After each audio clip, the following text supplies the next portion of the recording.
Chapter 1. Awakening. Location: West City, Earth, Universe 7 of the Dragon Ball world.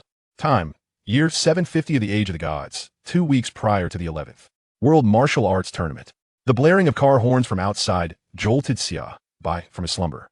With bleary eyes, he threw off the covers and propped himself up, rubbing his eyes. Another day for the working man begins. Let's get to it.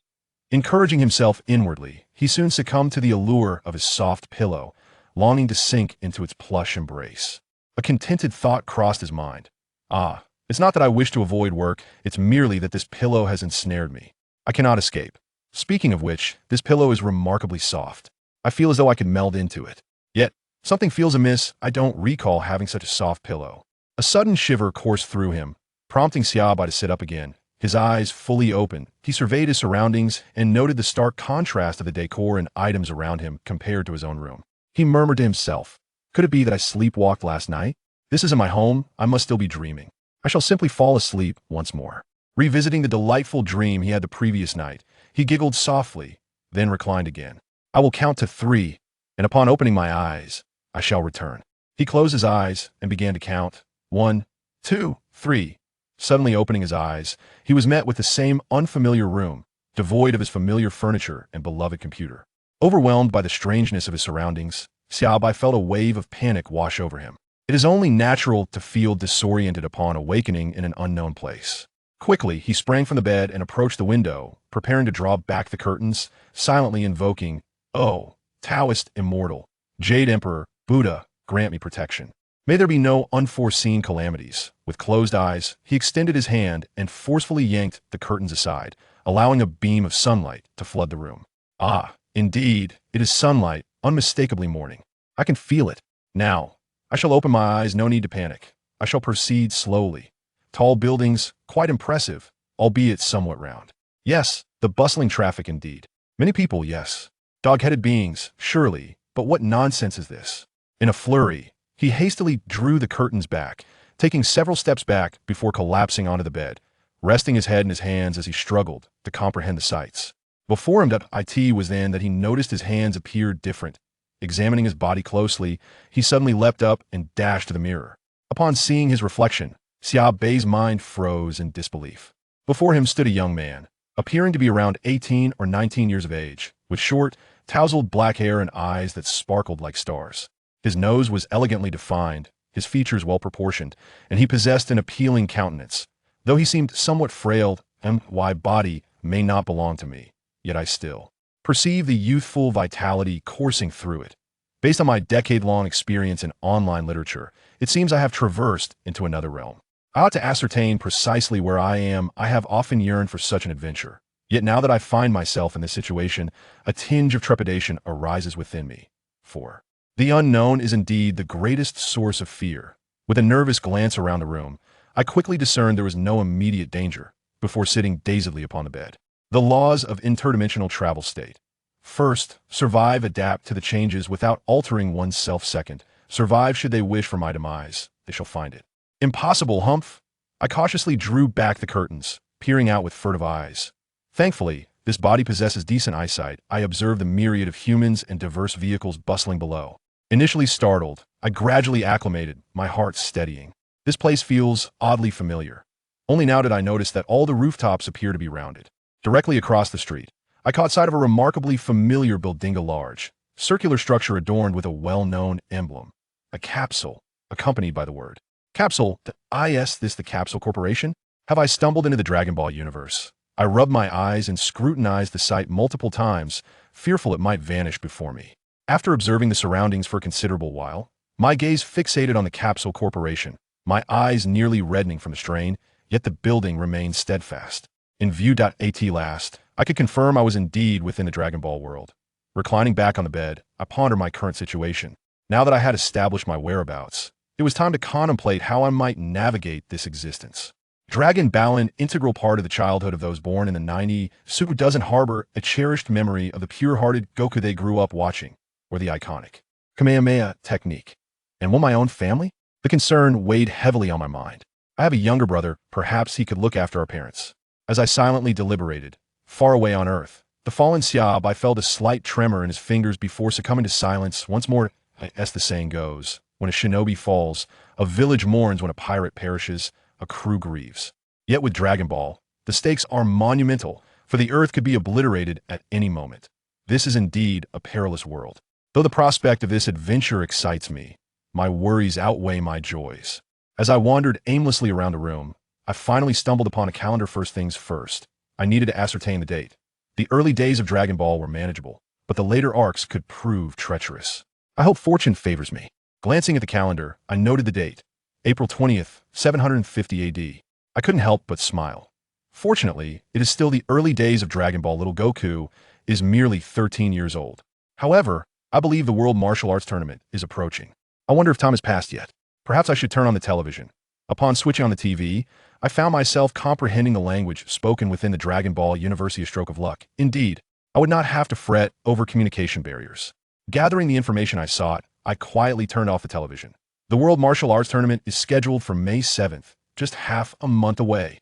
I yearn to witness it in person. An inaugural tournament, featuring young Goku, Krillin, and the lecherous Master Rashida. Oh, how I long for it. However, upon reflecting on his rather feeble physique, Xia Bai suspected he was even weaker than the weakest of fighters, with a combat prowess that could barely be rated at 2. His wallet, too, was rather deflated, leaving him on the verge of tears. And oh, I must attend the inaugural martial arts conference. Despite my meager finances, I reside opposite Bulma, and with half a month remaining, perhaps I can cultivate a rapport with her. After all, Bulma is a bit of a romantic, so I might stand a chance, he mused. Truly, I feel a twinge of shame regarding my own thoughts. Xia Bai pondered silently, but who knows? What a delightful decision this is. Beep, the system has finally located the host. Binding process initiated with host consent. Beep, binding successful. Chapter 2, The Little System. The sudden voice that echoed in his mind startled Xia Bai momentarily, but he quickly regained his composure. It seemed the system had arrived a tad late. System, what is your name? Beep, this system is named the Super Invincible Heavenly Wrath and Earthly Fury, a peerless entity of extraordinary prowess and vast knowledge. Stop, make it simpler. Beep, simply referred to as the Super Plugin. Phew. Xia Bai took a moment to calm his racing heart, thinking that one might mistake this for unnecessary verbosity. What are your functions? Beep, the primary function of the system allows the host's attributes to double daily. Are you not moved? Xia Bai swallowed hard. The notion of doubling his strength each day was staggering. If today his combat power stood at 10, tomorrow it would be 20, the day after 40, and so forth. He felt a surge of exhilaration. If the timeline allowed, he could soon vanquish Cell, trample Bu, and land blows on Beerus. Xia Bai reveled in his happiness, echoing the laughter of Doflamingo. Beep, the super plugin feels embarrassed. It is reminding the host to maintain a dignified image. Ahem. Xia Bai wiped the drool from his mouth and, adopting a serious demeanor, inquire system, is there a beginner's gift pack? Beep, indeed, one is being dispensed. Dispensation successful. It has been stored in your inventory and can be sensed through thought. Upon hearing this, Xia Bai concentrated, and indeed, he sensed 2 items in his storage space. A round pill, radiating a subtle luminescence, and a white card. With a mere thought, both items were in his grasp, instantly filling the room with colorful rays and a fragrant aura. Without Xia Bai needing to prompt, the information regarding the 2 items flooded into his mind. Super Cleansing Pill. Though its name is as unassuming as that of the Super Plugin, its effects are remarkably potent. Consuming it will transform the host's body into a flawless original form. Micro-Control Card. This allows the host to masterfully control his own strength. Excellent and formidable indeed. Upon awakening, Xia Bai realized his physical frailty, and the Super Cleansing Pill promised to enhance his body further, while the card would enable him to wield his power with greater precision. Setting aside the cleansing elixir, Xia Bai did not rush to consume it, but inquired, is there a status panel? Indeed, there is. Host, Xia Bai. Age, strength, stamina, agility, spirit, ability, none. Combat power. Gazing at the status panel, Xia Bai's countenance darkened. My physique is merely a feeble 2. Not even worthy of being described as lackluster. I sense someone is targeting me. After calming himself, Xia Bai sat cross-legged on the bed, glancing at the multicolored elixir in his hand. Though it was visually enchanting, he felt compelled to consume it. He raised the pill to his lips, and it melted into a warm current that coursed through his body. Xia Bai closed his eyes to savor the sensation gradually. The warmth spread throughout his being, akin to spring rain gently transforming him. This doesn't hurt at all. This is illogical. Wasn't it said that the cleansing elixir is quite painful? Indeed, the time is yet to arrive. Keep it up. What the? Just as Xia Bai was feeling triumphant, an excruciating pain surged through his limbs, overwhelming his senses until he fainted. Time passed, and the next morning, Xia Bai slowly opened his eyes, feeling a profound sense of strength emanating from every part of his body, filling him with satisfaction. However, upon noticing the layers of grime coating his skin, he hurried to the bathroom. After cleansing himself, he gazed into the mirror at his newly transformed physique, silently proclaiming his admiration. Selecting a fresh outfit from the wardrobe, he felt as though he had undergone a metamorphosis. Xia Bai covered his mouth, smiling dreamily, and drew back the curtains to listen to the world outside. Yet, no one paid him any heed. Opening the system panel, he reviewed his data. Once more, all attributes had risen to 100. Although the figures remained modest, he sensed boundless potential. At last, I am no longer feeble. It is time to employ the microcontrol card. I must learn to harness my strength. Seizing the white card, he pressed it to his forehead, and it shattered into radiant shards, surging into Xia Bai's mind. A torrent of information flooded his consciousness. Had he not previously consumed the cleansing elixir, his frail body would have been unable to withstand such an overwhelming influx. With newfound microcontrol over his strength, muscles, and stamina, 3 hours later, Xia Bai opened his eyes again, experiencing an unprecedented sensation. He could now precisely control every ounce of power within his body, a true rebirth occurring at a breathtaking pace. In a world where energy was the norm, Xia Bai slowly attuned to the surging energy within him. Realizing he was likely capable of flight, he endeavored to envelop himself in energy, gradually increasing its intensity until he ascended into the air. Hiss, I'm so hungry. He patted his stomach, having not eaten for an entire day. Xia Bai tidied his room and swiftly made his way to a nearby restaurant. Wow, I'm stuffed. Comfortably seated, he remained oblivious to the astonished glances from the nearby, dog-headed creatures. Who is this person? They eat an astonishing amount. I can never afford that. One of the pig-headed figures whispered to a companion, gesturing toward the table laden with Xia Bai's dishes. They must be a bottomless pit. Xia Bai paid no heed to the chatter around him as he settled the bill and departed. As he strolled down the street, he procured a map, preparing for a visit to Karin Tower in a few days. He intended to safeguard the magic beans, feeling a pang of sorrow at the thought of Aki Luobe munching on them as a snack. However, he knew he must bolster his combat prowess before setting out. Although his current battle power stood at 100, Xia Bai resolved to play it safe for the time being. After all, there was no need to engage in combat with formidable foes like Tao, by unless absolutely necessary. During these few days, he also aimed to refine his techniques. Upon returning to his humble abode, time passed swiftly. 1 day later, his battle power reached 202 days later. It soared to 403 days later. It climbed to 810 days later. His battle power had astonishingly reached 102, 400. Alright, I'm invincible now. I am Ondo, free to go wherever I please. Haha. Chapter 3. Safeguarding the Magic Beans. Over the span of 10 days, Xia Bai diligently studied various techniques inspired by the animations of Yuan/, Ultimate Flash, Kamehameha, and others. With just a flick of his fingers, he could unleash enough energy to obliterate the earth. Now, having perfected his control over his aura, he did not frighten the green-faced deity who had finally decided to peek into the mortal realm. After tidying his room and packing essential capsules, Xia Bai locked the door behind him and set off. Soaring through the skies, he relished the caress of the air, gazing down at the lush forests, quaint villages, and winding rivers. The fluffy clouds playfully danced away upon his approach, and a profound sense of freedom washed over him. Since time immemorial, humanity has yearned for the ability to soar, giving rise to enduring legends. Once the novelty of flight wore off, Xia Bai traversed mountains and oceans, navigating through throngs of people, until he finally halted near Karin Tower. After all, cats only lick their paws, and as a cat, they naturally have a penchant for fish. Crocodiles, after all, are also fished. He suspended his flight, scanning the surroundings, and soon spotted a glimmering lake. Standing at its edge, feeling the gentle breeze, he contemplated the natural beauty around him. It was striking how, despite the advanced industry depicted in Dragon Ball, the environmental preservation remained commendable. Observing the myriad peculiar creatures in Dragon Ball, aside from Goku occasionally indulging in mischief, he hadn't witnessed humanity's efforts in extermination. Yet, a dilemma presented itself. He could hardly resort to fishing by hand. How splendid it would be to possess superpowers. Delivering live fish to the cat would surely be a delightful endeavor. Glancing at his clean and tidy attire, Xia Bai furrowed his brow, surveying the area. Thankfully, no one was in sight. Stripping off his clothes, he plunged into the lake with determination. Before long, it appeared as if fish were raining down from the sky, a kaleidoscope of colors splashing onto the ground, thrashing about in a desperate attempt to return to the water.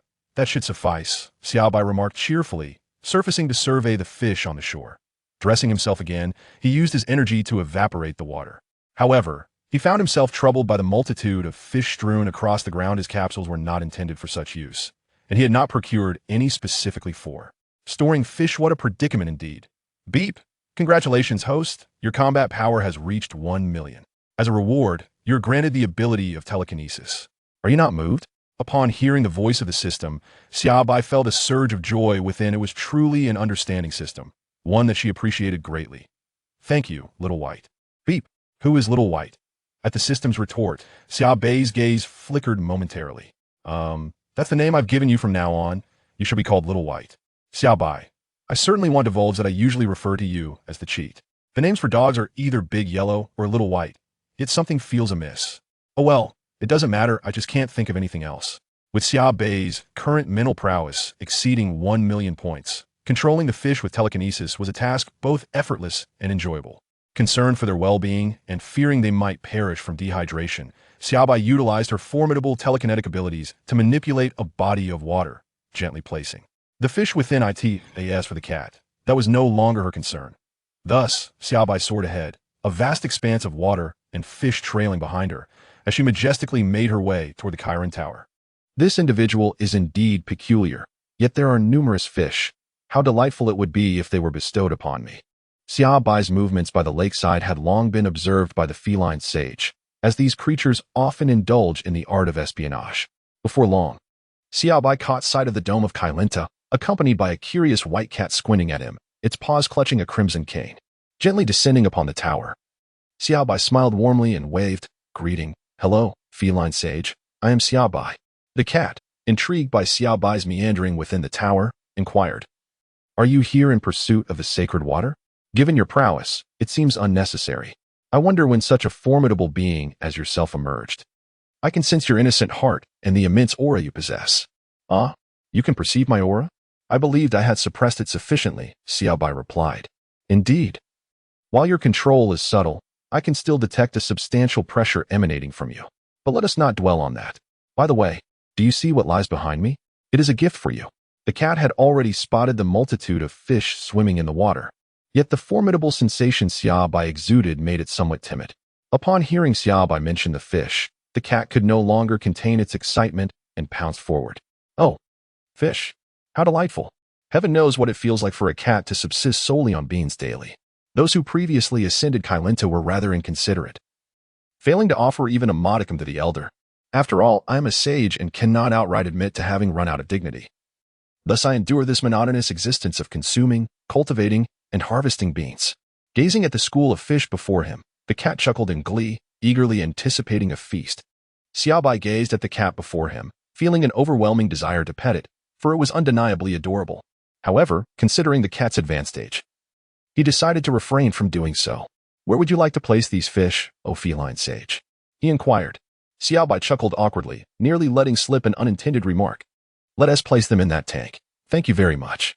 After depositing the fish, Xia Bai noticed the adjacent tank brimming with celestial beans, an absolute boon for restoring energy and healing wounds. Regrettably, it had been previously ravaged by Yakalope, perhaps because it was deemed too much of a cheat. Nevertheless, now that I have arrived, most of these treasures will be rightfully mine, ensuring they do not go to waste. Xia Bai pointed at the beans and inquired of the cat, "What are these?" The cat sage strolled over, glanced at the fish, and replied, "These are celestial beans. Consuming one allows you to forego sustenance for 10 days and can also heal injuries. If you desire, you may take some." "Really? Thank you, cat sage. May I take a few more?" "I will bring you an even greater supply of fish shortly," Xia Bai said with a beaming smile. "More fish? That sounds wonderful. They are of no use to me here," the cat mused, inadvertently salivating at the thought. "Then wait here," Xia Bai said, and in an instant, he shot off, leaving a gust of wind that ruffled the cat's fur. In a flash, Xia Bai had gathered all the fish from the lake. As he beheld the bountiful catch in his tank, the cat purred with delight. Xia Bai, cradling a large jar of celestial beans, also smiled contentedly. One can never have too many life-saving items. Chapter 4. The martial arts tournament begins. Xia Bai wondered how the cat consumed fish. Did it eat them raw? His thoughts were interrupted as he turned to the cat, who was fixated on the fish tank, and asked, "Cat Sage, would you like to grill a few fish?" "Yes. Yes." The cat's whiskers trembled with excitement. Subsequently, the unlikely duo, one person and one cat, fished out several unnamed fish from the tank, scaling, gutting, and cleaning them through a series of meticulous steps. They joyfully skewered the fish and prepared to cook, naturally using the seasonings Xia Bai had brought along. For one must always be equipped with pots, pans, and utensils when venturing out. The crimson flames danced merrily, and the fish on the grill gradually transformed into a golden hue over time. The pair, one human and one feline, sprinkled spices, cumin, and chili powder, while an enticing aroma wafted through the air, perhaps even startling the fish still swimming in the tank. The cat, comfortably patting its belly while seated on the ground, glanced at Xia Bai, who was in a similar state, and squinted its eyes, saying, "Thank you, Xia Bai. It has been so long since I last had fish. I feel so fortunate." Shaking his head, Xia Bai realized it was all water inside. "I will bring you more fish next time." The two exchanged a smile, perhaps marking the beginning of an unspoken agreement. Xia Bai contemplated for a moment. Finding himself with nothing pressing to attend to, he decided to reside in Karin for a few days, planning to join the martial arts tournament when it commenced. After discussing with the cat sage, he settled in for a brief stay. Thus, he and his feline companion spent several days in Karin, indulging in a life both enviable and languid. How vexatious it was, having no need to train as time swiftly passed. Apart from registering on the eve of the competition, Xia Bai remained in Karin, amusing himself with the cat. On May 7th, the long-anticipated 21st World Martial Arts Tournament was finally set to begin. That morning, Xia Bai glanced at his system panel. Strength, 13. 1 million. Stamina, 13. 1 million. Agility, 13. 1 million. Spirit, 13. 1 million. Abilities, Void Dance, Telekinesis, Death Ray. Observing his attributes, Xia Bai felt a profound tranquility. In due time, even scientific notation would become inadequate. However, there was no cause for alarm. As long as he maintained control, he would soon be able to strike them down with ease, achieving invincibility at such a tender age. How solitary it felt. Off he went, seeking to tease the children. Papaya Island, the venue for the tournament, was now bustling with numerous humans and a few peculiar creatures. In comparison to future events, the scale of the 21st tournament was relatively modest, with the finals held in an arena separated from the audience by a wall. Xia Bai stood quietly in the square, observing the distant arrival of the young son Wukong and Krillin, along with other Dragon Ball warriors. As they changed into their orange turtle school battle uniforms, garments that had accompanied them for quite some time, watching them hop about after changing. The innocent and carefree expression of son Wukong, the mischievous demeanor of Krillin, and the lecherous gaze of Master Roshi fixated on Bulma, along with Kairatsu and the two pets. The small team had begun to take shape. Little did anyone anticipate that on this modest Papaya Island, that child would become a recurring savior of the world. Xia Bai's gaze was rather direct, prompting the astute Master Roshi, who had lived for over 3 centuries, to turn and regard Xia Bai with a serious expression. With such a formidable presence appearing on Earth, one could not help but wonder about the implications. Yet Roshi sensed a kind-hearted individual before him and deemed there to be no cause for concern. With his extensive experience, Roshi possessed a keen ability to discern character. And though he was known for his lecherous ways, his profound wisdom commanded respect. One should not underestimate someone capable of participating in the Universe Power Tournament. "Master Roshi, greetings." "I am Xia Bai," he announced amiably. Startled by the greeting and the fact that Xia Bai knew his name, Roshi was not overly surprised. For the reputation of Master Roshi was indeed quite illustrious. "Hello, Xia Bai. Your strength is impressive. I hope to see you in the finals," Roshi replied. Haha. I suppose it's all right. After all, I train diligently every day." "You are quite formidable as well, Master Roshi. I can sense an incredibly powerful energy emanating from you," Xia Bai responded, unfazed by his own embellishment, as such exchanges were merely a form of mutual flattery. If he felt no embarrassment, then the awkwardness lay with others. "Really? You have quite an eye, young man," exclaimed son Wukong, who was keenly interested in this aspect, interrupting the conversation as he wagged his tail and circled around Xia Bai.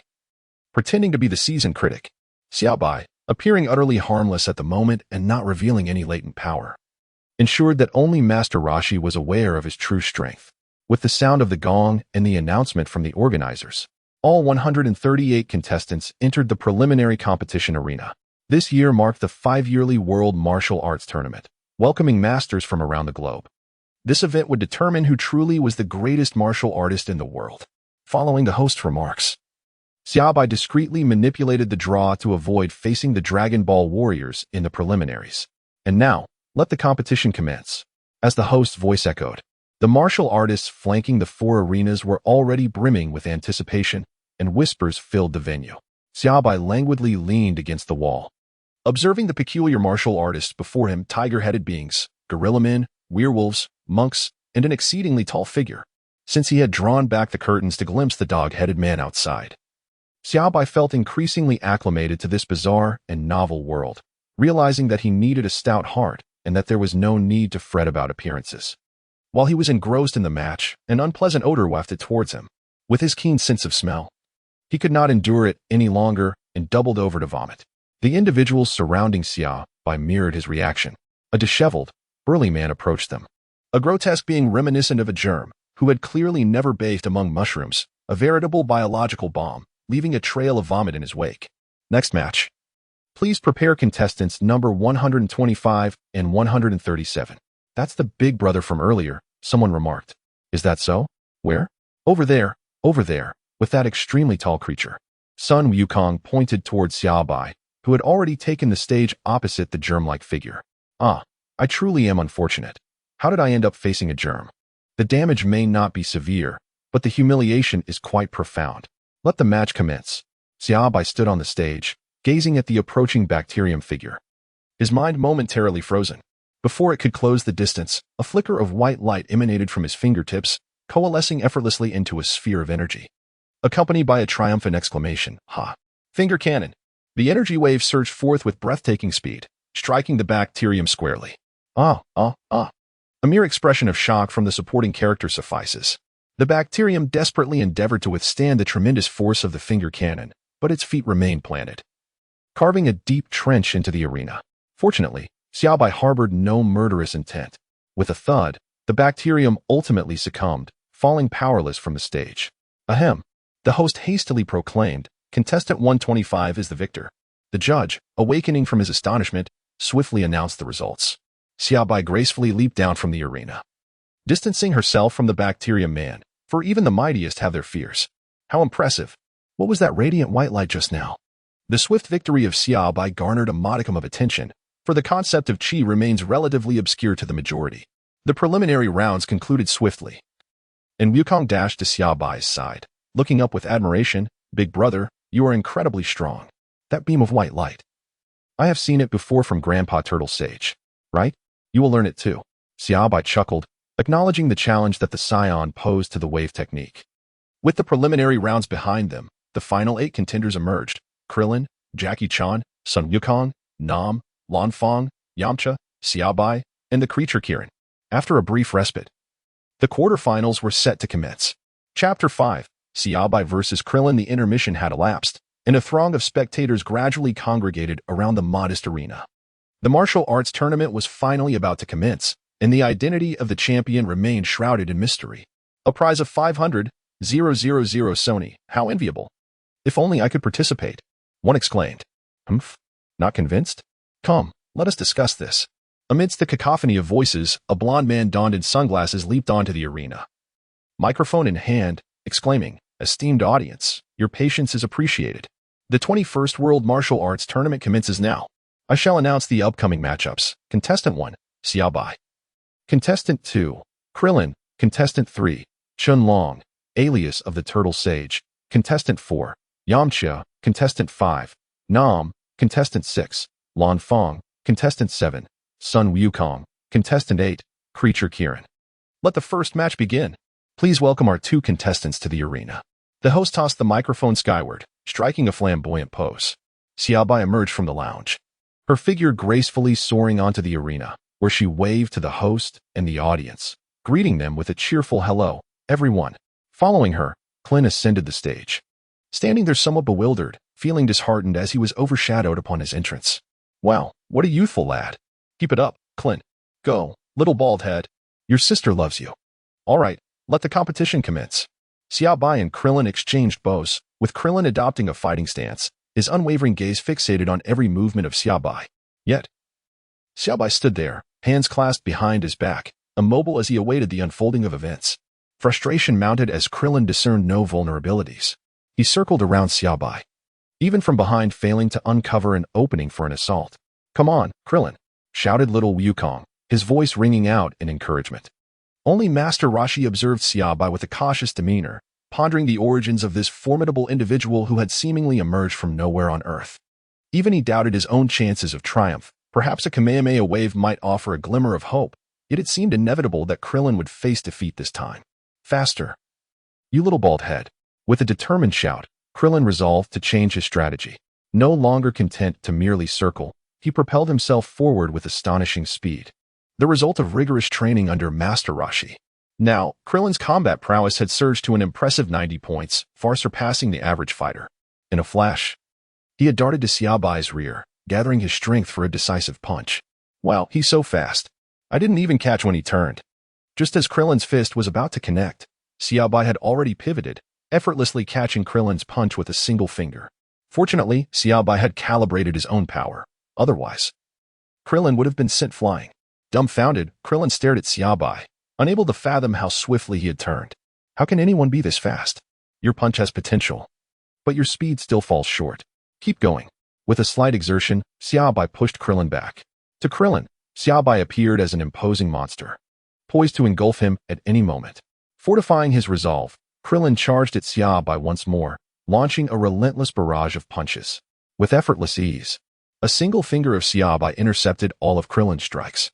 "Not enough, accelerate." Huff, huff, huff. Krillin's rapid-fire attacks had drained much of his stamina. Yet he felt a sense of futility facing the unyielding Xia Bai, who stood his ground without flinching. The announcer raised the microphone, voice brimming with excitement. "Wow. We witnessed Krillin attacking fiercely, but Xia Bai effortlessly deflects every blow with just a finger.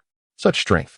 Now, we can see Krillin gasping for breath, his energy reserves dwindling. Will he still have a chance to defeat Xia Bai? Let us wait and see." Upon hearing the announcer's words, the audience fixated on the arena, eager to see if this little bald fighter could mount a comeback and vanquish Xia Bai, reaching for greatness. If that is the case, then I have no choice. Behold my ultimate move, Iron Head Technique. Krillin accelerated with all his might, hurtling towards Xia Bai with a fierce determination, his head thrust forward. Xia Bai observed curiously as he executed his movements, recalling the Iron Head Technique, though the finer details eluded him after so many years. It was quite normal to forget some aspects. However, Kiran's head truly shone with a remarkable brilliance. He remembered a time when son Wukong transformed Kiran's head into a moon during a playful moment, which was rather amusing. With a sudden motion, Kiran's gleaming dome collided with Xia Bai's finger. After quite some time of playful engagement, Xia Bai decided it was time to conclude the match. Encouraging Kiran to continue his diligent training, he exerted pressure with his finger, playfully flicking Kiran's polished head, which felt irresistibly tempting to prod. With a resounding pop, Kiran tumbled off the stage. "Ouch, that hurts," he exclaimed, clutching his head as he stood up, a crimson mark forming on his forehead. As Kiran fell from the stage, the announcer declared, "Congratulations to Xia Bai for winning the first match." The second match was about to begin, pitting Chun against Yamcha. Son Wukong rushed to Kiran's side, offering support. "Are you all right, Kiran?" he inquired. Kiran replied, "Just a bit sore, big brother. You're really impressive." Noticing both youngsters gazing at him, Xia Bai cleared his throat and said, "As long as you both train diligently every day, you too will grow strong. Now let us focus on the match." However, Xia Bai felt a twinge of guilt for not having done a single push-up himself. He acknowledged that he had team-matched their effort, as he relied on his unique advantages. In this world dominated by bloodlines, one could hardly prevail without such advantages. Just look at the Saiyans. Their battle power surged when angered. The Namekians could regenerate from severed limbs at will. Frieza, of the Frost Demon race, almost transcended the divine after just 4 months of training, while the angels were beyond comparison. As the trio conversed, the match approached its climax. Wukong Fist. Faced with Chun's intense agility and strength, Yamcha had no choice but to unleash his ultimate technique, lunging at Chun like a shadowy wolf. Seeing Yamcha's attack, Chun deftly evaded, flipping and landing beside him, leaving Yamcha stunned that his signature move had been so easily sidestepped. His composure began to falter as he stood on the stage. "Go, Yamcha. You can do it," cheered Bulma and their two pets from the audience.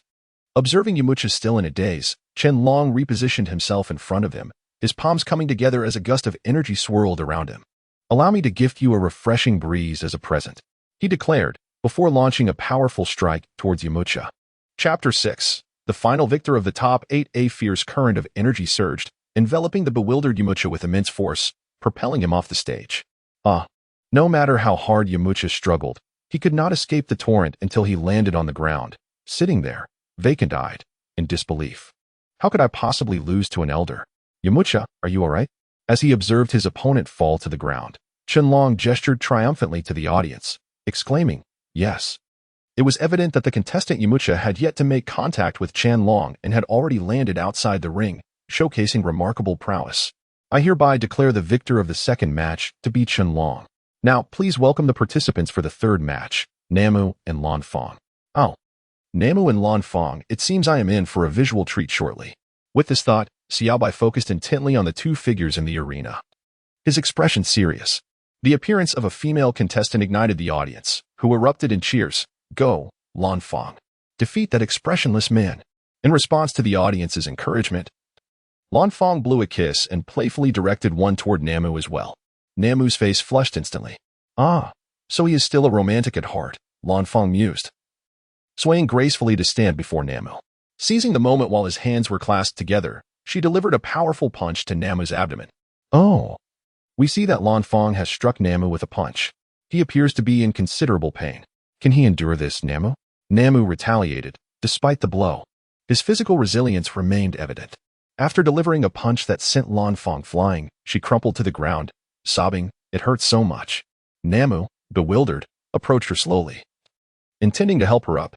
However, as he neared, Lanfang's eyes sparkled with mischief, and she launched a surprise attack, landing a punch that contorted Namu's expression in agony. Noticing Lanfang's fist coming toward him once more, Namu swiftly intercepted it. "Since you wish to fight, I shall take this seriously. From this moment forward, I will give my all in this battle." Namu resolved to no longer hold back, engaging Lanfang with utmost seriousness. Despite Lanfang's attempts to entice him with her strikes, Namu remained impassive, growing increasingly anxious as her efforts yielded no results. Lanfang's eyes narrowed as she prepared to unleash her ultimate technique. Xia Bai observed the tense standoff between the two parties, her eyes gleaming as she murmured, "Is it about to begin?" She then focused intently on the unfolding duel. "Now, I shall employ my ultimate move." Lanfang cast a flirtatious glance at Nanwu, whispering softly, "Here it comes, here it comes." Xia Bai's gaze grew ever more radiant. Amidst the collective anticipation, as Lanfang's coat slipped away, the world fell into a profound silence. Nanwu's complexion flushed a deep crimson, resembling a crab that had been immersed in boiling water. Xia Bai glanced at the turtle sage, who was visibly blushing, a truly classic scene. He chuckled softly, pondering the source of the turtle sage's courage just before the tournament. Lanfang relentlessly pressed forward, while Nanwu, head bowed, retreated step by step on the arena. At last, Nanwu found his foot teetering on the edge of the platform. One more step back would send him tumbling down. The image of the parched, water-starved village, the withering crops, and the hopeful gazes of the villagers fueled an indomitable resolve within him. He knew he could not afford to retreat any further. Yet he found it hard to meet Lanfang's eyes. Finally, he slowly shut his eyes, thinking, "If I close my eyes, I will not see." He no longer regarded Lanfang merely as a woman but as a formidable opponent. With his eyes closed, he focused intently on the sounds of her movements. Nanwu had indeed made a clever decision. By shutting his eyes, he could not behold Lanfang before him. It appeared that the tide of battle might be turning. How would Lanfang respond to the current situation? Who would ultimately claim victory in this match? Let us continue to observe. As Nanwu was on the verge of falling off the arena, Lanfang felt assured of her impending triumph and rushed forward to deliver a decisive blow. Yet, just as she approached, she suddenly realized that Nanwu had deftly evaded her attack, positioning himself behind her.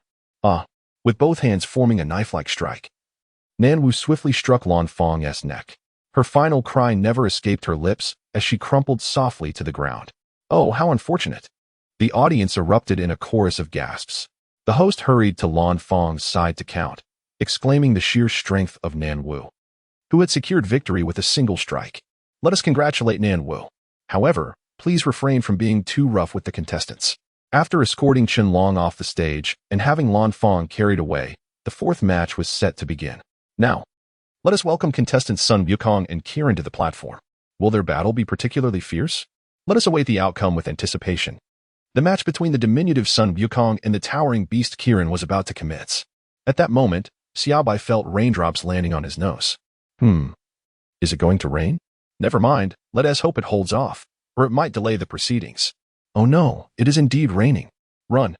Xia Bai cast a glance at the dense clouds overhead and the dispersing crowd.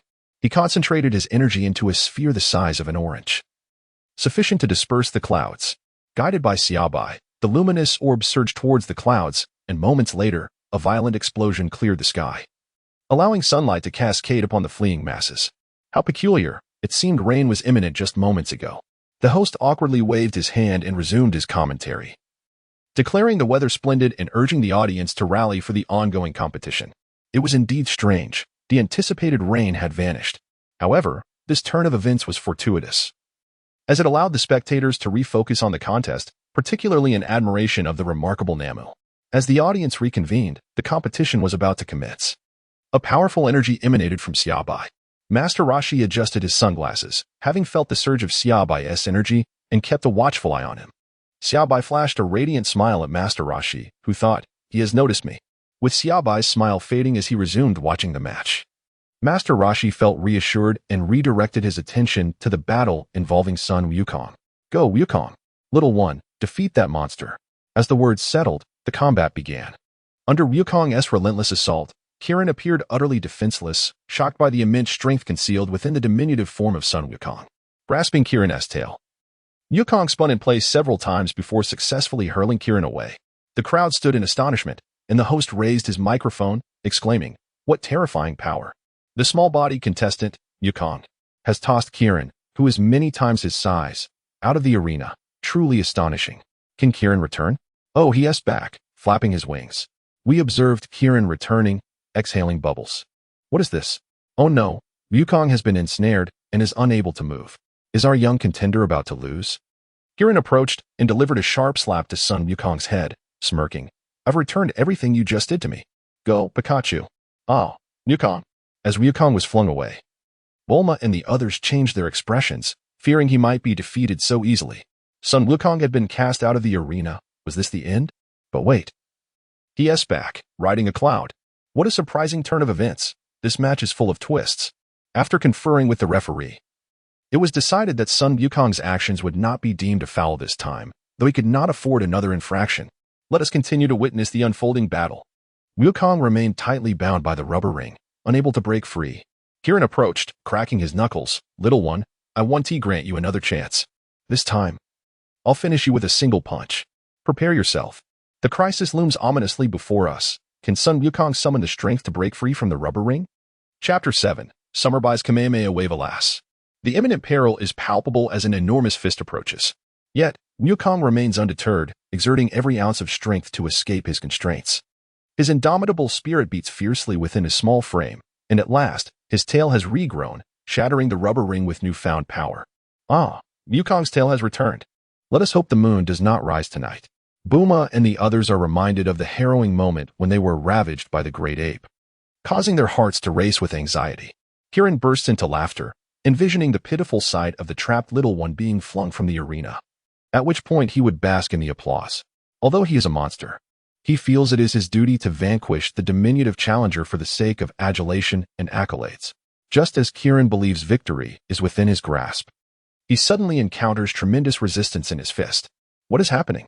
Bewildered, he retracts his hand, staring in astonishment at the small figure that has freed himself from the rubber ring. How is this possible?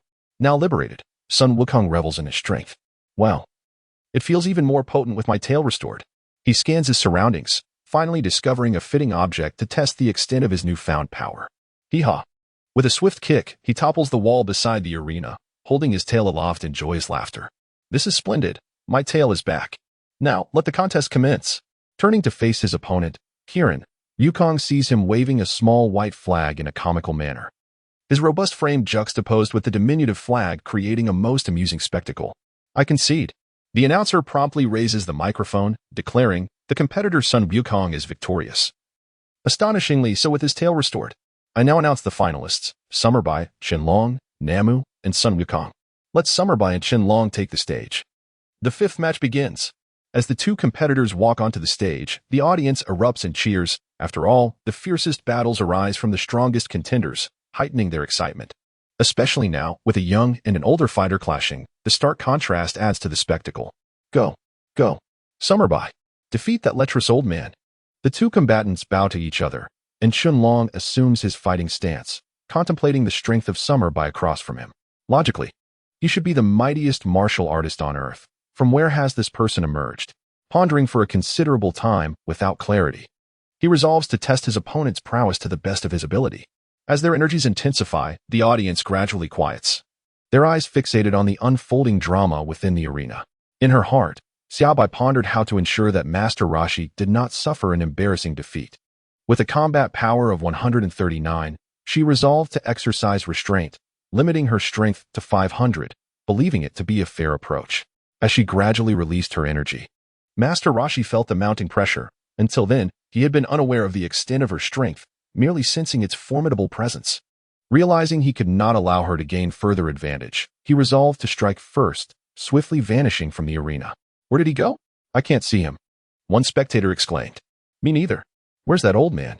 The host, astonished, remarked, it seems that contestant Qianlong has disappeared from the stage. Is he moving too quickly? I wonder if contestant Xia Bai can perceive his actions. Otherwise, she may be in grave danger. Host, although I cannot see, it does not impede my ability to comment. It's a matter of professional ethics. As Master Roshi dashed at incredible speed, Xia Bai had already ceased to amplify her aura, focusing intently on the rapid circles he was tracing around her. I wonder if everyone recalls the loving gazes exchanged between Superman and the Flash in the Justice League.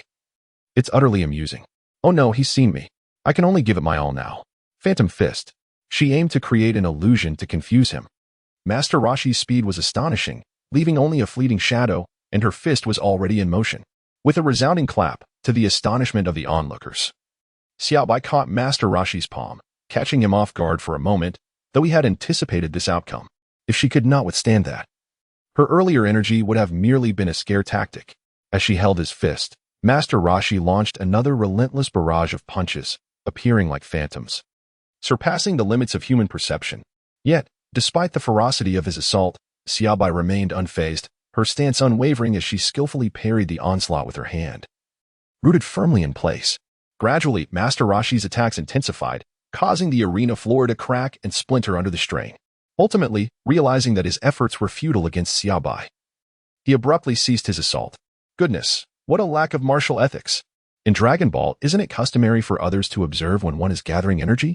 Xia Bai leaned in and whispered, Teacher Wu Tian, your speed could be a touch swifter, and your strength could certainly be amplified. With a sudden burst, the turtle sage propelled himself back to his original position, revealing that ordinary attacks were ineffective against him due to his astonishing speed. Frowning, it became evident that he would resort to the Kamehameha wave. One could only hope that his youth would limit his repertoire of techniques. With this thought in mind, the turtle sage rooted himself in place, his aura surging dramatically. His gaunt frame rapidly expanded, muscles becoming sharply defined, and his gaze turned fierce. With both hands positioned at his right side, forming a blossom-like shape, the energy from his entire being flowed ceaselessly towards his palms. Xia Bai felt an exhilarating thrill upon witnessing the familiar motions of Master Roshi. Goodness, is he about to unleash the Kamehameha? Wait for me. I shall attempt this move as well, he pondered, realizing he had yet to try it since his arrival. With earnest determination, he began to mimic Master Roshi's movements, resembling a mirror, albeit with slightly slower execution. Observing Xia Bai's imitation, Master Roshi felt a wave of dismay wash over him. He still vividly recalled the day he had released the Kamehameha just once, and little Goku had mastered it instantly. Truly, this world must harbor prodigies. And he could hardly believe how time had slipped away, leaving him feeling aged. However, with no choice but to proceed, he readied himself. The two engaged in synchronized stances, eliciting curiosity among the spectators. What were they concocting? It resembled the gaming maneuvers he often performed, merely pressing RTO unleash a powerful attack. As the audience buzzed with speculation, Master Roshi concentrated his energy to its utmost limit. A white, lightning-tinged glow flickered within the energy sphere of his right hand, containing enough force to obliterate the moon. In that fleeting moment, an unspoken connection formed between Master Roshi and Xia Bai. Kamehameha! They shouted in unison, and as their voices resonated, two blue energy waves surged forth. One grand and the other diminutive, colliding with an awe-inspiring display. How magnificent! Is this an illusion? It must be an illusion, simply breathtaking. Chapter 8. The Battle of Sun Wukong and Xia by the two energy waves, one large and one small, quickly revealed Master Roshi's inability to sustain his power. After all, Xia Bai was wielding a battle strength of 500, merely toying around during the World Martial Arts Tournament. Having observed the Kamehameha once, he was now prepared to cast Master Roshi aside. With that thought, Xia Bai intensified his output, causing the blue-white energy wave to double in size instantaneously. As he beheld the enlarged energy wave, Master Roshi's face turned pale. He realized he could no longer withstand its force. The consequences of his inability to resist became evident as the energy wave propelled him out of the ring. The clash of the two energy waves left deep imprints where Master Roshi's feet had once stood.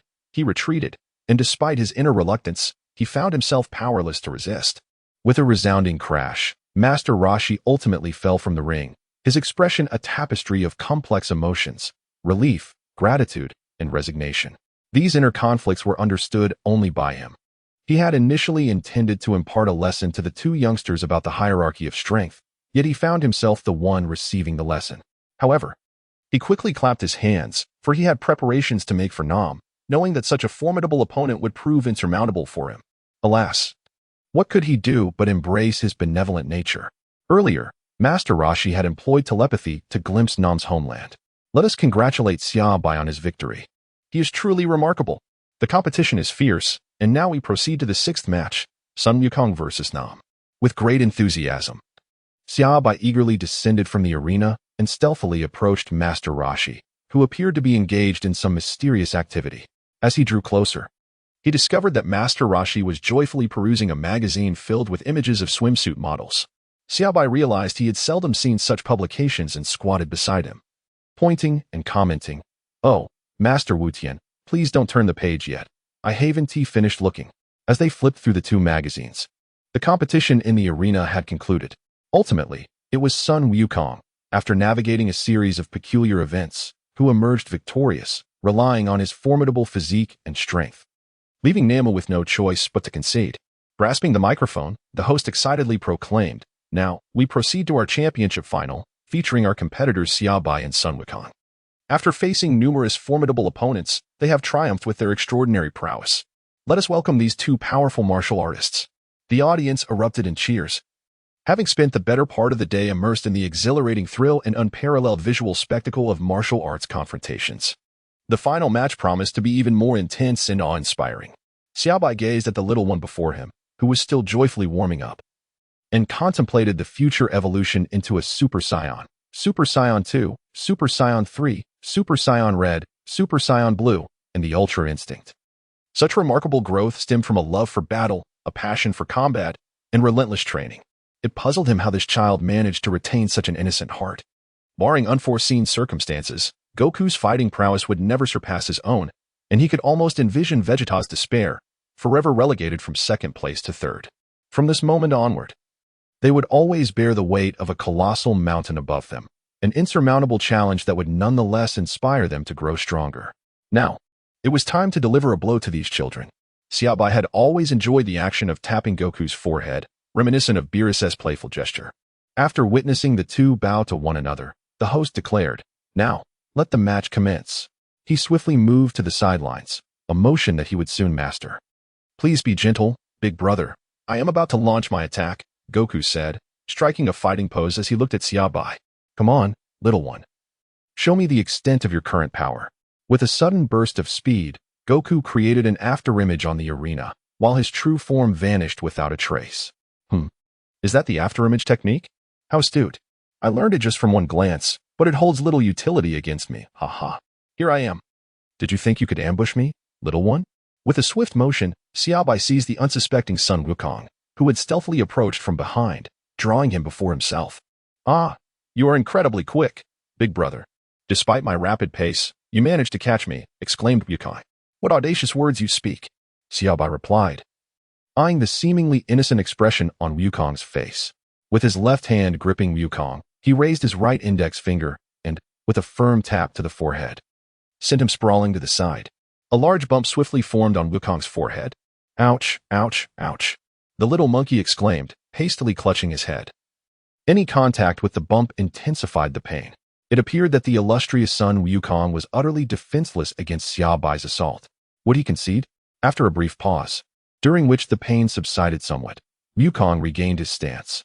His speed was phenomenal, allowing him to locate and seize my position in an instant. Now, it was crucial to maintain distance and attempt the Kamehameha wave. He leaped back slightly, assuming the stance for the energy wave. Kamehameha, he shouted, preparing for yet another clash. Xia Bai felt a sense of helplessness. Extending a finger, he conjured a surge of energy that surged forth, colliding with Goku's Kamehameha wave, completely dispersing the energy emitted. The violent impact sent Goku tumbling to the side, creating a crater in the arena. As dust swirled around, once it settled, no figure could be found. As if Goku had vanished into thin air. Where is he? Why can't we see son Wukong? Indeed, where has that child gone? Look up there. It seems he has taken to the skies. The audience in the square directed their gazes upward, realizing that Goku had leapt into the air amidst the smoke, aiming to launch a Kamehameha wave from above. Kamehameha. This time, the energy wave was unleashed with astonishing speed, intending to catch Xia Bai off guard. The blue and white column of energy descended directly from the heavens to the arena, leaving the stage nearly in ruins, with debris flying everywhere and a deep chasm forming at its center. Look, Xia Bai is right next to Son Wukong. When did he get there? That was incredibly fast. Wow, it truly is. Just as the energy wave approached, Xia Bai swiftly ascended, positioning himself beside Goku. However, as Goku plummeted rapidly, he scrutinized the arena, perplexed. Huh? Where is everyone? Where did the big brother go? He can't be gone, can he? As Xia Bai stood nearby, a wave of frustration washed over him. With a swift motion, he delivered a slap to Wukong, declaring, I am right beside you. This strike sent Wukong sprawling onto the arena, yet Xia Bai did not descend. Instead, he hovered gracefully in the air. Wow, this person can fly. Is it some kind of trick? Wukong exclaimed. Indeed, you are correct. It must be an illusion. How could anyone possibly fly? Is this the sky dance technique of the Crane School? How has he mastered it? Master Roshi pondered, gazing at Xia Bai, who floated effortlessly above. Hey, big brother, you are cheating. You're flying. Wukong shouted at Xia Bai. Oh, that's true. If you can't fly, I suppose I shall come down. Xia Bai replied, landing steadily on the now battered arena. Curiously, he contemplated how to deal with Wukong in this predicament. Wukong was indeed troubled, feeling as though he might truly be at a disadvantage. He had no strategy to counter Xia Bai's prowess, yet abandoning the fight seemed utterly regrettable. With a surge of determination, he resolved to push through, believing his stamina could still hold out. Chapter 9. The transformation of Wukong into a great ape with newfound resolve. Wukong dashed towards Xia Bai, unleashing a flurry of punches and strikes in rapid succession. At this stage, Wukong had yet to fully mature. His short limbs, although fierce in appearance, moved with such speed that they left only fleeting shadows. In contrast, Xia Bai, a master of combat, effortlessly thwarted him with a single maneuver. With a finger firmly pressed against Wukong's forehead, Xia Bai rendered him immobile, rendering Wukong's short arms and legs futile. A cacophony erupted from the audience, captivated by the spectacle unfolding in the arena. To them, it appeared as though Wukong was engaged in a battle of wits with the very air itself. Xia Bai, realizing the advantage of height, relished the ease with which he evaded Wukong's attempts. Observing Wukong's futile efforts, Xia Bai slightly bent his finger and gave a sharp tap to Wukong's head. Instantly, Wukong was propelled backward by the force, stumbling more than 10 meters, a sizable bump forming on his head. In a flash, he reappeared before the pained Wukong, who clutched his head in agony. Watching the confrontation from below, Bulma, along with her pets and Master Roshi, felt a pang of sympathy for Wukong, recognizing the overwhelming strength of his opponent. Throughout the exchange, Wukong found himself utterly powerless. With little hope of victory against such a formidable adversary, Xia Bai crouched before son Wukong, gazing at him intently as he spoke. Wukong, since you began your training, have you yet encountered an opponent you could not defeat? How do you feel now? Are you considering surrendering? After all, your adversary is exceedingly formidable. Your speed and strength still fall short. You must continue your training. Wukong rose once more, matching Xia Bai's height. The Saiyans' resilience and stamina were not to be underestimated. Although Xia Bai's 2 taps to Wukong's head were not delivered with full force, they still inflicted considerable damage. It was remarkable how swiftly Wukong regained his footing. With slightly bent legs and hands poised for an attack, Wukong smiled innocently. I will not concede. Prepare to accept my onslaught, big brother. It appeared that this instinctual drive to fight and refuse defeat had become second nature to him, and it was this very instinct that propelled his growth. Hey ha! After-image fist. Seizing the moment while Xia Bai remained crouched, Wukong capitalized on the opportunity, employing rapid movement to create an afterimage in an attempt to deceive Xia Bai, thereby launching an attack from behind. It was somewhat disheartening that he had yet to land a blow on Xia Bai. In the blink of an eye, as the afterimage faded, Wukong had already positioned himself behind Xia Bai, delivering a punch aimed at his back. If one were to say Wukong took 0.1 seconds to dash behind Xia Bai and strike, Xia Bai must have taken a mere 0.000001 seconds to pivot and intercept Wukong's attack with his fingertip. Ultimately, when Wukong realized what had transpired, his fist had not met Xia Bai's back, but instead collided with his hand. In a moment of urgency, Wukong summoned all his strength. Punch, punch, punch. In Dragon Ball, a battle cry adds to the grandeur. A flurry of punches encircled Xia Bai, a tactic colloquially known as kiting. Yet, regardless of the barrage, Xia Bai effortlessly countered every assault. Observing the panting Wukong, who continued to press the attack, Xia Bai smirked. Wukong, I have discerned a critical weakness in you. Just as Wukong was engulfed in confusion, Xia Bai swiftly neutralized Wukong's strike, moved behind him, and seized his tail, lifting him effortlessly. Xia Bai vaguely recalled that he had yet to recognize his tail as a vulnerability. Should he be captured, he would lack the strength to resist.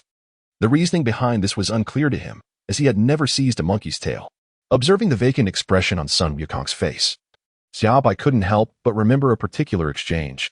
Jade Emperor, I reign over the celestial order. Tathagata, you have been struck by a monkey. Jade Emperor, I have endured 17,500 tribulations. Tathagata, you have been struck by a monkey. Jade Emperor, can we refrain from mentioning monkeys? Tathagata, your sister has been consorted with by a mortal. Jade Emperor, forgive me, deities. I am devoid of strength now. Sun Wukong, gripped by Xia Bai by his tail, appeared utterly listless, devoid of any energy. You see, your tail requires proper training. This weakness is indeed fatal, Xia Bai remarked. Well, I suppose it's time to let you go. The audience below watched the confrontation on stage as if time itself had frozen. It seemed that Sun Wukong was destined to fail, with no possibility of recovery. Just then, Xia Bai heard the rhythmic thumping of a heartbeat. What on earth is happening? Can one see the moon while facing the ground? Following Sun Wukong's gaze, he beheld a gleaming bald head Krillin. Such an absurd thought process was truly unparalleled.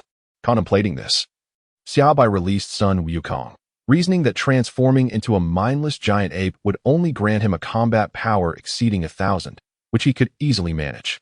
However, he realized that obliterating the moon would serve no purpose. It was better to cut it outright, as this timeline hardly required a tail. Roaring, Sun Wukong transformed before the astonished eyes of the crowd, morphing from a diminutive figure into a colossal ape with blood-red eyes and a coat of black fur. Howling towards the heavens. No, the black giant ape was bellowing at the moon, its powerful arms thumping against its chest. A monster. Run. With that, the crowd dispersed in a frenzy, returning to their homes. The throngs that had gathered vanished in an instant, illustrating the vast potential of human instinct. The host, microphone in hand, gazed at the fleeing masses and then at the fearsome Sun Wukong. Oh dear, they've all fled. Should I run as well? No. I am a dedicated host. Even amidst chaos, I shall not waver. Sun Wukong had transformed into a monster again. Trembling, Bulma and the others huddled in a corner. Master Roshi observed the rampaging Sun Wukong, now in the form of a giant ape, pondering whether that young fellow named Xia Bai would be able to resolve the situation. If not, the only solution would be to obliterate the moon. At that moment, Yamcha stepped forward and declared loudly, currently, Wukong is devoid of reason. The only way to revert him is to sever his tail. Transform into scissors. I will seize the opportunity to cut off his tail.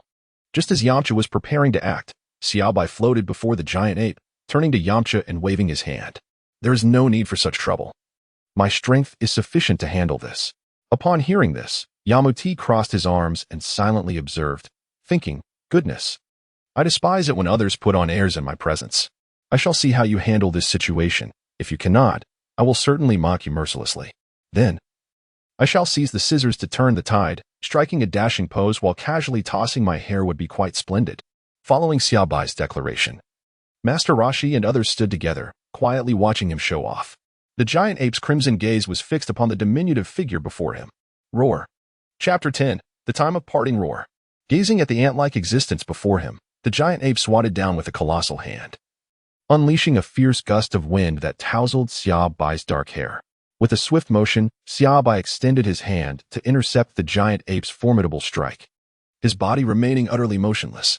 The collision of their palms generated a shockwave that reverberated through the martial arts arena below, witnessing the puny creature effortlessly withstand his assault. The giant ape was immediately driven into a frenzy, roaring as he unleashed a barrage of attacks upon the diminutive adversary. Enough with the madness. It is time for you to be subdued. In an instant, Xia Bai soared to the apex of the colossal ape, extending a foot and delivering a resounding stomp. The arena, seasoned by countless battles, could no longer endure the onslaught, resulting in a vast chasm being formed. The giant ape, struck with tremendous force, lay motionless in the pit, only managing to draw ragged breaths, a clear indication of its grave injuries. Is this the resolution? Still lost in self-indulgence, Yamcha gazed in disbelief at the giant ape, which had been thoroughly subdued. His heart clamored in desperation. Rise up. Summon your strength. How can you lie there so feebly? Yamcha felt an overwhelming sense of disappointment as shards of the arena lay scattered. Xia Bai glanced at the immobile giant ape and called out to the distant turtle hermit and the host, urging them to approach, assuring them that the danger had passed. Is it truly safe now? The host inquired cautiously, his eyes surveying the ravaged battleground, memories of terror instigated by the giant ape still fresh in his mind. Observing the cautious demeanor of the group, Xia Bai couldn't help but smile brightly. Rest assured, there is no danger. Only then did they approach with care. Peering into the pit from behind Xia Bai, upon seeing the giant ape lying there, utterly defeated, they stepped forward confidently. Puyalu, Yamcha exclaimed, my moment of grandeur has arrived. Young Master Yamcha. He had never anticipated that the title Young Master would bring him such immense gratification. It was incredibly perceptive of them. His spirits soared, akin to the refreshing sensation of sipping ice-cold water on a summer day. You may be stronger, but you lack a pet. He provocatively glanced at Xia Bai, leaving him bewildered. Quickly transform into scissors, so I may sever its tail. Yes, Young Master Yamcha. Hey, transform. Xia Bai gazed curiously at Puyalu's transformation, marveling at its effectiveness. It made him contemplate enrolling in a kindergarten in the southern region. Ahem. What was he thinking? He mentally chastised himself, realizing that such a place was hardly meant for him. If he were to go, it would have to be in secret, under the eager eyes of the crowd. Yamcha tiptoed cautiously like a startled sparrow, perpetually poised to flee. With a crack, the arduous task was finally accomplished. The formidable giant's robust tail was severed. Xia Bai had originally planned to have him hone his skills with his tail. However, fate has taken an unexpected turn. Who would have anticipated that, apart from the moon, a bald head could also trigger his transformation? Should he encounter another bald individual during his future adventures, given his peculiar thought process, a transformation would be inevitable, potentially unleashing untold chaos. Eliminating the moon would be futile. It is better to sever the root of the problem altogether. As the tail was severed, the colossal ape gradually diminished in size, and soon a naked little Wukong emerged, albeit without his tail. Suddenly, a shrill scream pierced the air, drawing all gazes to Bulma, who was covering her eyes with her hands, peeking at the little Wukong. After a moment of silence, Krillin approached to rouse Wukong and helped him change into a new outfit. Once awake, Wukong felt for his tail, only to discover it was gone. Fortunately, his positive disposition remained intact, and upon seeing Xia Bai still on the arena, his competitive spirit ignited, and he readied himself for a match. The turtle hermit and his companions were at a loss for how to proceed, while the host dabbed at his forehead, perspiring profusely.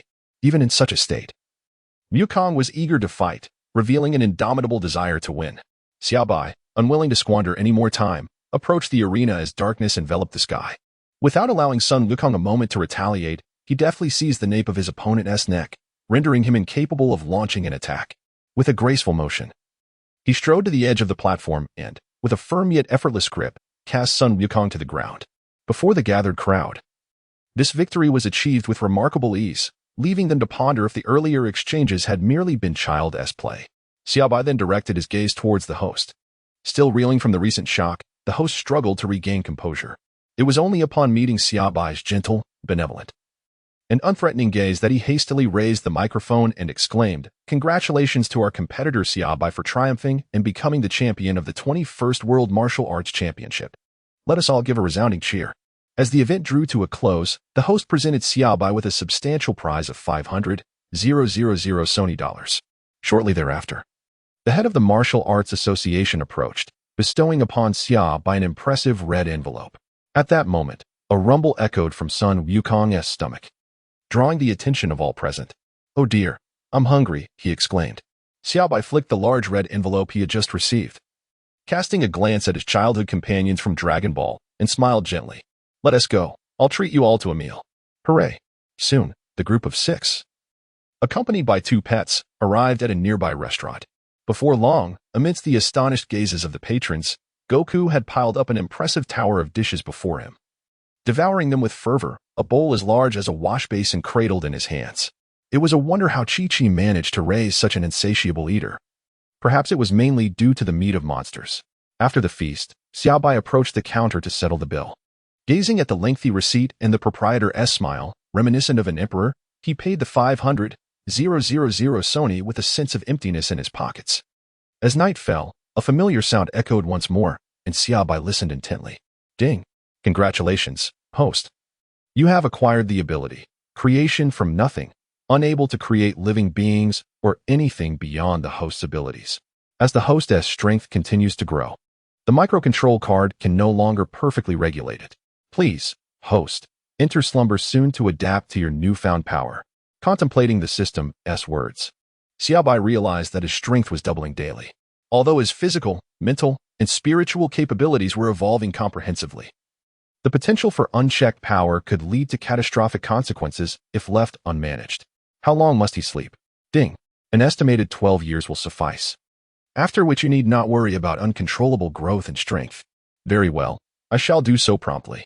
The following day arrived, marking the moment of parting as the group stood at the entrance of the martial arts tournament. Yamcha addressed everyone. "It's time to say goodbye. Will you continue to train together?" Master Roshi interjected. "No way. I was hoping to send these two off and enjoy a peaceful yet monotonous life with launch." He quickly added, "Goku, Krillin, I have taught you all I can. From today onward, you must forge your own paths and train independently. I believe in your capabilities." "Yes, Master Roshi. I will seek the 4-star ball left by my grandfather." Bulma looked at Goku in astonishment. "Are you really going to search for the Dragon Balls?" "Indeed. And the journey will also serve as my training." Oolong and Por chimed in unison. "We want to accompany you on that quest. It's too perilous." Goku scratched his head and laughed. "I'll manage on my own." Seeing Goku's determination, Master Roshi turned to Krillin and inquired, "What about you, Krillin? Where do you plan to go next?" "Just sneak off to train, far from me." Krillin replied to Master Roshi, "I'm not sure where to go, so I'll just train alongside you, Master." Hearing this, Master Roshi quickly countered, "No, you are already a mature young man. You can train by yourself. I believe in you." "No, I am still immature and unable to stand independently, so I must continue my training under the guidance of my teacher." Master Roshi lamented. "Damn it, my beautiful days with Lan Chi have ended before they even began."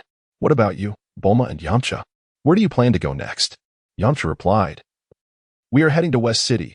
Do come visit us when you have the time, Goku."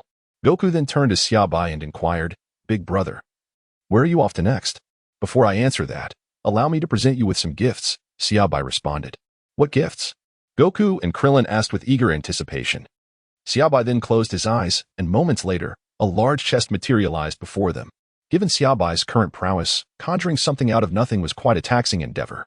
The group watched in awe as the chest suddenly appeared, and they gathered around, intrigued by the spectacle. Xia Bai approached the chest and opened it, retrieving 3 crimson martial arts uniforms, which he then handed to Goku, Krillin, and Yamcha. Once they had received the garments, he spoke. "These are 3 martial arts uniforms I have crafted. You can manipulate their weight with your thoughts, reaching a maximum of 10,000 tons. Furthermore, as long as their weight does not exceed my combat power, damaging them will prove exceedingly difficult. Feel free to try them on." "Wow, really? I want to give it a go," Yamcha exclaimed, watching Goku and Krillin change into their new attire before him in a daze. In no time, the 2 little ones stood proudly before him, adorned in their fresh outfits. "Now we can test them," Xia Bai said with a smile. 500 kilograms. 300 kilograms. As Goku and Krillin shouted, the weight of their garments suddenly intensified, pinning them to the ground. Despite their struggles, they could not rise. How does it feel? It should keep you occupied for quite some time, Xia Bai remarked, observing as their eyes gleamed with excitement at the prospect of their enchanted uniforms, essential for their training. Thank you, big brother. They responded in unison. You're welcome, Xia Bai replied, waving his hand dismissively. Master Roshi, this is for you.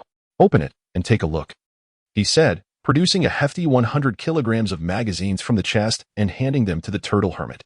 Curious, Master Roshi opened one, only to be overwhelmed. A surge of excitement causing his nose to bleed. He quickly closed it, cradling the 100 kilograms of books as though they were treasures, laughing heartily. Xia Bai couldn't help but smile, recalling the classic lines of many of his teachers from a past life. Ahem. Bulma, Oolong, Puar, the box contains everything left for you. Is it true? How wonderful, thank you. Each person has 2 pets, and while they thought they were not involved, it turned out they truly had their own. Bulma and the 2 pets dashed to the side of the box, gazing at the abundant array of desserts and exquisitely crafted delicacies within, their eyes sparkling with delight. Can we eat? They inquired of Xia Bai, who stood nearby. Indeed, of course you can. This is the finest food in this world. Then we shall not hold back.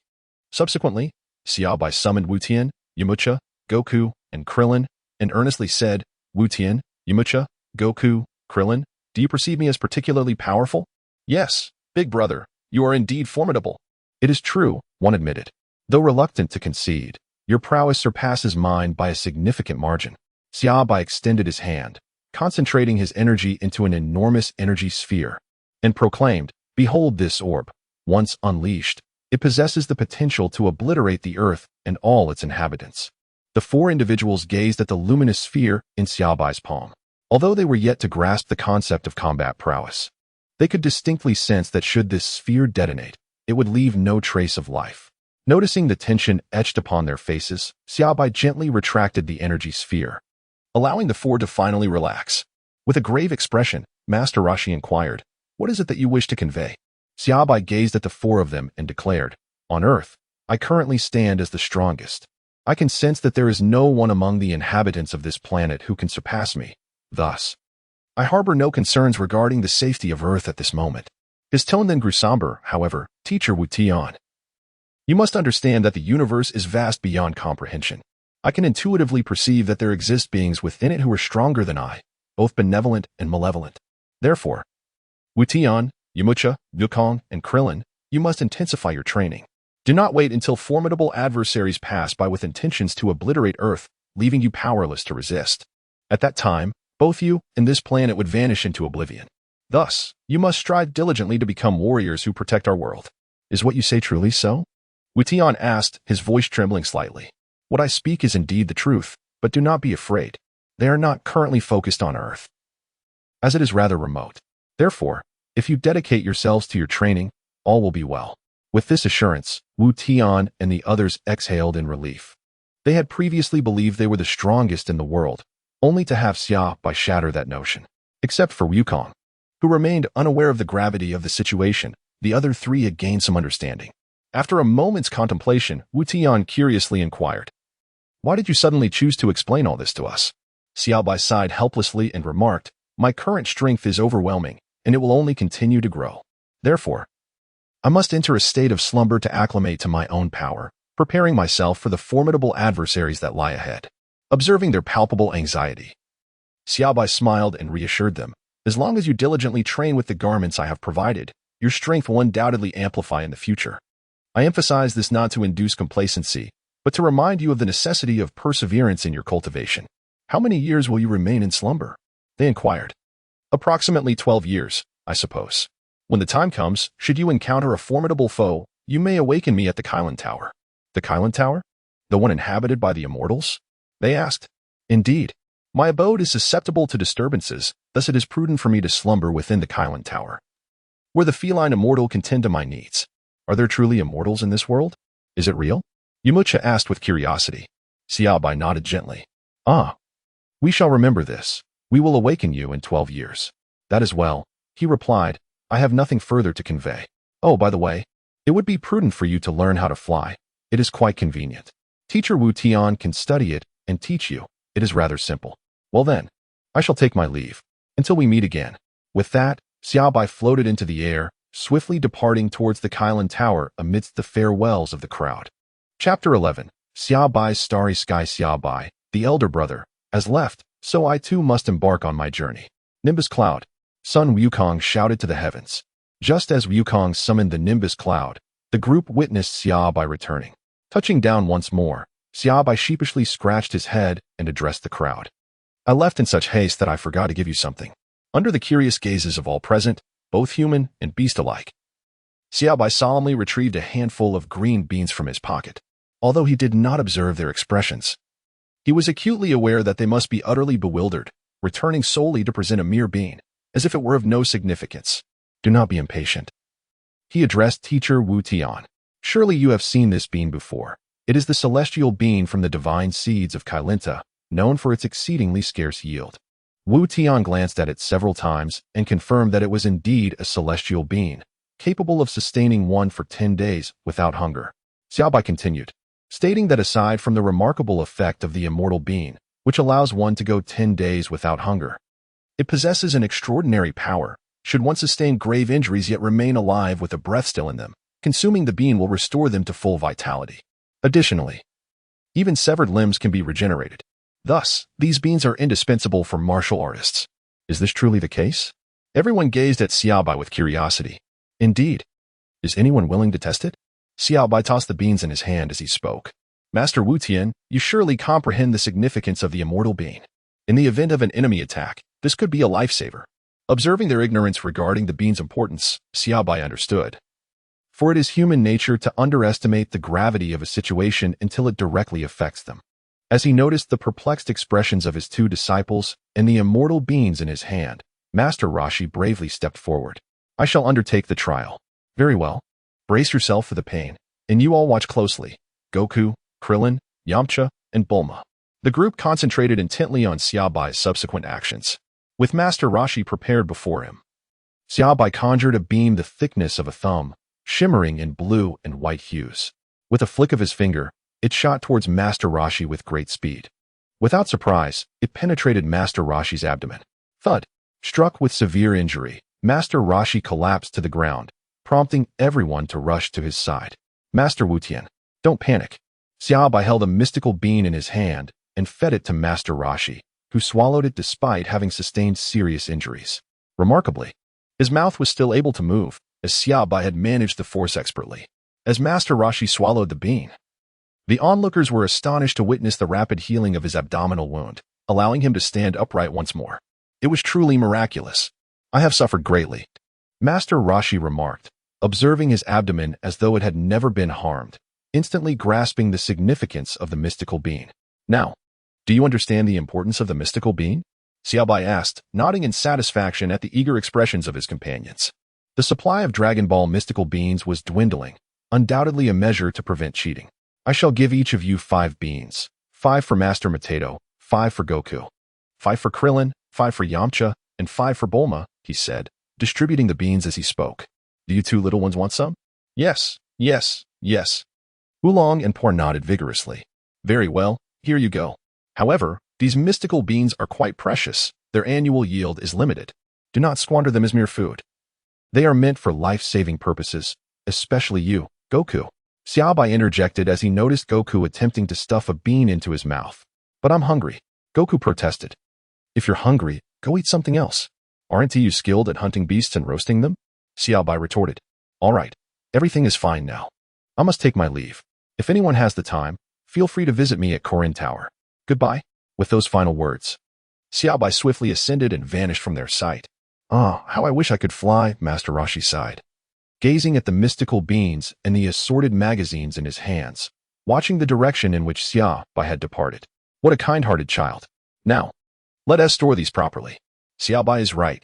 These mystical beans are indeed life-saving. Goku, don't be greedy and waste them. And Krillin, make sure to utilize the adjustable weight clothing Xia Bai gave you wisely. Goku, you must not slack off in your training, even when practicing alone. I understand, old man. I will train diligently, Goku replied, leaping onto the Nimbus Cloud and waving to everyone. Good luck, Goku. See you. The Nimbus Cloud shimmered like a streak of golden light, swiftly disappearing from view. Oolong, is it dangerous to search for the Dragon Balls? Krillin inquired, looking at Oolong. Indeed, it is quite challenging, Oolong responded. Master Potato, do you need me to escort you back to Kame House? Oh no, we can return on our own, Krillin replied. Then we shall take our leave, Master Potato. He added, yes, be careful on the way, Master Roshi cautioned as only he and Krillin remained at the entrance. Let us go, Krillin. Oh, and remember to adjust the weight of that clothing. When we return, we'll train every day. Yes, Master. Thus, each individual resumed their own life, embarking on their respective adventures, attending classes, while one discreetly perused a magazine. Atop the tower, the cat sage, clutching a cane, awaited the return of Xia Bai. Having already caught sight of the ample fish Xia Bai had gathered on the way back. How blissful it is to be nourished by others. The sensation is truly delightful. Ahem. No, I am the cat sage, not one of those mundane pets. Cat sage, I have returned. Xia Bai greeted it with a cheerful smile. The feline spirit dashed towards the water and the school of fish that Xia Bai had brought along, and upon seeing the variety of fish within, the cat beamed with joy and contentment. In the evening, the pair roasted several fish. It is worth mentioning that the fish here consisted merely of bones, devoid of numerous tiny spines, allowing Xia Bai to relish the delectable and succulent flesh with unrestrained delight. After the meal, they comfortably settled into their chairs, gazing at the star-studded sky above. Xia Bai found himself entranced, reminiscing about his childhood summers spent napping in the courtyard, where he could gaze up and see countless stars. Back then, he would often consult his books to identify numerous constellations, including the Big Dipper, which resembled a ladle, among others, though the details had faded from memory. The stars twinkled, presenting a breathtaking scene. Yet, over 2 decades later, upon looking again, only a sparse scattering of stars remained. How many people still take a moment to appreciate the stars in the night sky these days? Chapter 12. The blissful cat. The man and the cat reclined on the ground, beneath the vast expanse of stars, as time quietly slipped away. The stars continued their gentle movement, and the pair drifted into slumber, their heads resting together. A bubble dangled from the cat's nose, and the soft purring sounds added a touch of liveliness to the tranquil night. Gradually, Xia Bai sensed a fluffy presence in his dreams and instinctively reached out to embrace it, seeking warmth against the cool breeze. The bubble on the cat's nose burst as it nestled deeper into Xia Bai's embrace. Thus, the man and the cat peacefully slumbered together. As time flowed on, the following morning arrived, with warm sunlight pouring down, illuminating the vibrant life on the ground. In the Kalinta, Xia Bai basked in the sunlight, feeling a cozy warmth enveloping him. With his eyes closed, he indulged in a moment of laziness, reluctant to rise. However, he suddenly recalled that he had not slept in a bed the previous night. Upon reflection, he realized he had indeed slept on the ground of Kalinta, which explained the firmness beneath him. Yet, there was a soft, plush sensation in his arms. When had he acquired a stuffed toy? Xia Bai opened her eyes in confusion, and at that moment, the cat also opened its eyes. Their gazes met, and upon further inspection of their current position, it bore a striking resemblance to the times when the owner cradled the cat while sleeping.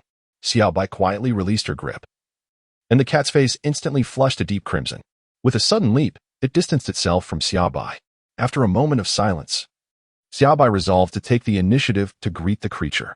After all, as long as she remained unembarrassed, it would be the others who felt awkward. Besides, the being before her was merely a cat, albeit one with a long lifespan and a reputation as a celestial being. Nonetheless, it was still just a cat, and quite an adorable one at that. Good morning, cat sage. Good morning, Xia Bai. I shall seek something to eat. After searching for a while, she found little more than fish and celestial beans. After all, these were the staples that sustained the cat daily. Stretching languidly, she consumed a celestial bean, instantly feeling revitalized. Approaching the edge of the tower, she gazed down at the swirling clouds below. Xia Bai cupped her hands into a trumpet shape and shouted into the clouds, roar. In truth, Xia Bai was quite eager to learn the art of foresight. It had seemed to be a skill reserved for deities. Thankfully, she was destined for slumber. Otherwise, would she spend her days gazing at clouds from Kiran Tower? Little White, what if I get hungry or thirsty while I am asleep? Ding. Elementary student card cough. No, host. Even in slumber, the capable system shall manage the rest. Very well. Now that she had clarified her concerns, Xia Bai felt unburdened. A 12-year slumber awaited her. How delightful. She could only wonder what the state of Earth would be upon her awakening. Surely, the Dragon Ball warriors would have grown even more formidable. After all, A single garment she had bestowed upon them would last for an exceedingly long time. Vegeta and the others would find it impossible to damage that attire, which was even more impressive than bulletproof vests. Encountering her, they were certainly in for a windfall. As for Goku, the training enthusiast, she presumed he would easily overcome Piccolo and the Saiyans in due time. Xia Bai turned her gaze towards the cat with 6 quivering whiskers, observing it intently. After a minute, and then 5, a faint blush appeared on the feline's face, causing it to retreat a few steps, subtly distancing itself from Xia Bai. Is there something you wish to convey? You need not stare at me incessantly, she remarked. Cat Sage, I am preparing to slumber for 12 years, however. The noise next door is quite bothersome. I cannot simply wander into the wilderness to rest, can I? Hence, I was hoping to sleep within the Kylan Tower. Would that be permissible? Xia Bai inquired, her eyes filled with anticipation, realizing that this place was not her home, and she could not act as she pleased. Ah, I see. That is indeed feasible, the cat mused, twirling its whiskers. After all, it had been alone in the Kylan Tower for quite some time. Although there was a sleeping individual present, it did not feel entirely lonely. Upon hearing the Cat Sage's response, Xia Bai felt a surge of happiness. Thank you, Cat Sage. However, there are no other beds available here. You will need to descend and procure some. The Kylan Tower only housed small beds meant solely for cats. Do not fret. Just watch me, the cat replied confidently. Xia Bai stood beside the wall, her eyes gently closed. With a graceful gesture, she commanded, transform. In an instant, the previously barren floor was adorned with an opulent bed, accompanied by plush bedding that exuded comfort. Observing the bed's sudden appearance, Xia Bai nodded in satisfaction. The ability to create something from nothing was indeed remarkable. Meanwhile, the cat, startled by the unexpected emergence of its luxurious new bed, leaped in surprise several times before curiously approaching it. The lavish bed contrasted sharply with its own modest little bed, which seemed ordinary and unremarkable in comparison, evoking a sense of melancholy that stirred deep within. Though the little one felt a twinge of sorrow, it chose to remain silent about its feelings. Xia Bai gazed at the cat with a conflicted expression, and an involuntary smile crept across her face. Dear feline spirit, let me assist you in acquiring a new bed. Upon hearing Xia Bai's words, the cat felt a surge of joy within, yet its demeanor remained largely unchanged. Ahem, that would be agreeable. Xia Bai once again employed her old tricks, transforming the cat's bed into a sumptuous little haven, fit for a feline deity, inviting her to test its comfort. Indeed, it was delightful. The cat squinted its eyes, observing Xia Bai as she turned away, and excitedly rolled about on the plush bedding, reveling in its softness. It yearned to burrow itself within, reflecting on its 8 centuries of existence, and pondering why it had never considered creating such an opulent resting place. Suddenly, the cat jolted upright, declaring, I am a celestial cat. I must maintain my composure. Xia Bai promptly brought over a large package filled with seasonings for grilled fish, which should suffice for quite a while. Thank you very much, she replied. Having such a handy assistant is indeed delightful in such a short time. All necessities for eating and resting have been arranged, sparing her the trouble of managing it herself. Xia Bai contemplated for a moment, realizing there was nothing pressing to attend to. He then turned over, enveloping himself within the warmth of his blankets, and with great effort, extended his hand to greet the feline companion. I shall now succumb to slumber, dear Cat Sage. We shall meet again in 12 years. By the way, should any nefarious individuals approach, they shall be drawn to me, and any malicious attempts to harm me will be swiftly eradicated. The cat extended its paw, acknowledging its understanding. Gradually closing its eyes, Xia Bai silently whispered to himself, Little White, let us commence our slumber. As he drifted into sleep, Xia Bai's spirit began to harmonize more profoundly with his physical form. As this was a case of soul transference, there had always been a slight dissonance. Thus, surrendering to sleep would alleviate Xia Bai's lingering concerns and allow him to better adapt to the burgeoning power he experienced daily. In the past, he had envied Broly, the legendary Saiyan, whose strength would incrementally grow each year, seemingly without limit.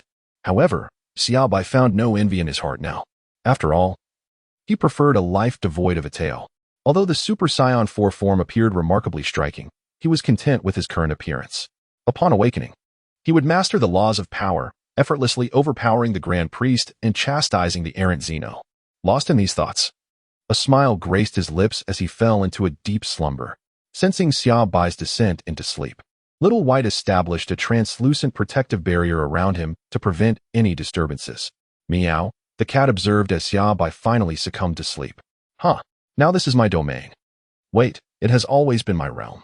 Bounding joyfully to the side of the small bed, it rolled around in delight.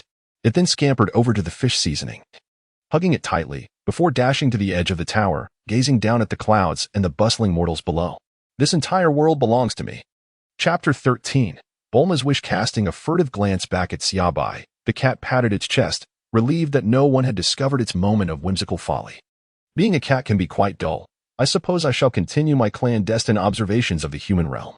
As Xia Bai slumbers, time flows gently, the stars shift. And with Xia Bai's involvement, what transformations will this world undergo? A mere flutter of a butterfly's wings may instigate a chain of events, let alone the grand metamorphosis that a butterfly with colossal wings like Xia Bai could provoke.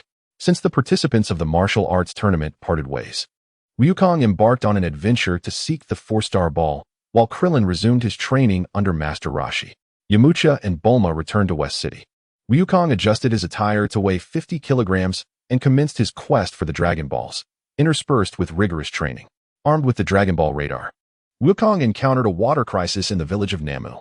After investigating, he discovered that a group of beasts known as the Kiran had blocked the water reservoir. Utilizing the Kamehameha wave, he broke through the dam that the Kiran had secured with rubber bands.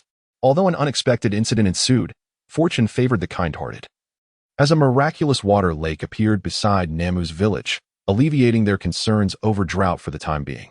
Upon departing from Namek, Wukong continued his search for the Dragon Balls. After an encounter with the Pilaf gang, he finally confronted the Red Ribbon Army, who were frantically collecting Dragon Balls in a futile attempt to dominate the world. However, unbeknownst to them, the leader of the Red Ribbon merely wished to wish upon the dragon to grow taller, as height had long been his silent struggle. After Wukong vanquished 2 leaders of the Red Ribbon, he experienced a series of engaging adventures, only to discover that his radar was malfunctioning, compelling him to seek Bulma in West City for repairs. In West City, Bulma and Yamcha were embroiled in a cold war. As a genius inventor, Bulma had inadvertently created a shrinking bracelet and, in a twist of fate, decided to abandon Yamcha to join Wukong in his quest for the Dragon Balls. Wukong, Bulma, and the later joined Krillin embarked on a new journey. This time, they encountered the telekinetic Blue School. With the assistance of the robot Ding Xiaoyu, they ultimately triumphed over Blue School. Their pursuit of the Dragon Balls led them to the Karin Tower, where, introduced by UPA and his father, Wukong learned of the tower and the legendary ultra-holy water.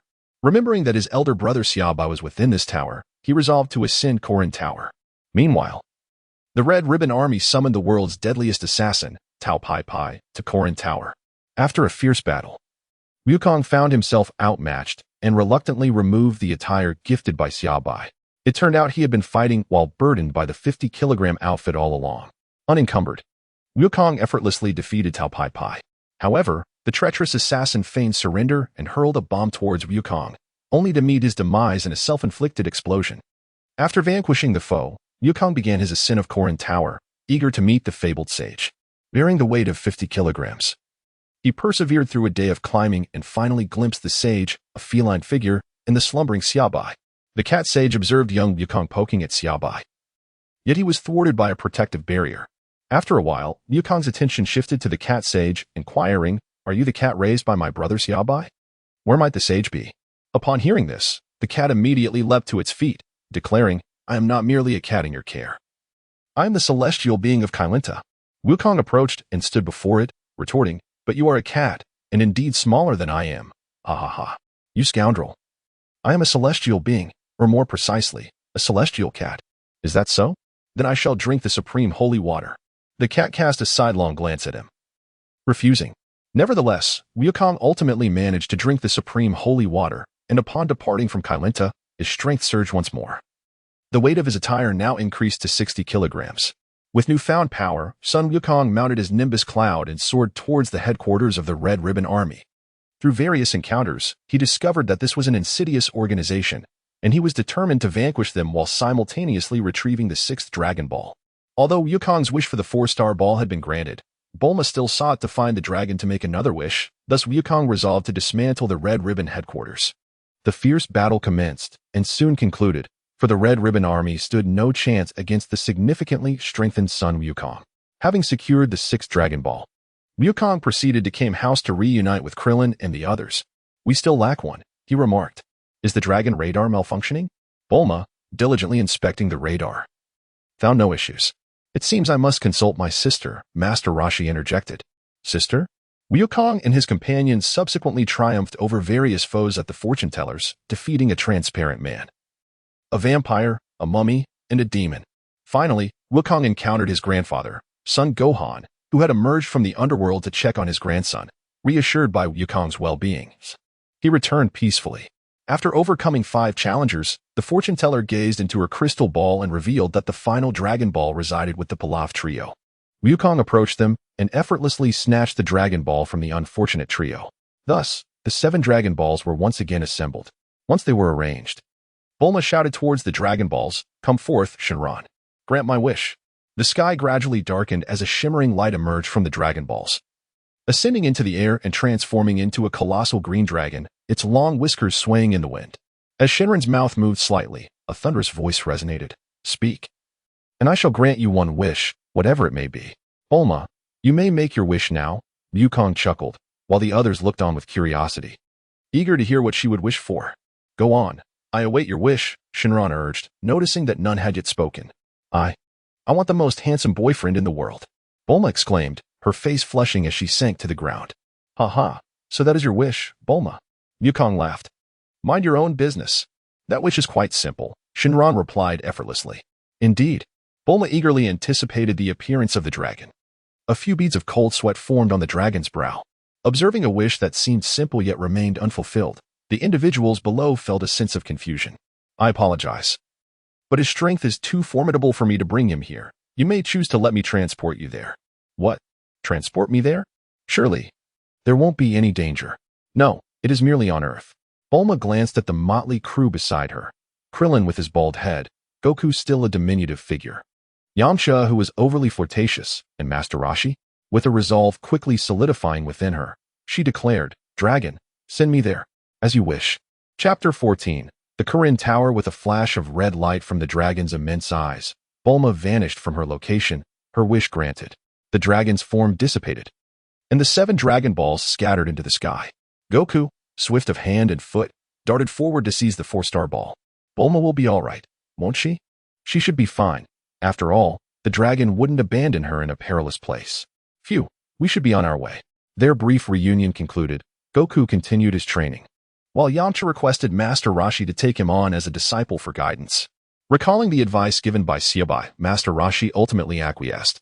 Just as they felt assured that Bulma was safe, she was already shivering, clutching her arms in anxiety. "Where am I?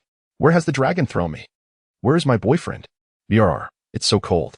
Before Bulma could comprehend her surroundings, she heard a voice. Hey, huh? Who's speaking?"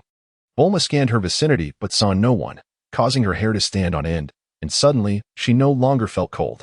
Master Roshi, observing Bulma's fruitless search, found himself in a complex emotional state, pondering what expression would be most appropriate. The feline within was deeply conflicted. "Though you are tall, that does not grant you the right to disregard me. I am a celestial being, deserving of some respect." "Hey." This time, Master Roshi tapped Bulma's leg with his staff, hoping to gain her attention. Finally realizing someone was tapping her, Bulma looked down to discover it was merely a cat. With her eyes closing, Bulma fainted, mumbling, "Dragon. You tricked me." The dragon, sweating profusely, indicated its unfamiliarity with her and muttered, "Idiot." Master Roshi, bemused by the sudden appearance of this girl who fainted upon seeing him, felt a wave of awkwardness wash over him. He stroked his whiskers, thinking, "Look, even Xia Bai adores me. After all, I am utterly charming. Why did she faint at the mere sight of me? Oh well, this mortal is not worth my attention." Master Roshi, who had observed Earth from afar far too often, reflected on the countless interactions he had witnessed. "Girl, do you dare yell at me?" "Boy, I did not." "Female, you just raised your voice." "Male, fine. I shouted at you." "Female, how dare you shout at me? Let's break up." The cat casually tossed the unconscious Bulma onto its small bed, seemingly with her head facing down. Never mind. The cat decided to eavesdrop on the human world and tossed a small blanket over. As night fell, Bulma stirred slightly, propping herself up with her hands, yawning and rubbing her eyes. She surveyed her unfamiliar surroundings and recalled the events of the previous day, sobbing softly with her hands covering her face. The most handsome boyfriend I desired turns out to be a cat. I can never trust Shenron again. "Hey, young lady. How did you arrive at the Kylan Tower?" Kylan Tower? Is this really Kylan Tower? Observing Bulma's startled reaction, the cat decided against further questioning and opted to use its telepathy instead. Meow, I see. Bulma, look behind you. Without overthinking, overwhelmed by the influx of information, Bulma obediently glanced back. In her line of sight was a luxurious bed with a figure lying upon it. Unconsciously, she approached, fixating on the visage of Xia Bai. Bulma recognized her, as she was renowned for her unparalleled prowess in martial arts. Bulma had once admired her, an individual marked by immense strength, humility, kindness, and a willingness to help. Above all, she was strikingly beautiful. Bulma clapped her hands. Shenron, I believe in you again. Reflecting on her situation, she mused. First, Shenron granted my wish to come here, and then there's this contrasting cat beside me. And he is sleeping, reminiscent of a reverse sleeping beauty. Perhaps a kiss will awaken him? Shouldn't I be the princess rescuing the prince? Cough, cough. The cat, observing Bulma lost in her daydream, cleared its throat, intending to rouse her. Abruptly interrupted, Bulma's eyes flared with intense anger, causing the cat's spirit to bristle with unease. Bulma was a woman bold enough to slap Beerus. Even if she later faltered, her prowess eclipsing that of the god of tea in his prime. Just as the cat was about to speak, Bulma suddenly stood, tossed a capsule onto the ground, and a plane materialized. Striding into it, she declared as the plane took off, I will return. The cat, frozen in place with its claws extended, marveled at the tempestuous woman. Meow, I just saw a pair of humans engaged in a game for two. Though I don't understand it, it doesn't diminish my enjoyment. Meow, let us continue. Bulma piloted the plane straight home, rummaging through her belongings before dashing to the market for a shopping spree. Upon returning, she promptly parked the plane. Bulma, where are you going? I'm going out. Bulma's parents exchanged a knowing smile. Such is the nature of a rebellious girl. With a playful grimace, Bulma swiftly took flight in her aircraft. As she soared away, Bulma's mother unexpectedly produced a plate bearing 2 glasses of wine. Would you care for a drink? Dr. Briefs gently stroked the back of his black cat, lifted a glass, and silently savored the bittersweetness of their daughter's growth alongside his wife. In the afternoon, at Karin Tower, the cat was busy grilling fish when a resounding noise filled the air. Turning to investigate, they discovered Bulma's plane had landed at the tower, which then transformed into a capsule with a resounding pop. Bulma approached the cat's sage, retrieving a capsule from her pocket, and tossed it to the ground. As the smoke dispersed, a gigantic aquarium appeared, teeming with fish swimming gracefully within. Leaning forward, Bulma gazed earnestly at the cat and proposed, Karin, I intend to stay here for a while, and will regularly bring you fish from around the world. What do you say? Fish from around the world? Regularly? The cat mused, shaking its head. That won't suffice. It needs seasoning. Not a problem. Just let me know what you desire, and I'll settle in here. Ignoring the cat, who was now drooling over the fish, Bulma moved beside the bed of the sleeping Yamcha and cast a blue capsule, which promptly revealed a cozy little room, perfectly sized for her solitary residence. Once everything was arranged, Bulma stretched and declared, well, for now, this will be my abode. Chapter 15. The top 8 say, Bulma, are you really going to watch over him here indefinitely? The cat inquired timidly. With no other options available and realizing they were up against a formidable opponent, the cat felt somewhat dependent. True enough. Next time the Dragon Balls are available for wishes, I shall request a method to enter others' dreams. Bulma resolved with a clap of her hands. You truly are a genius. Of course, I am a super genius. Bulma exclaimed with a playful stance, her laughter ringing out. Disregarding the cat's comments, Bulma busied herself bringing over a table, tea, and snacks, settling quietly beside Yamcha. Soon, the 22nd World Martial Arts Tournament was on the horizon. On May 6, 753, after a series of peculiar events, Goku finally arrived just before the registration deadline, joining Master Roshi and the others who had arrived early. The group, consisting of Master Roshi, Goku, Bulma, Krillin, Yamcha, Launch, and 2 pets, was now assembled. Bulma, where did the dragon send you? Krillin asked, eyeing the now taller Bulma with curiosity. Feeling the collective gaze upon her, Bulma's cheeks flushed crimson. The dragon sent me to Karin Tower. Karin Tower? Upon mentioning this, several individuals recalled the slumbering Xia Bai. How is Xia Bai faring? Quite well, merely in a state of perpetual sleep. Thus, I wish to use the Dragon Balls to wish for entry into dreams. Goku, Krillin, Yamcha, will you assist me in this endeavor? Bulma joined her hands in prayer, gazing at the assembly. Haha, of course, Bulma. Once this martial arts tournament concludes, we shall embark on a quest for the Dragon Balls together, Goku replied. exchanging glances with the others. That's splendid, Goku. Thank you all. By the way, after this tournament, Xia Bai gifted you adjustable weight outfits. How have you fared with them? Have you been diligent in your training? Xia Bai has invested considerable effort on your behalf. Haha, my current outfit weighs 300 kilograms. How about you, Krillin? Goku scratched his head while directing his gaze at Krillin. 300 kilograms, truly remarkable, Goku. You even swam over from Earth, exclaimed Master Roshi, astonished at Goku's declaration.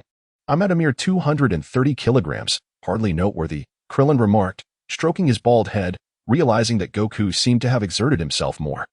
I have observed Krillin's dedication over the past 3 years. He has been quite industrious. Master Roshi affirmed his commitment to training. And Yamcha? Bulma inquired. I too have reached the same level as Krillin, Yamcha replied. I have been diligently training, especially since becoming a disciple of Master Wutian. Puya Lu chimed in happily from the side. It appears everyone has been industrious over the past 3 years, diligently honing their skills. Master Roshi nodded appreciatively. The registration has concluded, and the competition will commence tomorrow. Let us dine, Master Roshi proclaimed, taking the lead. Oh, splendid. I have been famished for ages. This time, I must eat until I am 8/10 full. The group clustered together as they made their way to the restaurant. However, upon checking his wallet, Master Roshi discovered it to be empty. Observing the cheerful group ahead, he felt a profound bitterness in his heart, resigned to follow them. As they entered the restaurant and began to feast, Master Roshi felt as though his heart was bleeding. The next day, the competition commenced, with the preliminaries selecting 8 finalists from the 182 participants: Yamcha, Tien, Wolfman, Shenlong alias of Master Wutian, Jiaozi, Krillin, Puff, and Sun Wukong. A brief analysis of combat power: Yamcha, original plot 102, now 240, Tien, 145 techniques 210, Wolfman, 19, Shenlong, 139280, Jiaozi, 94, Krillin, 115258, Puff, 62, Sun Wukong, 150320, the soon-to-appear Demon King Piccolo, 260. Note: the combat power will increase when utilizing the skill Explode, which I have not documented. The Wolfman and Puff are merely included to meet word count, to provide everyone with a more intuitive understanding, considering Xia Bai provided them with training items. It would be inappropriate if they did not surpass their original level slightly. In the familiar arena, with the well-known host once again in attendance, greetings to all spectators. Welcome to the quarterfinals of the 22nd Global Martial Arts Championship. As the number of participants continues to swell, the competition has now transitioned to a triennial event. Now, let us introduce the contenders for the first match, Yamcha and Tenshinhan, who will advance to the semifinals. Let us await the outcome with bated breath. With that, the host gracefully leaped off the stage. Yamcha and Tenshinhan made their way from the waiting room to the arena. Go, Yamcha. You can do it. Come on, Tenshinhan. 2 pairs of eyes locked onto each other, and even before the battle commenced, sparks were already flying between the spectators, Jiaozi and Puar. As the match began, the two engaged in tentative exchanges before launching into a fierce assault. While Tenshinhan's fighting prowess was nearly half compared to Yamcha's in his untransformed state, he unleashed his solar flare and 4-way fist. Yet, under Yamcha's relentless onslaught, he found himself increasingly on the defensive. Hiya. Observing the arduous battle ahead, Tenshinhan resolved to unleash his full potential in a decisive move. You wish for a single strike to determine the victor? Very well, I shall oblige. Yamcha, recognizing Tenshinhan's readiness to execute his ultimate technique, also summoned all his strength. Kamehameha. Kamehameha. The 2 dazzling energy waves collided spectacularly. Both fighters strained with all their might. But ultimately, Yamcha triumphed, as his power surged beyond Tenshinhan's after transformation. In the end, Tenshinhan was blasted out of the ring, sustaining some injuries. Tenshinhan. Upon witnessing Tenshinhan's plight, Jiaozi swiftly rushed to his side. Wiping the blood from the corner of his mouth, Tenshinhan remarked, I'm fine. But I never expected to lose in the very first match. He approached Master Roshi, his head bowed in shame. What a disgrace. Master Roshi exclaimed with a fierce expression. If Jiaozi loses the next match, I shall have your heads. Chapter 16. The Donut Wave. The second match featured Chaos and the Werewolf. Thanks to the arrival of Slumber Bai, the moon remained visible, and thus, the werewolf did not harbor animosity towards Chaos. On each full moon night, he could still transform into a plump human. In a swift display of skill, Chaos defeated the werewolf, securing victory for Master Roshi in the second match. As the third match commenced, Master Roshi's disciple Jiaozi faced off against Master Roshi's other student, Krillin, both diminutive figures, both bald, though Jiaozi sported a single hair. The battle was about to begin. Before Krillin could begin to gauge the strength of Jiaozi, Jiaozi had already launched a fervent assault upon him. The words of Master Roshi lingered in Jiaozi's mind, although he was uncertain whether Master Roshi would truly take drastic measures should they fail. It was a gamble he was unwilling to take. Observing the relentless onslaught from Jiaozi, Krillin felt a tinge of helplessness. For he recognized from the outset that the dumplings in the bowl were no match for him. However, given that Jiaozi was an endearing child, Krillin was more than happy to warm up in this bout, preparing himself for a later contest with Goku. Jiaozi, witnessing his attacks effortlessly parried by Krillin, felt an increasing urgency. Tien Shinhan, watching nervously from below the arena, had a clear view of the unfolding combat with his 3 eyes. He realized that Jiaozi's path to victory was exceedingly arduous, if not entirely impossible. The bald man on the stage bore a striking resemblance in combat prowess to the warrior Yamcha he faced. Krillin, you can do it. Defeat that little squirt. As Jiaozi recognized the futility of his basic attacks, he retreated from Krillin's range and soared into the sky, extending his right hand. He conjured a sphere of energy at his fingertips. DD Wave. The energy sphere then shot forth, racing towards Krillin like a bolt of lightning. DD Wave? That seems quite familiar, Goku remarked with a grin. Ah, now I see. It was the same technique used by Tao Pai Pai, whom I previously dispatched. What? You mean you killed Tao Pai Pai? Tien Shinhan and Master Roshi, who were anxiously observing from behind a wall, overheard Goku's exclamation. Yes. It was at Karin Tower when I took him down, Goku replied, his tone nonchalant. That is truly impressive, Goku. Tao Pai Pai was the world's top assassin. Tien Shinhan exclaimed. Haha, it wasn't too difficult, considering he tried to blow me up. Goku scratched his head, slightly embarrassed by the praise from Master Roshi and Yamcha. At that moment, Tien Shinhan approached. You claim to have killed Tao Pai Pai? Impossible. It's true, Goku insisted. Tien, Master Roshi called out, as Tien Shinhan attempted to walk away. He spoke earnestly. I see the kindness in both you and Jiaozi. Your strength has long surpassed that of Master Shin. Why then, do you choose to wield such formidable power and techniques for malevolent purposes? I sense your abilities cry out for righteousness. True strength is meant to protect, not to destroy. There are always greater forces beyond our own. And I have heard from a powerful individual that there are even stronger foes beyond Earth. The safety of this world will depend on you. Tien. It is time to part ways with Master Shin. Tien's expression twisted momentarily before he retorted, mind your own business. He then strode away with a solemn demeanor. Master Roshi observed Tien's retreating figure, a mysterious smile gracing his face. DD Wave. DD Wave. For safety's sake, Jiaozi unleashed dozens more energy waves. Panting heavily as he stood, this should suffice. Gazing at the smoke billowing from the explosion, Dumpling smiled and remarked, Hey, I'm right here. Unbeknownst to him, Krillin had already flown to his side and patted him on the shoulder. After Shiro had emphasized the importance of flight, Master Roshi had long since delved into the art of aerial maneuvering, as it was not particularly difficult, merely a matter of utilizing one's ki. Consequently, Goku, Krillin, Yamcha, and the others had already mastered the art of flight. All right, it's your turn now. I have discerned all your attack patterns. Krillin's eyes narrowed, and with a swift strike of his hand, he struck Dumpling at the nape of his neck. Dumpling's body went limp, and he promptly lost consciousness, plummeting uncontrollably from the sky. Ah, Dumpling. As Dumpling fell, the audience instinctively shut their eyes, unable to bear witness to the impending calamity. Just as Tien prepared to fly over and rescue him, Krillin swiftly descended, catching Dumpling and landing steadily on the arena, gently placing him down. Tien, with a quick movement, embraced Dumpling, his expression complex as he turned to Krillin and said, Thank you. The announcer, seeing the battle concluded, leaped into the ring and proclaimed, The third match has ended. Let us congratulate Krillin on his victory. Now, for the fourth match, we welcome competitors Son Goku and Pudding. With a flourish, the announcer made his exit from the stage. As Son Goku and Pudding took to the arena, the audience erupted in excitement, chanting, Pudding, Pudding, Pudding, go Goku. Defeat that ugly man. Ever since witnessing Shiro's serene visage, Bulma had abandoned her infatuation with celebrities. Huh? It seems Pudding is quite popular, Wukong mused, glancing at the roaring crowd. Indeed, she is immensely favored.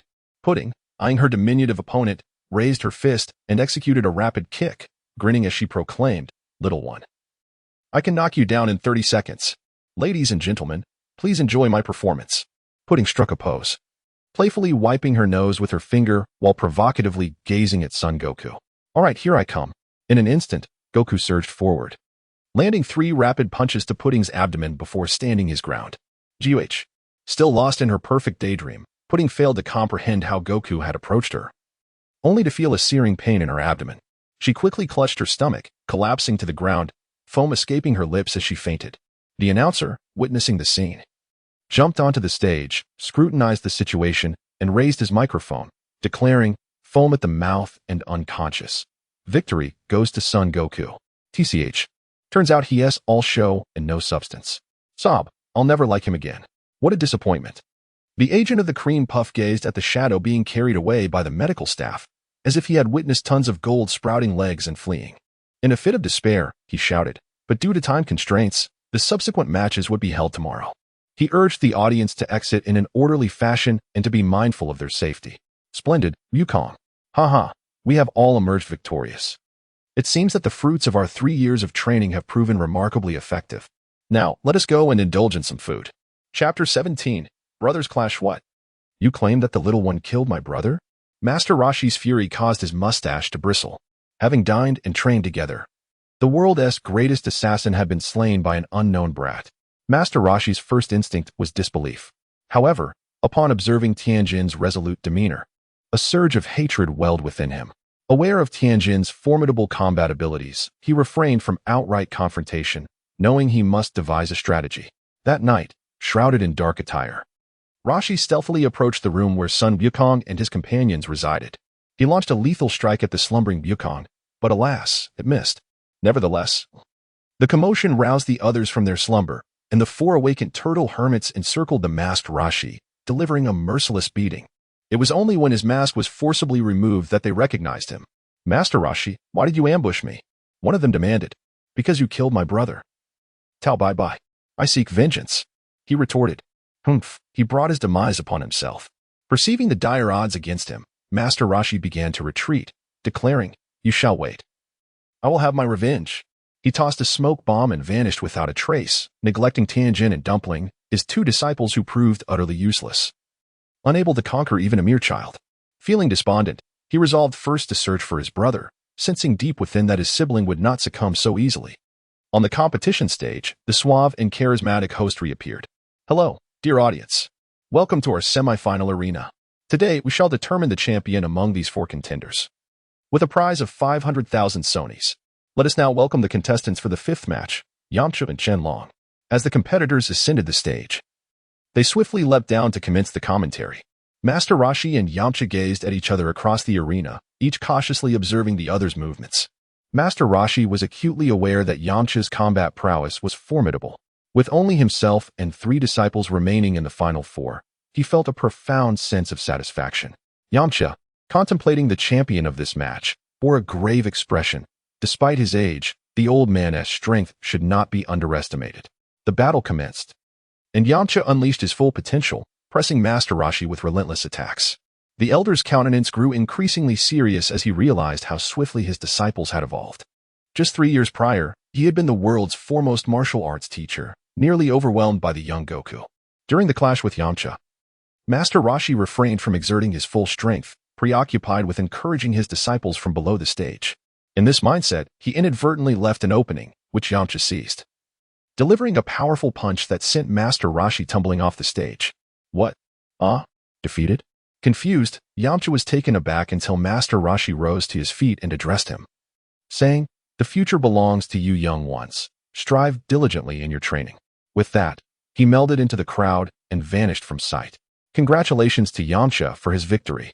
Even after stepping off the stage, Yamcha remained in a daze, yet he silently vowed to dedicate himself to training. The next match was set to feature Krillin and Goku, and he eagerly anticipated their confrontation. "Yamcha, you were magnificent," came a slightly delayed reaction from Poir. Meanwhile, Goku and Krillin stood ready on the stage, prepared to engage in battle. At this moment, the freshly attired Master Roshi returned to the side of Bulma and Launch. "Master, where have you been?" "Ahaha. I was watching the previous matches from the restroom backstage, They were truly exhilarating. I never expected Yamcha to reach the finals. I wonder who will prevail between Krillin and Goku. Go, Goku. Go, Krillin. I won't hold back. I will fight you with all my might, Krillin declared, gazing at Goku with fierce determination. Throughout their lives, the innocent Goku had always outpaced him, regardless of how hard Krillin trained. It felt as if he could never catch up to his friend's strides.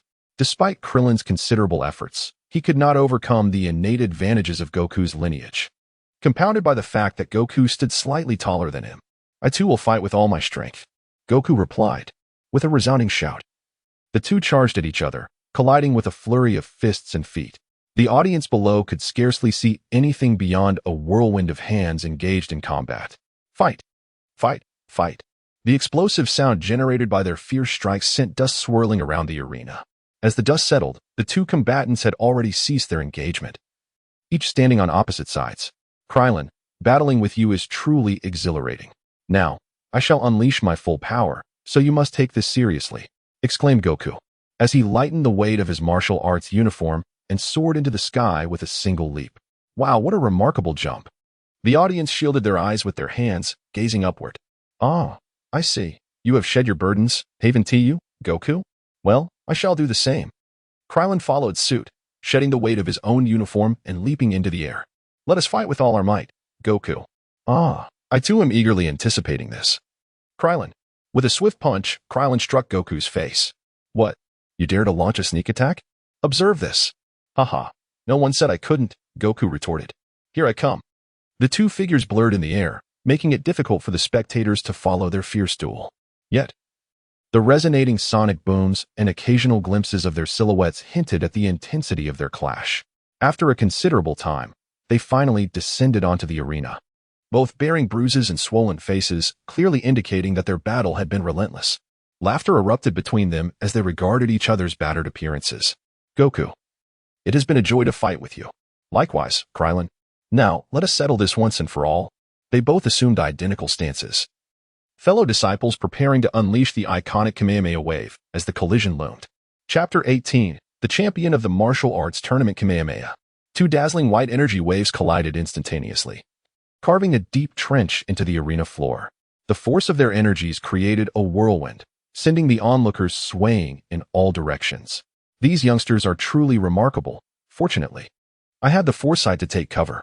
Now we witness both competitors employing the Kamehameha wave simultaneously. Who shall emerge victorious? As Goku's energy wave bore down upon him, Krillin's face flushed with determination as he summoned every ounce of his strength. However, he could only watch as the opposing energy inexorably advanced towards him, ultimately pushing him off the arena. As Krillin tumbled down, he quickly came to terms with his defeat. Goku, you are truly a prodigy of pure training, he called out, brushing himself off and facing Goku. Congratulations, Goku. You performed admirably as well, Krillin. I nearly faltered myself. Much like a comforting classmate consoling another who did not fare as well. Krillin leaped over the wall to reunite with Master Roshi and the others. You did well, Krillin. Indeed, you are already quite formidable. Having transformed into a blonde, Lan Shi approached to gently pat his bald head in a gesture of comfort. Perhaps feeling it was insufficient, she patted it again, leaving Klin bewildered by the amusement of such a shiny scalp. Well, our arena has been restored by the diligent staff. Thank you for your hard work. Next, we shall proceed to the grand finale. Will it be the illustrious contestant Sun Wukong or the talented Yamcha? Let us witness who shall claim the grand prize of 500,000 Sony and discover who will be crowned the champion of this tournament. Let us applaud and cheer, expressing our gratitude for the intense visual spectacle they have provided, allowing us to appreciate the allure of martial artists. Are you ready? The match begins. With agility, they leapt down from the platform. Wukong, you can do it. Defeat Yamcha. Young Master Yamcha, give it your all. Overcome Wukong. Go, little one. Go, handsome. As Yamcha gazed at Sun Wukong before him, he was filled with emotion. 3 years ago, he had been defeated, missing the chance to engage in a battle with Wukong. After 3 years of relentless training, he finally stood on the stage of the finals. It was time to validate the fruits of his labor. Wukong, let us commence. Witness my progress over these 3 years. With a shout, Yamcha raised his fist and charged forward. As he neared Sun Wukong, Wukong's fist shot out swiftly, intercepting Yamcha's blow without yielding an inch. Feeling Wukong's strength, Yamcha did not show any sign of surprise. After all, son Wukong was indeed formidable. Yamcha unleashed a relentless barrage of attacks, wave after wave, each of which Wukong adeptly countered or skillfully deflected. Heh, Yamcha, now it is my turn to strike. Wukong shook his head, producing a series of cracking sounds. Prepare to receive my blows, Yamcha. With fists as swift as lightning, Wukong unleashed a flurry of attacks. And despite Yamcha's best efforts to evade, he was struck on the shoulder, blood seeping from his mouth. You are truly powerful, Wukong. I never imagined that my 3 years of training would still fall short in comparison to yours. However, I shall not concede. Bring it on, Yamcha. As their battle intensified, the ordinary spectators could no longer discern their forms. All that remained were fleeting shadows dancing across the arena. Only Krillin and Master Roshi could perceive their movements, marveling at their incredible speed. Indeed, Master, after this martial arts tournament, I shall train even harder. Everything became a blur. Bulma, Lan Chi, and their 2 pets could only watch as dust swirled around the arena, unable to see the combatants' actions, left to idly munch on snacks. As the dust settled, Wukong and Yamcha stood facing each other. However, upon noticing Yamcha's bruises and breathlessness, it was evident that their recent clash had been fiercely contested. Yamcha, your strength is truly impressive. Yamcha cast a glance at Goku, whose injuries were evidently fewer than his own, and a tinge of bitterness welled up within him. Perhaps this is the essence of genius, equal effort yielding disparate outcomes. Yamcha resolved to unleash his ultimate technique, for the longer he delayed, the more his stamina would wane. While Goku, that extraordinary being, had barely exhausted any of his energy thus far. Goku, brace yourself for my final assault. If I cannot defeat you with this strike, I shall concede, he declared. With determination, Yamcha extended his arms forward, channeling the last remnants of his strength, causing the arena beneath him to tremble under the force of his burgeoning energy. Wolf-Fang Fist. 3 years of relentless training had led to this moment, during which Yamcha had devoted himself tirelessly to mastering his martial arts. This was his final act of defiance. As Yamcha surged forward, a shadowy wolf appeared at his side. Its fierce gaze, dark fur, and gaping maw signifying the ferocity of his impending attack. Witnessing Yamcha's ultimate move, Goku's expression grew grave. The fully unleashed Yamcha was not to be underestimated, and any lapse in concentration could spell disaster. Goku positioned his hands at his side in a flower-like formation, concentrating to gather energy into his palms, all while keenly observing the approaching assault. As Yamcha neared him, Goku thrust his hands forward. A blue and white energy wave erupted, colliding with Yamcha's attack, enveloping the arena in a blinding brilliance. The spectators could no longer discern the scene, only hearing the thunderous clash. After a prolonged moment, silence fell. The arena was now visible again, and curious gazes turned toward it. There stood Goku, hands still extended, breathless, while the arena had been ravaged, leaving a deep crater in its wake. Who has triumphed? Is it that little fellow? One voice speculated. From my expert perspective, it appears so. Where's Yamcha? I can't see him, exclaimed Poir, fluttering anxiously above. At this moment, Goku lowered his hands and leaped into the pit, cradling the unconscious Yamcha in his arms. Although unseen from the outside, Yamcha's all-out effort had also drained a considerable amount of Goku's energy. The referee, having navigated the damaged arena, checked on Yamcha before raising the microphone to announce, Yamcha is unconscious. Congratulations to contestant Goku for his victory. What an extraordinary display. Truly magnificent. Thunderous applause erupted as the crowd roared in support of the little fighter. Goku, you are amazing. Kame Sennin and others waved enthusiastically from below. Now, we invite contestant Goku to collect his championship prize. In the crowd beyond the wall, Tianjin Fan and Jiaozi silently observed the battle before preparing to depart. Let us go. Jiaozi, we must strive to cultivate diligently from now on. Indeed, Tianjin Fan. However, Master Roshi's gaze had already caught their attention. Chapter 19, The Quest for the Dragon Balls. Tianjin Fan, Jiaozi, where are you headed? Master Roshi inquired as he approached them briskly, drawing the attention of Krillin and others. Tianjin Fan and Jiaozi turned to meet the curious eyes of the crowd, as well as the elder's penetrating gaze. Jiaozi and I are looking for a place to train, Tianjin Fan replied. Noticing their potential for cultivation, Master Roshi suggested, if you do not mind, you are welcome to join us. I would be delighted to have you. Indeed. I would be more than happy to care for you, Launch exclaimed, her cheeks flushed yet her demeanor unwavering as she gazed at Tianjin Fan. Embarrassed, he glanced at her and said, regardless, we were once disciples of Master Crane. It feels inappropriate to impose upon you. Thus, Jiaozi and I intend to find a secluded place for our training. I see, Master Rashi remarked, his eyes brightening as he continued. There is an island not far from Kame House that is excellent for training. Furthermore, isolating yourselves will not be beneficial. Residing nearby would allow you the opportunity to engage in battles with Krillin and the others, which I believe would greatly aid your development. That's a valid point. Tianjin Fan conceded, scratching his head. Moreover, you cannot solely look after Jiaozi by yourself. As a woman, I can provide him with the attentive care he needs. Launch added cheerfully, clapping her hands. Tianjin Fan pondered this, feeling that her reasoning was sound, yet something felt amiss. Then it is settled, Master Rashi declared decisively. Ah, I appreciate your assistance, Tianjin Fan responded. Haha, this is splendid. We can train together. Yamcha, who had already awakened, approached and shook Tianjin Fan's hand. Yes.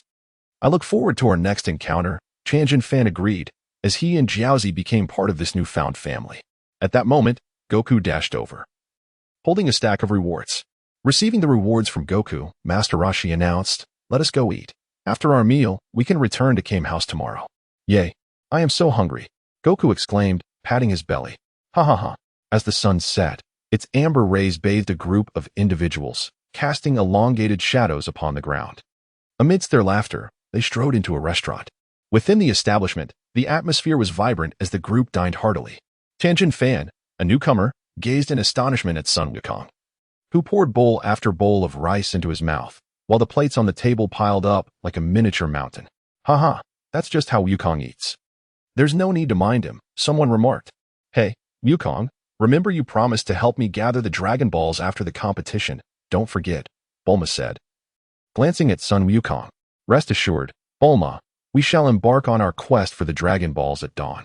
Tianjin Fan, perplexed, inquired, what exactly are these Dragon Balls? Oh, the Dragon Balls, came the explanation from Lan Chi, who had rushed over to elucidate. I never imagined such dragons existed in this world. As a group of individuals joyously dined together, a horrifying event unfolded. The Pilaf trio unleashed the nefarious King Piccolo, who had long harbored ambitions of world domination. In his quest for power, Pilaf summoned the demon, yet the situation quickly spiraled beyond his control. The demon disregarded Pilaf's commands, particularly after being informed that gathering the Dragon Balls could grant his wishes. Consequently, King Piccolo instructed his subordinate, Tambourine, to procure a list of all martial artists participating in the World Martial Arts Tournament while simultaneously seeking the Dragon Balls to restore his youthful vitality and regain his supreme fighting prowess, making world domination a mere formality. During the banquet, Tambourine infiltrated the tournament hall and seized the coveted list. Meanwhile, Goku and his companions remained blissfully unaware, peacefully slumbering at their inn. The following day, apart from Goku, Bulma enlisted the help of Master Rashi, Krillin, Launch, Yamcha, and their two pets to embark on a quest for the Dragon Balls, touting it as a rare opportunity for adventure. Initially resistant, Master Rashi capitulated under Bulma's insistence, and the sheer force of her determination swiftly subdued the others. Tien and Kairatsu, intrigued by the legend of Shenron, joined the expedition, embodying the adage that a family should journey together. Thus, Bulma piloted an aircraft, carrying 7 companions along with Oolong and Puar, commencing their odyssey to locate the Dragon Balls. In stark contrast, King Piccolo had dispatched Tambourine to methodically hunt down the martial artists on the list. The renowned fighters of Earth stood no chance against Tambourine, falling effortlessly to his might. To expedite the collection of Dragon Balls, King Piccolo hatched an egg, birthing a dragon-like demon named Simbalu. While he awaited updates on their progress aboard Pilaf's spaceship, Tambourine's mission proceeded smoothly, having eliminated the majority of martial artists, instigating widespread panic among the remaining fighters. Conversely, Simbalu faced difficulties in his search for the Dragon Balls, as Pilaf's information was imprecise, yielding only 1 Dragon Ball thus far. Upon returning with the solitary Dragon Ball, Simbalu sought to ascertain the whereabouts of the next one when I suddenly detected the positions of 3 Dragon Balls shifting continuously. Lord Piccolo, it appears we are not the only ones in pursuit of the Dragon Balls. Mai trembled as she addressed the formidable demon before her. Are there others aware of the Dragon Balls? Pilaf queried, his voice low, fearful of incurring Piccolo's wrath. Piccolo mused, stroking his chin thoughtfully. Simbalu, you need not continue your search for the Dragon Balls. Instead, assist Tambourine in eliminating all martial artists, and then return. Those yet to be found can wait. Yes, Lord Piccolo. Subsequently, Zimbarus spread his wings and ventured forth to rendezvous with Dambalin. The Dark Lord, possessing considerable intellect, realized that with someone laboriously delivering the Dragon Balls to his doorstep, there was no need for his minions to continue their relentless pursuits. He could simply await the arrival of the Dragon Balls. After all, Piccolo harbored immense confidence in his own abilities, believing that aside from those martial artists capable of sealing him, no one else posed a threat. Moreover, he presumed that the martial artists had likely been decimated by Dambalin by this point. With a hearty laugh, Piccolo reveled in the joyous occasion, and thus, he savored a refreshing glass of vanilla water. Meanwhile, Bulma and her companions swiftly located 2 Dragon Balls, bringing their total to 3 when including Son Goku. As Bulma gazed at the Turtle Hermit, Master Roshi, and Krillin, both of whom were covered in bee stings, she felt a surge of pride. She summoned a few capable allies to assist her in the quest for the Dragon Balls, thinking that such a clever scheme was uniquely hers. In contrast, Master Roshi and his companions were left to endure the indignity of being mere tools under the weight of brute force. The Dragon Balls would gradually be collected, and soon Bulma's group would cross paths with the Dark Lord Piccolo. Chapter 20. Goku, hurry and save Chi-Chi by a flowing river. Yachirobe was joyfully grilling a large fish he had just caught, his plump figure dancing around the campfire, mesmerized by the fragrant aroma of the golden-brown fish. Suddenly, he found himself surrounded. Yachirobe gazed at the 2 beautiful girls, the 3 diminutive figures, an elderly man wearing sunglasses, a peculiar 3-eyed individual, a pig, and a flying creature before him, utterly bewildered. He took a few steps back, extending his arms protectively in front of the grilled fish, and warily inquired, "What do you want?" "This fish is mine." Bulma stepped forward, fixating on the Dragon Ball adorning Yachirobe's chest. Turning back to her companions, she exclaimed, "It's the 1-star ball. Hooray! We already have 3, and with this one, we'll have 4. We are close to completing our collection." Bulma produced a stack of Sony. Eyeing the cautious Yachirobe as she stated, "We desire that orb. Here is 50,000 Sony in exchange." She extended the money forward and pointed at the Dragon Ball on Yachirobe's chest. "This glass ball?" Yachirobe questioned, removing the Dragon Ball and directing the inquiry toward Bulma. He tapped his chin thoughtfully, scrutinizing the orb in his hand before stepping closer to Bulma, meeting her gaze directly. "So what do you say?" Bulma looked at Yachirobe with eager anticipation. After a prolonged silence, just as Bulma and her companions began to lose hope for a successful exchange, Yachirobe finally spoke. "You'll need to add more money." With a deafening thud, a group of individuals collapsed behind Bulma, just as Yachirobe stood before her. They were still speculating whether they would have to engage in a battle to acquire the Dragon Balls. Bulma exhaled softly, contemplating that if all else failed, she might have to resort to closing the door and letting the monkey in. However, the current situation was preferable, as directly snatching the balls would seem rather improper. After all, they were not villains. With an increase in the offered sum, she successfully exchanged for the Dragon Balls, filling her heart with joy. Master Roshi and the others were equally elated, for once their wishes were granted, they could return to the Turtle Hermit's abode, a place he fondly remembered as his own dominion. Just as Bulma and her companions were about to depart, they realized that one member of their party was missing. "Where's Goku?" "Ah, my fish." As they searched frantically, a dreadful wail pierced the air. The group recalled the golden roasted fish they had seen moments ago and imagined Goku's voracious eating habits. Turning around, they discovered, to their dismay, that the fish had been nearly devoured. Returning to the scene, Bulma and the others found Goku happily feasting while Yachirobe fought for a share.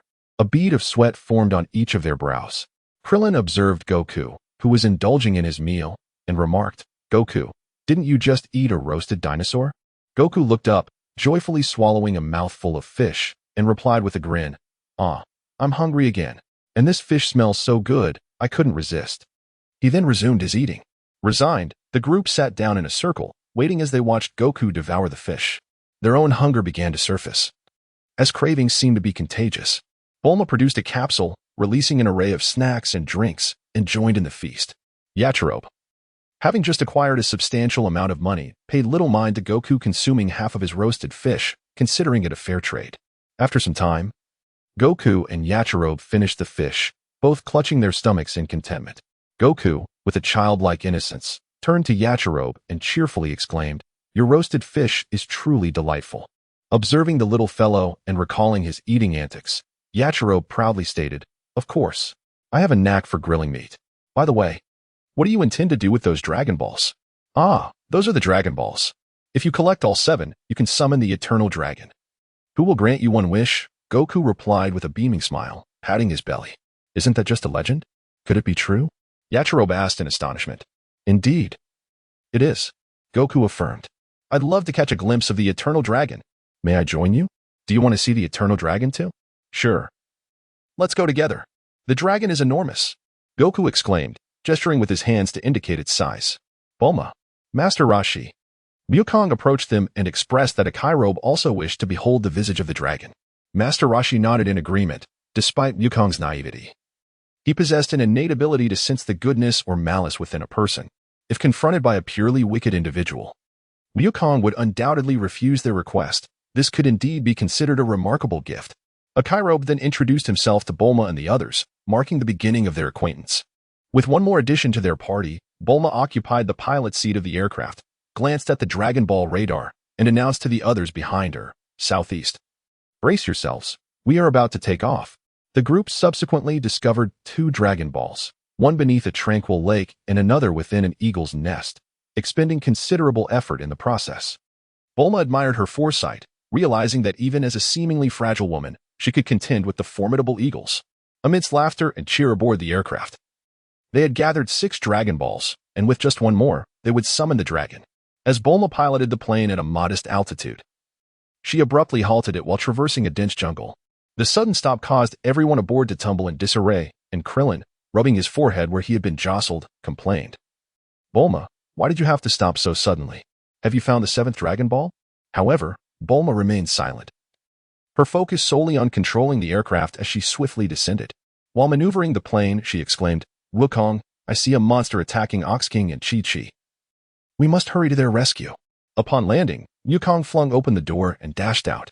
The others followed suit, witnessing Ox King, battered and bruised, shielding Chi-Chi as he confronted a slender, winged beast, while a portly creature observed nearby. It appeared that the monsters had grown bored of their torment. For Ox King's rugged exterior proved resilient. The lean creature, Damblin, unleashed a wave of energy directed at Ox King and Chi-Chi. Wukong, sensing the urgency of the moment, summoned all his speed and, just in the nick of time, positioned himself before Ox King to absorb the potentially lethal energy blast. Relieved to be alive, Ox King turned his gaze toward Wukong and exclaimed joyfully, Wukong. Chi-Chi, leaping from her father's embrace, approached Wukong with delight and asked, Wukong, are you here to save me? Wukong turned to Chi-Chi and remarked, Chi-Chi, you've grown up. At that moment, Master Roshi and the others arrived at Ox King's side. Chapter 21. The reprimand from Master Roshi. Ox King, what transpired here? Master Roshi inquired. With a tearful tone, Ox King recounted the events, revealing that many martial artists had fallen prey to the 2 monsters, resulting in numerous fatalities. Did you say they left behind a mark of evil after their killings? The Turtle Hermit wore a grave expression as he inquired. Indeed, Master Turtle Hermit. It seems that the Demon King Piccolo has returned, and these 2 creatures undoubtedly appear to be his minions. However, I distinctly recall Master Potato sealing him within a rice cooker, and I cast him into the depths of the ocean. It is perplexing. In the past, confronting the Demon King Piccolo would have posed a formidable challenge, but now, the Turtle Hermit assessed his own strength and the considerable combat prowess of Krillin and Goku. If the Demon King Piccolo seeks to wreak havoc upon the world once more, he has chosen the wrong moment. Perhaps this time we can eradicate this menace once and for all. The Turtle Hermit was suddenly filled with fervor for battle. Master Potato. Master Potato. Observing the Turtle Hermit lost in thought, Krillin approached and nudged him. The Turtle Hermit finally snapped back to reality. What occupies your mind, Master Potato?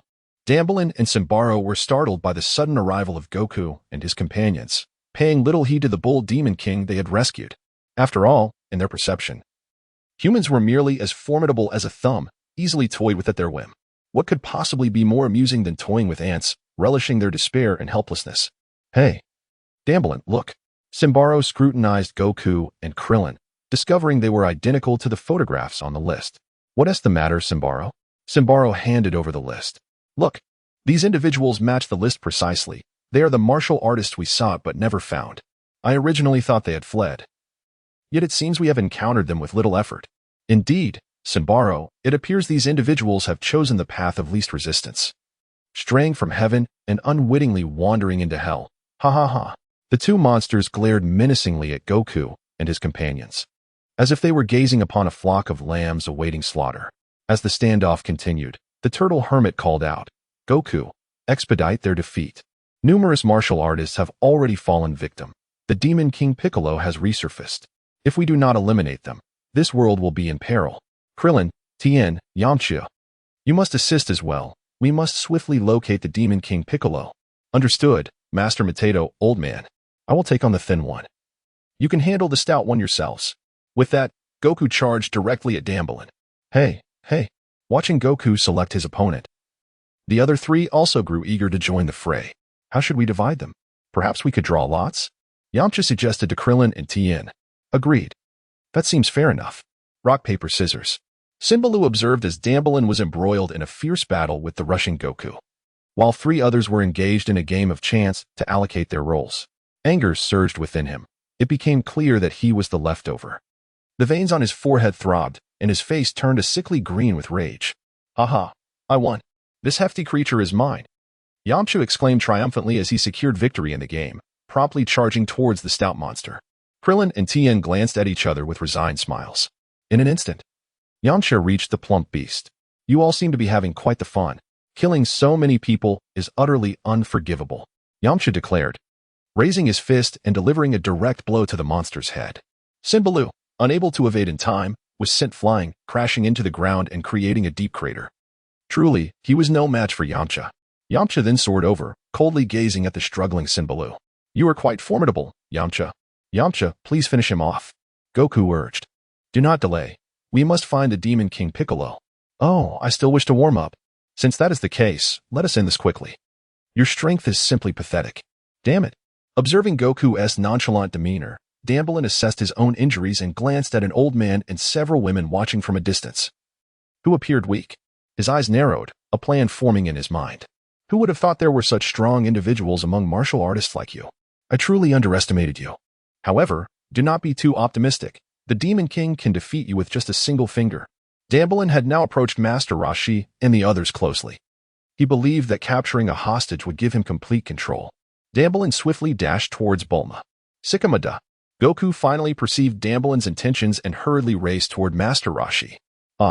Seeing Damblin charge towards them, Bulma, Oolong, and the others quickly sheltered behind Master Roshi. "Haha, once I seize the hostage, you can await your demise, Goku." His wicked hands were poised to reach for the women behind Master Roshi. Bang, bang, bang. As Damblin closed in, Master Roshi lifted his foot and delivered a powerful kick to his chest, following up with a rapid series of 3 kicks. As the saying goes, those who come swiftly depart just as quickly. Damblin had no inkling of what had transpired. He merely felt a sharp pain in his chest before he was sent reeling backward, crashing to the ground and remaining motionless, disbelief etched across his face. Goku landed beside Master Roshi, receiving a scolding. "Do you even realize the mistake you made? If a truly powerful enemy had approached us, and I had been unable to defend, Bulma, Launch, Oolong, and the others would have perished. You have been far too careless, Goku.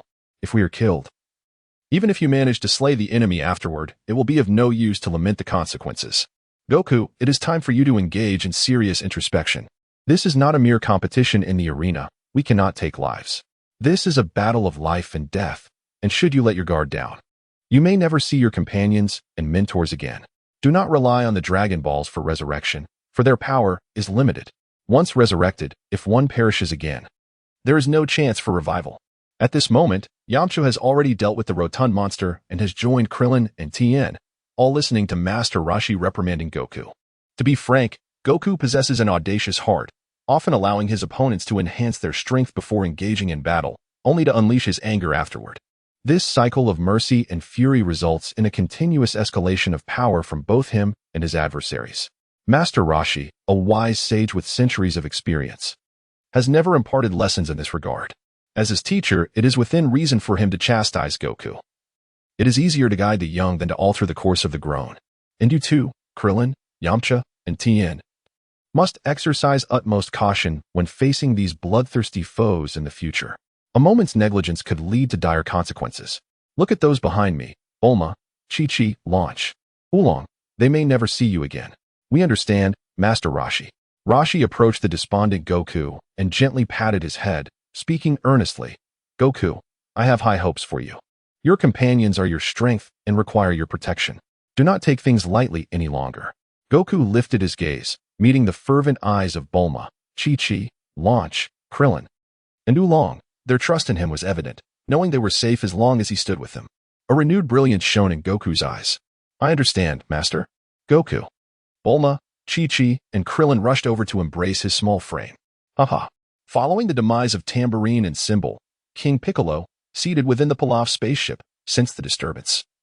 His aura erupting with fury, his green visage reflecting his rage.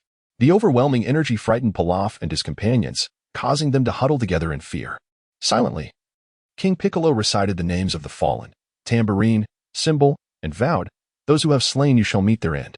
Chapter 22, Goku and the encounter with Piccolo, so that is how it is. The formidable strength of King Piccolo is undeniable.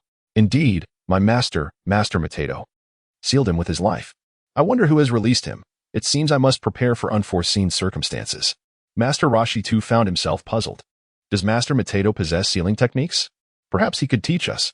Krillin and Tien Shin'un gazed at Master Roshi, who chuckled. Haha, this is merely my last resort. I have faith that you can vanquish the Demon King. Let us return to Kame House. Ah, Bull Demon King and Chi-Chi, you should accompany us. It would be perilous to travel alone. Yes, Master Roshi, they replied. Bulma remarked, it feels as though the aircraft is overloaded. Upon returning to Kame House, Master Roshi promptly retreated inside to craft the necessary sealing artifacts for the Mafuba technique. Outside, the remaining group engaged in lively conversation. Bulma, Chi-Chi, and Launch discussed food and cosmetics, while Goku, Krillin, Yamcha, and Tien deliberated the formidable strength of the impending encounter with the Demon King Piccolo. The Bull Demon King, despite his imposing stature and fierce appearance, now exuded a gentler demeanor. Master Roshi soon emerged from the house, surveying the lively assembly of youthful disciples and their friends. Contrasting sharply with his own aging figure, Bulma, Chi-Chi, Launch, and the Bull Demon King, you shall remain at Kame House. This place will remain untouched. Await our good news. Please provide us with the Dragon Radar and Communicator. Keep an eye on the news from home and inform us if anything arises. Now, let us depart. Upon sensing that they might also be called to action, Yajirobe and Oolong exchanged glances, quickly agreeing, it would be wiser for us to stay behind, gather information, and safeguard Kame Island. Very well, Poor may stay as well. Let us set forth. To conserve energy. The five of them boarded the aircraft and commenced their quest for the seventh Dragon Ball. Simultaneously, the Demon King Piccolo embarked on his own journey. Possessing one Dragon Ball, he grew impatient and wished to hastily gather all seven to regain his youth, ensuring no one could defeat him. The spaceship and the aircraft launched into the skies, each pursuing their respective goals, as the Eternal Dragon prepared to reemerge. Demon King. The remaining 6 Dragon Balls are heading towards us, Little Marin reported to Piccolo with trepidation. Haha, splendid. My wish is about to be realized. Demon King, once you conquer the world, might you share half with us? Parafa cautiously inquired, glancing at Piccolo's expression. Perhaps a quarter will suffice, he added nervously as he sensed Piccolo's stoic demeanor, ultimately retreating in silence. Meanwhile, aboard the aircraft, Krillin eyed the Dragon Radar with confusion. Wait. The last Dragon Ball is approaching us. It seems the adversary has also discovered a method to locate the Dragon Balls. We shall ascertain the situation upon our encounter. For now, we must gather them all before confronting the Demon King Piccolo. Yamcha piloted the aircraft ahead, while a few individuals behind him exhibited a mix of excitement and solemnity. For they were in the presence of the legendary Demon King and could not afford to be complacent. Meanwhile, the cat sage, leaning on his staff beside a water tank, gazed below at the imminent encounter between the formidable Piccolo and Goku. Regrettably, the feline glanced back at Xia Bai. Had he been awake, he could have effortlessly vanquished the Demon King, for the cat sensed the unfathomable power within Xia Bai, far surpassing that of the Demon King. Additionally, the heavenly deity and Bobo were observing the mortal realm. As time quietly slipped away, a large island came into view. At last, the aircraft piloted by the Turtle Hermit and Piccolo's spaceship converged. The Turtle Hermit and his companions curiously regarded the opposing vessel, for the radar indicated that the Dragon Balls lay within that very ship. Demon King, the 6 Dragon Balls should be aboard the aircraft across from us. Understood. Lower the spaceship, came the reply. The two parties gradually descended, their respective doors creaking open. The turtle hermit and his entourage halted beside the aircraft, silently observing the movements of the spaceship. The sound of footsteps echoed, and soon a figure appeared before them, a being with green skin, adorned with two small horns. Bearing an aged visage and a large demon symbol emblazoned on his chest, approached them with elegance and composure. There can be no mistake. This is indeed the Demon King Piccolo. It seems we are in for a battle today. Let us prepare. The turtle hermit recalled the suffering inflicted upon the world in the past by this very Demon King, leaving a profound shadow over humanity. Master Roshi, is this really the Demon King Piccolo? He doesn't seem particularly formidable, Goku and Krillin remarked to the turtle hermit. Do not underestimate him. Prepare for battle. This matter will not be resolved easily. Piccolo stood before Goku and his companions, scrutinizing their peculiar assembly. Raising his head and gazing skyward at a 45-degree angle, he declared, "Surrender your Dragon Balls to me, and I shall grant you the opportunity to pledge your allegiance. In return, wealth and power will be yours." Piccolo eagerly anticipated their submission, believing it a natural expectation to bow before one destined to conquer the world. Yet, he miscalculated. Events were not unfolding as he had envisioned. Do not jest, Demon King Piccolo. It seems you recognize me. Are you not aware of my exploits? Of course. We are well aware, and for that very reason, we shall not grant you the chance to ravage this beautiful world. Piccolo's expression darkened. It appeared they had forsaken their only means of survival. If you choose death, you have only yourselves to blame for your misfortunes. P.S. Yuan Fong, you have forced my hand. Only your unfortunate fate remains to be lamented. Roar. So cool. The turtle hermit and his companions immediately adopted a defensive stance, aligning themselves in a row, poised to strike against the irate Piccolo. It seems you have resigned yourselves to your demise. Very well, I shall grant you that privilege. Piccolo, filled with fury, had generously afforded them a chance to survive for the sake of the Dragon Balls. But their lack of appreciation for this opportunity left him with no choice but to eliminate them. With a swift motion, he cast aside his cape and fixed his serious gaze upon them. Meanwhile, aboard the spaceship, the Pilaf gang cautiously observed the unfolding situation below. The Demon King Piccolo is not one to honor his word. We should flee, Lord Pilaf, one suggested. Not so fast. Let us watch a little longer. We have finally been presented with an opportunity to rule this world. We cannot relinquish it so easily. All eyes were turned towards the Karin Tower and the Heavenly Temple. As the developments unfolded, would the world succumb to the tyranny of the Demon King Piccolo, or could they triumph over him and save the realm? Chapter 23. The battle between Piccolo and Goku. As he surveyed the vigilant figures before him, the Demon King Piccolo crossed his arms, a smirk playing upon his lips. I shall grant you a chance. Let us see if you can last a mere 2 minutes. A gentle breeze rustled, stirring his two horns and garments, while the ominous symbol upon his chest swayed slightly, exuding an aura of invincibility. You need not all join forces against me. I alone am sufficient. Stepping forth from the ranks, Son Goku crouched slightly, his left hand transformed into a claw and his right into a fist, adopting a battle-ready stance. Goku, you sigh. Just be cautious and do not underestimate him, the turtle hermit urged, recognizing Goku's fervor for combat. He then turned to address the others. Everyone, remain alert. Have you made your choice? Is it this little brat? Piccolo flicked the dust from his fingernails, declaring, I will finish you in 10 seconds. Let us hope so. Upon uttering these words, Wukong swiftly charged towards Piccolo, closing the distance in the blink of an eye.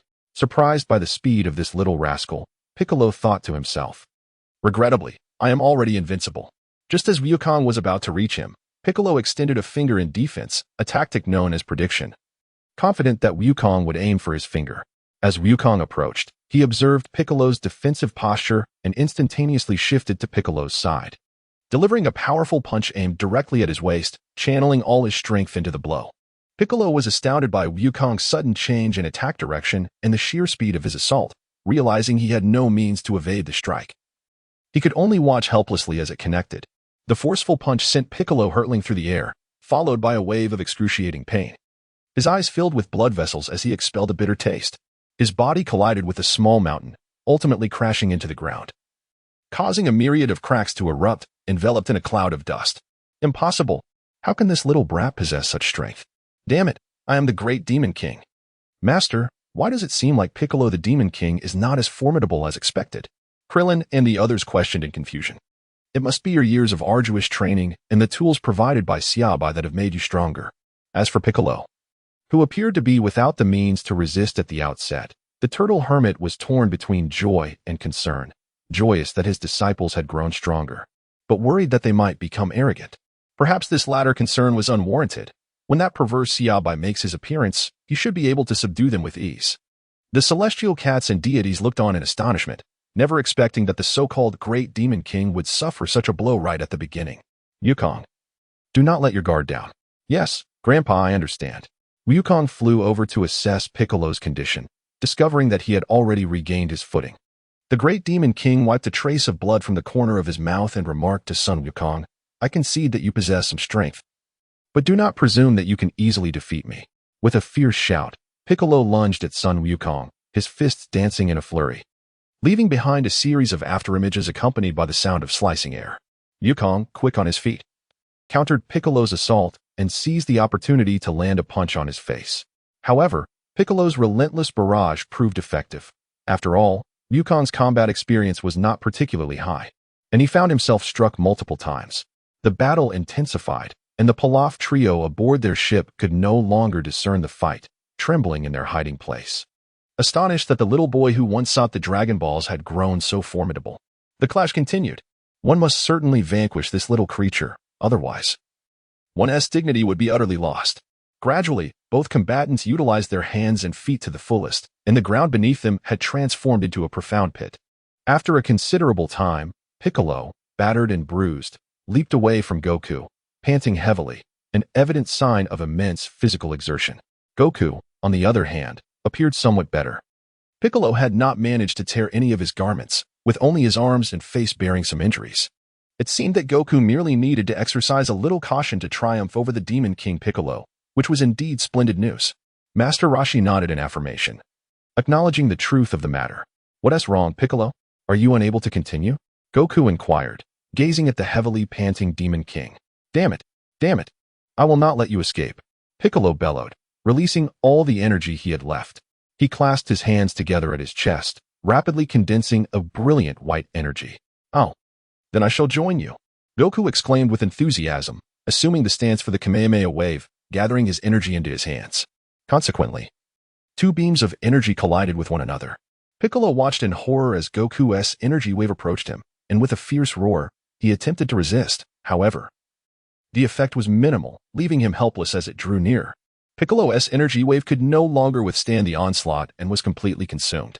The dazzling energy surged forth, and at the critical moment, he managed to shift his body slightly, but at a cost. His left arm had vanished. Gasping, Piccolo clutched his left shoulder, struggling to breathe. Regrettably, he lacked the stamina to regenerate his arm, his eyes filled with fury as they fixed upon Goku. Demon King Piccolo, you have lost. Impossible. How could I possibly lose? Die. Piccolo suddenly opened his mouth, unleashing a torrent of white energy directed at Goku's chest, enveloping him in an intense radiance. Haha, this time, you shall meet your doom. Goku, Master Roshi, and the others rushed forward in a panic upon witnessing the ambush. As the blinding light gradually dissipated, Goku's figure reemerged. Unscathed, Piccolo's jaw dropped in disbelief. Impossible. Upon witnessing Goku's reappearance, Master Roshi and the others finally exhaled in relief. Goku touched his chest, feeling the energy that had just surged towards him. If it had not been for his garment, he would undoubtedly have sustained severe injuries. Perish. Kamehameha. Goku summoned every ounce of his strength to unleash the Kamehameha wave. The blue-white energy wave struck Piccolo's chest with tremendous force, yet he could only watch in shock, unable to evade the attack. Staggering to his feet with a gaping wound in his chest, Piccolo chuckled weakly, his jaw suddenly swelling as his mouth opened wide. What could he possibly be planning? Uncertain yet cautious, they witnessed a white egg emerge from Piccolo's mouth, propelled into the distant horizon. Alarmed by the unexpected turn of events, Master Roshi and the others had not anticipated such a development, and the egg's velocity was astonishing as they prepared to pursue it. In that moment, Piccolo chuckled, urging, "Child, you must avenge me." Suddenly, his body began to swell ominously. "Quick, we must leave this place. He is about to self-destruct." Haha, too late. Perish. With a thunderous roar, Piccolo's form erupted violently, producing a deafening sound that sent debris soaring into the air. Cough, are you all unharmed? We are fine. Fortunately, Master Roshi's warning came in time. The force was tremendous. As the dust settled, they beheld a gaping chasm left in the ground. Sigh, although Piccolo has perished. It is unfortunate that the egg escaped. It will be difficult to find again, Master Roshi lamented. Do not fret, old man, as long as we diligently train. We shall surpass him should he return. It must be so. Let us return. Bulma and Launch are likely awaiting us with great impatience, he laughed. The group then departed in their aircraft. Chapter 24. The Summoning of the Dragon. Once more Pilaf, they have left. The trio breathed a sigh of relief, collapsing onto the ground as they exhaled deeply. But we still possess a Dragon Ball, Pilaf exclaimed joyfully, gazing at the shimmering orb in his hand. Indeed, the heavens do not forsake those who toil. Onward, strive. We shall gather all the Dragon Balls and rule the world. They cried, eyes closed, arms raised in fervor. Could you possibly hand over the Dragon Balls you hold? A voice interjected. Eh? The trio opened their eyes to behold a diminutive figure, its head gleaming and seemingly devoid of a nose. Reminded of the recent clash between Son Goku and King Piccolo, Pilaf trembled as he approached Krillin, reluctantly clutching the Dragon Ball. It is only right. Even if you had not come, I would have delivered it to you. After a moment of struggle, he placed the Dragon Ball into Krillin's hands and scurried back, weeping alongside Shu. Receiving the Dragon Ball, Krillin looked at the tearful trio. Thank you. Not at all. It is our duty, they replied, sobbing. Struck by their plight, Krillin turned back to the aircraft and retrieved some snacks, returning to offer them. Consider these snacks as compensation for your Dragon Ball. After speaking, he departed. King Pilaf, it is Sony. Upon seeing Sony, the trio ceased their weeping, their gazes fixated entirely upon the riches. Silence. I have seen it. Wow. King Pilaf, can we buy ice cream this time? Humph, we can buy 3 to taste. Long live King Pilaf. At Kame House, Yamcha gently guided the airplane to the ground, and those inside, hearing the noise, eagerly emerged. Goku, Krillin, how did it go? Have you defeated the Demon King? Bulma and the others looked on with anticipation at the returning group. We did defeat him. Goku is amazing. The Demon King stood no chance against him. Haha.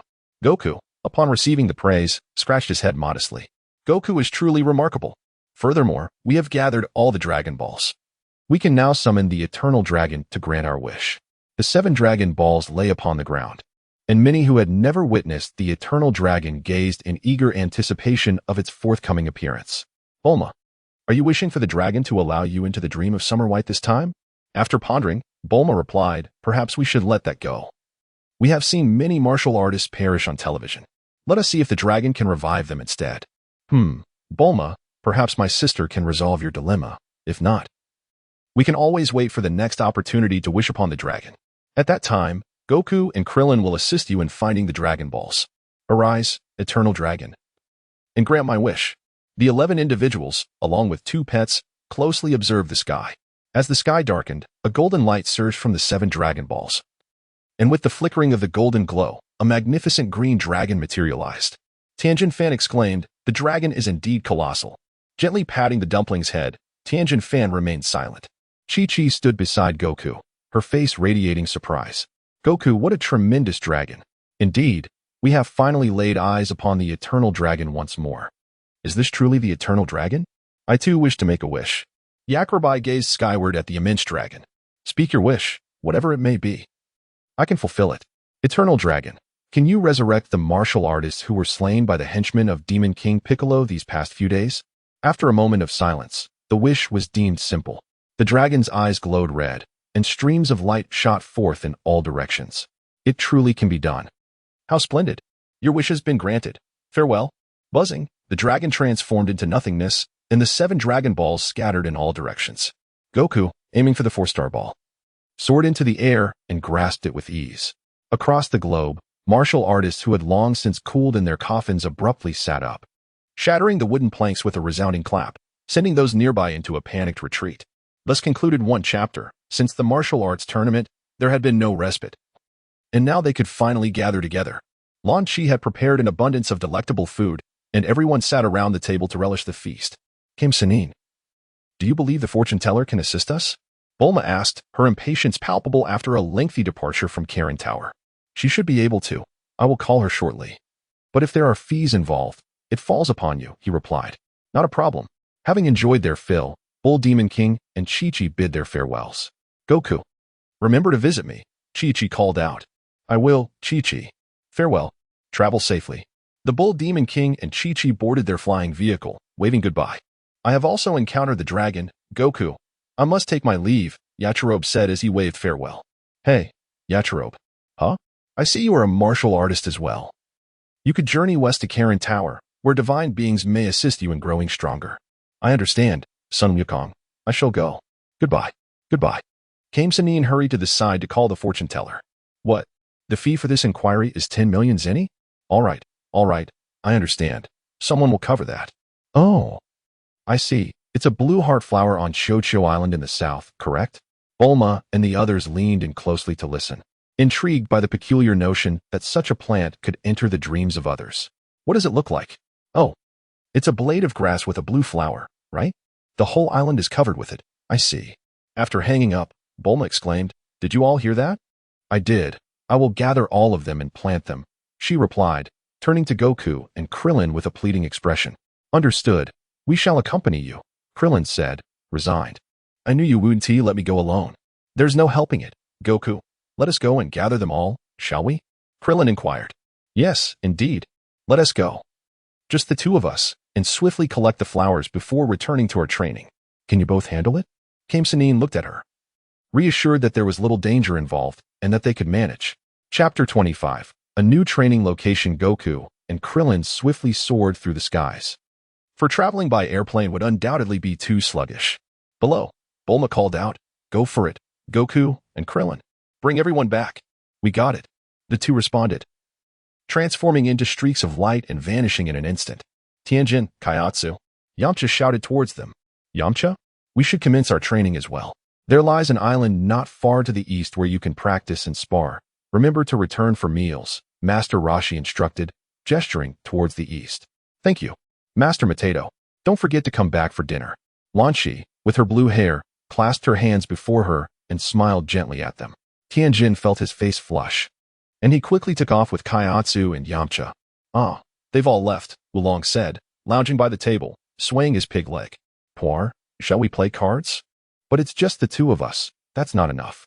Well, there's still Master Roshi and Lan Shi and Bulma, Wulong replied. After what felt like an eternity, Goku and Krillin finally returned, their faces and arms marred with numerous stings, swollen to an alarming degree. While they were picking flowers, a swarm of bees had gone berserk, fiercely obstructing their efforts. Had it not been for Krillin's quick thinking to leave half the flowers unpicked, those bees would have surely traversed oceans to chase them down. Haha. You two have worked hard, Bulma remarked, observing their sausage-like lips and rounder faces. Although she tried to suppress her laughter, her resolve crumbled. Goku, Krillin. Take a break before you start training again. Yes, Master Lion Tiger, they replied, enduring their pain while heading off to train. Their robust constitutions allowed them to endure what would have incapacitated an ordinary person. Bulma finally devised a plan and piloted her aircraft back to Karin Tower. Upon arrival, she found the cat, with its fluffy backside raised, peering curiously by the water tank, joyfully wagging its tail.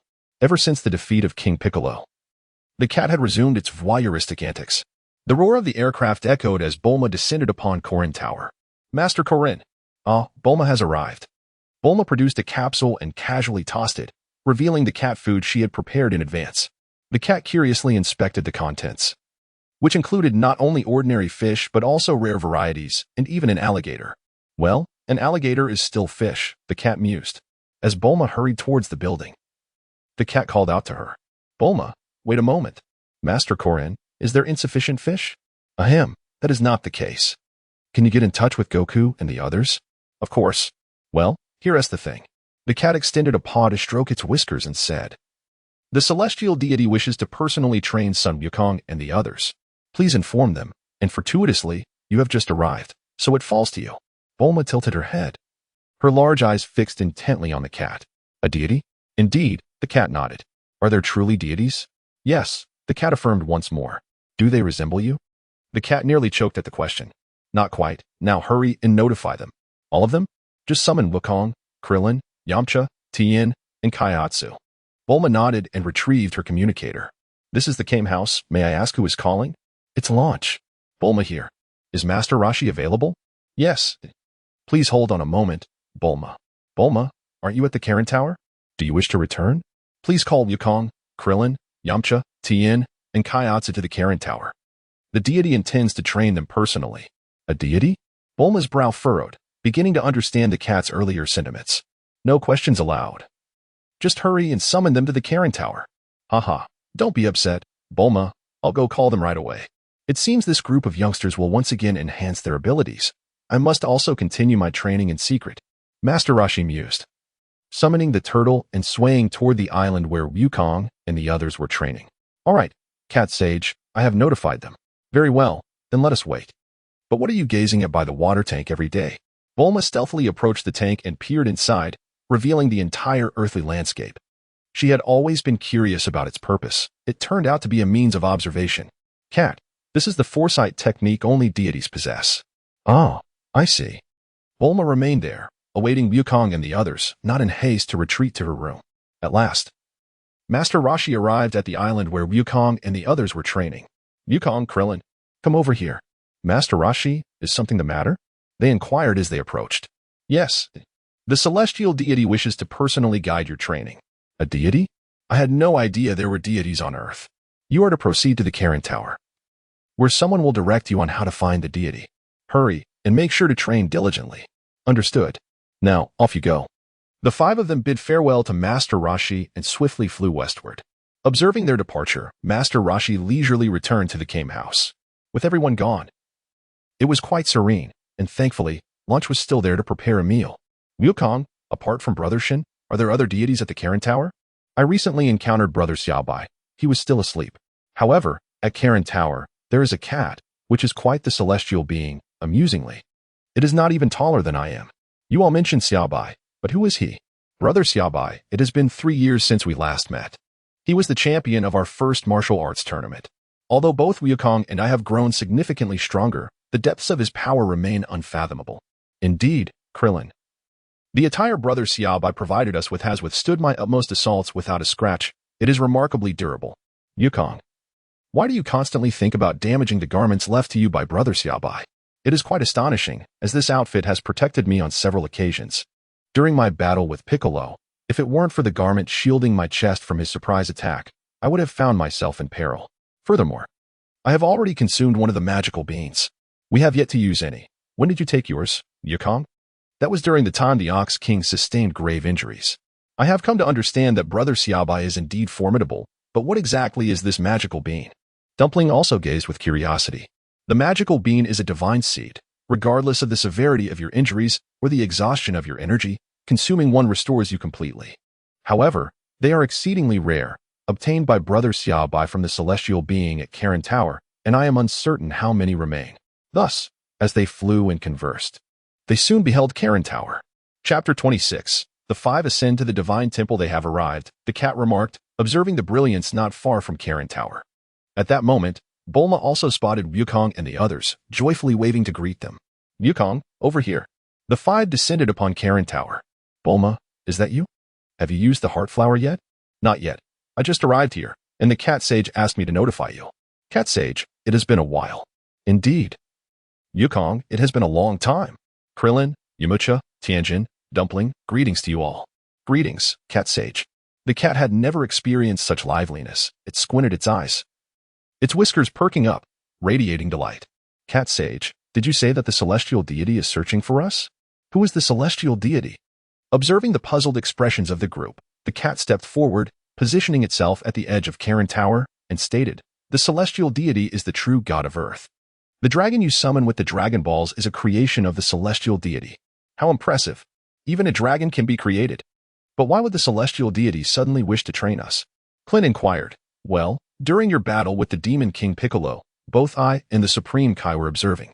The Supreme Kai can sense the goodness within your hearts and believes that you possess the ability to protect Earth. To enhance your strength, it was decided to train you. Furthermore, you should be aware that the egg spat out by the Demon King Piccolo is also his progeny. To stand a chance against him in the future, you must cultivate greater power to avoid being caught off guard when he reemerges. Indeed, we are all aware of this, but unfortunately, we have been unable to locate him since then. That being said, the Supreme Kai must possess extraordinary strength, correct?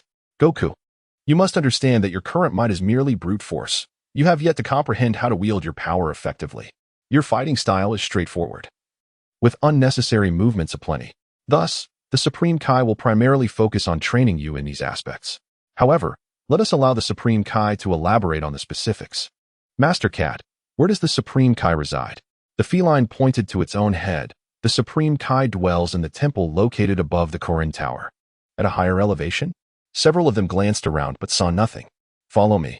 The Cat Master, leaning on a staff, began to ascend step by step, with Goku and the others trailing behind, and Bulma curiously following as well. Upon reaching the pinnacle of the Karin Tower, the Cat Master squinted and indicated a cylindrical structure at the center of the tower's summit. Goku, retrieve your Nayoibo. Taking the red staff, the Cat Master inserted it into the structure.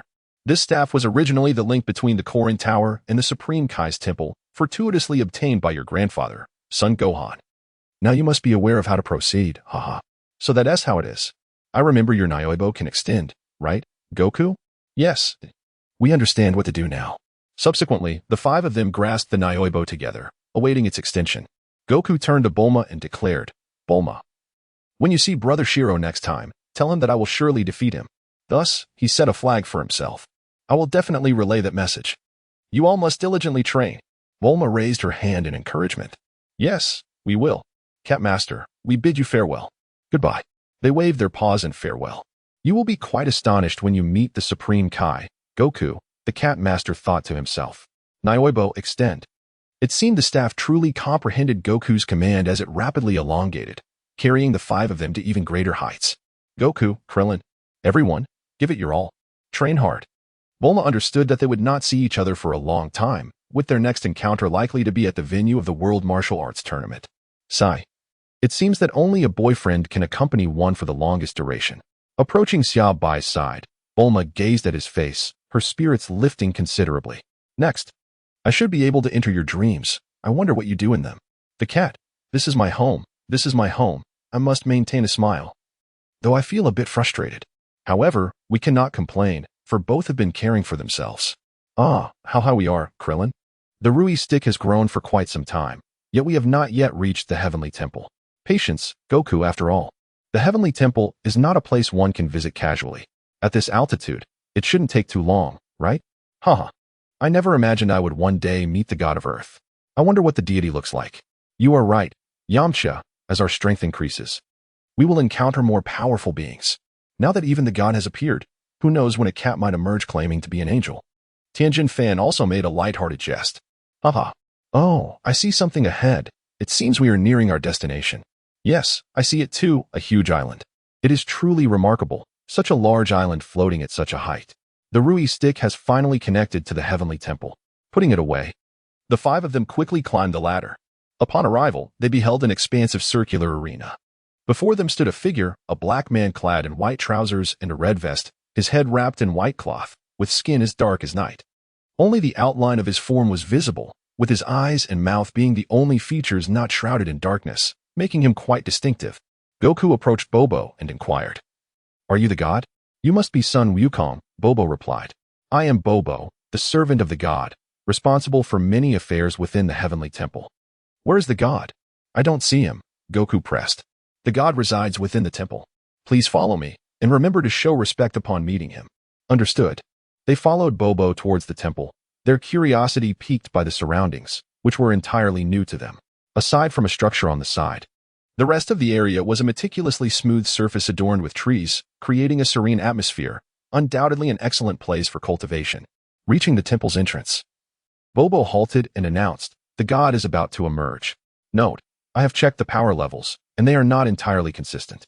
Bobo's power level lacks official recognition, especially considering that later he could still exchange blows with Super Saiyan Goten and Trunks. Therefore, I have decided to depict Bobo as somewhat stronger. While the god has a power level of merely 310, rendering him rather weak. Standing behind Bobo, Son Wukong and his companions gazed with curiosity at the temple ahead, filled with excitement for the imminent arrival of the celestial being. In the Kailinta, Bulma stood beside Xia Bai, clutching the heartlink flower. After observing him for a considerable time, she finally mustered the effort to drag a bed over and recline slowly upon it. Tentatively, Bulma extended her hand, having heard from Master Cat and others that a protective barrier surrounded Xia Bai. However, after numerous attempts, she found no obstruction. Eventually, with a hint of shyness, She reached out her hand that held the heart-link flower, intertwining it with Xia Bai's warm and large palm. This was the first sensation Bulma experienced upon grasping his hand. Turning to gaze quietly at the slumbering Xia Bai, Bulma felt her mind gradually quieting, all trivial thoughts dissipating, leaving behind a pure tranquility. Slowly, her eyelids grew heavier, a testament to the effect of the heart-link flower, which facilitated sleep and allowed the two to enter one another's dreams. However, each flower could only be used once for a duration of 4 hours. To dream again, a new heart-link flower was necessary. Hence, Bulma diligently nurtured her collection of these blossoms. As her eyes fluttered shut, she soon drifted into a deep slumber. The cat, having come to check on the pair, stroked its whiskers in approval of the match. Finally, it extended a paw to cover Bulma with a blanket before closing the door and departing. Outside, gazing at the emptiness of the Kailinta, it sighed and resolved to observe the human realm instead. Chapter 27. Meeting in a dream. Bulma felt herself floating, light and joyous, her body entirely at ease. Upon opening her eyes, she found herself enveloped in darkness, yet her heart was filled with an unparalleled serenity. A voice within her reassured her that she was perfectly safe, devoid of fear and hesitation. All she needed to do was to follow the direction of her heart. Thus, Bulma floated forward, oblivious to the passage of time. After an indeterminate while, she beheld a radiant light ahead, which filled her with joy and prompted her to hasten her pace. As she drew nearer, she sensed the presence of Xia Bai, believing that upon seeing him, her heart would find complete solace. Upon reaching the source of the light, it appeared diminutive from a distance, yet she soon discovered its grandeur up close. Tentatively, she touched the luminous orb, finding her hand could easily penetrate it, radiating warmth. Without further hesitation, she stepped forward, crossing into the brilliance. Instantly, a dazzling light flooded her vision, revealing a moderately sized planet, towering mountains, a vast sea, and a flat land adorned with flowers and grasses. Upon closer inspection, she noticed exotic creatures, but before she could gaze further, a beautifully adorned bird approached her. Though petite, its exquisite form captivated her, and she instinctively extended her hand. The bird, unafraid, alighted gently upon her palm, cooing softly and pecking her fingertip before soaring gracefully into the air. After flying a few paces, the bird turned back to Bulma, calling out as if beckoning her to follow. "Do you want me to come with you?" Bulma whispered. To her surprise, the bird nodded in affirmation.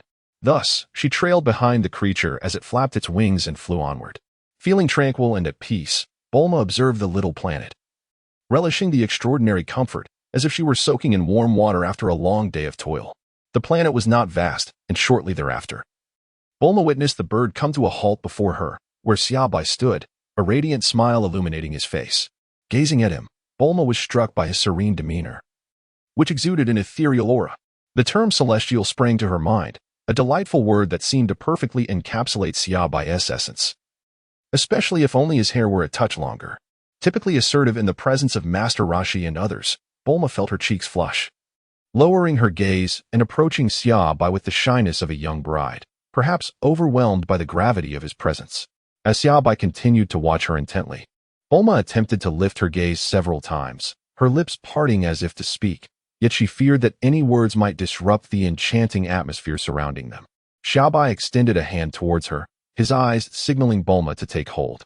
Though somewhat bashful, Bulma resolutely grasped his hand. Even within the confines of a dream, she felt the warmth and strength emanating from his grasp. As long as she held on to that hand, she would fear nothing, regardless of the impending turmoil, for she stood resolutely behind him. Following Xia Bai's lead, the two arrived at a serene brook, its waters crystal clear, where an array of fish frolicked with delight. Adjacent to the brook stood a charming 2-story cottage, not constructed from concrete and steel, but elegantly fashioned from bamboo. Flanking the entrance were 2 radiant red lanterns, though their interiors remained hidden from view. Xia Bai approached the brook, extending his hand with a flourish, and a sofa ample enough for 2 materialized before them. He gently urged her to take a seat, wrapping his left arm around her form. As she leaned in, resting her head upon his shoulder, Xia Bai waved his right hand, conjuring a fishing rod into existence. Thus, he embraced beauty with one arm while seeking golden scales with the other. Looking up at Xia Bai, Bulma inquired, "Did you already know I was coming?" Xia Bai lowered her gaze to meet her eyes. "Oh, I sensed it the moment you grasped my hand. I never anticipated that such a flower existed on Earth, one that could allow you to enter my dreams."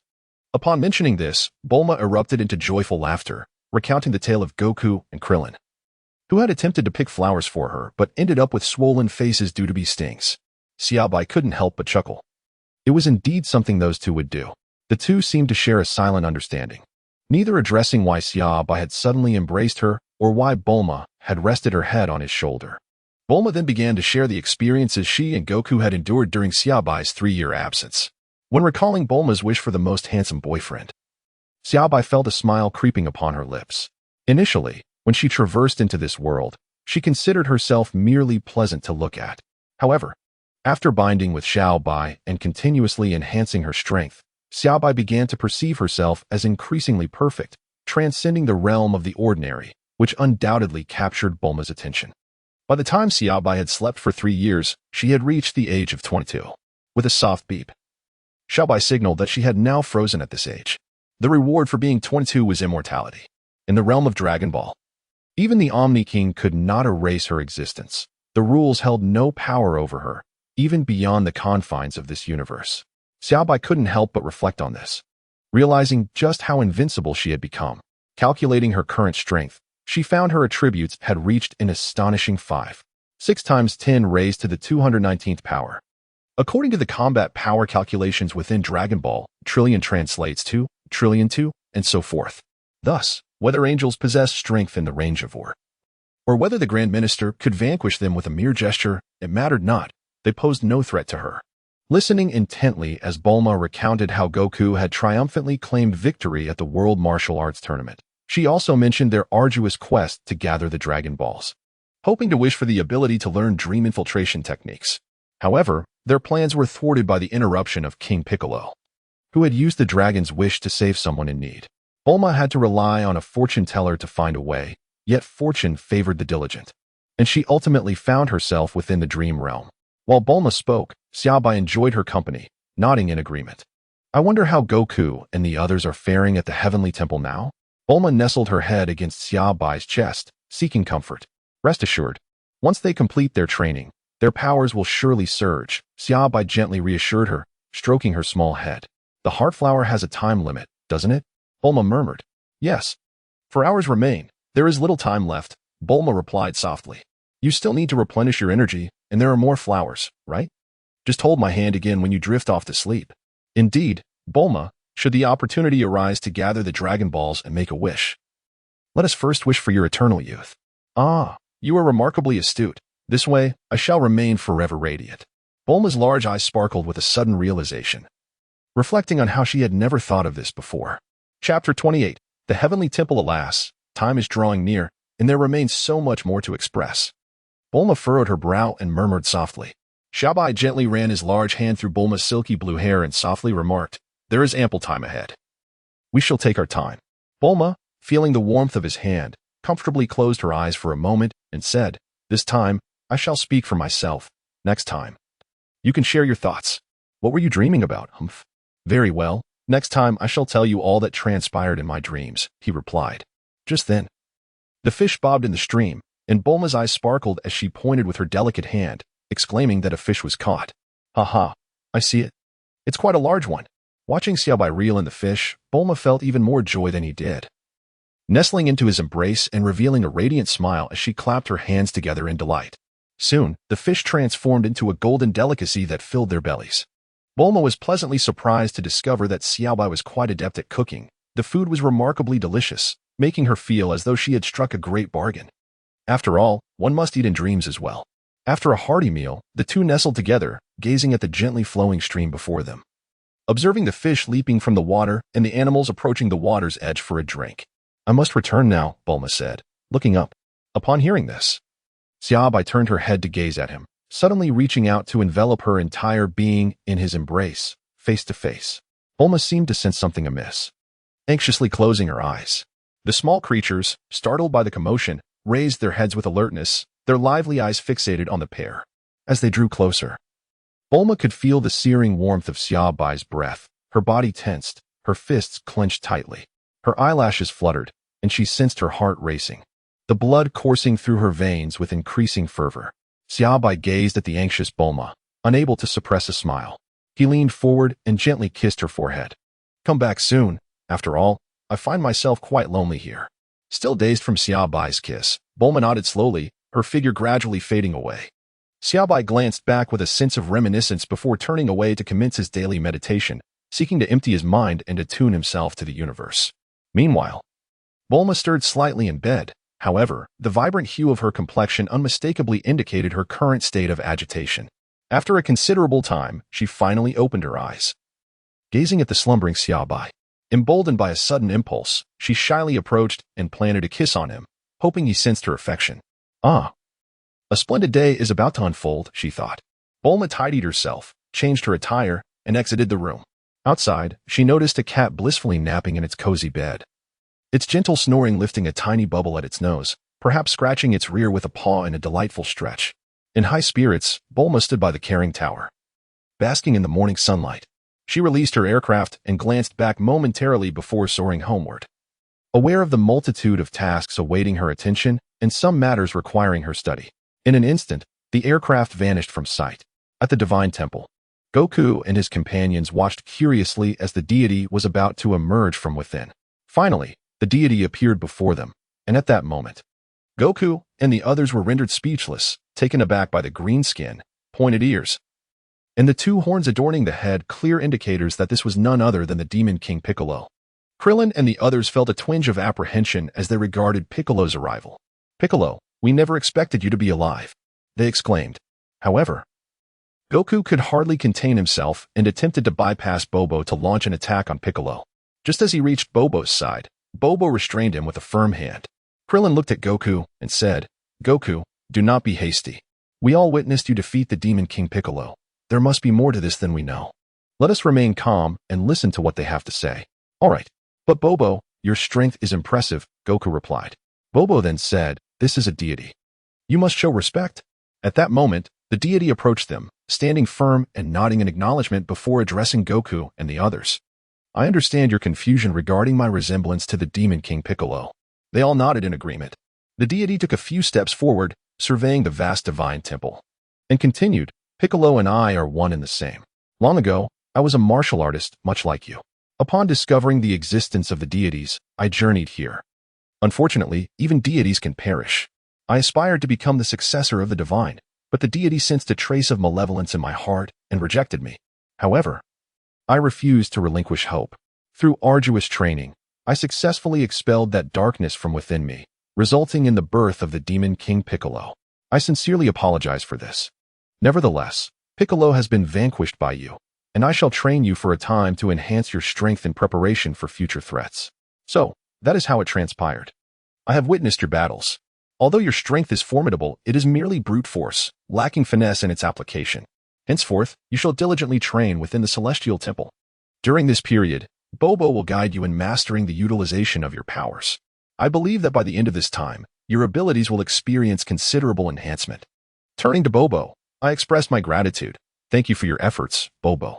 "Indeed, Celestial One," Bobo replied. He then led several individuals to the plaza and addressed them. "Let us engage in a joint assault. I shall first gauge your prowess and subsequently point out your deficiencies." "Is that so, Bobo? Then we shall not hold back." They responded, swiftly converging upon him and launching a barrage of punches. Bobo, with an impassive countenance, observed as their attacks drew near. Just as they were about to connect, his form vanished, reappearing beyond their reach. The five, who believed they were on the verge of striking Bobo, found themselves colliding with one another, falling to the ground in a heap. "Bobo, your speed is astounding. Our eyes could scarcely track you," they exclaimed. Bobo addressed them. "Combat requires more than mere sight. It demands a keen sense. The eyes can deceive, but the heart remains true." "What do you mean?" they queried, confusion evident in their voices. "You will understand once you have endured enough blows. Are you prepared?" Without hesitation, Bobo charged into the fray, extending his fists. Before they could react, he deftly struck Goku and Tien, sending them out of the ring. He then faced Krillin and Yamcha's attacks. With a swift pivot, he evaded their punches and positioned himself behind Yamcha, delivering a precise chop to his neck, rendering him unconscious. "Yamcha," they cried. "Do not worry, he is merely unconscious." Bobo reassured them, while effortlessly deflecting the returning punches from Goku and the others, displaying remarkable resilience. After several minutes, it became evident that despite their relentless assault, Bobo remained unperturbed, while they were left gasping for breath. You rely solely on brute force, he remarked. However, in combat, failing to strike your opponent is futile. You are already winded, and given the altitude, the air is thin. Your first task is to acclimate to this environment. Once you can maintain steady breathing during prolonged combat, return to seek me out. Now, continue your training. Chapter 29. Departure. As time flows, Wukong and his companions diligently train within the divine temple, gradually acclimating to its ethereal atmosphere, with increasingly remarkable results. Before long, they have adapted to the thin air of the temple. However, during their subsequent encounters with Bobo, they are met with utter defeat, still perplexed by their inability to perceive Bobo as presence after his disappearance. Their reliance on visual observation has hindered their understanding. They have yet to truly feel the essence of battle. Thus far, their combat strategies have been limited to watching their opponent's movements, leaving them at a loss when visibility fades. After the battle, Bobo imparts wisdom upon them. One must cultivate a mindset as tranquil as the sky and as swift as lightning, mastering the art of controlling one's strength, steadfast as a mountain, yet as agile as a dragon emerging from the sea. Observing the group before him, Bobo contemplates whether the divine being's guidance is sound, as they appear rather lacking in intellect. Nevertheless, he assigns each of them tasks to undertake, aiming for them to grasp the meaning behind his words and to continually overcome various challenges. Patience is essential, after all. True strength cannot be cultivated in mere days or months, excluding the influence of innate abilities and bloodlines. As their training and battles progress, their powers gradually strengthen, though their ability to sense movements remains somewhat deficient. Ultimately, Bobo crafts dummies, akin to their own strength, using clay and the essence of life for them to spar against, guiding them to learn how to conceal their own aura while perceiving the actions of others. Meanwhile, the 5 individuals within the divine temple immerse themselves in rigorous training. Below the temple, Bulma concludes her daily research and returns to Karin Tower via her aircraft. Each time, the Briefs couple silently observes her departing silhouette. At Karin Tower, the pampered cat, once untroubled by effort, now feels a tinge of sorrow upon realizing its weight gain. What was once adorably petite now seems a touch rounder. Every time I resolve not to indulge, the sight of the fish in the tank leaves my mouth watering, yet I am unable to resist. Moreover, Bulma's latest contraptions have become increasingly absurd. The fully automatic fish grill produces a delectable fish in mere moments, rendering it nearly impossible to escape its allure. It is no longer merely grilled fish. The machine can conjure an array of fish dishes. The cat gazes up at the moon, reminiscing about the days when it had forsaken food, particularly when Summer White first arrived. Back then, the cat even took to grilling fish itself, although it did not have to wash the utensils afterward. Now, however, it seems that even the simple pleasure of grilling fish has been usurped by this peculiar machine.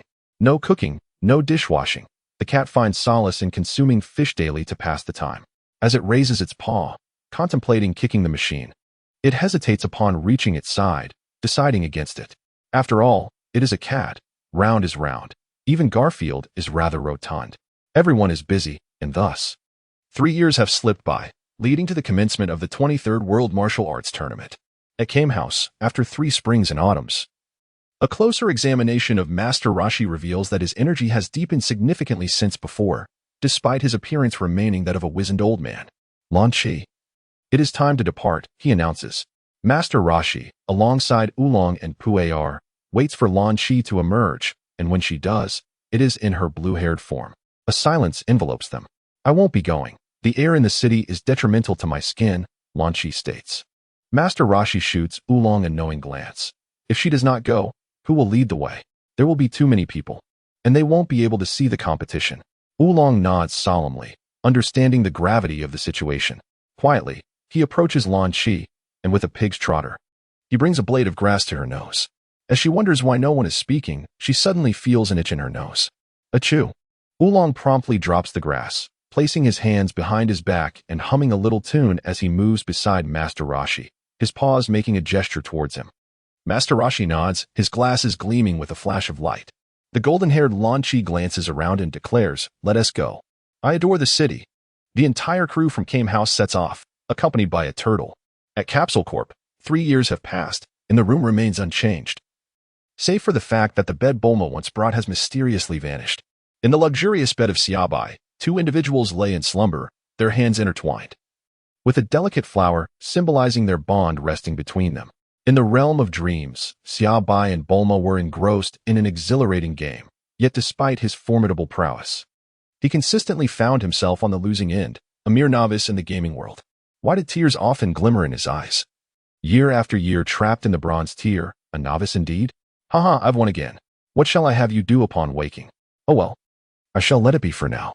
With a resigned sigh, he set down the game controller and lay despondently upon the lush green grass. Bulma, too, reclined beside him, resting her head upon his chest, listening quietly to the rhythm of his heartbeat. Is the martial arts tournament about to commence, Bulma? Yes, they should be registering today, with the competition starting tomorrow. However, I suspect they will only arrive just before the registration closes. When do you intend to go? As for me, I shall linger a while longer. Do you find me bothersome? Bulma lifted her head, gazing at Xia Bai as she spoke. Summer white, Xia Bai sensed the impending storm. Her mind raced as she analyzed the situation. At this moment, any spoken word would be a misstep. She quickly recalled the myriad responses from countless netizens. Though uncertain of their validity, she could only brace herself and proceed. Xia Bai's gaze instantly transformed into one of tenderness and sincerity. How could I possibly be annoyed with you? He wrapped his arms around Bulma's neck, applying a gentle pressure, causing their lips to meet. Bulma, breathless, lifted her head and playfully slapped him, exclaiming, How annoying. There are so many animals watching us. Xia Bai turned her head for a glance, and indeed, those little deer and puppies were gazing with their bright, expressive eyes, captivated by the commotion. Xia Bai curled her lips, indifferent, successfully diverting her attention. If it worked, splendid. If not, she would simply think of something else. At the Heavenly Temple, Wukong, Krillin, Yamchu, Tianjinhan, and Jiaozi had concluded 3 arduous years of training, and not a trace of sharp energy could be sensed from them. Evidently, their efforts bore fruit. The upcoming World Martial Arts Tournament was approaching, and one couldn't help but wonder if formidable opponents would emerge this time. The anticipation was palpable. After 3 years, Wukong had grown significantly taller, filled with a fervent fighting spirit. I don't know, but we certainly didn't waste our time these past 3 years. By the way, Wukong, why are you so much taller than me? Krillin remarked, measuring their heights, a hint of gloom evident in his demeanor. Haha, 3 years ago, Wukong was just a little shorty. Who would have thought he'd degrow so much in such a short time? At the tournament, we can compete again. I need to get a haircut once we land, Yamcha said, running his fingers through his now long hair. I wonder how much our powers have increased over these 3 years. It's been ages since we last fought. We're just waiting for the tournament to commence. Tianjinhan and Jiaozi exhibited little change. All right, let us set off. We can't afford to be late for registration. Master Roshi, Bulma, Launch, Oolong, and Poir are probably waiting for us. It's been such a long time. Goodbye, Heavenly God, Mr. Bobo. They called out as they departed. Farewell. Bobo waved his chubby hand. Goodbye. The Heavenly God nodded with a smile. The 5 of them took to the skies, rapidly ascending towards Papaya Island. Chapter 30. Let us get married on May 6th at the registration desk for the martial arts tournament on Papaya Island. Master Roshi, Launch, Oolong, Poir, and Bulma awaited their arrival. Wukong and the others had yet to arrive, and time was running short. Oolong, Poir, prepare yourselves. If they don't show up soon, transform. Yes, Master Roshi. They always arrive at the last moment. They never consider my feelings. They surely make it. After 3 years of training at the Heavenly Temple, they must have significantly improved. Launch, how have you fared these past 3 years? Aside from facing that lecherous old man daily, things have been quite decent. Cough. The sunset is truly beautiful. While they chatted, 5 streaks of light raced towards the venue at an astonishing speed. With only 2 minutes left until registration closes, all contestants who have yet to register should do so promptly, announced the tournament staff through a loudspeaker. Time is running out. Poir, transform. Wait, they're here. The 5 streaks of light swiftly approached. Wukong, Krillin, over here. The group waved at the approaching figures. In no time, they landed beside them. Quick, go register first. The deadline is imminent. We can talk later. Right, we're off. Was that Wukong just now? It should be. However, it has only been 3 years, and the growth has been quite remarkable. Krillin has also grown taller, no longer the little one he once was, as a few of them were expressing their astonishment. Goku and his companions had already successfully registered their names and approached. Goku, Krillin, you've both grown taller. Haha, I feel like I've grown taller too. The turtle hermit, filled with curiosity, inquired, what is the Heavenly Palace like? I've only heard of it but have never been there. Master Rashi, when we encountered the deities, we were taken aback, thinking that Piccolo had been resurrected. Oh, what is the story behind that? Bulma and Launch listened with great interest. It turned out that Piccolo. And so, the group continued their conversation as they entered the restaurant. Upon their arrival, the restaurant owner immediately recognized them, his face lighting up with joy as he warmly escorted them to their seats, displaying exceptional hospitality, as it was not often that such high-profile customers, capable of spending hundreds of thousands of zenny in a single meal, graced his establishment. As the dishes were served, Goku and his friends gazed at the sumptuous feast before them, their eyes sparkling with delight. While the heavenly palace offered sustenance, it lacked such exquisite fare. After indulging in a lavish banquet, they settled in for the night. The following day, as the martial arts tournament concluded its fireworks display, the preliminary rounds commenced. Goku, Krillin, Yamcha, you must give it your all. Cheer up, Tien. I'll be rooting for you from the sidelines. Yes, we understand, don't worry. Outside, Master Rashi and the others enjoyed snacks while awaiting the conclusion of the preliminaries, confident that they would easily make it to the top 8. Inside the arena, upon their entry, Goku was tapped on the shoulder by an adorable girl. Hey, Goku. Chi-Chi greeted him cheerfully. Oh, who are you? You don't recognize me? Ah. I can't seem to recall who you are. He scratched his head, pondering for a long time without arriving at an answer. Humph. Chi-Chi huffed, walking away in annoyance. Hey, Goku, when did you meet such a lovely girl? Krillin and the others looked at him enviously. I truly don't remember, but she does seem somewhat familiar. The atmosphere in the arena was electric, and Goten successfully defeated the robot version of Tao Pai Pai after his resurrection, also securing a spot in the top 8. Unfortunately, Yajirobe, who had entered the competition with a disguise, was defeated by the deity and did not advance. Beside the martial arts tournament stage, a throng of spectators gathered as the host, standing on the platform with a microphone, announced, the final 8 competitors are Goten, Tien, Son Goku, Unknown, Demon King 2, Krillin, the deity, and Yamcha. Now, let the first match commence. Please welcome the 2 contestants to the stage.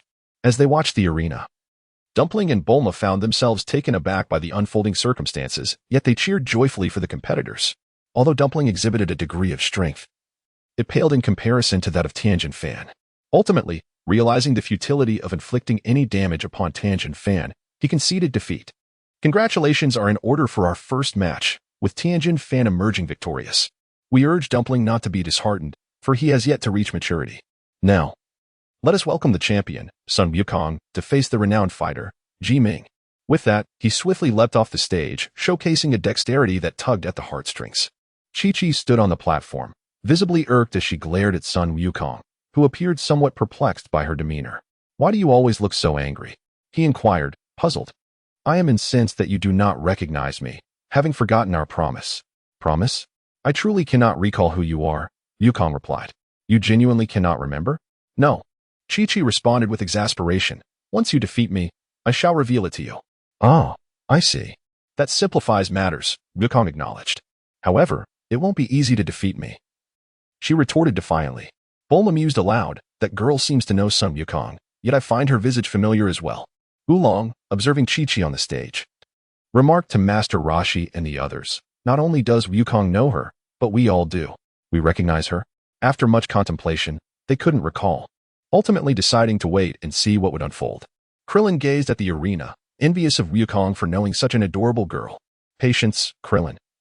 One day you too shall encounter beautiful women, Yamcha reassured him, giving a gentle pat on the shoulder. With the prospect of learning her name upon defeating Chi-Chi, Wukong felt emboldened. He stood in the arena, gathering his strength, and, with a powerful punch aimed at the distant Chi-Chi, unleashed a formidable gust that sent her tumbling off the platform, brutal yet harmless. Demon King Piccolo, perched high above, was taken aback by Wukong's punch, his expectations utterly exceeded. A bead of cold sweat trickling down his green visage. Undeterred, Chi-Chi swiftly regained her footing and bounded back onto the stage, exclaiming, as expected of the man I admire, "Your strength is remarkable." "Ah, it is time for you to reveal your name," she said, her head bowed. "I am the daughter of the Bull Demon King, Chi-Chi. Do you now recall our promise?" Chi-Chi. Wukong suddenly remembered her from his childhood, when she had insisted he marry her upon reaching adulthood, a promise he had made. "I never imagined, Chi-Chi, that you would grow up to be so lovely." Onlookers, including Master Rashi, Bulma, Launch, and even Krillin and Yamcha were struck with astonishment at the mention of Chi-Chi's name. It was no wonder she seemed familiar. Indeed, she was an acquaintance. Though they were surprised at how charming she had become, having previously donned quite peculiar attire. Wukong, do you still remember our promise? Of course. I initially thought the bride was something delectable, but since I have promised you, let us proceed with our marriage.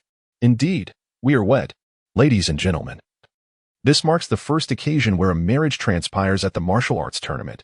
Let us extend our heartfelt congratulations to this couple. Clap, clap. The crowd, a sea of faces, applauded and showered blessings upon the newlyweds. Now, let us embark on the third match, featuring the second generation of Majin and contestant Krillin. Chapter 31. Drumstick has fled Goku. That individual is a descendant of Piccolo, Tien Shinhan remarked, casting a glance at the second generation of Majin on the stage. Indeed, I have observed that, but I hold faith that Krillin shall not succumb to him. The rigorous training we underwent in the sacred world has fortified us. Piccolo's heir shall not vanquish us, and thus, his aspirations of world domination will remain thwarted by our presence, Goku stated, his gaze fixed upon Krillin. You speak truth. Our current prowess is sufficient to confront any crisis, Tien Shinhan affirmed, clenching his fists tightly. On the arena, the contest between the second generation of Majin and Krillin had commenced. After numerous attempts to gauge the strength of his opponent, Krillin discerned that he was indeed superior, which allowed him to attack with relentless ferocity. Meanwhile, on the opposing side, Drumstick found himself in a rather unfavorable position, aside from not yet employing his crucial techniques. He realized he was being relentlessly pressured, especially by a diminutive bald adversary, which incensed him further. Observing Krillin's effortless demeanor, Drumstick resolved to unleash his full power. Should victory elude him, he would retreat to train and await another opportunity. With that thought in mind, Drumstick stood upon the arena, fist clenched, channeling all his energy. His aura intensified by the ominous clouds gathering above, rendering him even more malevolent in appearance. Witnessing the formidable presence of Drumstick, Krillin became increasingly serious. Regardless of the tricks his opponent might attempt, he was confident that no challenge could withstand the might of a Kamehameha wave. If one wave was insufficient, two would suffice. Sensing the energy converging to its zenith, Drumstick extended his hands before him, concentrating all his energy into them. With a thunderous shout, the energy sphere surged forth at an astonishing speed towards Krillin. Kamehameha. The two energy blasts collided, holding each other at bay for several seconds before erupting in a spectacular explosion, blinding the onlookers and devastating the arena's center. TCH, this is exceedingly difficult. I must return to train, Drumstick thought as he cast one last glance at the crowd before expending the last of his strength to flee. Goku, he has fled. I shall pursue him. Eliminating him would eradicate the threat to Earth, Yamcha declared, rising to chase after him. Goku restrained him, saying, Yamcha, let him go. After all, if this world lacks adversaries, we may lose our drive. With Drumstick perpetually in pursuit, even if we wish to neglect training, it would be difficult. As long as our strength surpasses his, the quest for world domination cannot circumvent us. Indeed, you are correct. Yamcha paused, reflecting on the situation. As the radiance faded, the host, perplexed by the absence of the unseen Shinran on the arena, addressed the microphone, announcing the conclusion of the third match with Krillin emerging victorious, and inviting the next contestants to the stage. Having distanced himself from the martial arts tournament, Shinran glanced back, noting that they had not pursued him, and silently vowed to return. He then soared towards his training grounds. The fourth match concluded swiftly as well. The deity, initially intent on confronting the demon offspring Shinran, found himself in solitude, having seen the adversary driven away. Instead, he had come merely to partake in the excitement, only to be defeated by Yamcha, whose prowess far exceeded his own. The deity maintained a positive demeanor despite his misfortune. Congratulations to Yamcha on his victory. Next up, we have Tien Shinhan and Son Goku, the announcer proclaimed. At the outset, Tien managed to hold his ground against Goku. However, upon realizing that Goku was fighting while burdened by a weight of 900 kilograms, he was taken aback. Once Goku shed his load, Tien, despite employing his forearm technique, could not gain an upper hand, ultimately succumbing to the overwhelming disparity in strength. I never anticipated that you could match me even while so heavily weighted, Goku. Truly impressive, Tien exclaimed. You've also grown formidable, Tien. Once Big Brother Xia Bai awakens, I shall ask him to craft you a garment capable of altering your weight. When that time comes, you two shall become immensely stronger, Goku replied. Xia Bai. I eagerly await our meeting, Tien responded. With Goku declared the victor, the next match was set between Krillin and Yamcha. Would the grand finale feature Goku against Krillin or Yamcha?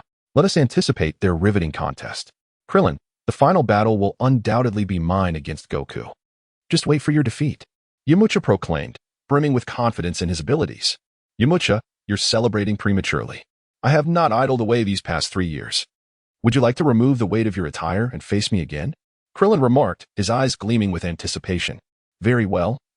Let us dispense with the pretense and unleash our full power. My attire now weighs 500 kilograms, Krillin. Surprised, are you? Yamcha challenged. Indeed. I did not expect you to bear such a weight, Yamcha.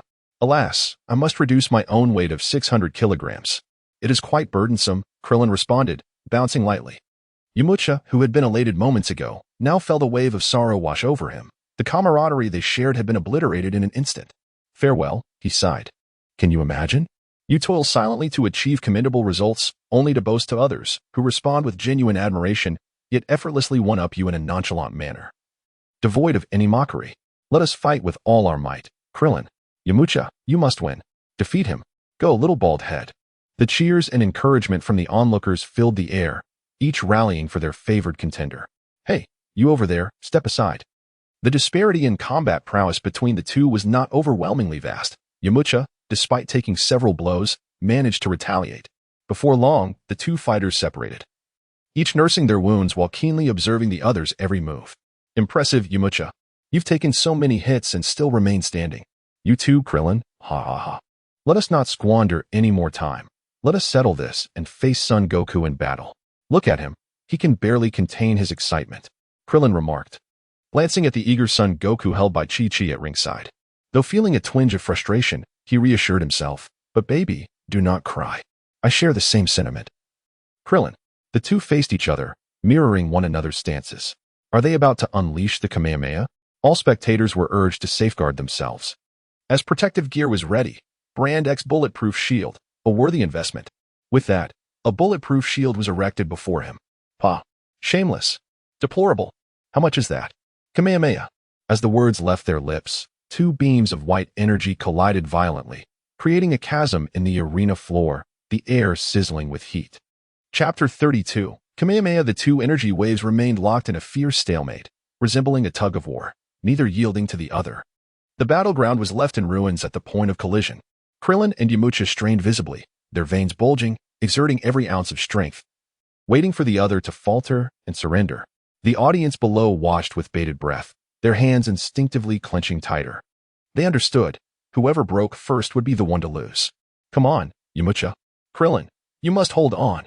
Their comrades below continuously cheered them on. Suddenly, Krillin chuckled. Yamcha. I will not be defeated by you. With that declaration, he intensified his output, the small frame concealing an immense reservoir of power. As Krillin's energy surged, Yamcha felt the strain mounting, gritting his teeth. Krillin, I will not concede so easily. Aya. Yamcha's energy wave swelled slightly, yet it paled in comparison to Krillin's.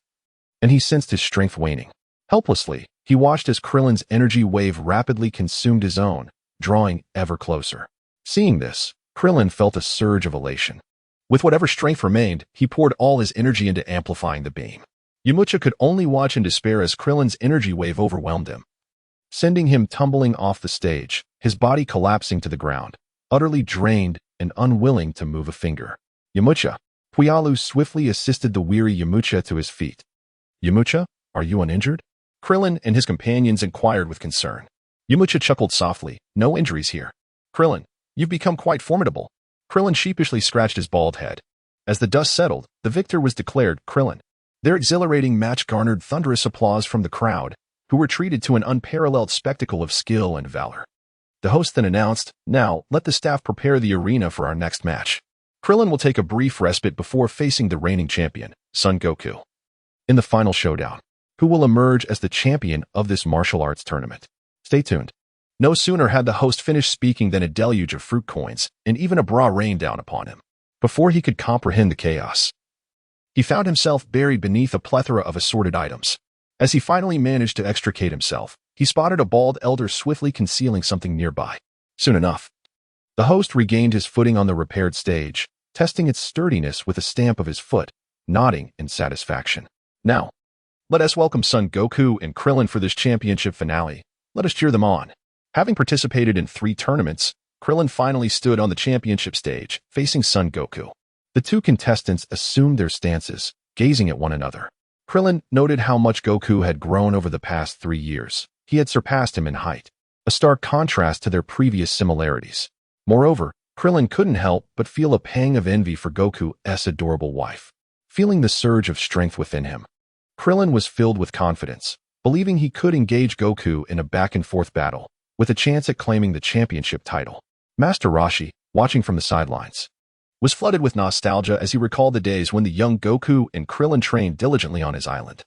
He remembered their astonishment when they first pushed a small mountain and now beheld the grown men they had become, feeling a deep sense of pride. Little did anyone know, Master Roshi had also been secretly training hard, not for himself, but to support his disciples when they faced formidable adversaries. The match commenced, and as Krillin unleashed a series of powerful punches, Goku deftly evaded them with agile sidesteps, leaving Krillin's strikes empty. Seizing an opening, Goku retaliated swiftly, landing a punch to Krillin's abdomen that sent him reeling. Wiping a trickle of blood from the corner of his mouth, Krillin gazed at Goku and said, "Goku, I can hardly fathom how much you've grown in these 3 years. But now, I shall unleash my full strength." "Then go ahead, Krillin." "I'm eager to witness the fruits of your labor," Goku replied. "Let us do this, Goku."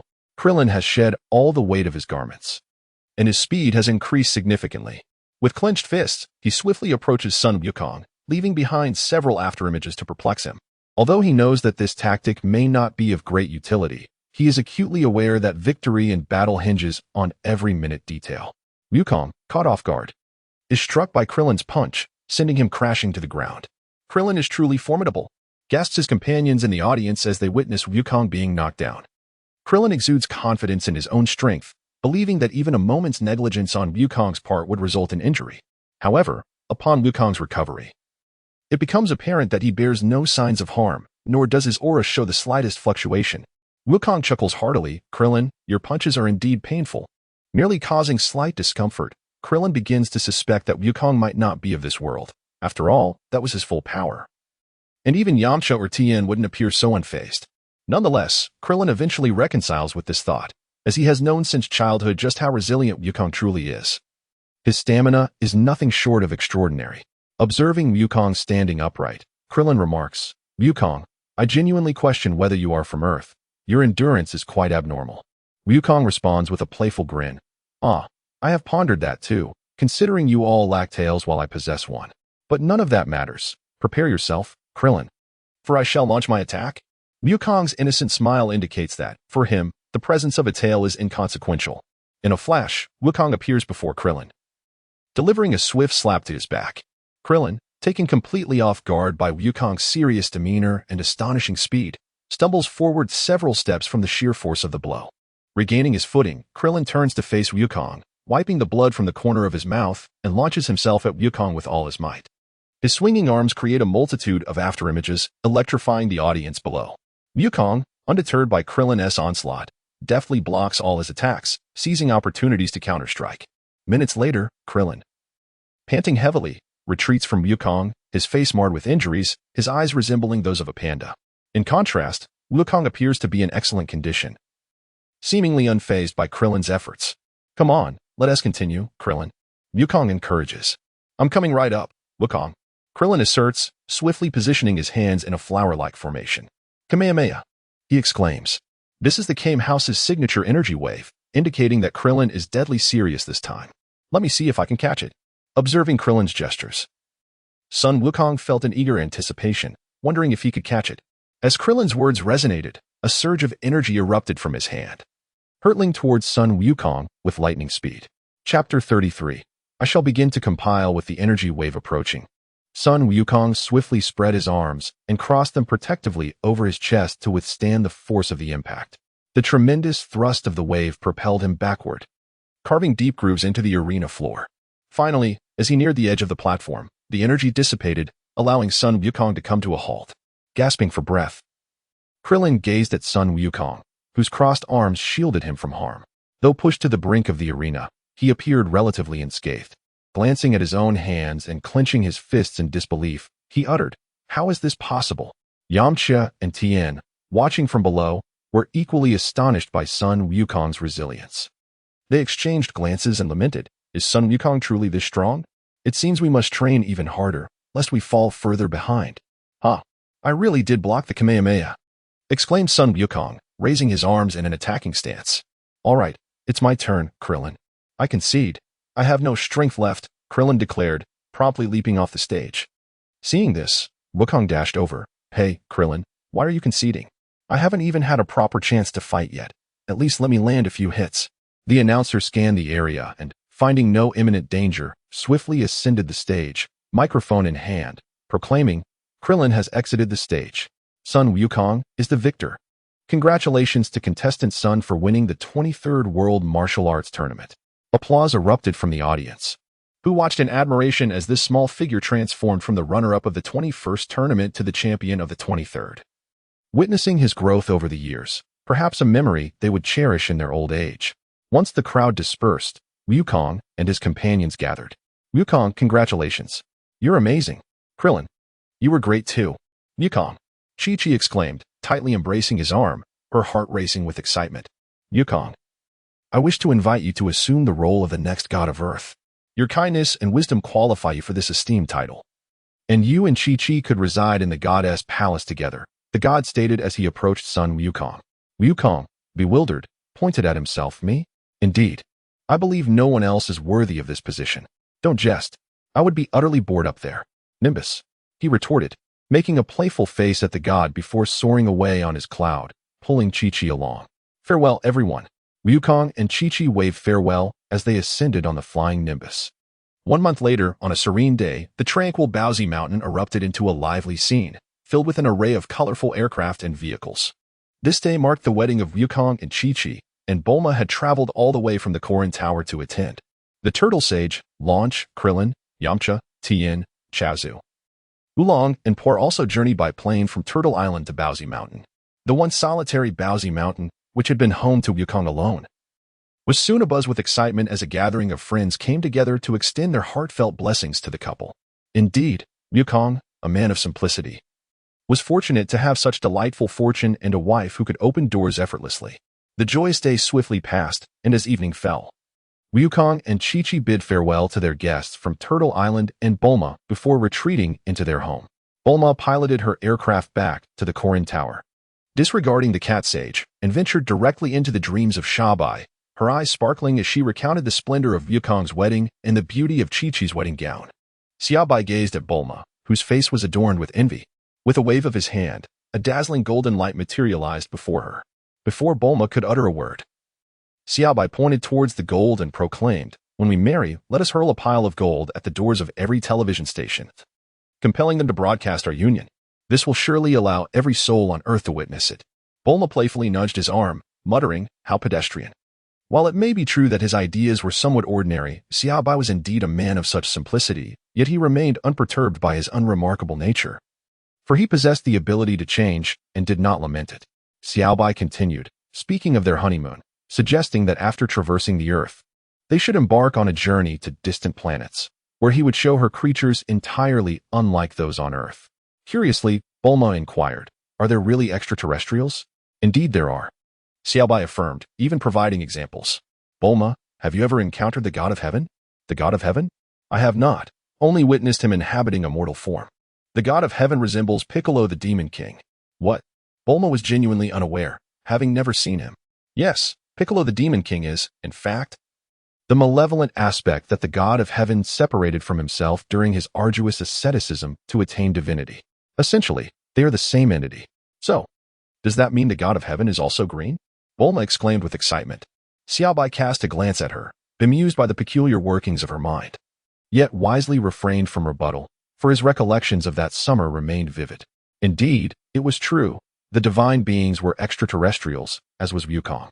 This revelation momentarily overwhelmed Bulma's thoughts, but after a brief pause, as if reconciling with the notion, she inquired further, "How do you know this?" Xia Bai, "All right. Let us create an unsolvable problem. There is no other way." Xia Bai quietly remarked that his strength was so formidable that he could effortlessly perceive the presence of other beings beyond Earth. Furthermore, when he first arrived at Kalinta, he had encountered that green-skinned deity, sensing an essence entirely distinct from that of Earthlings. The same applied to son Wukong. Apart from them, there were no other life forms on Earth akin to theirs. Bulma, with her inquisitive eyes, glanced back at Xia Bai, causing him to feel a chill run down his spine. Then why, if your power is so great, are you not also an Earthling? Xia Bai, my scalp tingles as I continue to weave my tale. With a sigh, I reflect on my status as a so-called prodigy, destined for a life filled with grandeur and tumult. Thus, you have struck gold, Bulma. With a glance, I conveyed my thoughts to her. Humph, you pesky creature. I am well aware of your musings. It is impossible. Let us discuss it after you awaken and take my hand in marriage. With that, I nestled myself into Xia Bai's embrace. Xia Bai silently complained about the prolonged duration, pondering why it couldn't merely symbolize a sleep of 3 to 5 years. Curse the author, he mused, wishing them a life of instant noodles devoid of seasoning and a restroom without toilet paper. Little Bai interjected, ding. Alas, there is no alternative. Dear host, after all, your power doubles each day, and it is not even your own body. If you neglect sleep, a mishap is inevitable. The 12 years of slumber hold significance. 3 years to refine the heart, 3 years to refine the body, 3 years to refine the soul, and another 3 years to unify the host's spirit and flesh. Moreover, once this is accomplished, you shall no longer face death. Shouldn't that bring you joy? I can't believe I actually concocted that, he exclaimed. Little Bai continued, your reasoning is quite sound. I understand now. I shall obediently embrace sleep. Chapter 34. Bulma and Chi-Chi's wish. Xia Bai gently tousled Bulma's blue hair and inquired, have you recently utilized the Dragon Balls? Bulma pondered for a moment and replied, aside from the time I used them to rescue those martial artists, I have not employed them since. Why do you ask? What wish do you wish to make? After listening, Xia Bai remarked, Bulma, you must have caught a glimpse of my appearance outside. Have you noticed anything different? Bulma tilted her head in contemplation and replied, nothing seems different to me. Xia Bai pondered for a moment, realizing that it had only been 3 years since his appearance had solidified, and he could not discern much else. He winked at Bulma and declared, since I turned 22, I shall never grow old, which means I will remain eternally youthful. Now, do you understand what wish I should make? Upon hearing this, Bulma regarded him with a gaze of incredulity, questioning whether he was indeed human. Xia Bai chuckled softly. Did I not proclaim myself as the favored child of heaven? Once you awaken, do seek out the Dragon Balls. Maintain your youth, for I shall not awaken for another 6 years. Fortunately, you are here to keep me company. Otherwise, I would surely perish from boredom. Bulma huffed, playfully pressing Xia Bai's nose. Now you recognize my significance, do you? Should you not marry me upon your awakening, I shall have no choice but to dismember you. Umph. Xia Bai chuckled softly, cradling Bulma's delicate head in his arms, gently kissing her lips. Reluctantly, he released her, surprised to discover that even in her dreams, she exuded such sweetness. Bulma, feeling bashful, nestled closer within his embrace, playfully striking him a few times, yet remaining silent. Xia Bai gazed at the little celestial sphere bathed in sunlight before him, and said, Bulma, please close your eyes for a moment. Oh, Bulma obediently complied, shutting her eyes. Xia Bai waved her hand to control her dream, and soon, the small planet dimmed. A multitude of fireworks was set up a little further away. Once everything was ready, she gently lowered her head and nibbled on Bulma's ear, saying, you may open your eyes now. Bulma opened her eyes and, noticing the sky had turned dark, curiously inquired, what is happening? Xia Bai leaned her head towards the sky, and soon, Bulma could hear the whistling sounds as the once quiet and dim sky was suddenly illuminated by a dazzling array of colorful fireworks. The hues filled Bulma's violet eyes, and as she gently pressed her hand against her racing heart, she realized that she had truly found her long-dreamed-of Prince Charming. The fireworks continued to bloom in the sky, and ultimately they coalesced to form a few grand characters. Bulma, I love you. Simultaneously, Xia Bai's voice resonated beside her ear. Bulma, I love you. Although this was merely a dream, Bulma couldn't help but smile in bliss. As the fireworks faded, she turned and pressed her crimson lips against Xia Bai's, and the two shared a tender kiss. The next morning, as dawn broke, Bulma awoke, freshened up, and exited her room. Observing the adorable cat still peacefully asleep in its small bed, she felt an overwhelming sense of affection and gently covered it with a blanket before taking a flight to Baozi Mountain. Upon landing, Bulma called out, Chi-Chi, are you there? Hearing her voice, Chi-Chi rushed out of the house and, upon seeing Bulma, joyfully welcomed her inside. Bulma, it's been a while. How have you been? Chi-Chi enthusiastically offered her tea and snacks. Chi-Chi, do you know Xia Bai? Bulma inquired. Well, I've heard Wukong mention him. Isn't he's supposed to be sleeping in the Karin Tower? Chi-Chi replied. Bulma looked at Chi-Chi and said, Chi-Chi, did you know Wukong is not actually from Earth? He's a Saiyan, as Xia Bai mentioned. I wasn't aware of that, but I did see Wukong with a tail once, huh? Yes. That's the crux of the matter, Chi-Chi. What's wrong? Bulma continued. Saiyans remain youthful until the age of 80. Think about us women. We start to age gradually after 30, and by then, Wukong will still be young while we grow old. Chi-Chi exclaimed, accidentally knocking over a cup. Bulma, are you serious? Of course, Chi-Chi, why would I deceive you? Wukong will remain youthful, while I will age. Bulma, you must have a plan, right? Chi-Chi said, shaking Bulma's hands eagerly. She had never considered this before. Let us have Wukong gather the Dragon Balls and wish to the dragon for us to maintain our youthful appearances. Bulma exclaimed joyfully. The Dragon Balls? The dragon that is green, right? Yes. What do you think, Chi-Chi? It would be too dangerous for just the two of us women to collect the Dragon Balls, so it's best to let Wukong handle it. That's true. Wukong has gone out to train, but he should be back soon. Let us wait. I never expected Wukong to be a Saiyan. No wonder he always seems so strong. Indeed, I heard from Xia Bai that the Saiyans have been exterminated, and Wukong is one of the very few left. Truly, poor Goku. Chi-Chi, I have returned. I am quite famished. Oh, Bulma, you were here as well. Goku. Upon calling his name, Chi-Chi collapsed into Goku's arms, weeping. Chi-Chi, what troubles you? Has someone wronged you? Goku, just now Bulma mentioned that you are a Saiyan and that one remains youthful until the age of 80. By then, I shall have aged. Sob. Son Wukong gazed at Bulma in confusion. Bulma, how do you know I am a Saiyan? I was unaware myself. Bulma stepped closer and replied. It was Xia Bai who told me. He said that aside from you, the celestial being is also an alien. Nanny? So, I am a Saiyan. No wonder I possess a tail while you do not. The celestial being is indeed an alien. I wondered why his complexion differed from ours. Goku did not alter his demeanor upon discovering his Saiyan heritage. Thus, Goku, Chi-Chi, and I wish to implore you to gather the Dragon Balls. For we have wishes to make. Wishes? Yes, Chi-Chi and I desire to retain our youthful appearances. After all, aside from you, who remains young until the age of 80, Xia Bai too. He informed me that his visage would remain fixed at 22 henceforth. Alas, the thought of Chi-Chi and I growing old while gazing at your youthful faces is disheartening. Goku, please collect the Dragon Balls. Bulma and I wish to make our wishes. Chi-Chi gazed at son Wukong with anticipation. So that is the case. Bulma, do you have the Dragon Ball radar? I do. Here, take it. Bulma retrieved the radar from her pocket and handed it to son Wukong. All right, Bulma, Chi-Chi, wait here. I shall return with the Dragon Balls post-haste. Goku grasped the Dragon Ball radar and prepared to set off. Good luck, Goku. We shall await your return. Goku. Please take care. Son Wukong offered them a smile, summoned the Nimbus Cloud, and vanished before their eyes. Chapter 35. Strength can still increase Chi-Chi. You performed admirably just now. Seeing you weep, Goku did not utter a word but rushed off to find the Dragon Balls. Bulma sat on the sofa, smiling at Chi-Chi. Yes, Goku is very caring towards me. However, I was a bit anxious and cried out. Chi-Chi admitted shyly. Alas, it seems our beauty shall be preserved, does it not, Chi-Chi? Bulma remarked, pinching Chi-Chi's adorable face. Chi-Chi retaliated by pinching Bulma's cheek. A playful skirmish ensued. And since Bulma was rather weak, Chi-Chi, with her combat power exceeding 40, easily dominated their playful tussle, unnoticed by anyone else. Chi-Chi, when do you think we shall have little ones? I shall gift you a grand present then.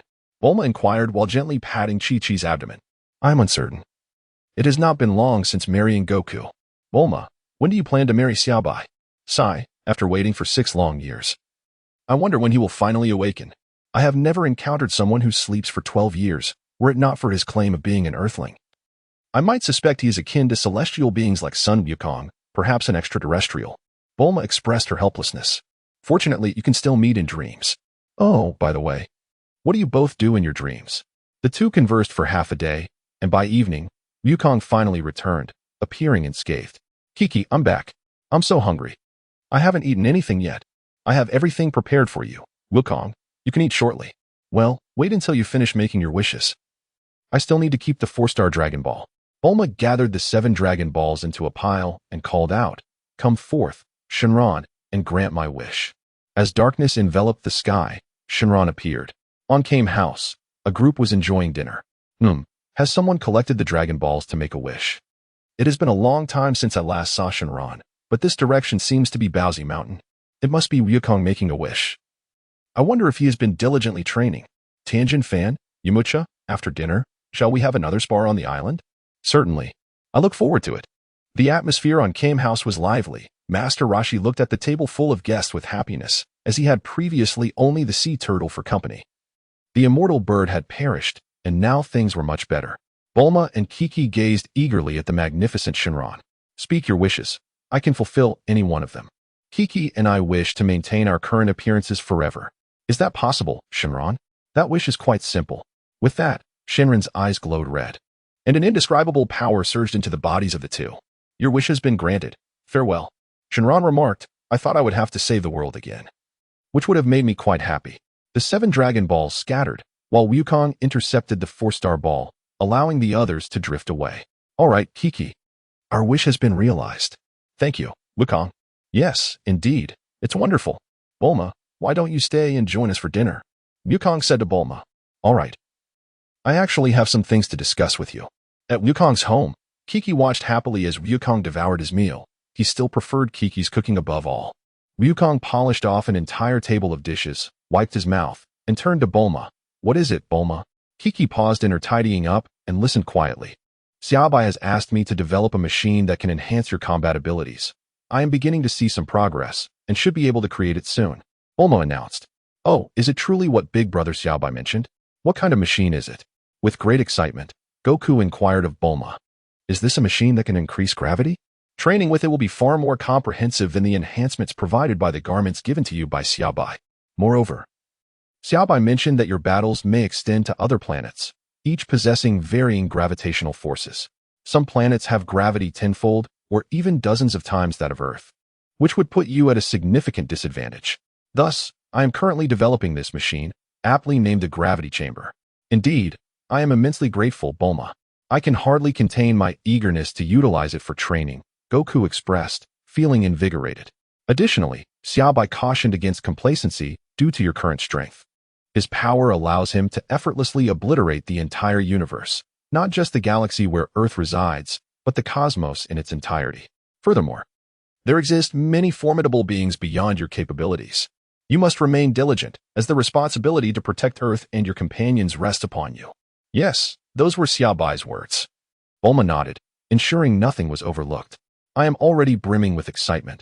Bulma, how long until the gravity chamber is completed? Based on the current progress, it should take approximately another month. I will notify you and Krillin when it is ready for collection. Something feels amiss. It seems that Earth, under Xia Bai's influence, may become a perilous place. Xia Bai must be right. Since both the Supreme Kai and I are extraterrestrial beings, there must be malicious entities lurking out there. If they take notice of Earth, it would spell disaster. You are correct. I believe I mentioned to you that you are a Saiyan, Goku. Yes, Bulma, what of it? Xia Bai has informed me that Saiyans are an exceedingly warlike and ruthless race. They annihilate the life on entire planets before selling them. However, the majority of Saiyans have already been eradicated, leaving only a few, yourself included. Is that so? Perhaps my head injury in childhood has impaired my memory? Indeed. You should be thankful for that injury. Otherwise, given the rate of your power growth, Earth would be in jeopardy. Haha, yet here I am, perfectly well. Well then, I shall take my leave. Farewell, Chi-Chi, Goku, Bulma said, boarding her aircraft. Goodbye, Bulma. Travel safely. Farewell. Bulma waved goodbye as her aircraft swiftly ascended into the sky. I am truly exhilarated by the prospect of the gravity chamber. All right, Goku, Bulma has departed. Let us return home. Chapter 36. More powerful enemies ahead after leaving Bowsy Mountain. Bulma swiftly returned to Korin Tower. Is that Yajirobe? Approaching Korin Tower, Bulma spotted a figure near the tower. Upon closer inspection, she realized it was indeed Yajirobe and flew over to him. Hey, Yajirobe, what brings you here? Inside the aircraft, Bulma greeted him as he struggled to ascend the tower. Bulma. It has been ages. I was just preparing to climb the Korin Tower. What made you think of tackling that? I've heard tales of the mystical guardian. If there is indeed a sage, there must surely be a plethora of delectable treats. Alas, I lost my way, or I would have ventured there long ago. Ah, I see. Well, best of luck. The cat sage does indeed have delightful food. Bulma stifled a giggle, finding amusement in the fact that this Yachirobe and the feline seemed rather well matched, both being somewhat rotund. And she mused that the cat might feel quite lonely amidst the vastness of the tower. Hey, Bulma, could you give me a lift? Yachirobe waved towards her, fatigue and hunger evident in his voice. That is out of the question. One must rely on their own strength to reach Quarterfinal Tower. Besides, there are plenty of tasty treats waiting for you there. Keep it up. Bulma raised her fist encouragingly. How can you fly a plane then? Humph. Yachirobe huffed, displeased. Well, what can I say? It's a privilege of being a beautiful girl, Bulma replied, winking at him playfully. Good luck. You're almost there. I must be off now, bye. With that, Bulma swiftly piloted the plane away. How unfair. This is a violation of my rights. I can surely make it. Yachirobe encouraged himself with a determined cheer. Ah, this is infuriating. I must push on.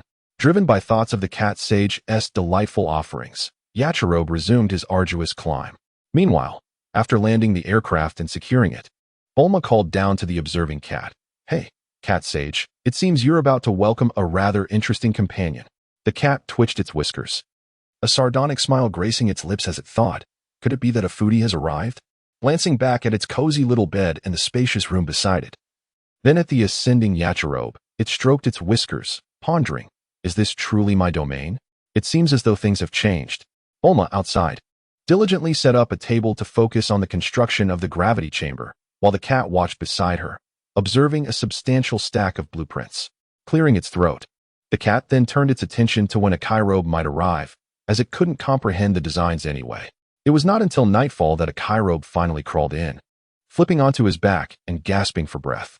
As his nose twitched, he caught a whiff of delicious food wafting from the side. A powerful urge compelled him to rise and dash to the dining table, where he found the cat and Bulma delighting in the culinary creations from the food machine. His stomach rumbled audibly several times, causing a Kairobe to blush slightly as he intently watched the cat and Bulma enjoying their meal. Sensing the weight of a Kairobe's gaze, the cat and Bulma looked up to find his eyes fixed upon them, causing their hands, laden with food, to pause momentarily. A Kairobe thought, am I to simply watch you both? Do you have the heart to deny me food? The cat replied, I truly do not wish to share. Bulma then suggested, perhaps we should let him have some. He looks rather pitiable. The cat shot Bulma a look. Shall we offer him a senza bean? Bulma countered. Senza beans are for life-saving, not for simply filling one's belly. The cat remarked, but we're running low on food. Bulma replied, is there not a capable worker before you? When food runs low, he can venture out to hunt, and climbing the tower can serve as training. The cat mused, Bulma, you are quite clever. Henceforth, if he wishes to stay, he must contribute to the food supply. Thus, the human and the cat quickly laid out a Kairobe's responsibilities. Yes, he would become a worker. With his lodging assured. Come and eat, a Kairobe, they beckoned. Gratefully, a Kairobe responded and swiftly took a seat at the table, producing his own utensils, and began to voraciously devour the delectable spread before him.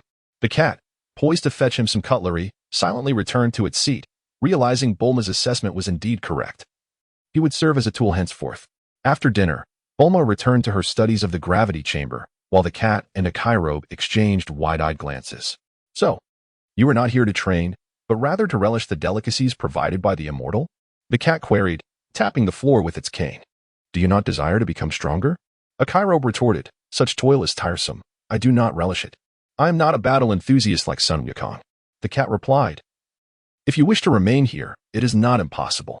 A Kairobe squinted, his eyes barely open, and asked, what must I do? Firstly, you must maintain the hygiene of this place. That is acceptable.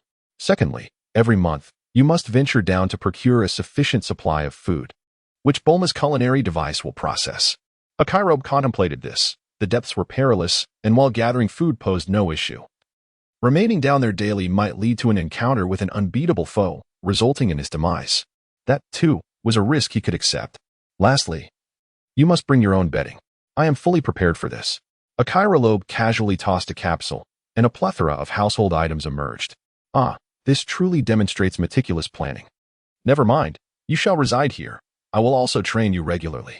Later, Bulma entered Xia Bai's dream, and upon entry, She found that the once diminutive celestial body had undergone a remarkable transformation.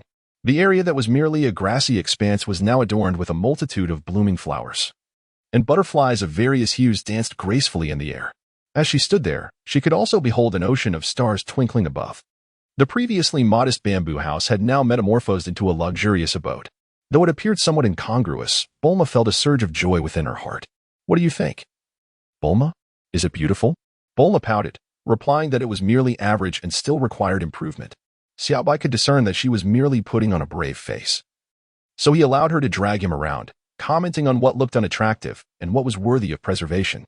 After completing a circuit and returning to their original spot, Bulma clung to Xia Bai's arm and remarked, I have already made a wish to the dragon, and both Chi-Chi and I can maintain our current appearances. It's quite satisfactory. I shall devise further plans. She continued, you mentioned that Earth may face dangers in the future. Is that true? You seem rather anxious for Goku and the others to grow stronger. Indeed, I have an ominous premonition. As their strength increases, more formidable adversaries will inevitably take notice of Earth. Hence, I wish to expedite their growth. When I awaken, I shall train them, for their current endeavors are akin to children's play. Nanny? Bulma was taken aback, as she perceived Goku and his companions to be exceptionally strong, yet in Xia Bai's eyes, they were but child's play. But they are quite powerful now. No, their combat prowess merely allows them to dominate the present Earth, without considering other planets. There exist far more formidable foes on Earth that have yet to reveal themselves. Then when you awaken, why not simply seek them out and eliminate them? After all, did you not claim your strength was extraordinary? Bulma, still clinging to his arm, playfully swung it. Xia Bai glanced down and noticed a faint light shimmering in his eyes. Ahem. Chapter 37. The gravity room filled with surprises. Bulma, this is not merely my concern. It is a trial for the entire Earth. The warriors of Earth must mature sufficiently to confront adversity. After I awaken, I cannot be perpetually vigilant over Earth's safety. I have a sense that there is something of great significance awaiting my attention. Xia Bai gazed up at the vast starry sky. Ever since the advent of the auxiliary system, he had felt an inkling that acquiring things effortlessly would not be without its challenges, especially with such an extraordinary boon. Even if he were to cast himself into the primordial chaos and languish for an extended period, subduing the saints would be relatively straightforward. Thus, Xia Bai spent his time pondering, albeit to little avail. For now, his sole focus was on rapid growth. It seemed that the spirit time room of the heavenly palace might also prove beneficial to him. Nevertheless, it felt inadequate. He resolved to gather the Super Dragon Balls, wishing to conjure a chamber that could optimally adjust the flow of time, where he could seclude himself and undergo intensive training, as he still felt rather weak. Bulma, observing Xia Bai furrowing his brow in contemplation, nestled closer into his embrace, choosing to remain silent and quietly bask in the warmth and security he provided. Subsequently, she closed her eyes, inhaling the fragrant air, and drifted into slumber.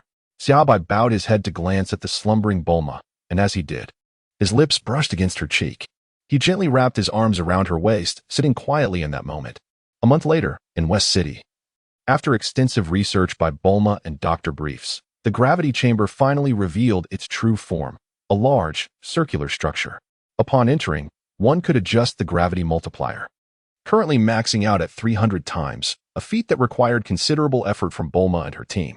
Looking at the gravity chamber, Bulma clapped her hands in triumph, declaring their work a success. Is it truly sufficient without sound, Bulma? I believe an audio system could enhance the experience. This will suffice. There's no need for a sound system, as it won't be necessary. I'll call them over. Before long, Goku, Krillin, Yamcha, and Tien Shinhan arrived, their curiosity piqued by the unassuming circular structure. Is this the gravity chamber, Bulma? Goku inquired. Yes. The materials available on Earth can only achieve a 300 times gravity multiplier for now, but it should be adequate for your training. Let us go inside and give it a try. The group entered the chamber, surveying their surroundings. The button for adjusting the gravity is right by the entrance. Why don't you give it a go? I'll stay outside. Curiously, Krillin approached the button and set the gravity to 10 times. In an instant, the occupants of the chamber felt their bodies drop as the gravitational force pressed down on them, making it a struggle to remain upright. Goku, burdened by the weight of his clothing, nearly fell to his knees. This is incredible.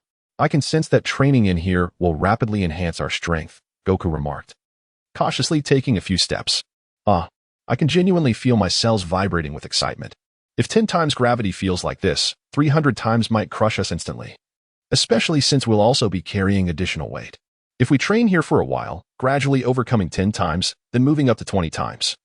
I can't imagine how much our strength will increase once we adapt to 300 times. Xia Bai is truly a genius for devising such a training method, remarked one of the others. Hey, Goku, speaking of Xia Bai, he should awaken in 6 years, right? Yes, when Xia Bai finally emerges, I'm determined to challenge him. Although I might not win, I won't back down. Indeed, let us all witness that moment together.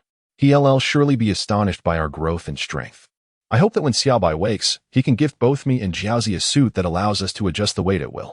That would be magical. Eliminating the need for my current method of training with boulders every day. That is certainly possible. Xia Bai is a good person. Krillin, Yamcha. How much do your clothes weigh now, and have you continued your training since the martial arts tournament? Time has been short. I've only added 100 kilograms to my weight. Krillin smiled and remarked, I have also added an additional 100 kilograms to my daily attire. What about you, Wukong? Yamcha inquired with curiosity. The clothes I currently wear weigh a ton, but it's manageable, huh? Impressive indeed, Wukong. Let us venture outside. Upon seeing them emerge, Bulma asked, how does it feel to train under the gravity that exceeds that of Earth? It is truly remarkable, Bulma. I commend you for crafting such an excellent machine. Of course, I am a genius after all. There are currently 3 gravity chambers, but the materials are quite rare. You all may divide them as you see fit. However, if you wish to engage in battle within, be careful not to damage them. I am still searching for some materials, and if they break, they cannot be repaired for the time being. With that, Bulma produced another capsule. 3 chambers is already quite a lot. Possessing 3 devices that can rapidly enhance our strength is splendid. Then we shall take 2 to Kame House, 1 for Wukong, and the other will suffice for the rest of us. Wukong, do not become complacent, or we shall surpass you directly. Rest assured, I shall diligently train. I am eager to challenge Brother Xia Bai. After 6 years, we should have made significant progress. If all else fails, we can band together to confront him. Haha. After distributing the capsules, a few individuals remained at Bulma's place to enjoy a sumptuous feast, expressing their heartfelt gratitude before departing. Once they had all left, Bulma returned to her cozy abode, utterly exhausted after a month of tireless effort. However, she resolved to rise rejuvenated as a vibrant young woman the following day. Time flowed like a gentle stream. The Earth had remained in a tranquil state since the 23rd World Martial Arts Tournament. The inhabitants of the planet remained blissfully unaware of the looming threats capable of annihilating them, oblivious to the fact that the formidable Demon King Piccolo was perilously close. The martial arts tournament continued to be held every 3 years, yet Goku and Krillin chose not to participate this time. The golden-haired host lamented this absence, while the once curious audience who had held them in high regard gradually shifted their attention to the new champion, Satan. Despite being relatively young and weaker compared to the Bloodline warriors, Satan exhibited considerable combat prowess on Earth, thus rising to fame. Over the course of 5 years, several Dragon Ball warriors adapted to the 300 times gravity training, with the exception of Kaiatsu. The others began to increase their own weight to further hone their skills after acclimating to the gravity, their combat abilities surpassing their wildest imaginations. During these 5 years, apart from her occasional commitments, Bulma flew to Karin Tower every evening, having even constructed a new aircraft that was several times faster than the previous model. Chapter 38, a gathering at Kame House. Throughout these 5 years, Bulma ventured into various worlds through the dreams of Xia Bai. Some realms were entirely composed of vast oceans, where countless sailboats set forth daily. Bulma noticed a young boy wearing a straw hat shouting to the sea about his ambition to become the Pirate King, causing her to laugh heartily, clutching her belly. This bizarre world opened her eyes. Had Xia Bai claimed it to be real, she would have rushed to procure an array of items. Upon seeing a stunning beauty aboard one of the ships, her curiosity was piqued, and she cast a curious glance at Xia Bai. Additionally, she encountered peculiar fruits, particularly a slippery fruit that made her exclaim, I desire that. Beyond this world, Bulma witnessed many strange realms, including one where a monkey resembling Goku, also named Son Wukong, wielded a golden staff to strike a place called heaven. This sight ignited a fervor within her. She also beheld a ginseng fruit that could extend one's lifespan by thousands of years, as well as a peach of immortality, causing her eyes to sparkle with excitement. Furthermore, she glimpsed a breathtaking fairy seated in a serene palace, dressed in flowing garments, exuding an otherworldly grace that captivated her heart. At last, she began to regard Xia Bai with a discerning gaze. Xia Bai noticed Bulma's gaze and turned her head, adopting a serious expression while her eyes revealed a hint of perplexity, showing no signs of discomfort. What's the matter, Bulma? Oh, nothing. I was just admiring you. Well, feel free to gaze. I should be quite captivating. Bulma rested her chin in her hand, scrutinizing Xia Bai for a considerable time. Ultimately, she found nothing amiss. While Xia Bai quietly breathed a sigh of relief, they were once again by that little planet, with Xia Bai and Bulma fishing beside a gentle stream. The crystalline surface of the water revealed fish attempting to nibble at the bait on their hooks, yet none were willing to bite. Given the stream's modest size, all the fish were familiar with the two hooks, having learned to evade them. The more discerning fish, now wiser, consumed only the bait without disturbing the hooks. Xia Bai and Bulma exchanged glances of exasperation from the riverbank, acknowledging the newfound cleverness of the fish. Hey, Xia Bai, are you about to wake up? Bulma, with one hand on her fishing rod, playfully nudged Xia Bai's rod.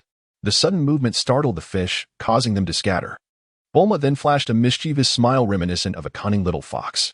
Xia Bai felt a sense of helplessness. Bulma had repeated these various little gestures far too many times. Yes, she was indeed about to awaken. If all went well, she would rouse from her slumber by May of next year, following the 21st Martial Arts Tournament. When that moment arrives, wherever you wish to go, I shall accompany you. Is that true? Bulma's eyes sparkled with excitement. Indeed, if you desire to travel to another planet, or even to a different universe, that shall be possible. Another universe? Bulma was intrigued, having never heard of such a thing. In fact, there are a total of 12 universes, and we reside in the 7th. The cosmos is vast, teeming with a myriad of life forms. You must take me to see it when you awaken. I recall a galactic patrolman from my childhood who resembled a boiled egg, haha. And I wonder how my sister Ties is faring these days. Bulma reminisced fondly. Bulma, aside from the Dragon Balls on Earth, Namek also possesses Dragon Balls capable of granting 3 wishes, and they are considerably larger than those on Earth. Do you have any wishes? When you awaken, I shall take you there. Really? At present, I don't have any particular wishes that require the dragon's assistance. Anyway, you will soon awaken, and when that time comes, my wishes shall be entrusted to you. If they remain unfulfilled, I shall tease you. Agreed. Xia Bai controlled a fish that directly bit Bulma's hook, prompting her to cheer exuberantly as she hurriedly attempted to reel it in. However, her strength proved insufficient, and the fish, agitated, thrashed about, cautiously avoiding the hook. It initially believed it could survive, but little did it know that an unscrupulous adversary was at play. The fish, already struggling for survival, faced further treachery. Alas, its plight was disheartening, and it decided to thrash once more. Ultimately, this fish could not evade its golden fate, becoming the subject of ridicule among countless others below. You disobeyed and bit the hook, now perish, they would say. The tale of this fish spread through the school, and each time a hook was mentioned, it was deemed foolish. Tomorrow, I shall visit Kame House, Bulma remarked to Xia Bai. It feels like ages since our last gathering, and I wish to see how they have been faring. Tomorrow, indeed? Ah, it coincides with Raditz's arrival on Earth, Xia Bai mused, a smile creeping across his face. I wonder if he will be taken aback by the fighting prowess of these individuals. He is bound to realize the hardships of life. Then go ahead. It has been quite some time since you last saw them. It will be nice to catch up, and Kame House should be lively tomorrow, Xia Bai encouraged. With more people, the atmosphere will surely be vibrant. I find myself missing Launch. I wonder how she is doing. Weren't you saying she wished to be with Tien? Xia Bai replied. You shall find out tomorrow. Goku and Tien are both training enthusiasts, while Krillin and Yamcha are more laid back. Xia Bai. You mentioned that both Kami and Goku are extraterrestrial beings. Could Tien also be one, given his 3 eyes? Bulma pondered. That certainly suggests he might be an alien. For there are no 3-eyed species native to Earth. Perhaps he is a wayward extraterrestrial, Xia Bai speculated.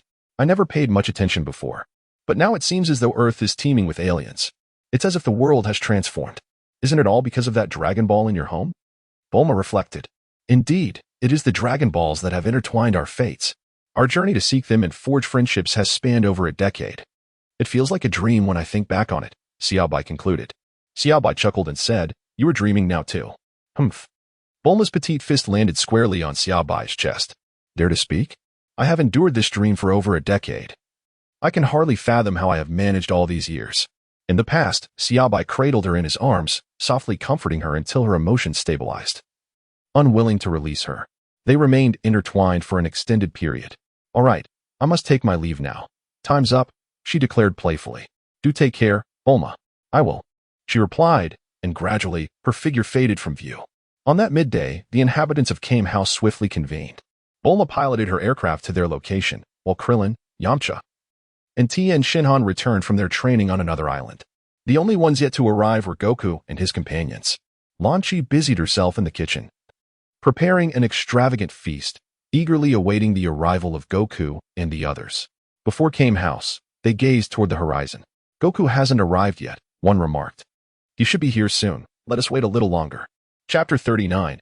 You are a mere weakling. As they awaited Goku, a circular spacecraft streaked across the sky, descending upon a nearby farm, leaving a massive crater in its wake. A farmer, armed and curious, caught sight of the spectacle. Unsure if it was a meteorite or something else, he hastily drove toward the landing site, pondering the possibility of an airdrop.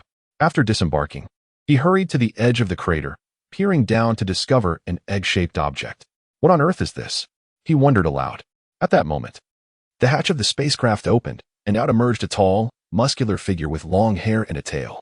The farmer, startled, stumbled back a few steps, but was soon noticed.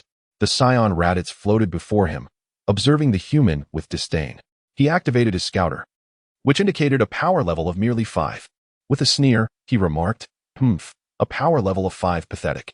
Panicked, the farmer raised his gun and pulled the trigger, only for Raditz to effortlessly catch the speeding bullet in one hand. After inspecting it, he nonchalantly returned the bullet, causing the farmer to be struck by his own shot. With a blank expression, Raditz glanced at the farmer lying on the ground, then surveyed the intact surroundings. Did Kakarot fail his mission? What a waste. He then fiddled with his scouter, detecting a high power level over 4,000 kilometers away. Kakarot, is that you? He exclaimed, taking off in a swift flight. At Kame House, Goku finally arrived, accompanied by his family, including not just Goten but also Chi-Chi, who had come in search of Bulma. Chi-Chi, Bulma, and Lan Chi formed a lively trio.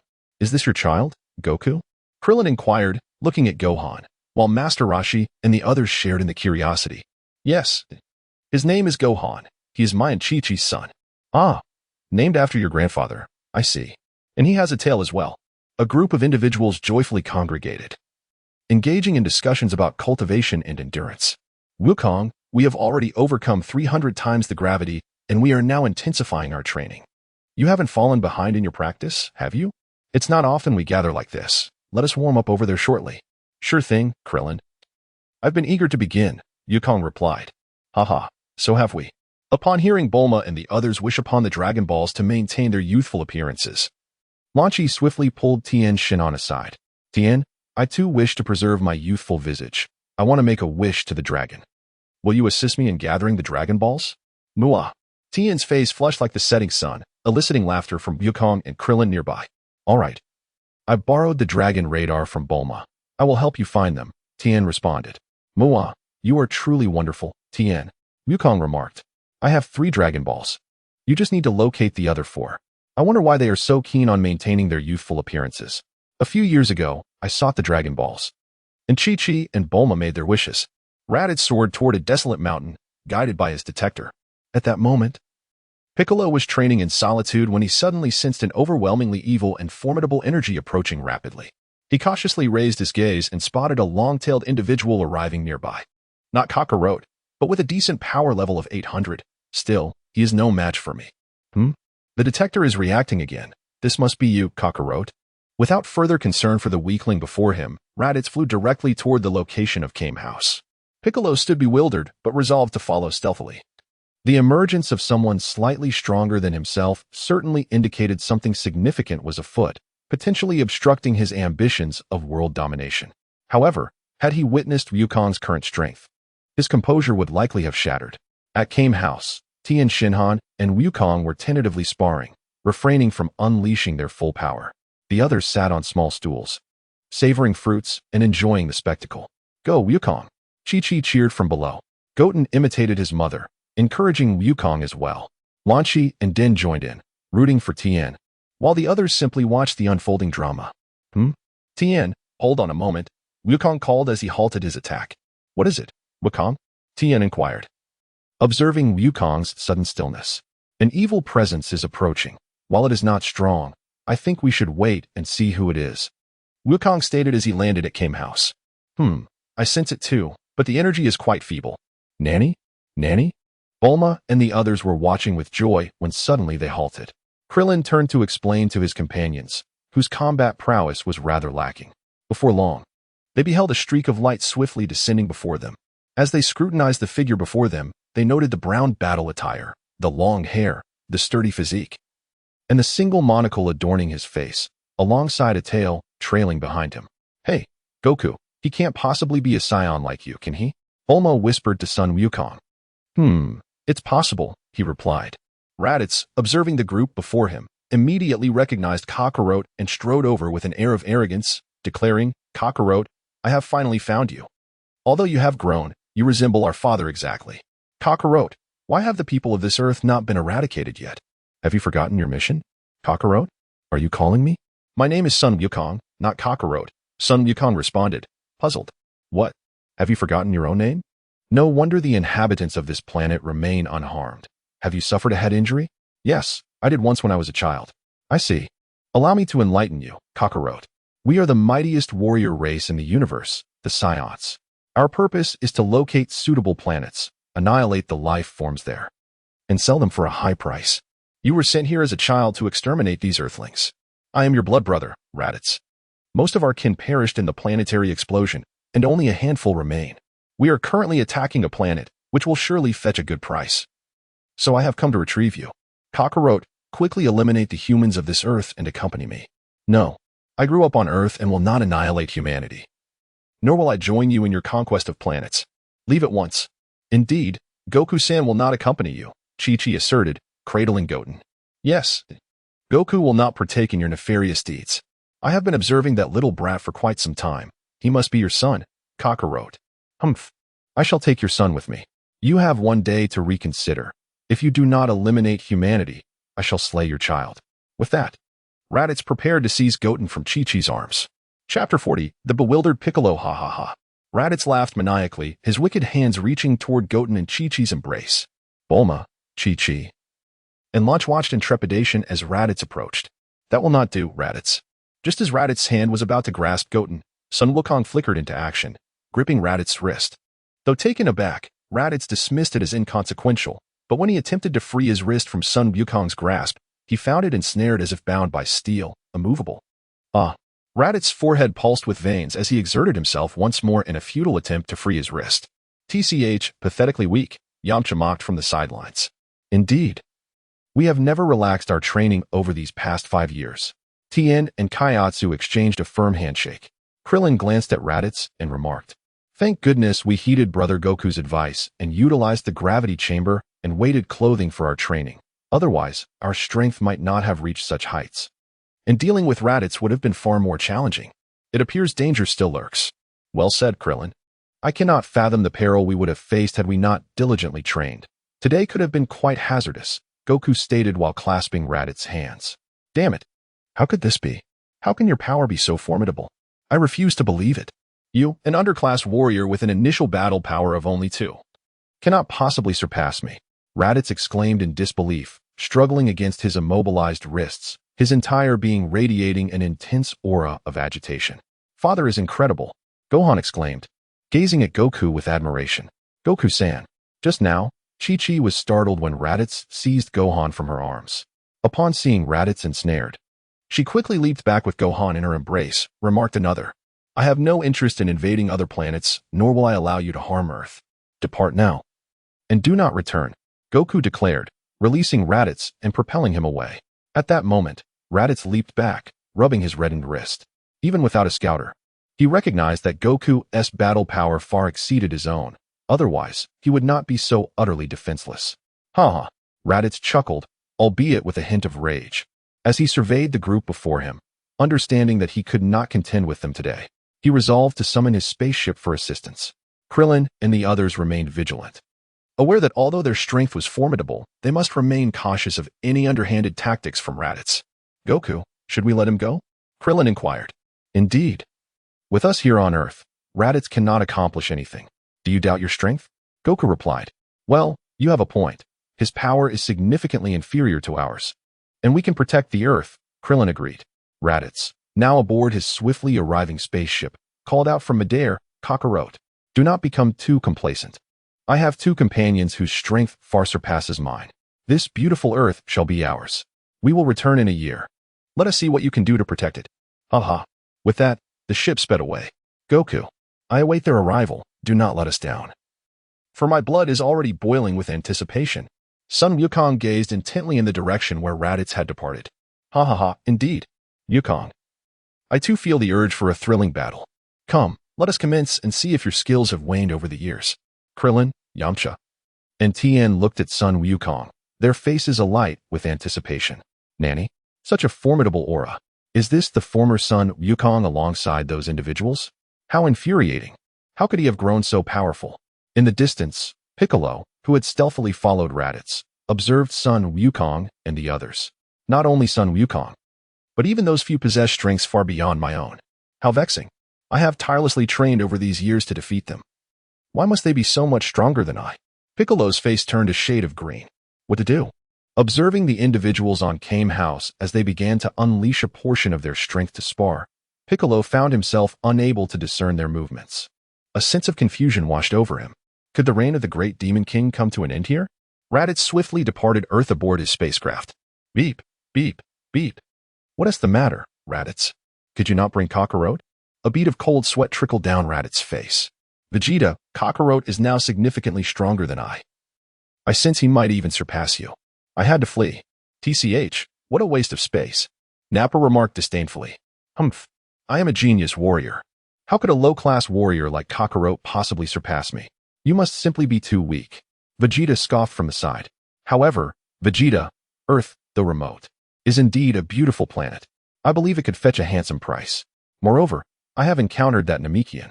Did we not hear a legend that the Namek has 7 Dragon Balls which can grant wishes? If we seize Earth and capture that Namekian, we could inquire about the truth of this legend. You believe in that useless legend too, Raditz? Yet, I am also curious to see if Kakarot truly surpasses me. The genius among Saiyans. Suddenly, I find myself intrigued. I hope you aren't deceiving me, Raditz. You know the consequences if you are. Vegeta took a bite of fruit. Rest assured, Vegeta, how could I possibly deceive you? Very well, then remain around Earth for the time being. Nappa and I shall prepare and join you shortly. Understood, Vegeta. As the communication ended, Raditz gazed at the starry sky, contemplating. Kakarot, although I may not be your match, you certainly cannot defeat Prince Vegeta. After all, you are merely a low-class warrior. Among Saiyans, there exists no fraternal bond. Just wait. On a distant planet, having finished his meal, Vegeta rose to his feet. Nappa inquired, Vegeta, do you truly wish to go to Earth? Raditz is a useless burden. We should discard him.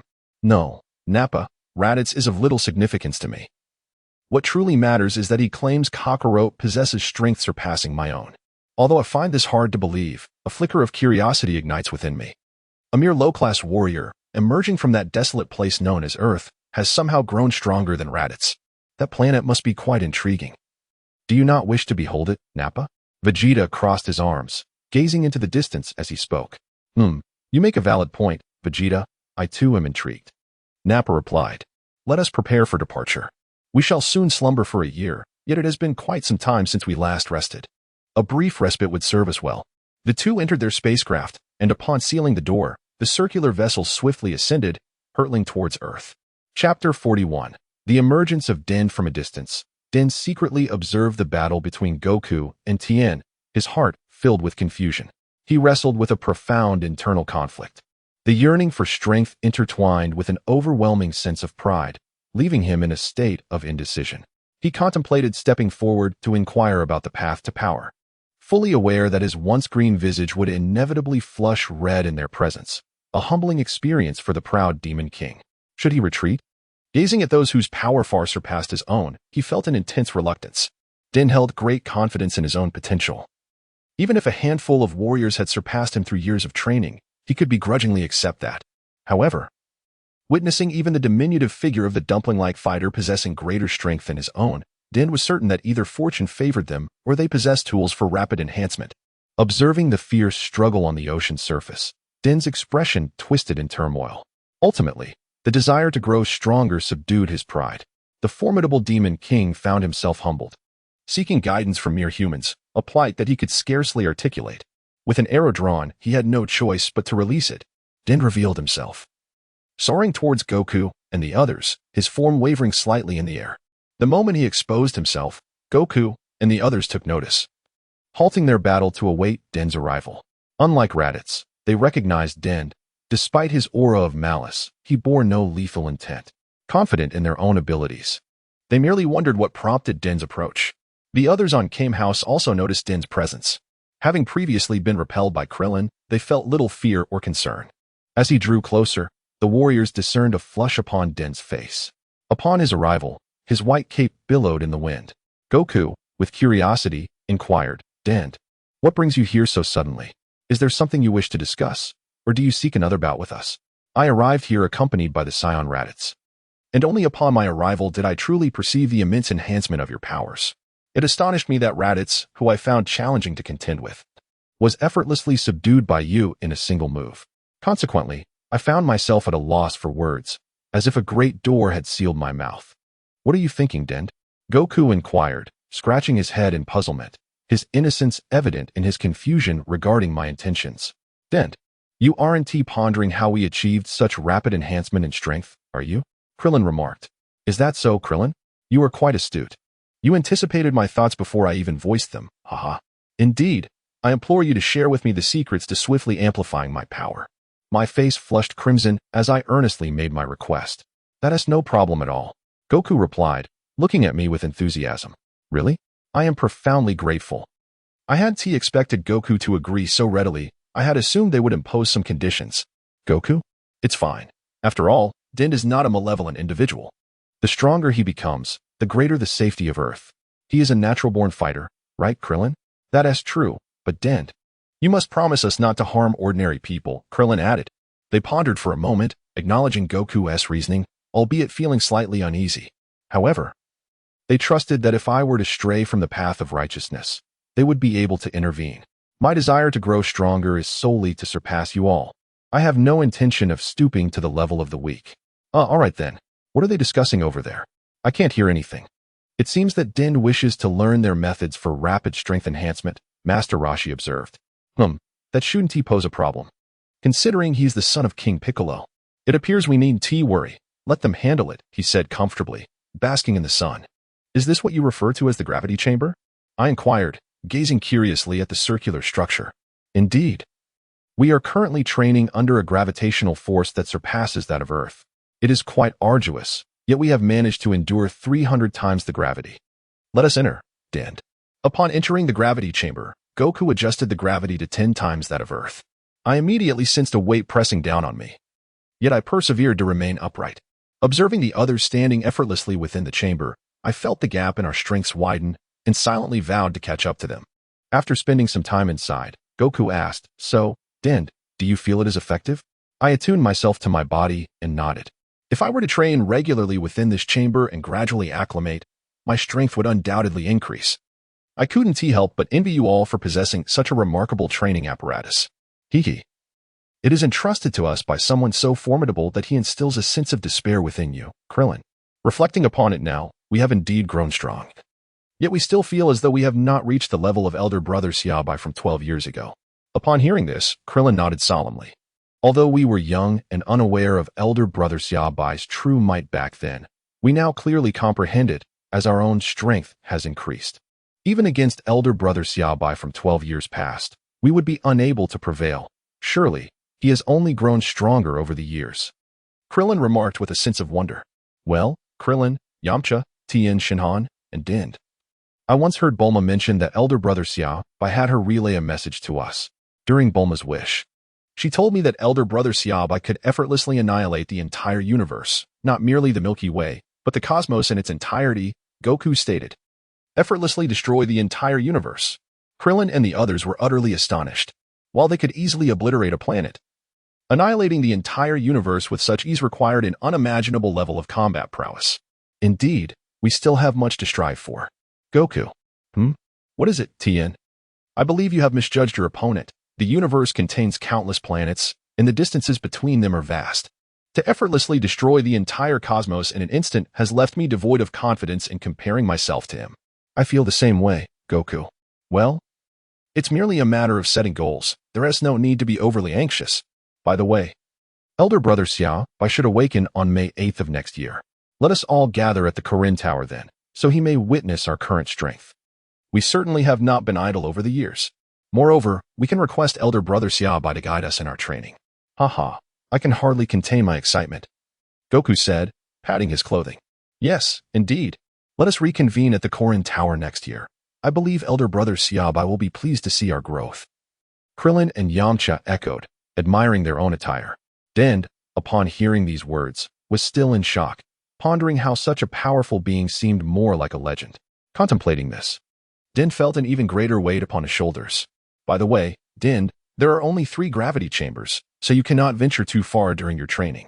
It would be best for you to reside nearby, on that distant island, which is where we practice, and the gravity chambers will be set up there.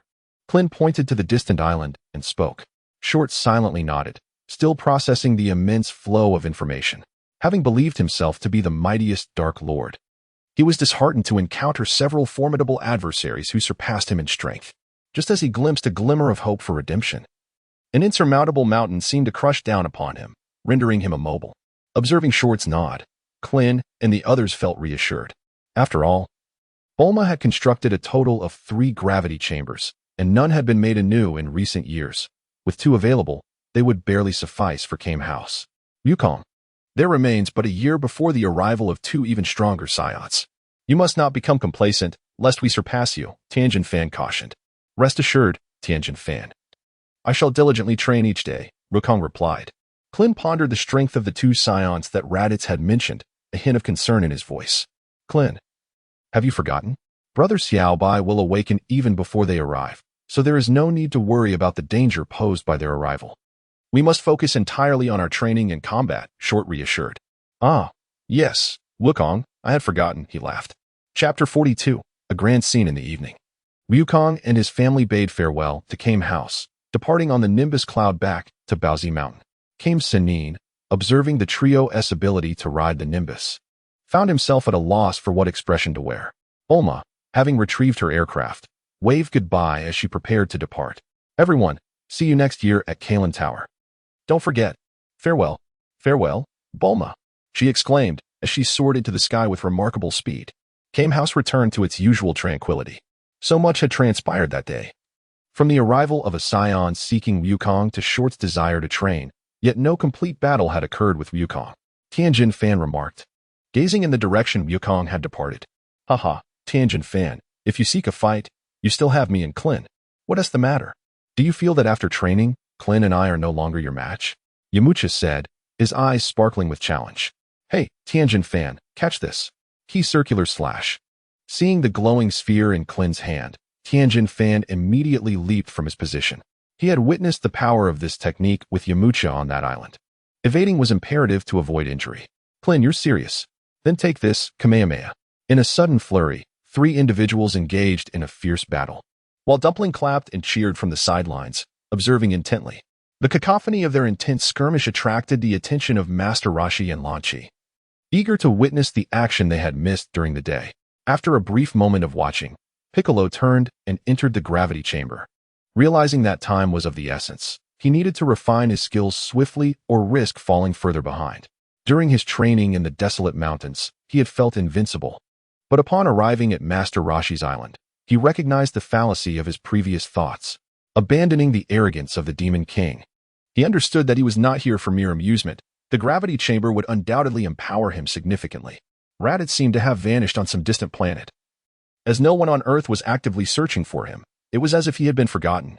Meanwhile, in the vast expanse of space, Vegeta and Nappa were slumbering aboard their spacecraft, anticipating their arrival a year later, which would bring surprises to Earth. The 3 Saiyans were confident they would not face defeat. Vegeta held an unwavering belief in his own strength. Time flowed swiftly, and on the afternoon of May 8th, 762, Goku's family had arrived at Karin Tower, where the atmosphere quickly became lively. Little Gohan, curious about the cat sage, chased after him, and the sage, unperturbed, played along with the child. Soon after, Master Roshi arrived with Lan Chi, Krillin, Yamcha, Tien, Dumpling, Oolong, and Puar, followed by the stoic Piccolo.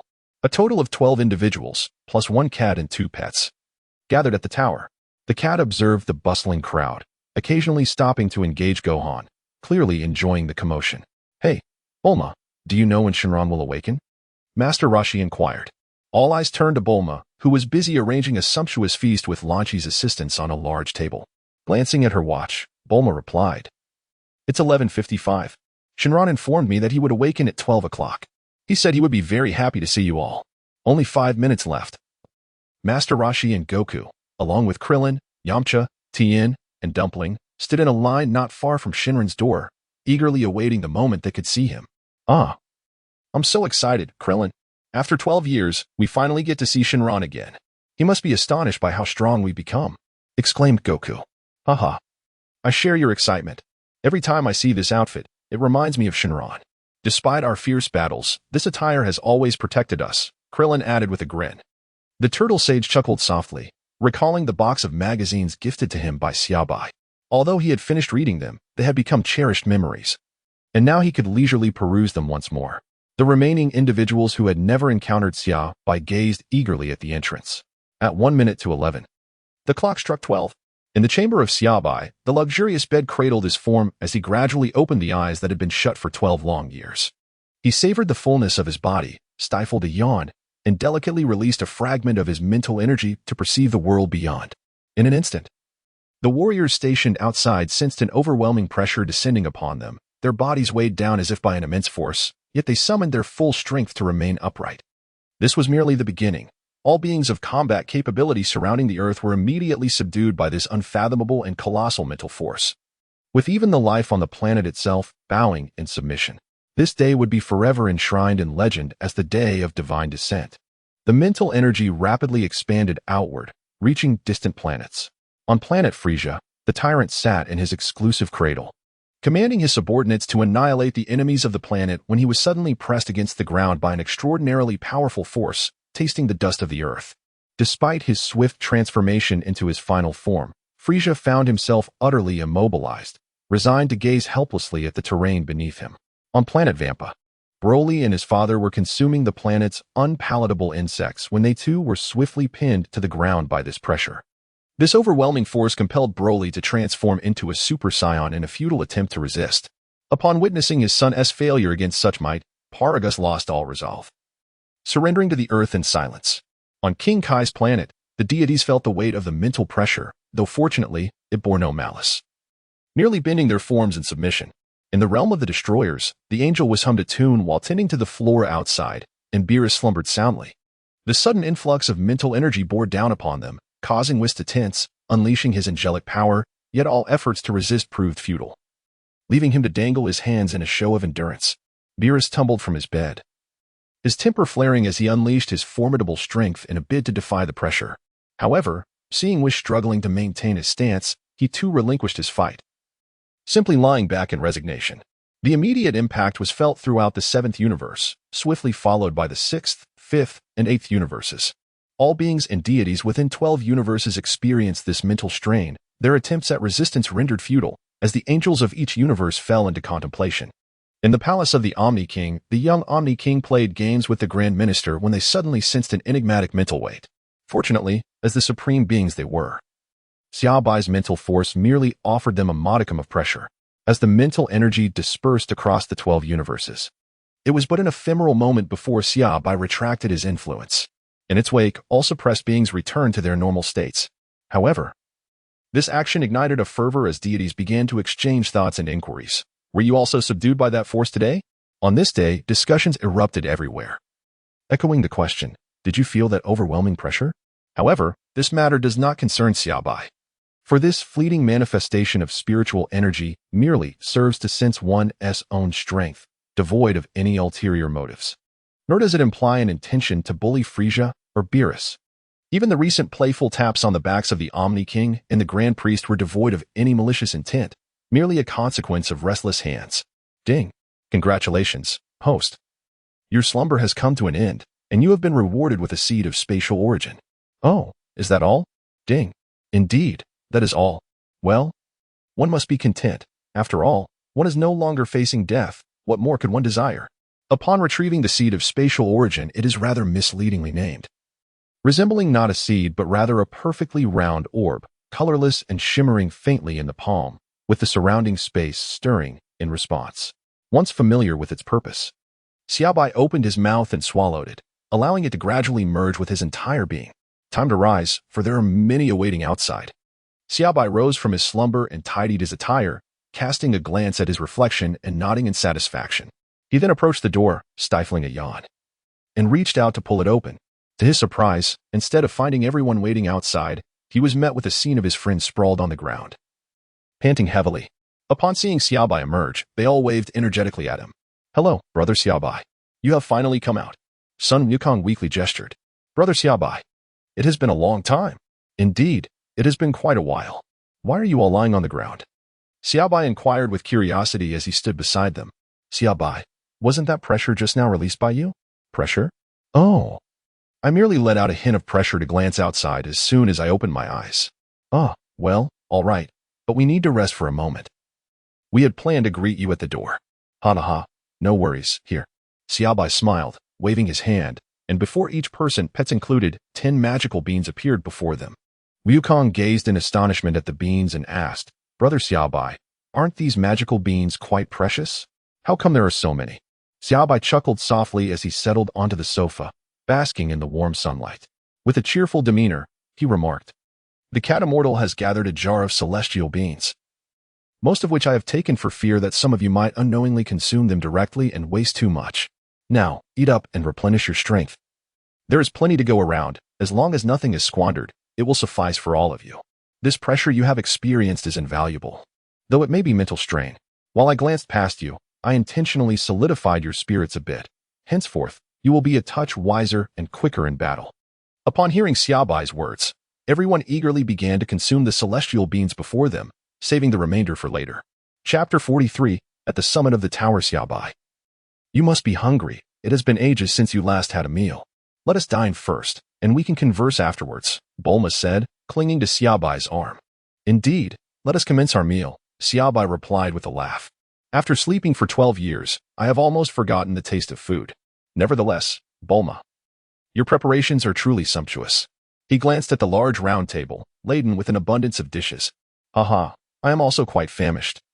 I had been holding back from eating earlier," Sun Wukong remarked, rubbing his stomach as he gazed longingly at the spread before him. Jackalope had already discreetly taken a seat at the table, indulging in the feast. "Then let us begin our meal, and we shall speak later. Dig in."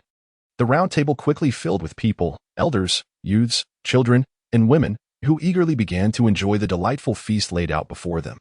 Bulma had placed a plethora of dishes before Xia Bai, watching him savor each bite. Only Piccolo sat quietly beside them, sipping water while curiously observing Xia Bai.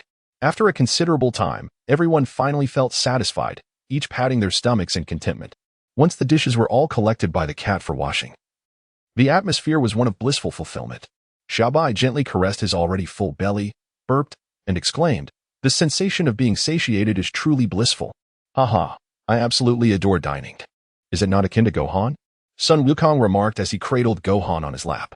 "These are Yachirobe, Chi-Chi, Tien, Kaiatsu, Din, and Lanchi, as Bulma has informed me," Xia Bai stated, gazing at the unfamiliar faces before him. The pinnacle of deception, I assumed I truly did not recognize them, yet I spoke nothing but the truth. The group nodded in acknowledgement, affirming their identities. "Indeed, these are companions we have come to know over the past few years. By the way, Xia Bai, Tien, Kaiatsu, and Din also wish to request your assistance in creating garments that can adjust their weight," Sun Wukong said, looking at Xia Bai. This is quite simple. However, speaking of clothing, something comes to mind," Xia Bai pondered for a moment before continuing. Tien and Kaiatsu beamed with joy, for a weight-adjusting garment would indeed prove advantageous, especially given the excessive heaviness of certain objects on Earth. Carrying mountains daily during their training was an arduous task. Din's lips curled into a fleeting smile, almost imperceptible to anyone, as he reflected on the nearly year-long period spent in the gravity chamber where his strength had surged remarkably. Finally comprehending the rapid growth of Sun Wukong and his companions. "What is the matter, big brother Xia Bai?" Sun Wukong inquired, adjusting his clothing. "This attire is exceptional. It can modify weight and possesses protective qualities," Krillin commented with curiosity. "Indeed, But there lies an issue with the level of protection, Xia Bai nodded. Is that so? Master Roshi's mind sparked with insight. The protective capabilities were so elevated that over time, they might grow complacent, unwittingly neglecting to safeguard vulnerable areas, which could lead to significant consequences in the future. Precisely. Hence, I intend to diminish the protective capacity of your garments, ensuring they remain intact without fostering over-reliance. You must also reacquaint yourselves with this adjustment. We had not contemplated these issues, yet during combat, there is a tendency to inadvertently neglect certain vulnerable areas of our bodies. Krillin remarked, glancing at his crimson martial arts uniform. That is indeed straightforward. Xia Bai gestured toward the clothing of Sun Wukong, Krillin, and Yamcha, then with a swift motion conjured 3 new sets of garments, mirroring the attire currently worn by Tien, Kaiatsu, and Dent. The garments you 3 requested have been completed. You may now change into them. The trio felt a surge of excitement and swiftly dashed to a secluded spot to change out of their previous attire. When they emerged once more, they exclaimed, "Ah, we can hardly wait to adjust the weight." Xia Bai chuckled and said, "I have tailored new outfits for all of you. The weight limit remains at 10,000 tons, which should suffice for quite some time. The current garments are remarkably resilient. It would be quite a challenge to damage them with my present strength. However, they no longer possess protective capabilities, and an opponent's force could still penetrate, striking you directly. Thus, you must adapt swiftly. 10,000 tons, along with the gravity chamber. I wonder how long it will take for us to adjust." In my lifetime, Krillin felt a sense of despair, even in his 300 times gravity chamber. His attire could only be adjusted to weigh less than 1 ton. Haha, Krillin, just focus on your training. Isn't it wonderful to grow stronger? You all are zealots when it comes to cultivation, Krillin retorted, rolling his eyes. At this point, Xia Bai turned to Gohan and inquired, "You are Goku's son, correct? Come over and let me have a look." Gohan shyly hid behind Chi-Chi, stealing glances at Xia Bai, still bashful but not frightened. "Gohan, let your brother Xia Bai have a look. Don't be afraid." Gohan approached Xia Bai, politely calling out, "Uncle Xia Bai." "Ah, what a well-mannered child," Xia Bai remarked, placing his hand on Gohan's head. "Haha, that's all thanks to Chi-Chi's guidance," Goku said, scratching his head with a smile. "Indeed, Gohan is the most courteous," Chi-Chi chuckled, her eyes narrowing with delight. Xia Bai extended his hand to sense Gohan's head, releasing a trace of mental energy to guide some of his power. Yet, in the next moment, Gohan's energy erupted suddenly, a formidable aura that sent debris tumbling from the tower's summit. Clenching his fists, Gohan tightly shut his eyes, striving to control this overwhelming force. Is this Gohan? Such an extraordinary aura. Sun Wukong and Krillin observed with curiosity as Gohan harnessed his energy. After a moment, Xia Bai withdrew his hand, entrusting Gohan to Sun Wukong, and remarked, "Truly remarkable for a half-Saiyan. The energy within him runs remarkably deep." Gohan glanced at his own body, feeling a surge of strength. "Haha, indeed, he is my son. He possesses remarkable power," Sun Wukong said, looking at Gohan. Master Roshi, Krillin, and Tien Shin'an regarded Gohan with curiosity, intrigued by the immense power residing within him. "With diligent training, you will not fall short of Wukong in the future." "Really?" Wukong blinked, observing the still youthful Gohan. "Xia Bai, could you possibly guide Gohan in his training?" Wukong inquired of Xia Bai. "Humph, Sun Wukong. Do not think I will allow Gohan to train. He is destined to become a scholar," Chi-Chi interjected, rushing over to embrace Gohan. Xia Bai gazed at Sun Wukong and remarked, "Occasional guidance is permissible, but taking on the role of his teacher is not feasible." "Why is that, brother Xia Bai? Are you unable to mentor him?" Krillin and the others expressed their disbelief. Xia Bai, perceiving their misunderstanding through their expressions, began to elucidate, "Gohan possesses certain character flaws. He requires a stern mentor to endure trials and tribulations that will cultivate his spirit and transform him into a warrior. My temperament is not suited for such a task." "Oh, I see. We shall discuss this later. Chi-Chi won't allow me to train him anyway," Sun Wukong replied with a resigned smile. "Indeed. It is difficult for an impartial judge to intervene in familial matters."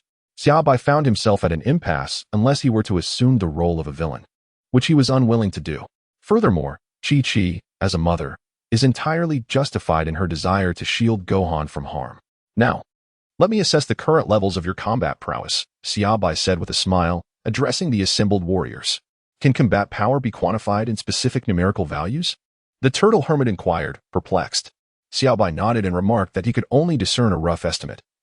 As combat prowess is influenced by numerous factors such as stamina and techniques, There remains considerable potential within you, and your strength can continue to grow. 12 years ago, when I observed you, your combat power was merely over 100 points. Master Roshi had a power level of 139. Goku was in the 80s, Krillin in the 60s, and Yamcha around 50 points. Upon hearing Xia Bai's words, Goku looked at him with curiosity and asked, "Brother Xia Bai, what was your power level at that time? You could easily defeat us back then." The other warriors turned their inquisitive gazes towards Xia Bai, eagerly awaiting his response. Xia Bai hesitated for a moment and inquired, "Do you truly wish to hear it? It may be somewhat disheartening." "Disheartening us? Are you suggesting that your combat prowess was already remarkably high at that time? Speak freely." "Brother Xia Bai, we shall strive to surpass you," Sun Wukong responded, brimming with eagerness. Xia Bai glanced at them and said, "Since you are eager to listen, I shall share with you my battle power at that time." Everyone perked up their ears, listening intently, and even Dandan twitched his pointed ears. It was 13 million. As soon as the words left his mouth, Xia Bai heard several gasps, as if the air had been nearly sucked out of the room. 13 million. The Turtle Hermit. Krillin, Tien Shinhan, Yamcha, and Dandan all exhibited expressions of shock, while only Sun Wukong seemed somewhat oblivious to the significance of that number. After a long pause, the Turtle Hermit regained his composure. "No wonder you once claimed you could effortlessly obliterate the Earth. It seems that the extraterrestrial beings you mentioned, who were stronger than you, indeed exist. Fortunately, we are all diligently training now. Indeed, what I said back then was true. There are indeed beings from other planets who surpass my strength." Xia Bai nodded in affirmation. 13 million, how formidable. "However, I shall reach that level as well," Sun Wukong declared, clenching his fists. Brother Xia Bai, have we surpassed your former strength?" Krillin inquired, looking up, as his shorter stature made him seem somewhat less imposing. Chapter 44, Battle Power. Let me see. Xia Bai carefully sensed the energy within them. The Turtle Hermit and the others awaited his response with curiosity. "Turtle Hermit, your battle power is approximately 900,000. Krillin, 2,600,000. Yamcha, 2,300,000. Wukong, 4,800,000. Tien Shinhan, 2,900,000. Kaiatsu, 800,000. And Dandan, 1,700,000. In explosive states or while employing techniques, their battle powers could be even greater." Having spoken, Xia Bai nodded, acknowledging that they had indeed made progress in their training over the years. However, due to the absence of life and death combat pressure, their motivation for training had somewhat diminished. They were still growing, and while not excessively high, their powers were certainly respectable. "Have we truly become this strong?" Haha. The Turtle Hermit and Krillin chuckled. The others also clenched their fists, feeling the surge of their own strength. Dandan remarked, "How frustrating. There are several who surpass me. Yet it seems I am still not as powerful as Brother Xia Bai was 12 years ago. It appears my training has been too complacent." Wukong expressed his dissatisfaction. "Wukong, we have far surpassed our former selves in just a few years. You should be content," Krillin advised the still unsatisfied Sun Wukong. "Indeed," Wukong, the Turtle Hermit added. "No. Brother Xia Bai mentioned that there are stronger opponents beyond Earth, right, Brother Xia Bai?" Sun Wukong earnestly gazed at Xia Bai. "Yes, your current battle powers, while impressive, are only sufficient to engage on Earth and certain neighboring planets. You must have felt that mental pressure just now," Xia Bai inquired, observing them closely. "Yes. It was incredibly challenging to withstand." "Haha. It is overwhelmingly powerful," Krillin chuckled. Xia Bai rose to her feet, making her way to the edge of the tower. Gazing upon the sun that radiated a dazzling brilliance and the billowing clouds below, Wukong and the others, intrigued by Xia Bai's focus, followed her lead. After a brief moment, Xia Bai finally spoke. "It is merely a trivial fragment of my mental energy that I have emitted. A trivial fragment of power. Merely, I recall that under that immense pressure, we could barely stand." "Xia Bai, are you jesting with us?" "No, I am not joking," she replied. "I was merely surveying the state of the entire universe." "Surveying the entire universe?" "Indeed, there are many who surpass you. There are always those stronger than oneself. Do you feel content with your current state?" Xia Bai looked at them and said, "While I can ensure your safety on Earth, what if one day I am no longer here? What if I am not on Earth? Only by strengthening your own abilities can you confront all crises. Your current power is wholly insufficient." Xia Bai's words sent chills down their spines. Ever since Xia Bai had previously cautioned them, they had indeed devoted themselves to rigorous training for a time. However, the subsequent peaceful existence dulled their once fervent aspirations for growth. The gravity chamber, with its 300 times the standard weight, and the adjustable weight garments provided optimal conditions. Yet paradoxically, the better the circumstances, the easier it was to lose one's drive. Shall I enlighten you about the recent crisis? I can see that their gaze is swiftly shifting in this direction. Would you like me to disclose his combat prowess, allowing you to truly grasp the weight of the pressure? Xia Bai remarked with a smile. Xia Bai, the individual you refer to, is he formidable? Master Roshi inquired. No. He is rather weak, Xia Bai replied. Master Roshi exhaled in relief. Of course, that is merely from my perspective. He is but an adversary I could vanquish with a mere breath. Brother Xia Bai, please don't jest with us. Just tell us directly, Krillin said.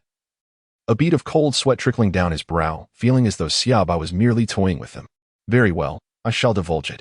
Are you prepared to listen? Speak on, Brother Xia Bai. We are ready and will strive to protect this world, they responded eagerly.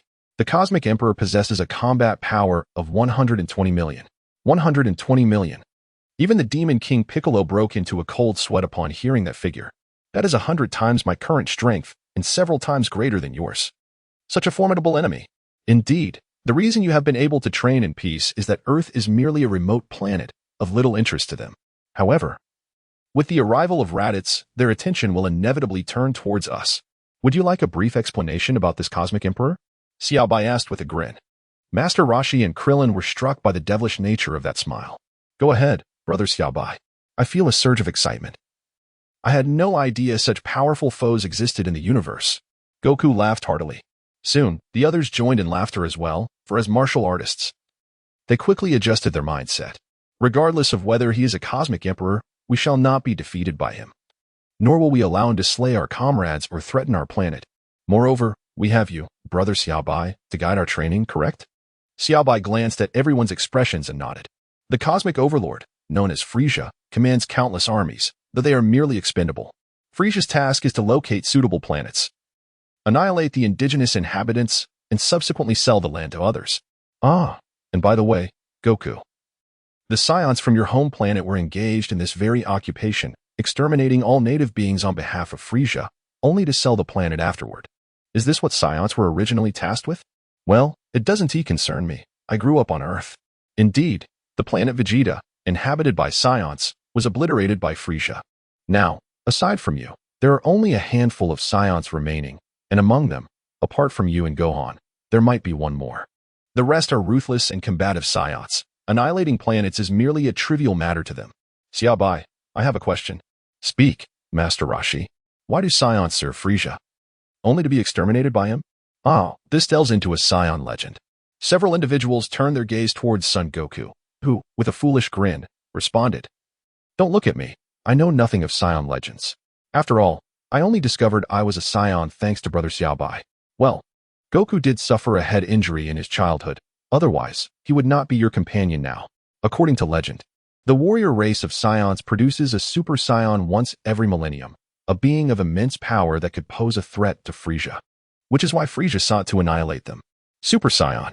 The group circled around Son Goku, failing to recognize him as a Super Saiyan.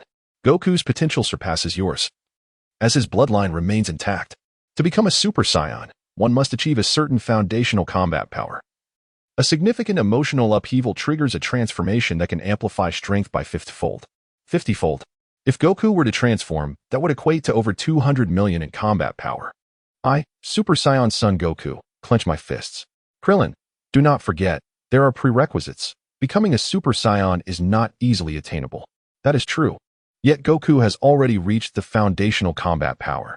Before confronting Frieza, no amount of training will elevate you to a combat power of 100 million. After all, it took you 5 years to reach your current level. So, we need Goku to transform into a Super Saiyan to confront Frieza? To be precise, yes. Unless you prefer to avoid combat and allow me to eliminate Frieza directly. Is that feasible? No, please, Brother Xia Bai, leave Frieza to me. I can surely handle it.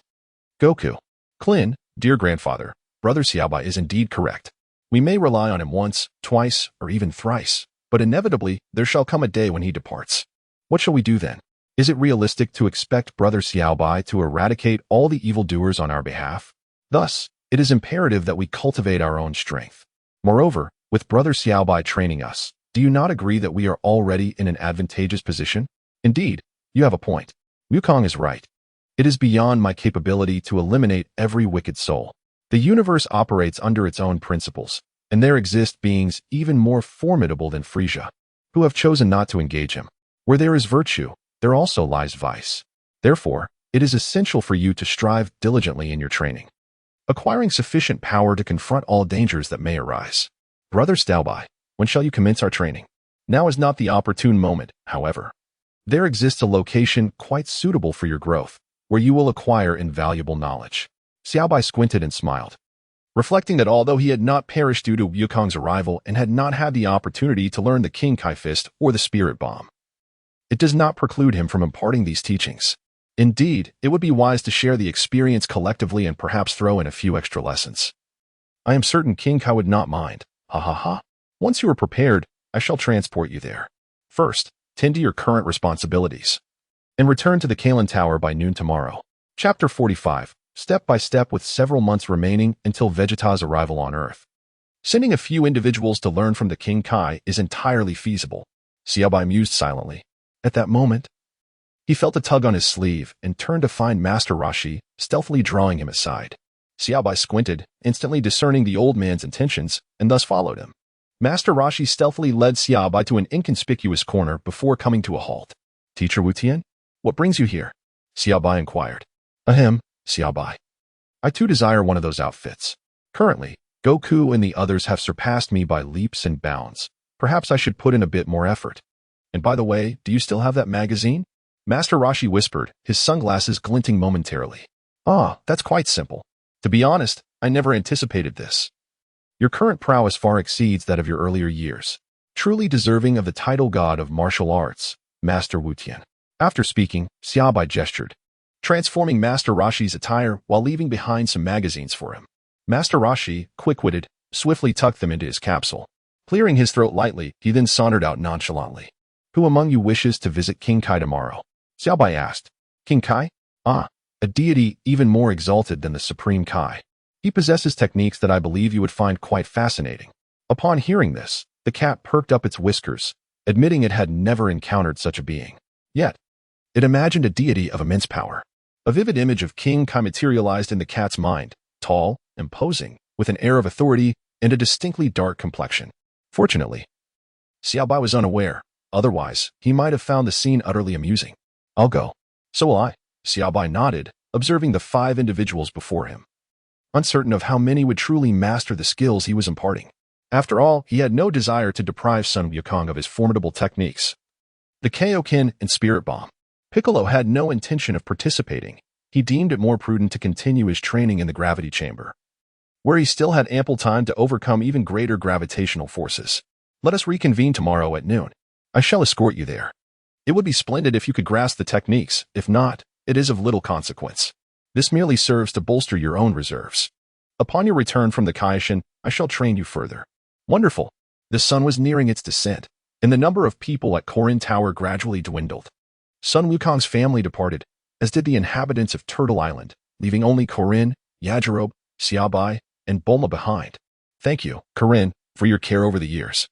I shall be heading to Bulma's residence next, but with Yajirobe around, you should not find yourself lonely, haha. Karin nodded in agreement. Although Yajirobe was inexperienced and fond of food, he could at least engage in conversation. Well then, I take my leave. I shall visit you often, dear Karin. And I will bring gifts, Xia Bai said with a smile. Karin's ears perked up at the mention of gifts. He fancied the notion of fish from the deep sea, of which he had yet to partake. Take care on your journey. Goodbye.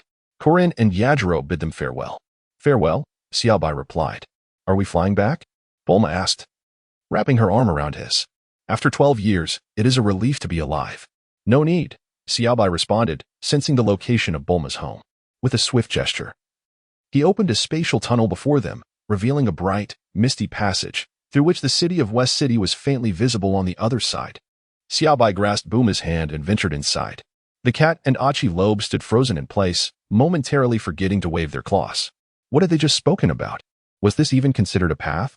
Regardless of the cat's thoughts, Xia Bai led Bulma a few steps, emerging from the spatial tunnel to find themselves in the city of West. Bulma barely had time to discern her surroundings before they arrived in West City. Have we reached West City? Bulma asked, observing the familiar sights below. Indeed, We have, Xia Bai replied, casting a nostalgic glance at the scene. For it was in this very place that she had first opened her eyes and drawn back the curtains. Unbeknownst to her, 12 years had slipped away. She wondered about the state of her former residence, but dismissed the thought, recognizing that there were no significant memories tied to it. Bulma felt an intangible force propelling her to stand in the air. Releasing Xia Bai's hand, she took a few tentative steps forward and discovered she could indeed float. Elated, she began to run through the air. Haha, I can fly now. How delightful. Xia Bai, look at me, I can fly? Bulma exclaimed joyously. Racing through the sky without a trace of fear, Xia Bai hovered gracefully in the air, following closely behind her. As long as I am by your side, you may soar whenever you desire. Previously, Bulma could only travel by airplane, never having experienced the exhilarating sensation of standing freely in the sky. Thus, she strolled along, observing the throngs of people in the streets below, akin to a fledgling bird reveling in its newfound ability to fly. As the sun dipped beneath the horizon, Bulma finally felt her legs grow weary. She approached Xia Bai and softly murmured, I'm exhausted. My legs ache and I can't walk any further. Xia Bai contemplated her request with clarity, yet he lowered himself nonetheless. Instantly, Bulma wrapped her arms around his neck, leaning against him, basking in the warmth emanating from his back, and she too fell into a tranquil silence. Xia Bai supported Bulma's legs as they began their journey towards her home. It was my first experience being carried by someone, and I must admit, the sensation of a man's back is quite unique. In the future, when my legs grow weary, you shall carry me, Bulma remarked playfully. Very well, I shall carry you, Bulma. Now, do regale me with the tale of your inaugural quest for the Dragon Balls. He encouraged. Bulma began to recount her adventures during that time, detailing her discovery of the two-star ball, the creation of her radar, and her encounter with son Wukong on Mount Bowsy. She explained how her attempts to purchase the Dragon Balls were thwarted, leading her to agree to lend son Wukong some of her provisions in exchange for his assistance. Thus, she inadvertently found herself under the protection of a formidable warrior. Moreover, she shared how she had exchanged a significant sum of money with Master Roshi to retrieve a Dragon Ball, and her subsequent meetings with Yamcha, Puar, and Oolong, as well as the nefarious Pilaf trio. Ultimately, her aspirations remained unfulfilled. In summary, though the journey was fraught with challenges, it was filled with joy. And Bulma forged many friendships along the way. Xia Bai listened intently as she narrated her story, ultimately lifting her into a princess carry in his embrace. Bulma's face flushed even deeper. Xia Bai gently pressed his lips against Bulma's, and although it was through the dragon that Bulma found him, for 12 long years, she had flown to Karin Tower almost daily, meeting him in her dreams each night. After 12 years, Bulma was now 29, her splendid youth entwined with thoughts of him. And how could Xia Bai not be moved? Thus, despite the ability to traverse great distances in a single step to reach Bulma's doorstep, he chose instead to leisurely walk with her through the air, allowing her to fly or run as she pleased, taking one step at a time back home. At last, Xia Bai carried Bulma to the threshold of her home. Chapter 46, Xia Bai's new abode. You must set me down. We have arrived, Bulma exclaimed, noticing they had reached her doorstep while Xia Bai still held her in his arms. Xia Bai smiled and said, there will be no problem. I believe your parents will be quite pleased. How infuriating. Bulma struggled with all her might but could not break free, ultimately burying her head in Xia Bai's chest, choosing to be an ostrich. Upon entering the courtyard, Xia Bai cradled Bulma in his arms and immediately spotted her parents present. Dr. Briefs was circling around the yard on his recently invented miniature vehicle, while his wife sat leisurely, sipping tea. As soon as Xia Bai stepped into the courtyard, both of them noticed him, and Dr. Briefs, along with his wife, approached on the small vehicle.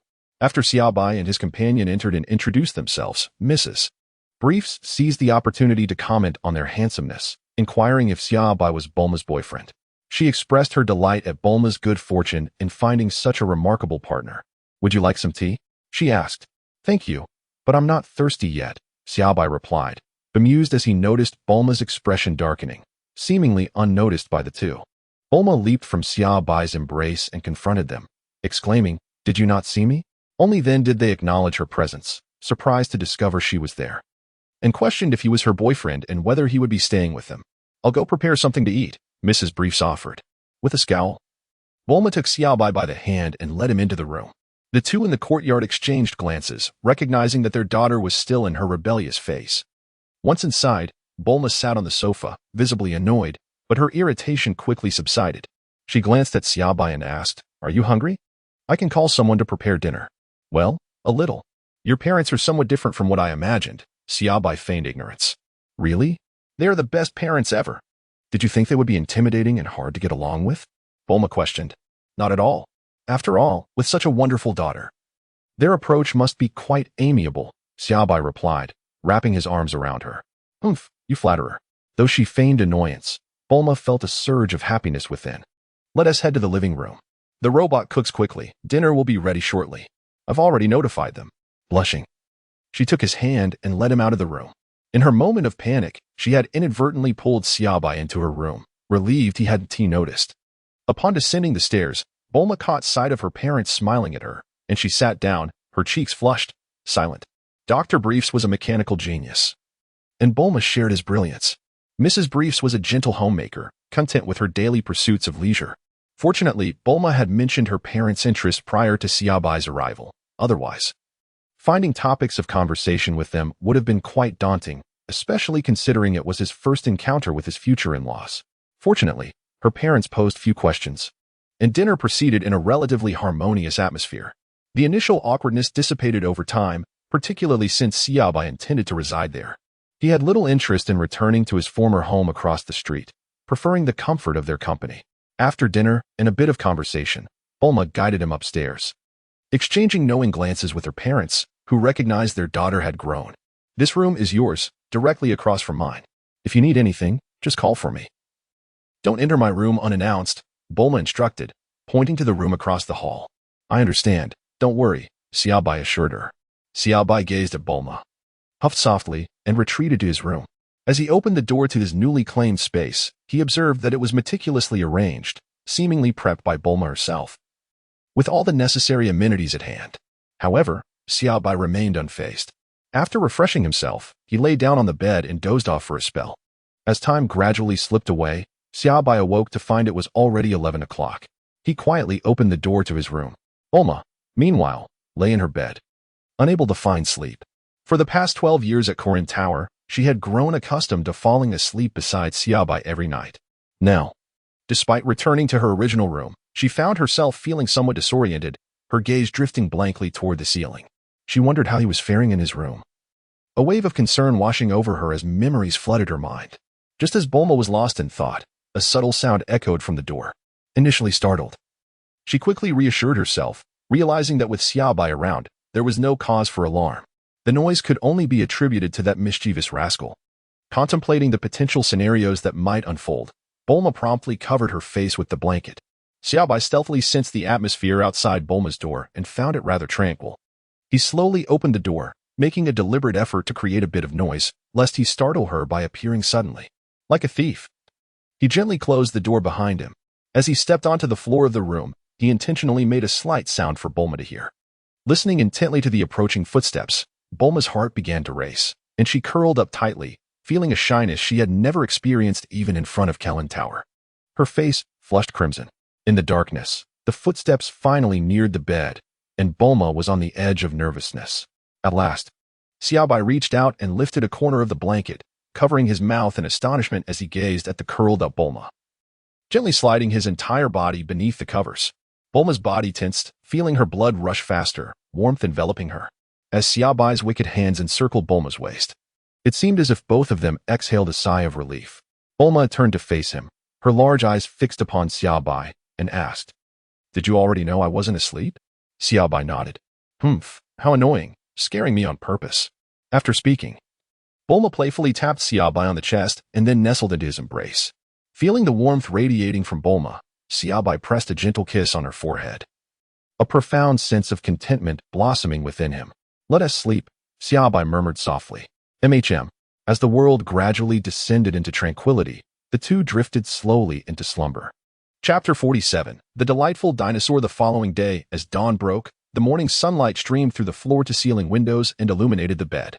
The two restless sleepers had long since tossed their covers aside, and while they had begun the night in proper positions, only Bulma remained sprawled across the bed, whereas Xia Bai had tumbled to the floor, perhaps having rolled off or been kicked down.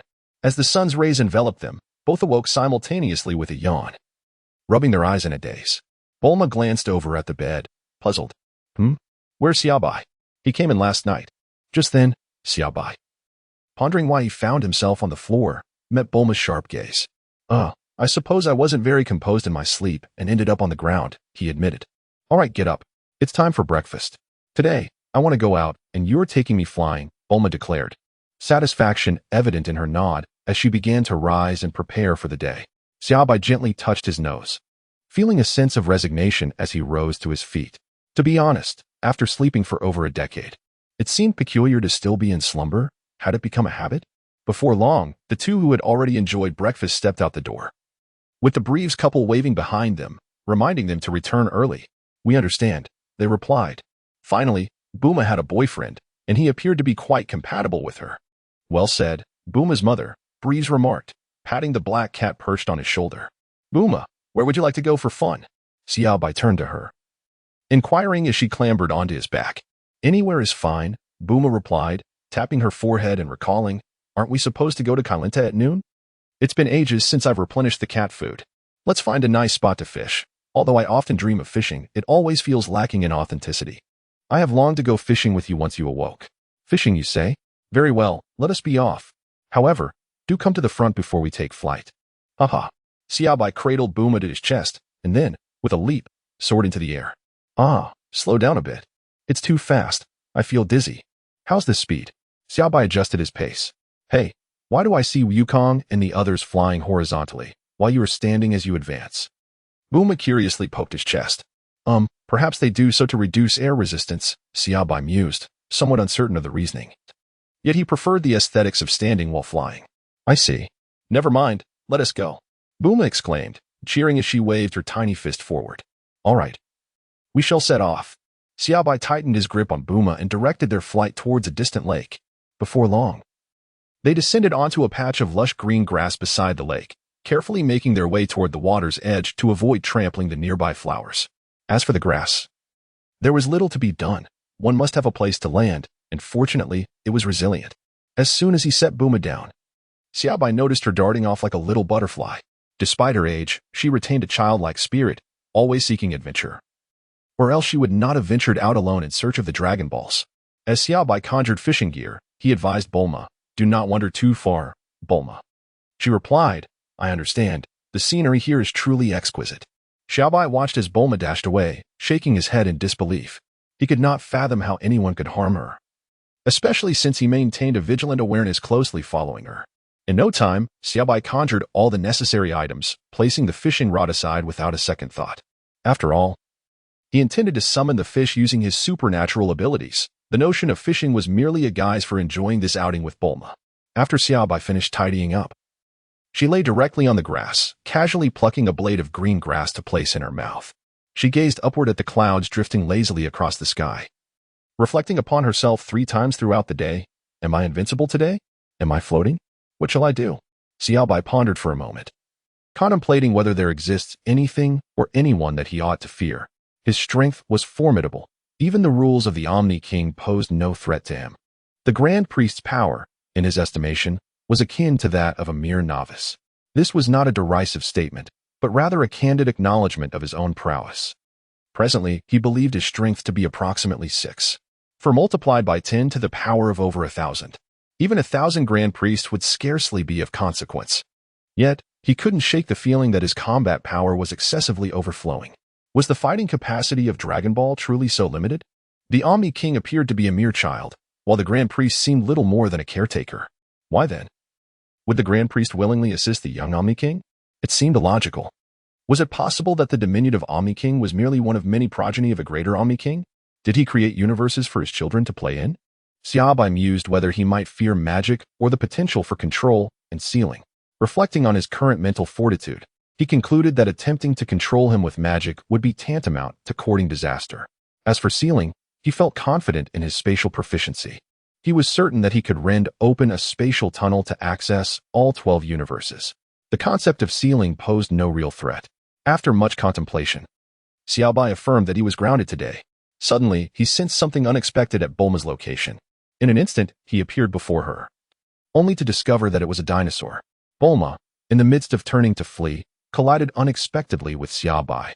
Xia Bai reached out and wrapped his arm around her waist, gently patting her shoulder to reassure her that all was well. Upon recognizing the figure before her, Bulma was finally convinced of her safety and nervously patted her chest. Bulma, you need not fear it. You are encased in a protective shield that will automatically activate in the face of danger. As long as its strength does not surpass mine, it cannot breach this barrier. So, when you accompany me outside, feel free to engage in whatever manner you wish. Really? Bulma asked, her curiosity piqued. Indeed, Xia Bai affirmed with a nod. All right, I trust you. With that, Bulma boldly approached the dinosaur. Bulma, what are you doing? Xia Bai inquired, intrigued by her actions. Haha, I am going to feed the dinosaur. Bulma declared, strutting confidently toward the creature. The dinosaur thought to itself, I have just spotted a bipedal morsel and am preparing to dash after it. Surely, it will suffice to fill my jaws, for it is rather small. Yet, suddenly, another bipedal morsel appears before me. Though its emergence is unexpected, I am unafraid. It must be a mere trick. With my gaping maw and drool cascading, I watch them, chuckling to myself. They must be terrified, perhaps even soiled themselves in fright. No, I must be gentle. I recall that those who are scared taste sour and are unpalatable. Thus, I present a smiling face, and indeed, it proves effective. The smaller of the two seems drawn to my grin and comes rushing toward me. Heeding the advice of my kin, I prepare to feast. I truly am the cleverest little darling. Lowering my head, I open my mouth, waiting for them to come willingly. I am indeed a fortunate dragon, blessed by the heavens. As sustenance approaches me of its own accord. How delightful! Xia Bai gazed in bewilderment at the dinosaur before him, which seemed to be sporting a smile. He found himself utterly perplexed by its thoughts. With a resigned gesture, he pressed his palm against his forehead. Bulma and this dinosaur were indeed two peculiar entities in this world, and he wondered why it appeared so jubilant. Chapter 48. The journey to King Kai's planet. The dinosaur eagerly opened its mouth, anticipating the arrival of its next meal. It had resolved that when the humanoid food approached its jaws, it would chew gently, striving not to frighten them. Here they come. With unwavering confidence in Xia Bai, Bulma stepped into the dinosaur's mouth. Though anxiety coursed through her, she firmly believed in her own capabilities. Would there truly be a protective shield? Turning back, she glanced at Xia Bai, who walked beside her, smiling and nodding reassuringly. Xia Bai found himself increasingly perplexed by Bulma's thought process. Why, he wondered. Did she insist on testing the protective shield by venturing into the mouth of a dinosaur? Was her reasoning clouded by some strange transformation? After all, one must tread the path they have chosen, tears notwithstanding. The dinosaur, its large eyes fixated on the food that had entered its maw, gently closed its massive jaws.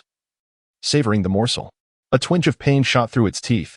It chewed harder, only to feel a sharp pang as one of its formidable teeth dislodged and flew away, followed by a wave of agony coursing through its simple mind. Bulma felt a surge of anxiety as she witnessed the dinosaur's jaws snapping shut, its enormous teeth bearing down on her. Fear not, she reassured herself, summoning courage from within.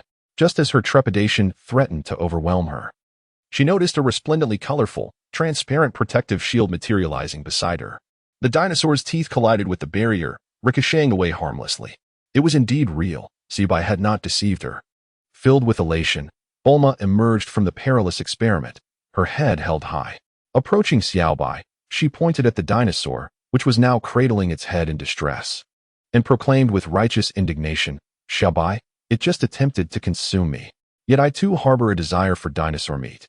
A moment of silence enveloped the air, and the dinosaur, in its simplicity, mused, I may not be human, but you certainly are. Xia Bai cast a sympathetic glance at the dinosaur before turning to Bulma and saying, the leg meat is delicious. Let us spare its life, for it appears quite pitiful. We can simply take a leg. Bulma nodded, feeling that her actions had indeed been somewhat excessive. As Xia Bai stood before the creature, the dinosaur sensed an overwhelming pressure bearing down upon it. The instinctive sense of danger compelled it to flee, yet it was in vain. The force was so great that it collapsed to the ground, its large eyes brimming with sorrowful tears as it gazed up at the shameless duo before it.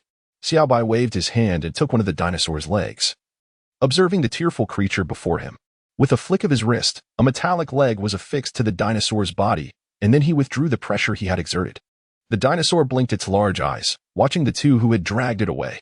It attempted to rise, lowered its head to inspect its new prosthetic limb, and then dashed away in a flash. Later, during a skirmish with other dragons, this dinosaur fortuitously discovered the remarkable utility of its new leg. It began to kick the Dragon King and other ordinary dragons, inadvertently ascending to the pinnacle of dragonkind. With its powerful kicks, it bested the formidable Sleeping Beauty dragon. According to the recollections of future dragons, there was a time when this dragon was invincible, vanquishing all challengers and acquiring 36 dragon consorts. All dragons aspired to emulate it. And a legend emerged. Whoever could obtain that dragon's leg would dominate the dragon clan. Consequently, many young dragons embarked on a quest to find the leg. And some even penned a tome titled The Rise of the Rogue Dragon.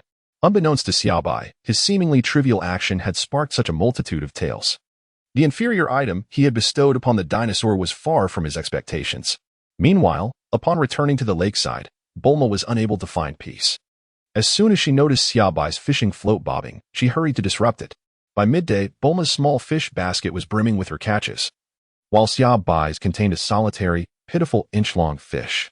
Observing this outcome, Bulma nodded in satisfaction, declaring the fishing contest over and proclaiming her victory, which meant Xia Bai owed her a wish. Xia Bai, bewildered, mused, "Who am I? Where am I? When did this competition begin?" "At noon," he suggested. "Let us head to Kiran Tower, Bulma." Rising and stretching, he spoke. "Indeed, let us go," Bulma replied eagerly, lifting her bountiful fish basket. Glancing at Xia Bai's minuscule catch, she stifled a giggle, resembling a mischievous little fox. Xia Bai cast a glance at the expansive lake, his formidable mental prowess enveloping the entire body of water, capturing several large fish and suspending them in the water behind him. Bulma gazed at Xia Bai's actions with admiration, eagerly rushing into his embrace while clutching a small fish basket. With one arm cradling Bulma, he tore open a spatial rift, transporting them both, along with the fish, to Kiran Tower. Inside Kiran Tower, a man and a cat lay on the ground, devoid of sustenance. Jackalope, uninterested in descending, longed for the taste of fish. Just then, a spatial fissure appeared, and the cat's eyes gleamed with excitement upon seeing Xia Bai, Bulma, and the fish swarm behind them. "So you two, one yearning for fish and the other starved, are simply refusing to seek food?" Xia Bai and Bulma exchanged speechless glances, bemused by the absurdity of the combination before them. After their lunch, Xia Bai considered the passage of time and glanced towards Wukong and his companions. Noticing they had just set out and were still en route, he felt no urgency and decided to engage in a game of cards with them at Kiran Tower. The super genius Bulma played cards, while Jackalope and the cat could only utter 3 words, "Too difficult." They lamented that if they continued losing, they would have no choice but to work for Bulma. Fortunately, at a critical moment, Wukong and his group arrived at Kiran Tower, prompting the cat and Jackalope to abandon their cards and rush forward. "Brother Xia Bai, we have all arrived," Wukong greeted with a smile. "Ah, just in time. Here is a booklet for each of you." Xia Bai casually tossed them a small tome. "Is this a cultivation manual?" Krillin inquired curiously as he opened it. "A collection of cold jokes," Tianjin Fan remarked, feeling utterly bewildered. "Indeed. The king of the world enjoys telling jokes. This booklet serves as your key to pique his interest in teaching you techniques. However, do keep track of time. Those 2 Saiyans will arrive on Earth in less than half a year. I hope you can learn something before then," Xia Bai explained. The group tucked the booklets away, and Yamcha asked, "What techniques does the king of the world possess?" "They are quite intriguing, techniques that can significantly enhance your strength for a short duration. Not particularly noteworthy, but you will need to earn the king's approval," Xia Bai elucidated. "Enhance our strength several times. Not particularly noteworthy. How impressive. We will surely earn the king's approval," they exclaimed. "Yes, do strive diligently in your training. When those 2 Saiyans are nearing Earth, I will come to retrieve you." "Are you prepared?" Xia Bai inquired. "Ready. Haha, we will witness a deity more advanced than the Supreme Kai. His strength must be extraordinary." Xia Bai sensed the location of the king of the lower realm, and with a satisfied nod, declared, "Found it. Right over there." With a swift motion of his hand, he opened a shimmering portal in the air. The onlookers gazed curiously at the ethereal white passage, and before they could voice their questions, Xia Bai spoke. "This is a spatial portal. It will take us directly to King's planet. Please, step inside." "All right, we shall proceed then. Farewell, everyone," Goku exclaimed, stepping into the portal first, followed closely by Krillin and the others as they bid their goodbyes. As they entered the passage, they observed the endless white pathway before them. "Goku, look over there. It seems there's a planet," Krillin pointed out, gazing at the far end of the tunnel. "That must be King's planet. Let us continue." Noticing the group's hesitance, Xia Bai gave a gentle push, and the 5 of them found themselves at the mouth of the portal, tumbling forward. Satisfied, Xia Bai nodded and closed the passage, pleased with the outcome of their journey. Chapter 49. Xia Bai's arrival on King S planet. King S planet was a diminutive celestial body, once substantial in size, but after several renovations by the god of destruction, Beerus, it had been reduced to its current form. The planet was inhabited by the North Kai and his pet companions, the gorilla Beerus and the grasshopper Gregory. The North Kai, with his blue skin and short, stout figure, possessed a comical demeanor, finding joy in sharing corny jokes with his beloved pets. On this particular day, as the North Kai sought amusement amidst his monotonous existence, he was regaling his pets with yet another silly joke when, suddenly, a fissure appeared on his planet. Startled, he instinctively ducked behind his small vehicle. After a cautious observation, he discerned that there was no immediate danger and cautiously approached the crack to investigate. Before he could steady himself to peer inside, Xia Bai and his companions tumbled onto King S planet, inadvertently landing atop the North Kai. After a few futile kicks with his short legs, the North Kai became still. Beerus and Gregory, witnessing the scene, rushed towards the bewildered newcomers, shouting excitedly, having just emerged onto the planet. Goku and the others had yet to fully absorb their surroundings when a gorilla and a grasshopper approached them, clamoring loudly. "Is this the king? He looks rather peculiar," Goku remarked, staring at the gorilla and grasshopper. The others exchanged exasperated glances with Goku. "That must be his pets, Goku. But this planet is quite small. The gravity here is 10 times that of Earth, yet fortunately we have adapted to the increased weight. Otherwise, it would have been quite troublesome," Krillin observed, glancing around. "Nevertheless, it seems these two pets are trying to convey something to us, though regrettably, we cannot comprehend them," Yamcha noted as he approached them. "They appear to be pointing at us. Perhaps they wish to communicate something," he added, observing the few individuals before him who could not comprehend his Beerus and Gregory. He approached these strangers and extracted the king of the world from beneath their feet. Meanwhile, Xia Bai, who was with Bulma and Kalinta, chuckled as they monitored the situation on King Kai's planet. To facilitate the observation of Goku and his companions, Xia Bai crafted an enormous mirror that projected the circumstances he sensed, allowing Bulma and the cat to view the scene. They witnessed Goku and his companions standing atop the king, a sight Xia Bai vowed he was entirely unaware of. As for nudging Goku and the others, he merely thought they were taking too long. He never intended for them to step on the king. He promised that if he truly wished to do so, he would forego sleep for an entire day. "Hey, Xia Bai, is that the king of the world? He looks quite interesting," Bulma remarked, giving Xia Bai a playful tap. "Indeed, that blue fellow is the king, and the two beside him are his pets. Though they may not be particularly appealing, they are certainly more advanced than the deities we are accustomed to," Xia Bai replied. Haha. I wonder how Goku and the others will handle it. Considering they have the king beneath their feet, Bulma giggled, her hand covering her mouth. She felt an urge to join in on the excitement. After Xia Bai awakened, she felt liberated, free to go wherever she pleased. While the group here reveled in their amusement, Goku and his companions found themselves in an awkward predicament on King Kai's planet. As Beerus and Gregory struggled to drag the king from underfoot, the others exchanged glances, feeling as though time had frozen. They had merely come to learn, yet they had inadvertently stepped on the king. Was this a disastrous omen? If time could reverse, they would surely have realized that what they tread upon was not soft grass. Watching the gorilla and the grasshopper seemingly administer first aid to the king, the group hurriedly approached to assess his condition. Just as they anxiously observed the king, who remained unconscious, he suddenly rose to his feet and declared, "I'm pretending to be dead." With that, he turned his head aside and burst into laughter. Seeing the king stand, the group exhaled in relief. Despite his nonsensical words upon awakening, this was of little consequence. Just as Goku, eager to converse with the king, prepared to step forward, Krillin swiftly grabbed him, believing it prudent to restrain him at such a critical moment. Noticing the laughter that erupted around him, the king glanced back and asked, "Is my joke not funny?" At this, the group recalled Xia Bai's description of the king's personality, exchanging knowing looks before clutching their stomachs in hearty laughter. Satisfied by their amusement, the king nodded approvingly. Brushing off the dirt that clung to him, the king inquired, "What brings you to King Kai's planet? You appear to be Earthlings. Have Earthlings become this formidable?" He sensed their presence keenly. "Dear king, we seek your guidance in training us," they replied earnestly. Plin spoke up, however. "Your strength far surpasses mine. There is no need for instruction. You may return." The king of the worlds turned away and replied, "My lord, I have brought you a delightful gift." Klin stealthily approached and produced a collection of cold jokes, placing it into the king's hands. This is especially for me?" the king inquired, picking up the booklet and flipping to the first page, reading aloud, "My trousers, my belt has fallen." A jolt ran through his body, and he staggered back a few steps, covering his mouth as he burst into laughter. After a while, he managed to compose himself and said to Krillin, "You wish for me to train you, do you? I accept. If you can make this master of cold humor laugh, I must concede that you all possess remarkable talent."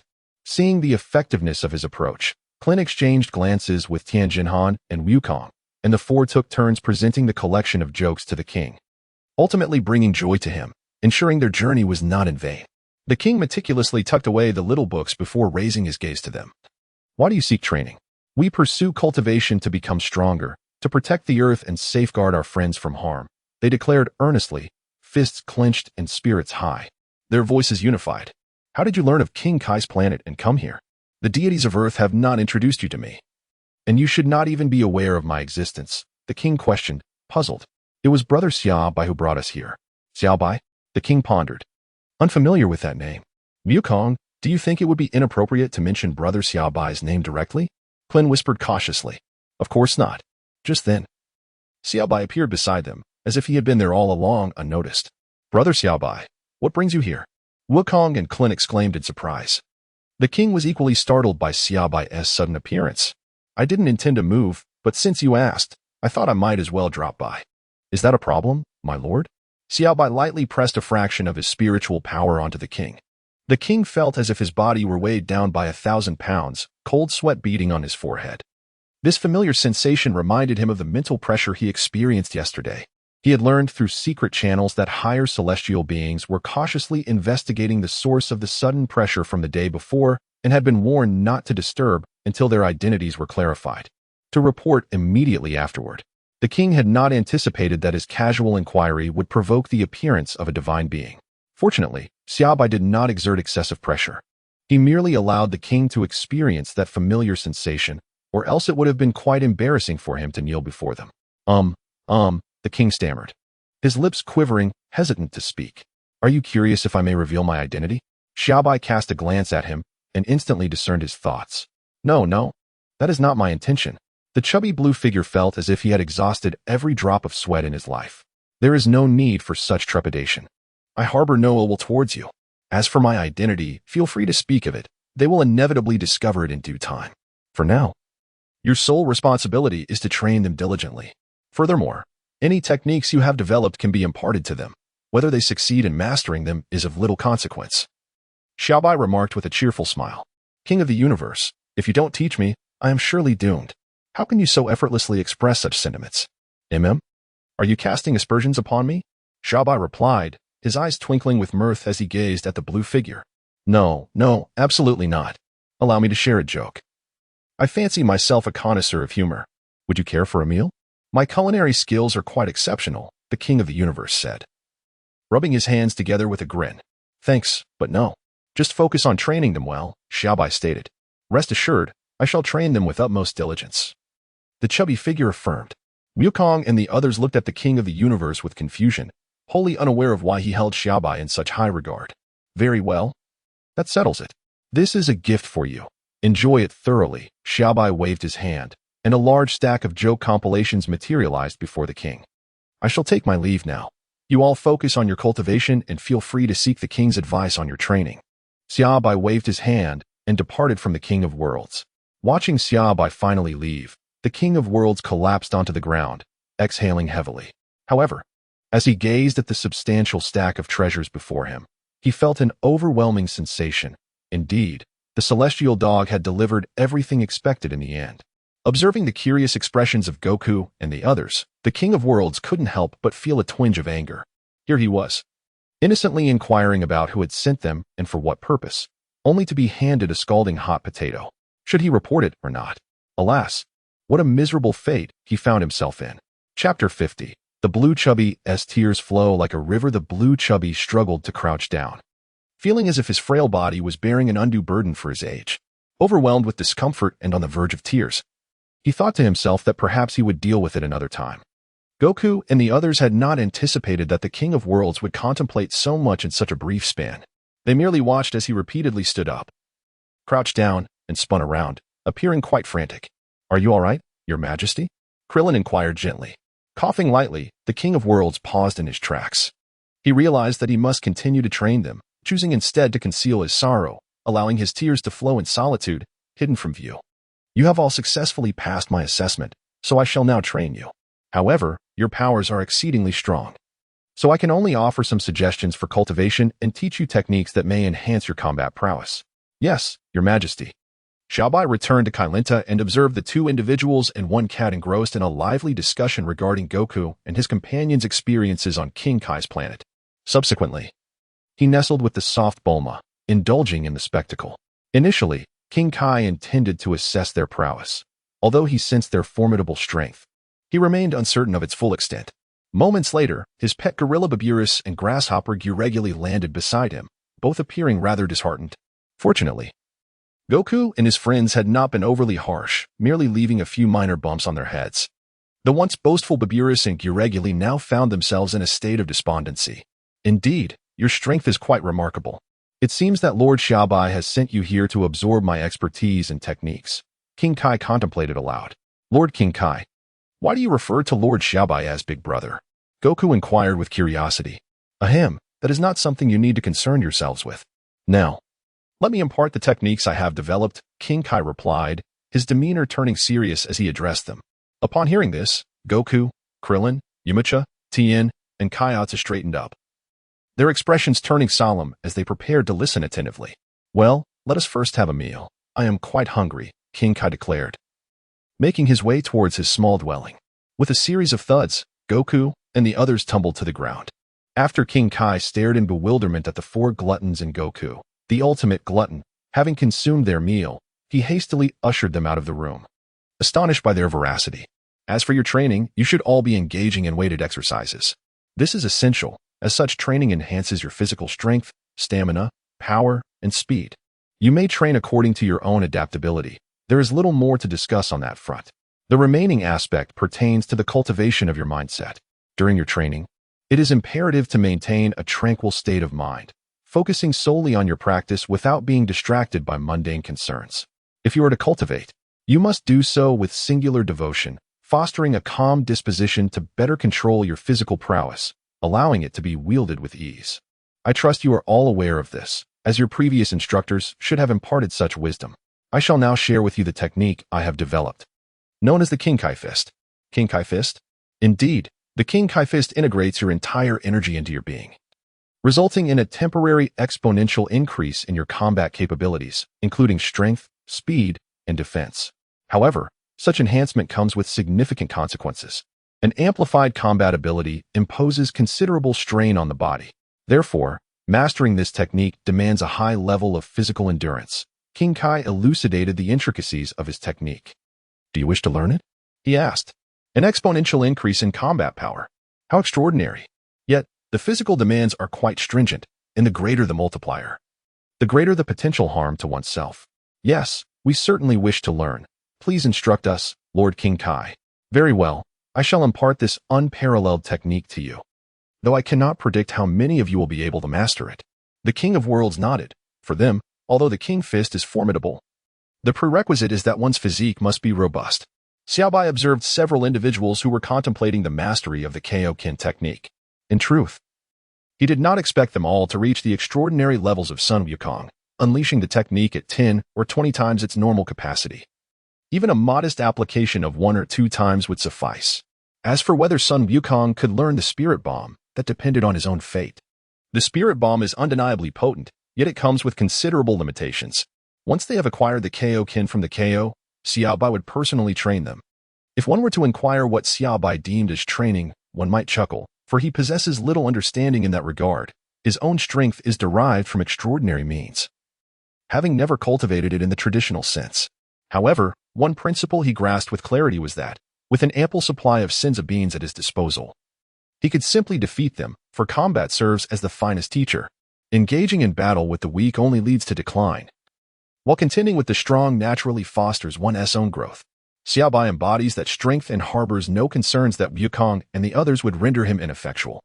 After Xia Bai left them at the Kaishin's place, aside from the first day spent at the Kalin Tower, he paid no further attention to them. Instead, he and Bulma roamed freely across Earth, with Bulma not engaging in any research and Xia Bai idly passing the time. The Kaioshin had mentioned something about angels looking for him, but he quickly brushed that aside.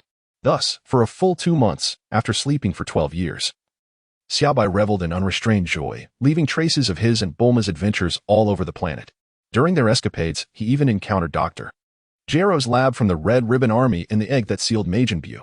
However, he merely glanced at it and moved on, having no intention of engaging with it. For now, he simply wished to enjoy his time with Bulma. When Bulma expressed a desire to visit the sacred land, Xia Bai took her to see the Supreme Kai, who bore a resemblance to the Namekian Piccolo, along with the dark and mysterious Bubbles. Xia Bai had always been curious about what the Supreme Kai and Bubbles were so busy with, yet he ultimately discerned no clear purpose. Were they preoccupied with the Earth's rotation? It seemed unnecessary, and the affairs of the mortal realm did not require their intervention. Were they busy with the whims of weather? That too was outside their jurisdiction.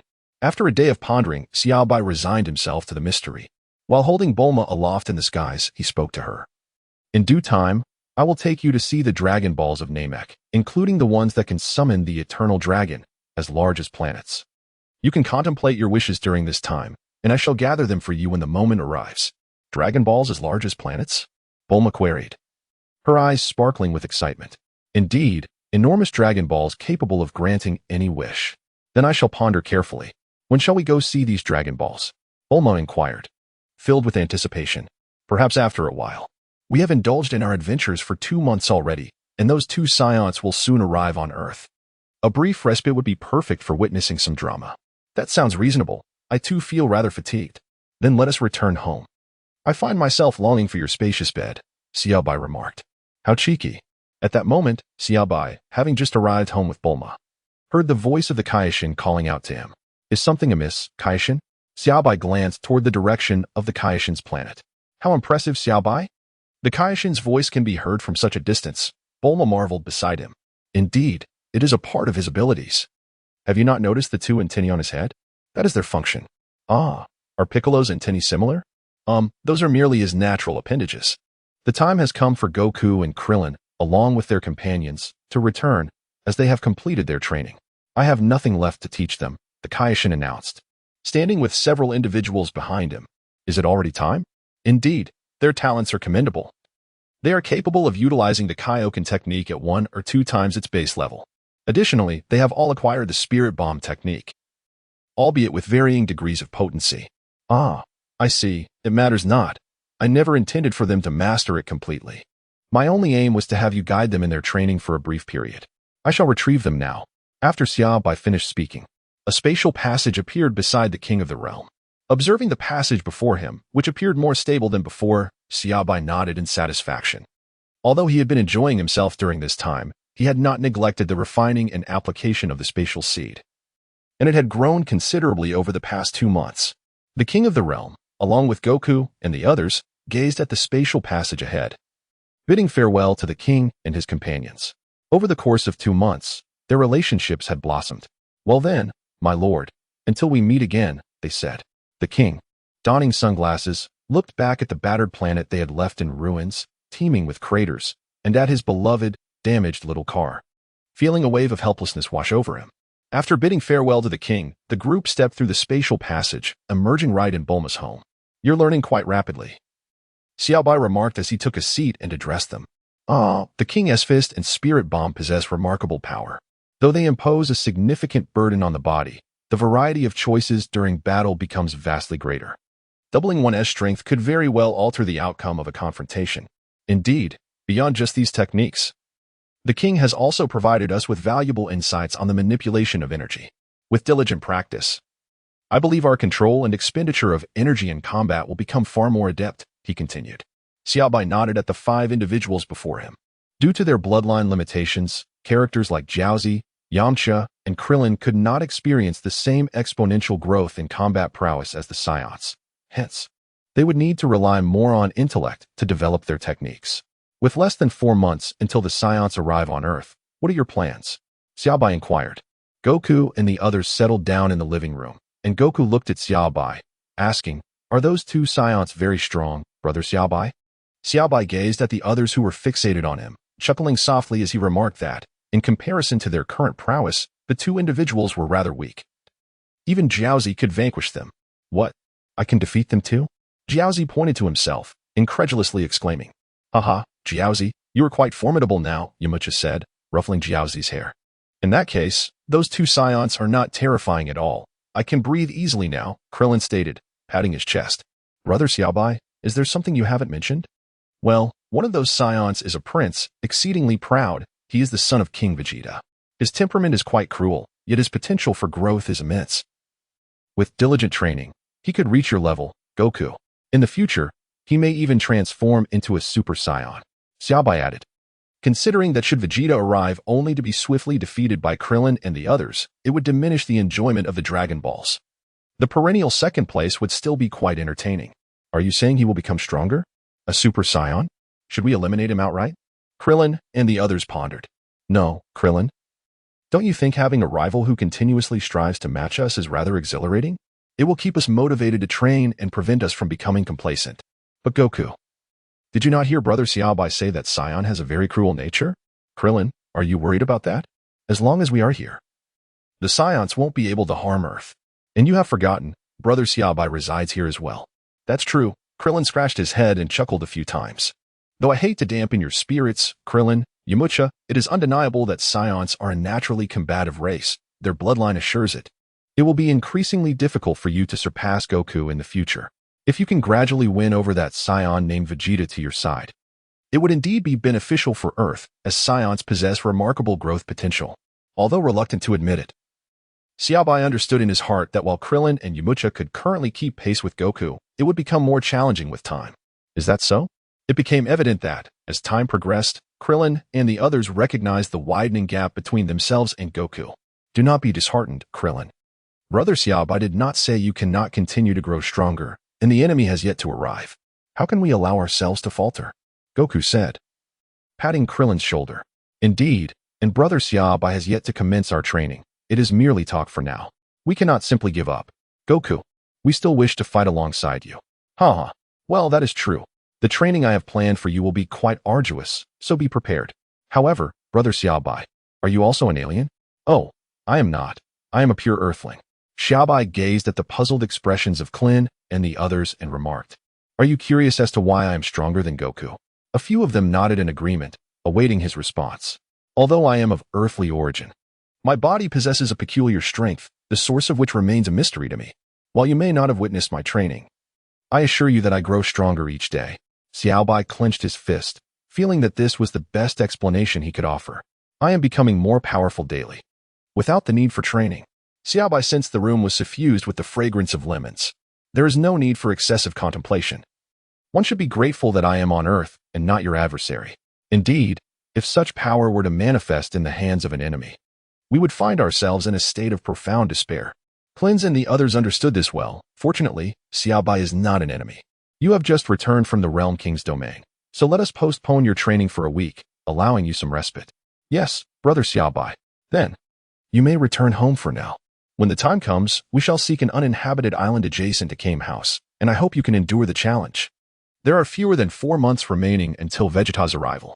Chapter 52, The Siege on the Uninhabited Island. 1 week later, on an uninhabited island near Kame House, Xia Bai observed the 6 individuals neatly arranged before him, including the short flute player.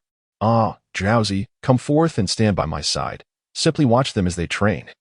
He beckoned, gently pulling Jiaozi from the crowd to his side. The others made no objections, understanding that Jiaozi might struggle to keep pace and could easily sustain injuries during this training session. Thus, Jiaozi obediently stood beside Xia Bai, offering encouragement to the group, while Master Rashi and the others remained in the background.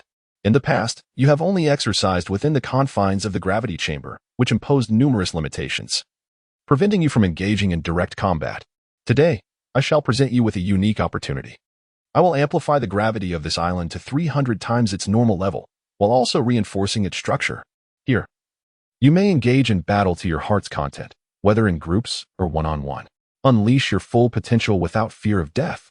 I am here. And with an abundance of senzu beans and even Shenron at our disposal, should any of you feel apprehensive, you are welcome to step aside. Xia Bai surveyed the determined warriors before him, nodding in satisfaction. If, despite all the precautions in place, they still attempted to retreat, he would have felt a tinge of disappointment. I shall construct a viewing platform beyond the island, he declared. The island is shielded, so you need not worry about harming the Earth or Master Roshi. Fear not death. In fact, you may all converge and assault me. Only through battle can one truly learn.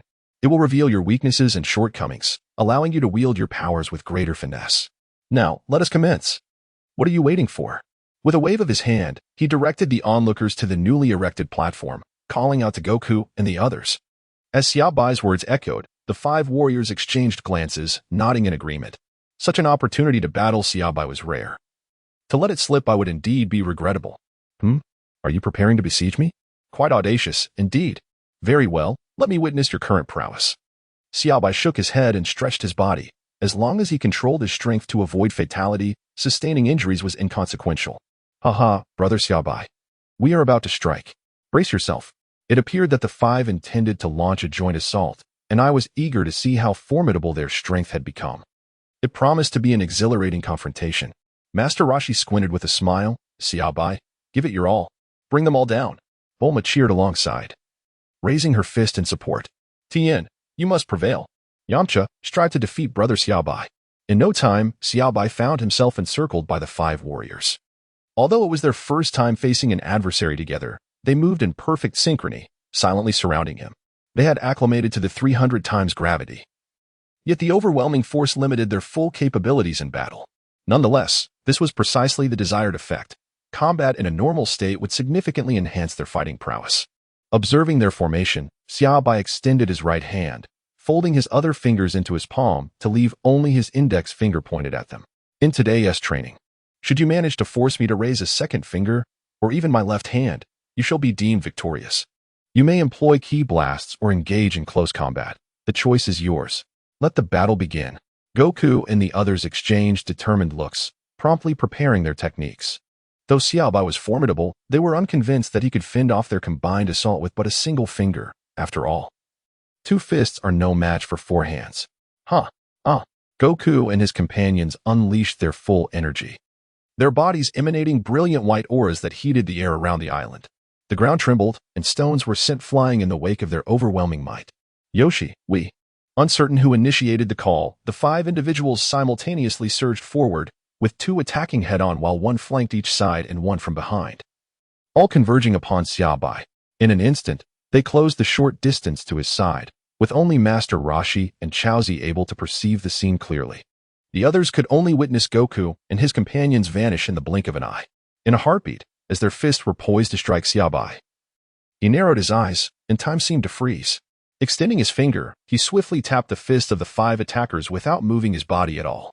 The assailants, unaware of any action from Xia Bai, found themselves momentarily suspended beside him before they were sent flying away with no resistance, crashing onto the ground several dozen meters below and rolling a few times. Almost immediately, they felt the sharp pain of impact. Xia Bai had not exerted much force, merely a slight touch. The 5 individuals scrambled to their feet, their expressions grave as they regarded Xia Bai. Hey, Goku, did you see how brother Xia Bai struck us? One queried. I did not, came the reply. Nor did I. I only felt the pain after we were sent flying. It seemed that brother Xia Bai's speed surpassed the limits of their vision, rendering any attempt to observe ineffective. They could only rely on their senses, hoping to capture his movements. So, have you all conspired on how to attack next? Xia Bai inquired. Anything goes, close combat, or your signature moves, the Solar Fist, the Kaioken, Piccolo's Light Grenade, the Kamehameha, or Yamcha's Spirit Ball. Use whatever you wish. Heh, brother Xia Bai, you won't fault us for being relentless. Tien Shinhan replied, preparing his Solar Fist. I've brought sunglasses. This time we'll surely find an opening. Your preparations are rather thorough, Xia Bai remarked, bemused. How could we not be ready for a battle with brother Xia Bai? Tien responded. Excellent work, Krillin. Even in combat, one must employ strategy. Every fraction of a chance must be meticulously prepared. Indeed, Krillin grinned. Solar Fist. Tien placed his hands beside his temples, channeling his energy into a dazzling brilliance. The entire island was enveloped in a blinding light, affecting only those without sunglasses, Xia Bai being the sole exception. Kamehameha. As Tianjin Han unleashed his Solar Fist, both Sun Wukong and Krillin assumed the stance for the Kamehameha wave. At the very moment the Solar Fist was released, they focused all their energy into their hands. propelling the Kamehameha wave at an astonishing speed. Similarly, Yamcha's Spirit Ball and Piccolo's Special Beam Cannon followed suit. In an instant, the entire island erupted into a cacophony of activity, with a myriad of techniques converging around Xia Bai. Chapter 52. Battle in the Snow and Ice. Xia Bai observed the various techniques poised to explode around him, contemplating whether raising a protective shield would be deemed a violation of rules. He pondered the mess it could create on his attire, custom-made by Bulma, and he had no desire to conjure an outfit that required no laundering. Ultimately, he decided it best to deflect the impending assault. With the energy orbs hovering right before him, Xia Bai curved his index finger, flicking them back with the elegance of a glass marble. The onlookers, who were keenly observing Xia Bai's response, soon realized that the energy waves they had dispatched were hurtling back towards them at an accelerated speed. By the time they attempted to evade, it was too late. They could only brace themselves for the impact. The sound of explosions reverberated swiftly, shrouding the area in a cloud of dust. After a considerable time, as the dust settled, the figures of the individuals emerged, no longer pristine in their attire. Their clothing lay tattered, and they gasped for breath, evidently exhausted from the effort of defending against the energy waves they had unleashed. If your attacks are merely of this caliber, then I shall take matters into my own hands, Xia Bai remarked, eyeing their disheveled appearances. Frustration bubbled within them. They had failed to discern how he had countered their assaults, and the Solar Fist had proven ineffective against him. They resolved to confront him directly, fully aware that Xia Bai's prowess eclipsed their own. This encounter would serve as a valuable learning experience, a rare opportunity to grasp the strength of a true master. With renewed determination, the five advanced once more, eschewing energy waves in favor of a direct confrontation. Ah, so you wish to engage in close combat? Very well. I shall indulge you for a while, after all. I did promise to assist in your training, Xia Bai said, watching as they charged towards him once again. Xia Bai slightly tilted her body, deftly evading the oncoming attack from Sun Wukong. She extended her finger, effortlessly sending Krillin's entire form sprawling away, then swiftly flickered behind Yamcha, Tien Shinhan, and Piccolo, delivering a decisive strike with her three heads. The resounding thuds echoed as Tien, Yamcha, and Piccolo were struck by immense force, collapsing to the ground with substantial bumps forming on their foreheads. Observing this, Sun Wukong and Krillin immediately rushed forward to assault the seemingly vulnerable Xia Bai, only to meet the same fate as the others upon their approach. Subsequently, the five individuals found themselves transformed into an extraordinarily thick sandwich upon the ground. Xia Bai descended gracefully before them, observing as they each cradled their swollen foreheads, resembling dumplings. With arms crossed over her chest, she inquired, "Have you begun to comprehend the disparity in our strengths? There are many skilled fighters, hence the necessity for relentless training. However, do not lose heart. After all, there is but one of me." The group regained their composure as the battle concluded. They did not attempt to employ the Kaioken technique, but merely experienced the magnitude of Xia Bai's prowess, savoring the sensation of facing a formidable opponent. Now, you shall engage in combat amongst yourselves, treating it as a life-and-death struggle. Fear not. I shall observe from the sidelines, ensuring no unforeseen incidents arise. You may choose to engage in free-for-all skirmishes or one-on-one duels. Fight in whichever manner you believe will enhance your abilities. Furthermore, she added, while you engage in your battles, I may alter the environment of this island at any moment, so remain vigilant. Begin. Upon concluding her words, Xia Bai gracefully settled beside Bulma on the observation platform, comfortably crossing her legs and sipping a drink. Watching from the sidelines seemed far more entertaining than descending to spar, as it would merely amount to bullying the weaker fighters. The deeper her strength grew, the more profound her understanding became. Xia Bai, you are truly remarkable, Bulma remarked upon Xia Bai's arrival. Indeed, Xia Bai is quite impressive, Master Roshi observed, noting the chaos unfolding on the island. Even with Goku and the others possessing such formidable power, they still fall significantly short in comparison to you. Master Wu Tian, Xia Bai humbly inquired, do you have any further suggestions regarding this training method? Ah, you are indeed correct. Combat is the finest teacher. Although Goku and his companions are powerful, they have yet to encounter an adversary worthy of a life-or-death battle, which may not necessarily bode well for them. However, there is little that can be done. They must be honed through experience. Fortunately, their spirits are resilient, and they need not start from scratch. This reminds me of Gohan. He continued, the latent power within him is undeniably formidable. Alas, I cannot serve as a strict mentor. Otherwise, he could become an invaluable ally. Xia Bai reminisced about Gohan's journey in Dragon Ball, from his initial encounter with Raditz, through the Saiyans, and later facing Frieza on Namek, ultimately culminating in the arrival of Cell. Over the years, he had endured numerous life and death situations, gradually maturing into a formidable fighter. Regarding Gohan, I have sensed his power as well.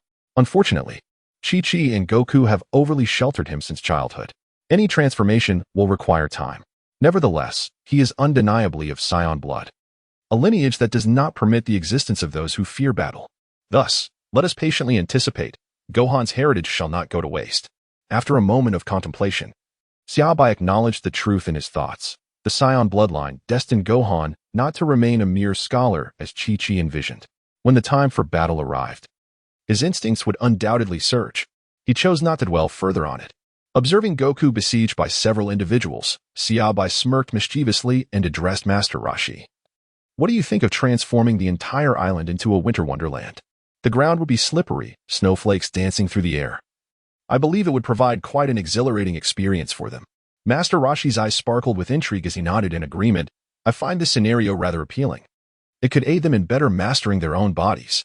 This notion is worth discussing historically. Bulma and a few others exchanged bemused glances as they watched Xia Bai and Master Roshi engage in animated conversation. While their reasoning seemed sound, Bulma and her companions sensed that Xia Bai and the old master were merely seeking to heighten the drama. Nonetheless, they secretly delighted in the prospect of unexpected hilarity. The thought of someone slipping during the fray was undeniably amusing. Thus, despite their outward expressions of disdain, their hearts applauded in unison. In this manner, the fate of a few individuals on the island was whimsically determined by the old and the young.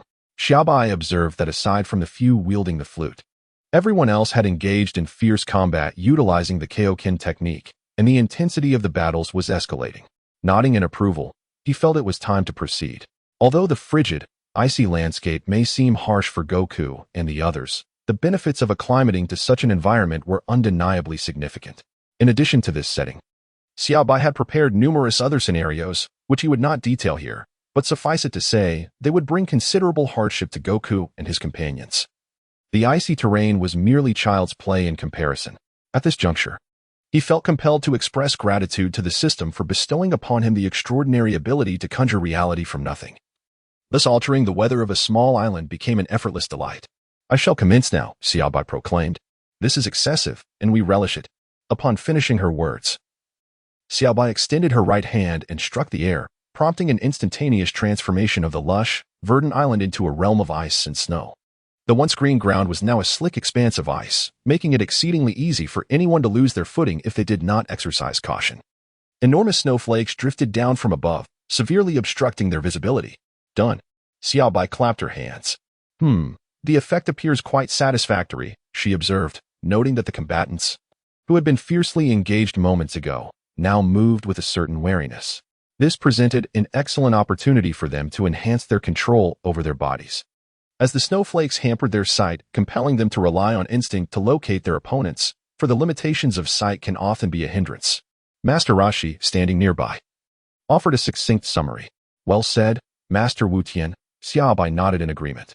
It's truly beautiful, Bulma remarked, gazing at the grand snowflakes before her. I shall create a snowman on the observation platform. Oolong, Puer, come and assist me. Nanny. The two pets, who had been joyfully watching the spectacle, were momentarily taken aback, realizing that the flames of their enthusiasm could reach them as well. Yet, they begrudgingly acquiesced to her request. Chapter 53. The blossoming fireworks. The battle that had been fervently underway continued despite the thrice-weighted gravity. Except for Piccolo, who struggled slightly to adjust. The other combatants adapted remarkably well, surrounding Son Goku in a coordinated assault, single against single, pair against pair, or 3 against 2. They were fully engaged in this pristine island, free from the worry of destruction, battling with fervor. After 5 years of training in the gravity chamber, they were eager for a vigorous confrontation to acclimate to their burgeoning powers. However, those outside the island were unwilling to allow the combatants an uncomplicated experience. They abruptly transformed the previously sunny and warm island into a winter wonderland. The fighters, caught off guard by Xia Bai's swift alteration of their environment, stumbled and fell as the icy surface betrayed their footing. Apart from Piccolo, the others lacked the fortitude to withstand the cold, feeling a chill seep through their thin garments. Soon, the sound of sneezing echoed in the air. "Uft, you people are truly troublesome," Piccolo scoffed, crossing his arms. "Achoo, Xia Bai, you were too direct, haha. You didn't even notify us," Son Goku exclaimed as he attempted to take a step on the mirror-like ice, only to tumble down with a resounding thud. Seeing Goku slip, Krillin and the others rose with curiosity, only to meet the same fate, finding themselves sprawled across the ground. Xia Bai observed as they ceased their skirmish and called out to the island, attempting to rise and adapt, declaring, "You are all super warriors. This ice and snow cannot deter you. When the cold words are exchanged, warmth will inevitably ensue." "I understand, brother Xia Bai, but it is indeed quite frigid," they replied, rubbing their hands together. "Never mind, we must avoid falling ill from the cold." Xia Bai then presented each of them with a set of extraordinarily thick cotton garments. The group eagerly donned the attire, only to discover that it rendered them considerably bulkier. "Brother Xia Bai, this clothing significantly hinders our combat capabilities, does it not?" "Xia Bai, the thickness of these garments is specifically designed to enhance your control and reaction abilities during combat. Does a thicker outfit render one incapable of fighting? Let us commence. We have already delayed for too long, and even Piccolo is growing impatient." After a brief pause, the group resumed their battle. Although the icy ground initially proved challenging, they quickly adapted to the environment, as these individuals represent the pinnacle of combat prowess on Earth. As evening fell, the 5 fighters finally ceased their skirmish and approached Xia Bai and Master Roshi, their bodies marked with the signs of battle. Xia Bai nodded in acknowledgement. At the very least, there were some gains from today's training. Indeed, the notion that combat serves as the finest teacher holds true. Initially, it seemed that Goku and his companions had forgotten that their garments no longer provided any defensive capability, leading to some setbacks. Fortunately, Xia Bai had the foresight to remove their protective gear early on. Otherwise, they could have faced significant disadvantages later. "How did today's combat feel?" Xia Bai inquired. "It was more rewarding than my personal training, although some senzu beans were wasted today," came the reply. "As long as we use the beans judiciously, we will have enough." "That is not a concern. I believe that the 300 times gravity is insufficient, brother Xia Bai. I need a higher gravitational multiplier," Goku stated. 300 times is adequate for your current needs. Do not forget that your outfits can also adjust their weight. If you find the multiplier lacking, you can increase your burden, and the effects will be similar, Xia Bai explained. "Do you have any further questions?" "No. We wish to engage in mutual combat for a short period to rapidly enhance our fighting abilities." Indeed, especially for Saiyans. After experiencing life and death battles, Goku's strength will increase even more swiftly. "Do you feel as though you have reached a plateau, Goku?" "I sense that I have attained a new pinnacle. My body feels incredibly light, and my strength has surged," Goku responded. "Now is the time. Let me explain Super Saiyan to you," Xia Bai said, glancing at the sky. Upon hearing this, the others perked up with curiosity. Although they had heard about it once at Karin Tower, the details were sparse. "Goku, you have already met the fundamental requirements for becoming a Super Saiyan. The essential condition I mentioned is a profound emotional upheaval. You must become enraged, allowing that fury to explode within you. Once you transform into a Super Saiyan, your power will multiply by 50 times. You surely remember me mentioning this," Xia Bai elaborated. "Yes, we all remember, especially Frieza. He was truly formidable," Goku remarked, looking at Xia Bai. "But it is quite difficult to provoke Goku's anger," Krillin observed, glancing at the carefree Goku. "Haha, I find it equally challenging to become enraged, brother Xia Bai," Goku chuckled, scratching his head. "We truly need to devise a strategy." In the quiet recesses of his mind, Xia Bai contemplated that merely inciting Wukong's anger over the imagined demise of his companions at the hands of an enemy was insufficient. Furthermore, as he remained by Wukong's side, the latter, though innocent, was not devoid of insight. The notion of bypassing Xia Bai to directly eliminate Krillin and the others required an extraordinary leap of imagination. Thus, he resolved to devise an alternative strategy, one that would yield results, or at least warrant an attempt. "Very well, let us proceed to the Kame house. I trust Lan Chi has prepared dinner," remarked Master Roshi, glancing at the evening sky. "Indeed, let us go." "Haha, finally, a meal. I have been quite famished for some time, and it has been ages since I savored Lan Chi's cooking. I truly yearn for it." At the Kame house, a group gathered around the dining table, enjoying their meal. Bulma sat beside Xia Bai, watching him eat with a contented smile, while Lan Chi attended to Tianjin Fan and Jiao Zi. evoking a pang of envy in Krillin as he could only eat in silence nearby. After dinner, with hours remaining before bedtime, Xia Bai decided to arrange a row of rocking chairs outside the game house, one for each person. He reclined in a chair, embracing Bulma, and gazed at the starry sky, while the others engaged in their own conversations. By the way, Bulma, I think I shall set off some fireworks, Xia Bai suddenly exclaimed. Such a splendid evening deserves a fitting display. Yes, that sounds delightful. Bulma clapped her hands in excitement. Everyone, come and watch the fireworks. Xia Bai called out to those nearby. Ah, it's about to begin, he added, waving towards the distant sea, where a series of fireworks erupted in orderly succession. Does anyone enjoy fireworks? Jiaozi? Poir? Xia Bai inquired. I want to light some. Jiaozi replied, glancing at Tangent Fan, who nodded in encouragement. I'll join you. Jiaozi. Young Master Yamucha, I'm coming along, Poir exclaimed, darting after Jiaozi to the fireworks display. Before long, the sky was ablaze with a kaleidoscope of vibrant fireworks, harmonizing beautifully with the countless stars above. After some time, Jiaozi and Poir returned, having exhausted their playful antics, while Xia Bai ignited the majority of the remaining fireworks with a wave of his hand. I truly wish this life could last forever, Master Roshi mused wistfully. Indeed. It can. By the way, Wukong, next time, let us invite Chi-Chi and Gohan to join us for a day of fun. Gohan, being a Saiyan, possesses the spirit of a warrior within him. I understand, Brother Xia Bai, Wukong replied. Now, let me take a photo of everyone. When Chi-Chi and Gohan arrive, we can snap a few more and keep a copy at the game house, Bulma announced, rising from Xia Bai's lap. That sounds splendid. It will be even better when Chi-Chi and Gohan are here, he agreed. Here is a camera. Lan Chi dashed into the game house and emerged with a camera, setting it up in front of the group. After adjusting the timer, she hurried back to Tianjin Fan's side. 5, 4, 3, 2, 1 cheese. As the shutter clicked, the smiles of 10 individuals and 2 pets were immortalized in this photograph. Chapter 54. Xia Bai enters a dream in the ensuing period. Xia Bai relentlessly elevated the gravity of the island, subjecting the environment to increasingly harsh conditions. They were beset by fierce winds that rendered their eyes unable to open, searing flames that scorched the air, and intermittent bolts of lightning that sent shivers through their bodies. The encroaching darkness obscured their vision, and Xia Bai conjured every conceivable scenario to challenge them. The onlookers silently prayed for those engaged in battle on the island, acknowledging the immense struggle required to endure such a brutal environment. Despite their prayers, they found themselves drawn to the spectacle, occasionally cheering for Xia Bai and eagerly sharing their ideas with him whenever inspiration struck. Thus, they trained on the island for nearly 4 months, their abilities significantly enhanced. On November 2nd, with only 1 day remaining until the arrival of the Saiyans, on game house, Xia Bai observed the slumbering son Wukong. Having applied some strategies to lull him into sleep, he glanced around at the gathered spectators and remarked, for son Wukong to attain the strength of a Saiyan, he must experience extreme anger. However, due to my presence, it is unlikely that any of you will perish, which diminishes the chances of provoking Wukong's fury. Therefore, I must resort to this method.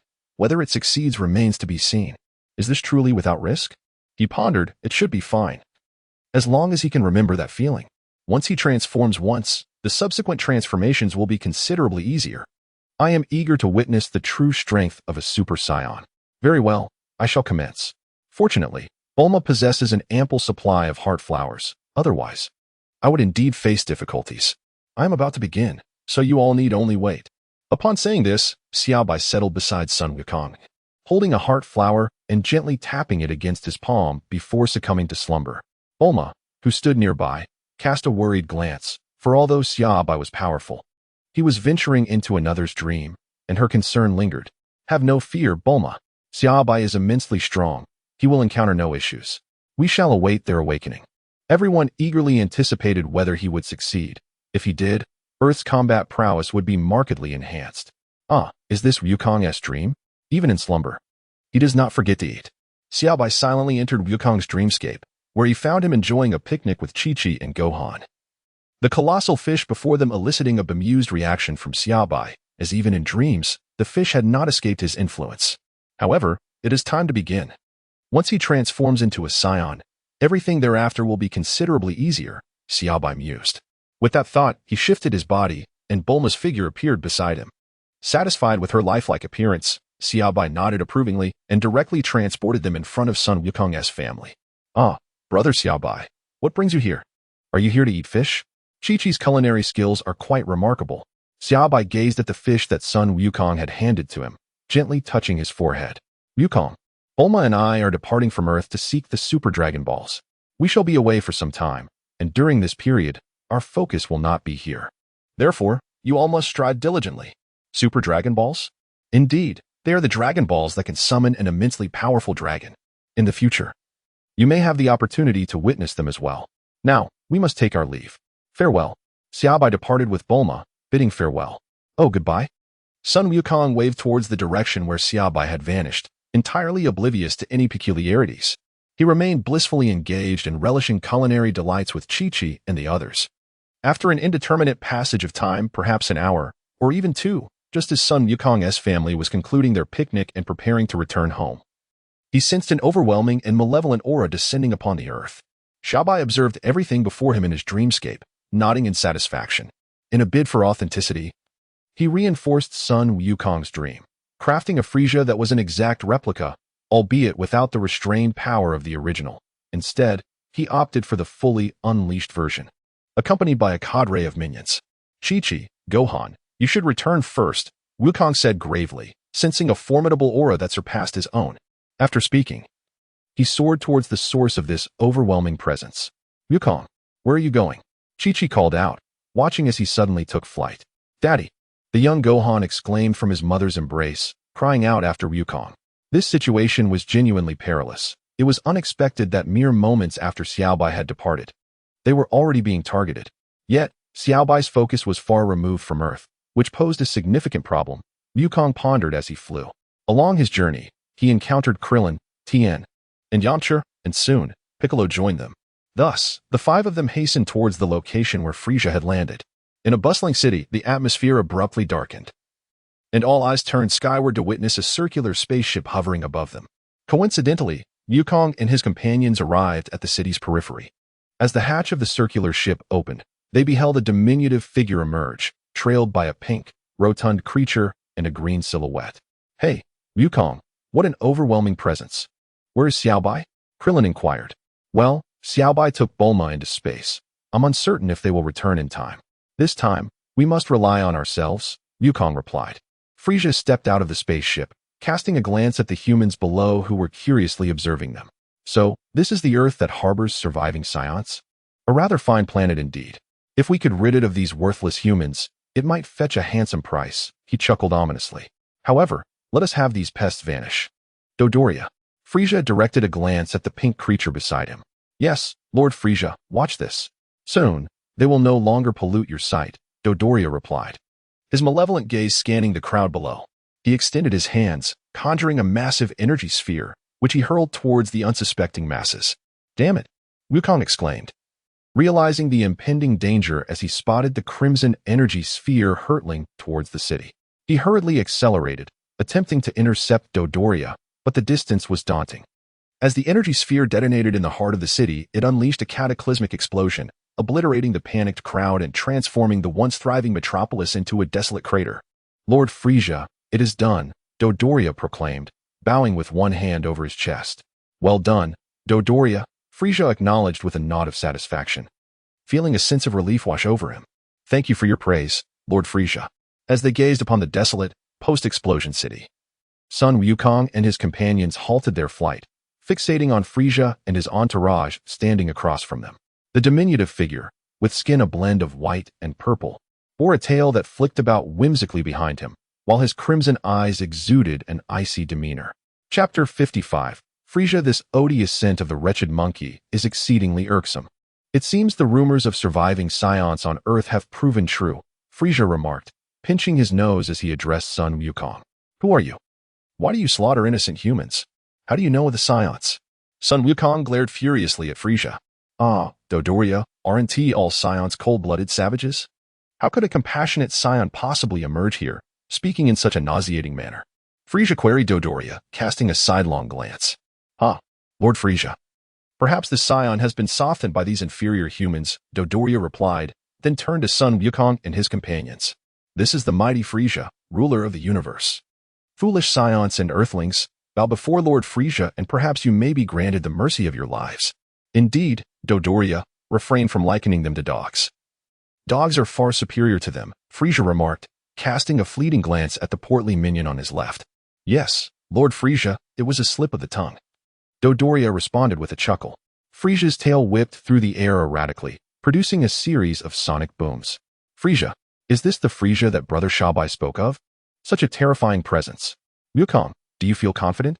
It appears the situation is dire, Krillin said, clenching his fists tightly as he anxiously observed the movements of Frieza's group.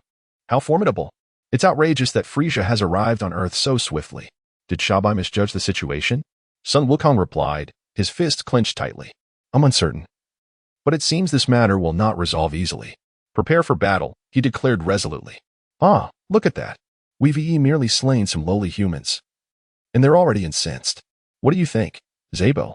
Zabo scanned the power levels of their adversaries with his scouter. Such pitiful strengths, one at 5,000. Another at 3,000, one at 3,005, and one at 6,000. Oh, and there's even one with a power level of 7,000. Lord Frieza, allow Dodoria and me to handle these weaklings. We shall dispose of them swiftly. Is that so? Then I entrust this to you. However, save that Saiyan for last. It's not every day one encounters another monkey aside from Vegeta. He must experience the depths of despair, Frieza said indifferently, taking a deep breath and exclaiming. The air on Earth is rather pleasant, a remote planet that might be sellable to some affluent developer. All right, Dodoria, strike first. Eliminate those minions beside the Saiyan. Wukong. Indeed. Those two possess little strength. Exercise caution, and I shall keep a watchful eye on Frieza. Dodoria, it appears we are being underestimated by a band of scoundrels. Let us allow them to experience the essence of suffering. I am certain they will be profoundly grateful to us. As for the words spoken by Goku, they elicit no ire. It is akin to a cockroach beneath your feet cursing you. Would you feel anger? Certainly not. For Zabon and Dodoria, these lowly humans, whose combat power barely reaches the thousands, are but cockroaches. Not only do they feel no anger, but they also desire to crush them underfoot. Xia Bai observed Sun Wukong's dreamscape from the outside, nodding slightly.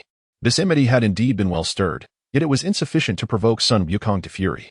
Moreover, Sabo and Dodoria were merely a trivial appetizer. Continuing to follow his own inclinations seemed prudent. Sabo and Dodoria soared before Sun Wukong and his companions, having exchanged enough banter. They were now intent on dispatching the insignificant pests before them. Tianjin Fan gazed at the group ahead and declared, there is no need for mercy. This lot is responsible for countless lost souls. Let us eliminate them without hesitation. Indeed, we harbor no intentions of holding back, one replied. However, they do not appear particularly formidable. Shall we confront them together? Let us do so swiftly. We must remain vigilant, for Frieza lies in wait behind. Agreed. An energy blast shall suffice to dispose of this refuse. Dodoria unleashed a crimson energy wave from his mouth, hurtling it towards Krillin and the others. How effortless this is. Sabo, look, they do not even dare to evade. As the dust from the blast settled, Krillin and his companions remained unscathed, merely regarding their adversaries with cold disdain. How can this be? It seems you have grown weak, Dodoria, unable to vanquish such filth. You bring shame to Lord Frieza. Humph, that was merely an accident. I shall try again. You two shall have no further chances. Nanny, Sabo and Dodoria exclaimed as three figures appeared before them in an instant. Perish. Kamehameha. Spirit Bomb. Ki Blast. Without affording the duo any time to react, Krillin and his companions swiftly assailed the two. Caught unprepared, Sabo and Dodoria were obliterated in mere moments. Well, it seems there were indeed some formidable insects among them. I misjudged. Sabo and Dodoria were useless, yet I am incensed that they fell to your hands. Frieza, observing the demise of the two, displayed a flicker of surprise, but little else in his demeanor. Krillin, Tianjin Fan, Yamcha, Din, stand aside and exercise caution. Frieza is not an adversary we can easily overcome. Sun Wukong soared forth from the group, confronting Frieza directly. We understand. Wukong, take great care. Curse it. Xia Bai is not here either. Sun Wukong, do not perish. I lowered my pride to come here and train solely to defeat you. If you fall, none shall stand against me. With Xia Bai absent, I shall reign over this world. Din stood in the back, arms crossed. Ha! I shall certainly not perish, Din. It seems we have forged some bond during our time together. Humph, who would form bonds with you? I merely sought to lower your guard. Hello, Frieza. If you leave Earth now, I can pretend you were never here. Goku floated before Frieza, gazing intently at the diminutive figure. Oh, it seems this filthy monkey is rather confident in himself. Who bestowed upon you such audacity? Was it those two worthless beings I just dispatched? Frieza. Your obliteration of the Saiyan planet bears no consequence to me, but you should never have come to Earth. How do you know it was I who annihilated the Saiyan planet? Never mind, it matters little, for you shall meet your demise soon. This planet is a mere exchange for those two fools. I hope it proves worthwhile. Frieza, are you truly unwilling to leave? TCH, stop your prattling. Let us resolve this swiftly. I would feel much better once you are eliminated. Your presence is nauseating. Death beam. Frieza's right hand coalesced a crimson beam of energy, swiftly targeting Goku. Chapter 56. Resolution. Feeling the pressure of the death beam, Goku dared not underestimate the threat before him. He understood that a moment of carelessness could result in devastating repercussions. Kaioken times 5. Goku shouted internally, unleashing the Kaioken technique he had diligently practiced for over 3 months. His combat power surged from 5 million to 25 million, narrowly evading Frieza's lethal attack. He regarded Frieza with grave intensity. Acutely aware that the 5-fold Kaioken was insufficient to match Frieza's might, only at 20 times could he hope to contend with him. Well, the filthy monkey managed to evade my attack. It appears I underestimated you, Frieza observed, astonished by Goku's sudden maneuver. Underestimating me will lead to your downfall, Frieza. Goku replied, his expression solemn. Oh, I never anticipated you could articulate such words, monkey. Allow me to reveal my strength, lest you perish in ignorance. But are you certain you refuse to join my ranks? I have always welcomed those of formidable power, despite your lineage. Frieza regarded Goku with eager anticipation. I will never join your ranks, Frieza. What a pity. Let me inform you, that was merely a casual strike. Currently, I possess only half of my energy. I am well aware of your capabilities, Frieza. Make your move. If you wish to eradicate everyone, you must first pass through me. Frieza, observing Goku's unwavering demeanor, furrowed his brow in distaste. I truly loathe the feigned calmness of you Saiyans. I recall a group of Saiyans who resisted me in the same manner. But they all perished, so shall you. Die, insect. Frieza flicked his tail, instantaneously appearing before Goku, leaving a blurred afterimage in his wake. With a sinister grin, he thrust a punch towards Goku's chest.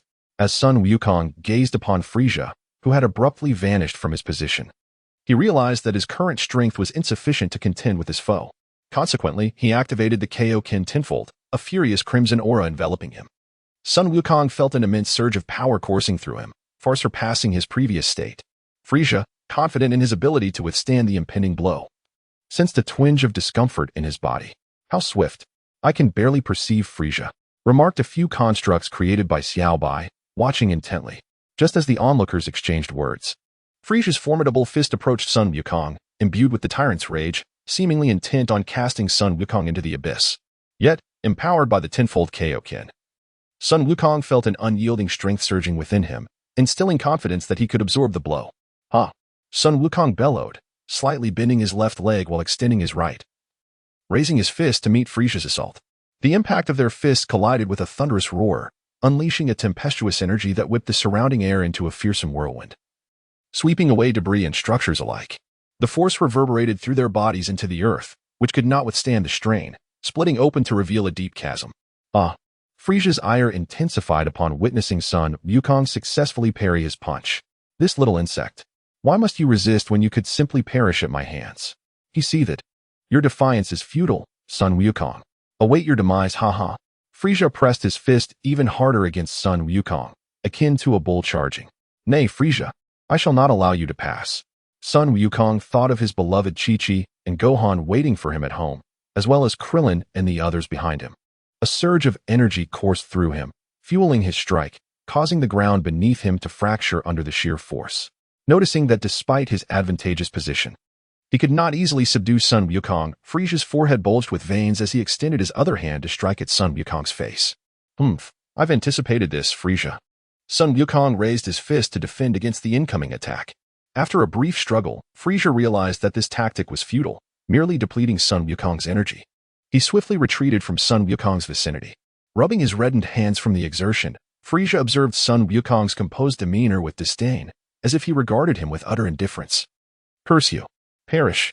Frieza conjured a crimson energy sphere in his right hand and hurled it swiftly towards Sun Wukong. Let us see how you handle this.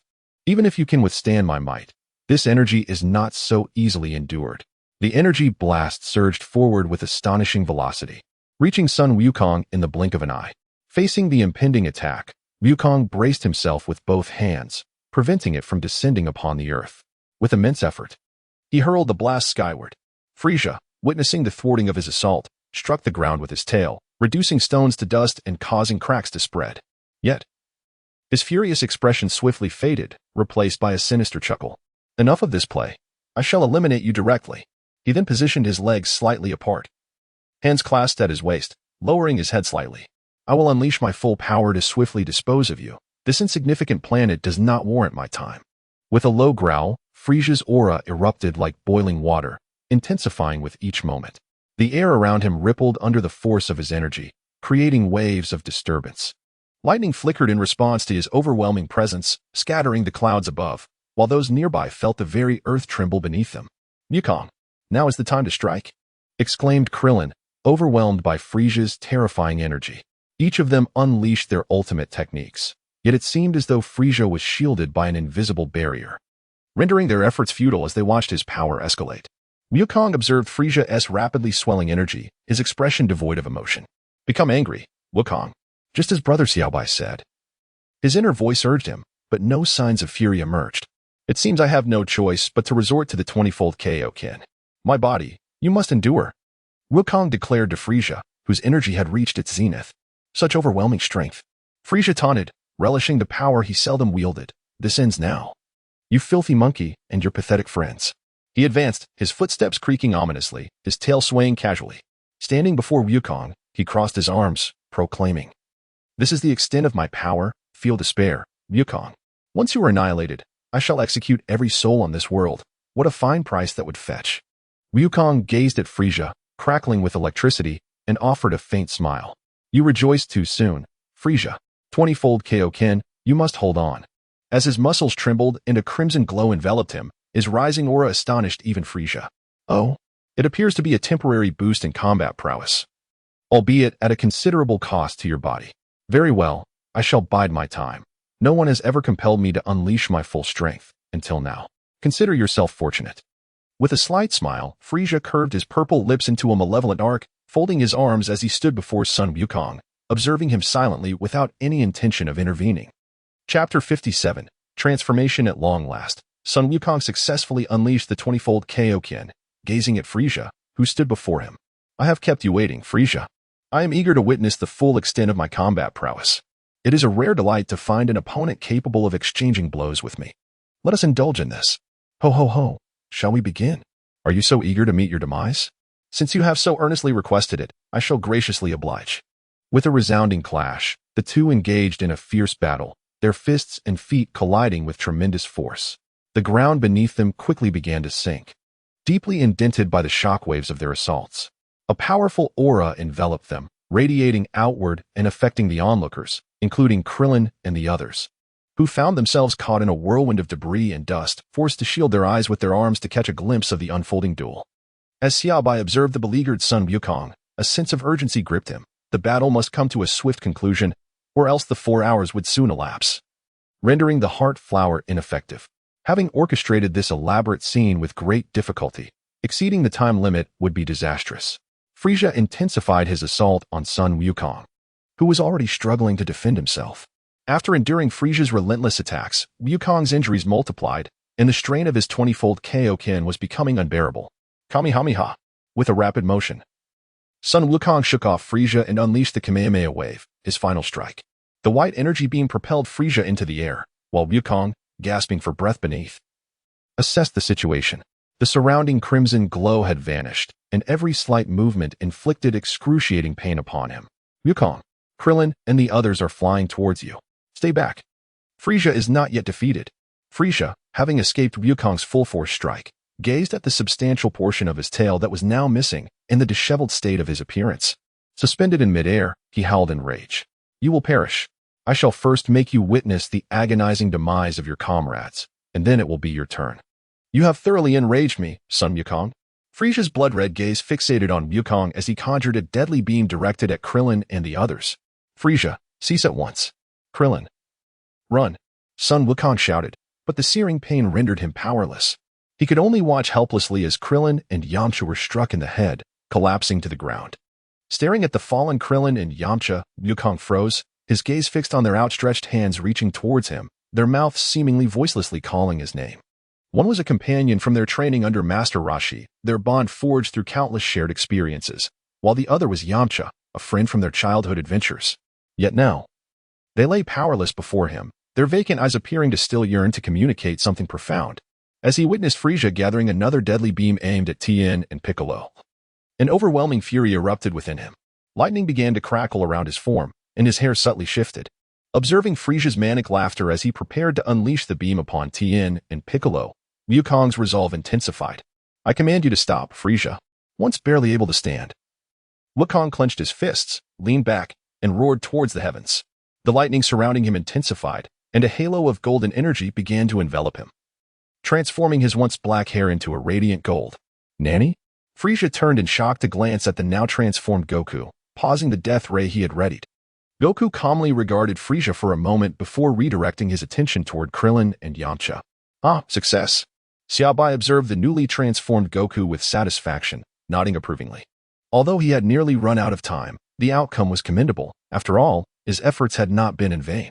Seeing that time permitted, Xia Bai erased everything he had conjured moments prior, leaving Goku, now standing before Krillin and the others, bewildered as he watched the figures gradually fade away. As confusion enveloped him, Xia Bai materialized before him. Xia Bai, brother? What is happening? Goku inquired. Well, this is merely a dream. However, Goku, you must remember this sensation. It is this intense fury that can transform you into a Super Saiyan. Xia Bai felt compelled to remind him, lest he forget upon awakening. Oh, so it was just a dream. It felt so real, Goku remarked, blinking his eyes and pinching his hand. Well, I must be off. Farewell, brother Xia Bai. Sitting beside Goku, Xia Bai's eyes fluttered before he awoke, glancing at Bulma nearby. Master Roshi and the others had long since turned their attention to an aerobics television program. Oh, Xia Bai, you're awake. How did it go? Bulma queried. Not too shabby. It was a success, Xia Bai replied. As soon as Xia Bai rose, he hurried to the table to drink some water, patiently awaiting son Wukong's awakening. Beside him, Bulma was gently massaging his shoulders, while Xia Bai reclined comfortably on her lap, his eyes blissfully closed. Before long, son Wukong stirred awake, exhaling a long breath. Upon noticing Krillin, Yamcha, and Tien Shin'em beside him, he leaped up in excitement, realizing it was indeed just a dream. Krillin, Yamcha, how wonderful. You're alive. Wukong recalled the haunting events of his dream. And although Xia Bai insisted it was merely a figment of his imagination, the sight of his friends safe and sound filled him with joy. Wukong, do you remember the sensation from just now? Xia Bai inquired. I do. With more practice, I'll be able to transform effortlessly, Wukong replied. Ah, that's a relief. I was worried that you, being somewhat simple-minded, might forget upon awakening, Xia Bai chuckled. Wukong sheepishly scratched his head. By the way, the Saiyans will be arriving tomorrow, so you should all return to rest early. You can handle tomorrow's matters on your own. Bulma and I are off on a cosmic journey. Ah, brother Xia Bai, are you really leaving Earth? Bulma asked. Yes, for now, you possess the capability to protect Earth, and I've provided you with the necessary training facilities. Shortly, I will repair the entire island, allowing you to train there with peace of mind. How do you plan to repair the island? The others inquired curiously. I will leave several sets of clothing there.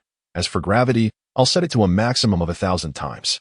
With the adjustable weight clothing I've provided, it should suffice for quite some time. Well then, we wish you a pleasant journey. They laughed. Who knows, by the time you return, Bulma might already have a little baby to play with Gohan.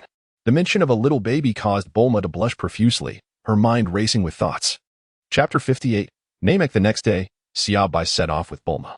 They were confident that the Saiyans would manage their affairs on Earth, and given Wukong's character, it was likely that Vegeta would survive. After packing some essentials into capsules, the two arrived at Namek empty-handed. Xia Bai had two wishes to fulfill, to grant Bulma an extended lifespan and to master the language of the gods, which would aid him in collecting the Super Dragon Balls. Before long, they reached Namek, and Bulma gazed at the verdant planet before her, asking Xia Bai, is this Namek? The homeland of Dind? The environment seems quite pleasant. I expected the air to differ from that of Earth. Would you like to explore the planet first? Or shall we collect the Dragon Balls right away? Xia Bai asked. Let us focus on gathering the Dragon Balls. There doesn't seem to be much of interest here. And didn't you mention that the Namekians are quite rare? Bulma replied. It seems there are no other entertaining places. We might as well seek the Dragon Balls directly. I am also curious to see what the Dragon Balls look like here. Bulma curiously stepped on the ground beneath her, feeling that apart from the Namekians, there wasn't much of interest. Well, let us first search for the Dragon Balls. However, since they are safeguarded in various villages, it would be cumbersome to search them one by one. Instead, we should go directly to their elder and request them to bring them to us. Have you contemplated your wish? I have pondered for a long time and still cannot think of a wish that I would like the eternal dragon to fulfill. Bulma said, pinching her chin and looking up. I have thought of a wish for you, Xia Bai said with a smile, glancing at Bulma. What is it? I'm all ears. Although you made a wish on Earth to retain your youthful appearance, your body will still age. So how about a wish here to remain eternally youthful? Really? That sounds quite appealing, but wouldn't he living for too long become tiresome?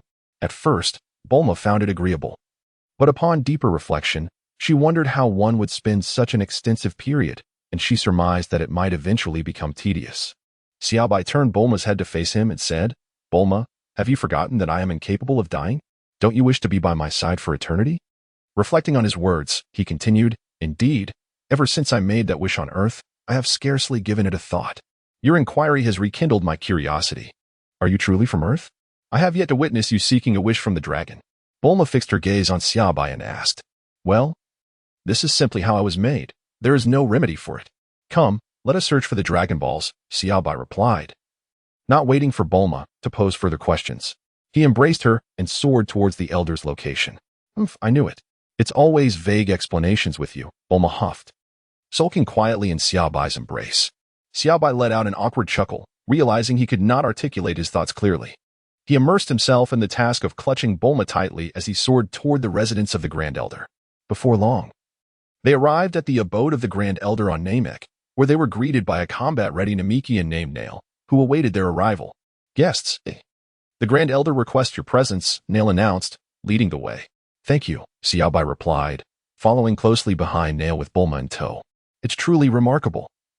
He resembles Piccolo, both sharing a verdant hue. When I first encountered them, I mistakenly thought they were unwell, Bulma whispered conspiratorially into Xia Bai's ear, casting a glance at Nail, who bore a striking resemblance to Piccolo. Indeed, they belong to the same species, hence the similarity, Xia Bai responded. Nail's pointed ears twitched, indicating that Bulma's hushed remarks had not eluded his keen hearing, yet he continued to lead them, seemingly unfazed by the situation. He's quite imposing, Bulma murmured, glancing apprehensively at the towering figure of the Grand Elder ahead, instinctively retreating behind Xia Bai, for the sheer magnitude of his presence was indeed formidable. Xia Bai gently patted her shoulder, signaling her to relax. In the distance, the elder inquired, Cough, may I ask what brings you to Namek? I am Xia Bai, and this is Bulma, hailing from Earth. We have come to Namek in search of the Dragon Balls to make a wish, and we kindly request your approval, esteemed elder.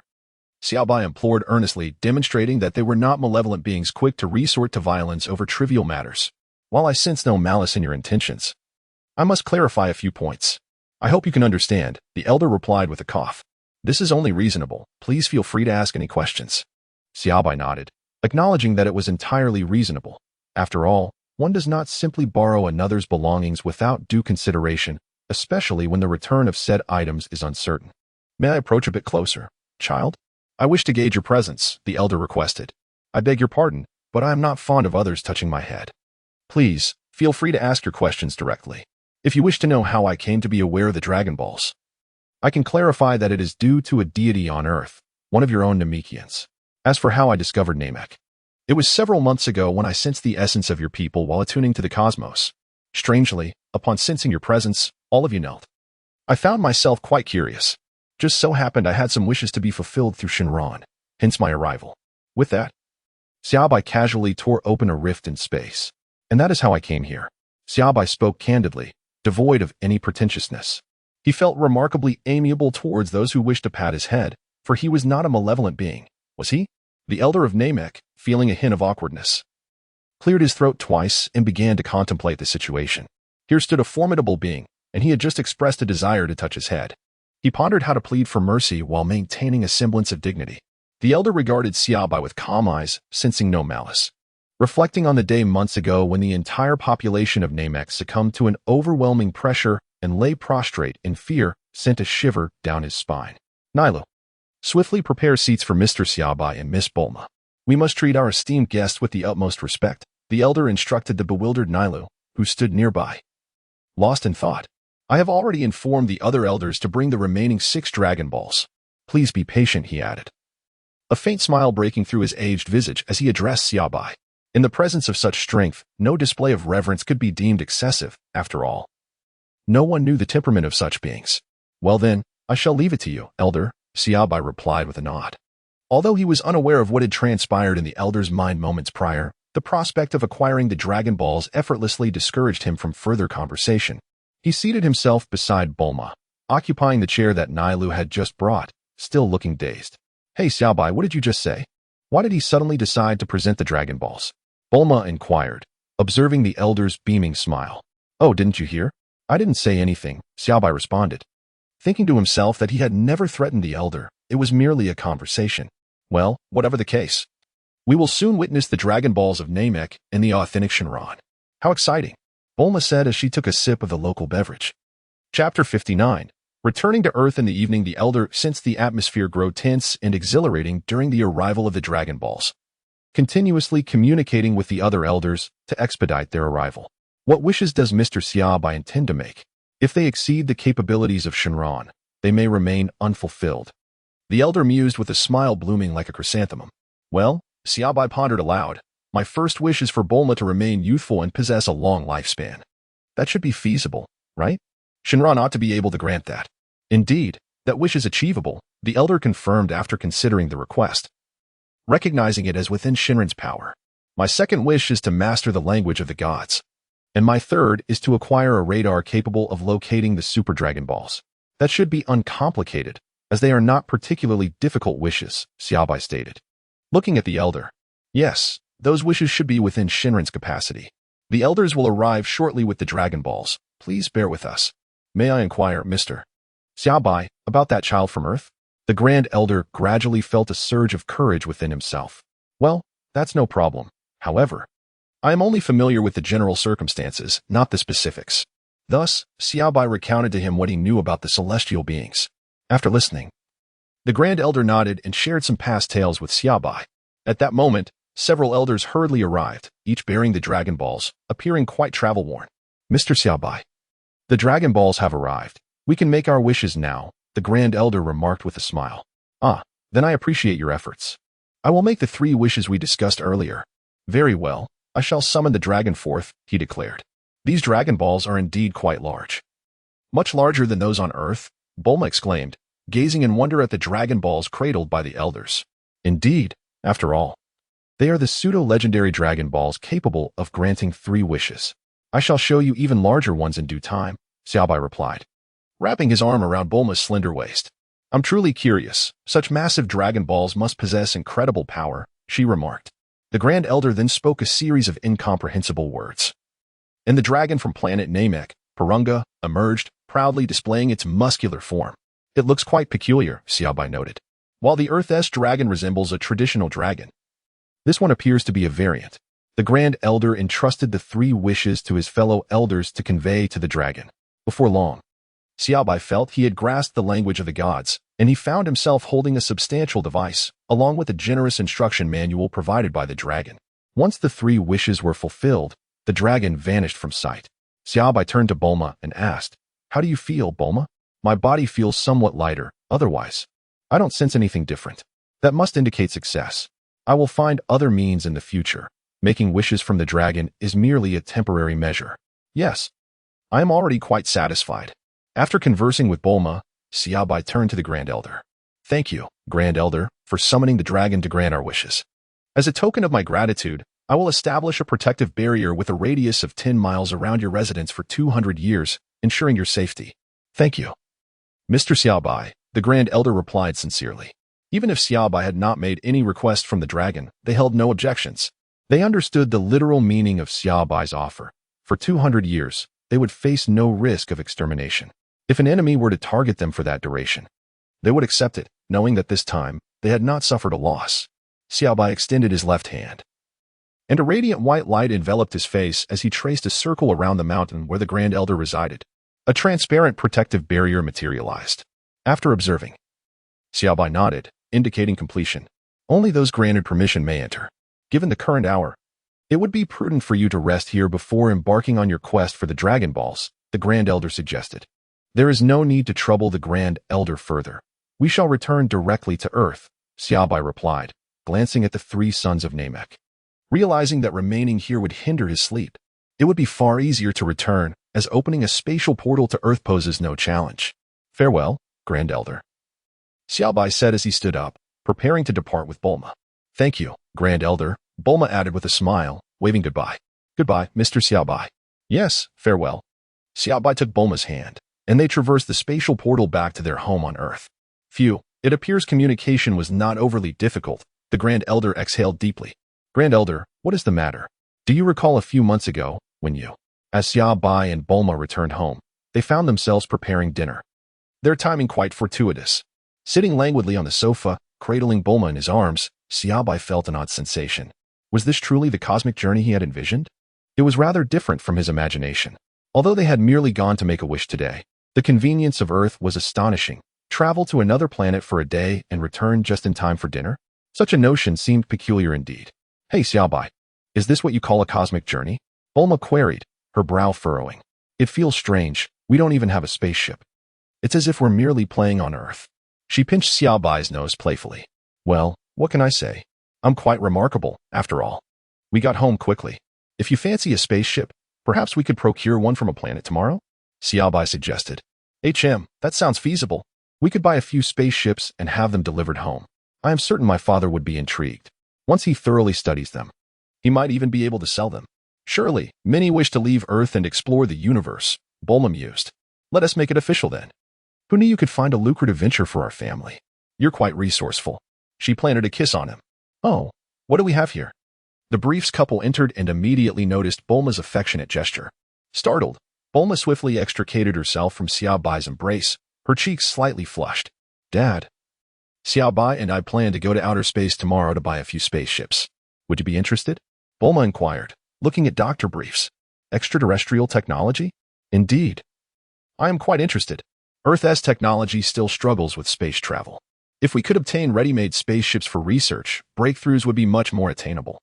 I feel a rush of excitement, haha. Dr. Briefs exclaimed. Then we shall also bring back some blueprints, Xia Bai added. Excellent. Now, let us eat. I eagerly await your return with the spaceships tomorrow. Chapter 60.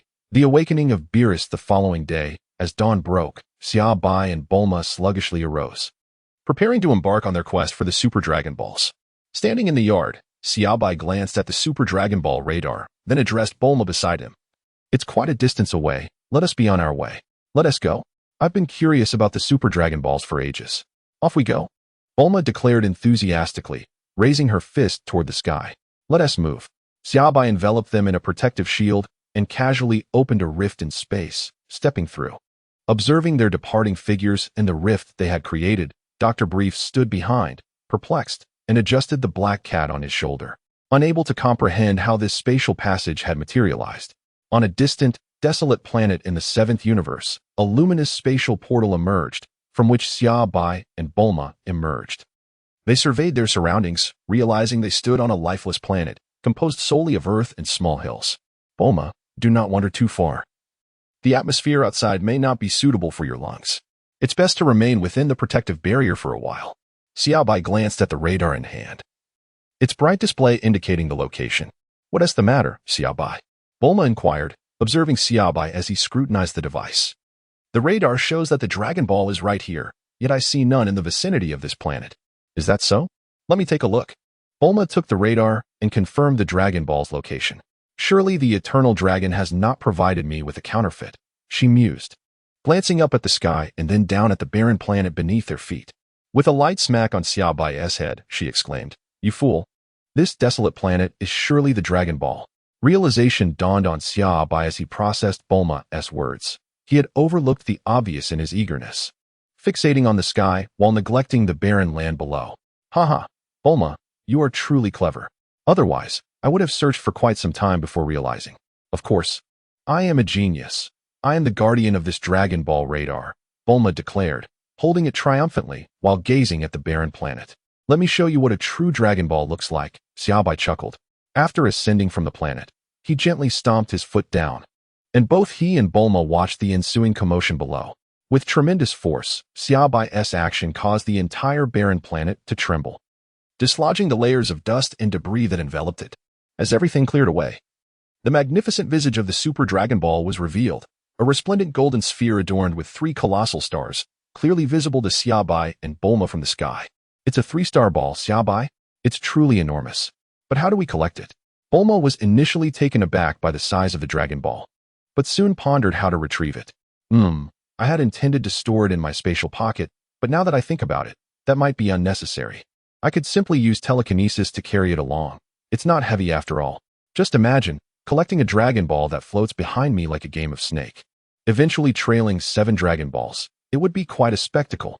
Let us just take it with us. It's simple enough, Bulma remarked, checking the location of the next Dragon Ball. Let us head over there. All right, I see it's to the east. We shall fly in that direction, Bulma informed Xia Bai after examining the radar. Okay, let us set off, Xia Bai affirmed, ensuring that the protective barrier around him and Bulma was intact. With telekinetic force guiding the Super Dragon Ball, the two seemed to instantly vanish from their original position, reappearing in the distance. After a few swift movements, they arrived at the next Dragon Ball. This is the second one, the 5-star ball. The next location is to the south. Let us go. Bulma glanced back at the 2 Dragon Balls quietly following them, a smile gracing her face. Though they had not lingered on other planets, this could still be considered an adventure. The commotion caused by the 2 of them naturally caught the attention of Whis, the Angel of Universe 7. Upon sensing the disturbance, Whis employed his angelic staff to observe the scene involving Xia Bai and Bulma. Oh, what is this?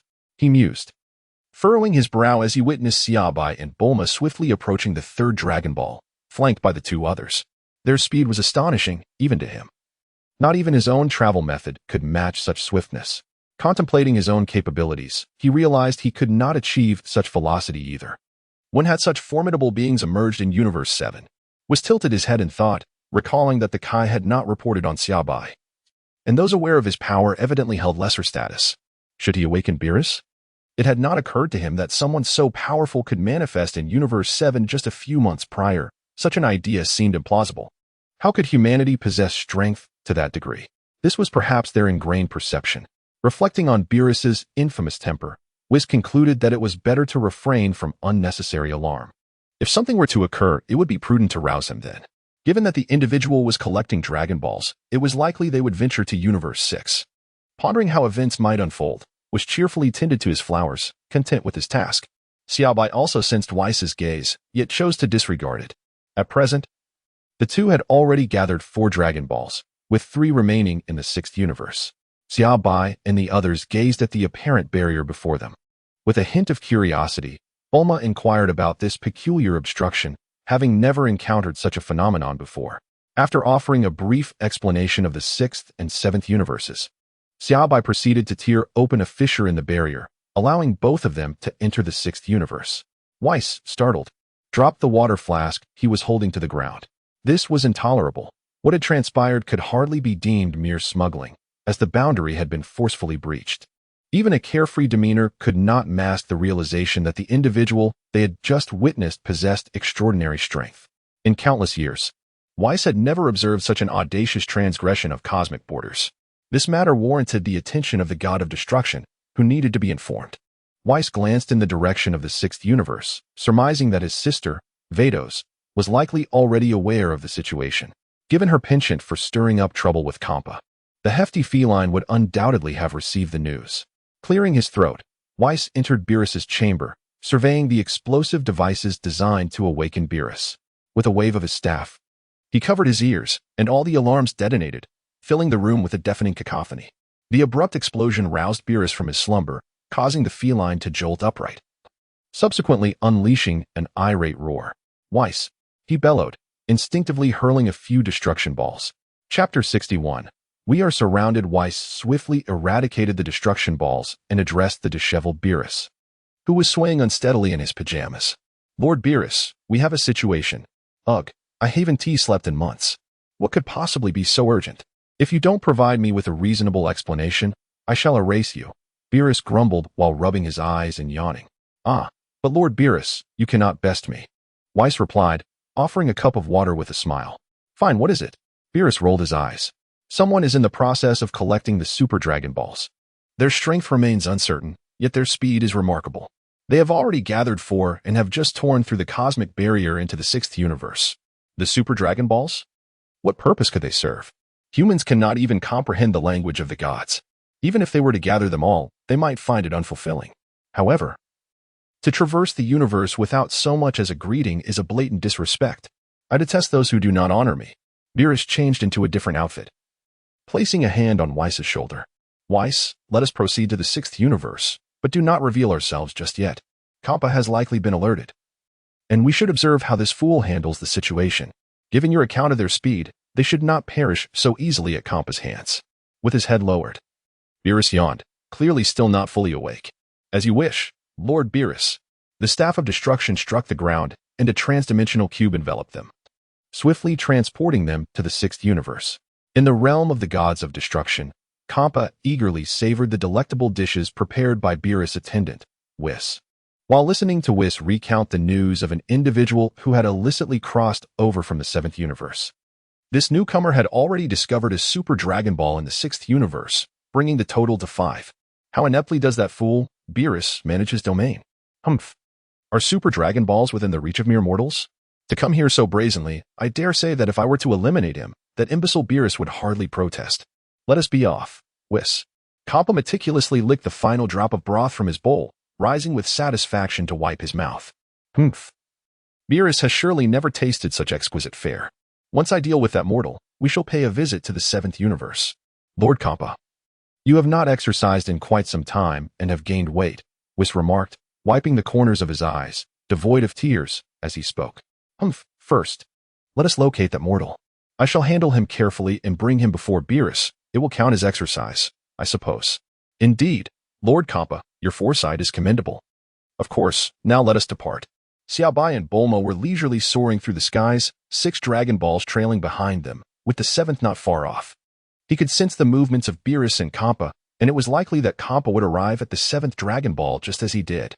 Xia Bai was uncertain of their thoughts, only hoping that the Eternal Dragon would grant him a dwelling capable of significantly altering the flow of time.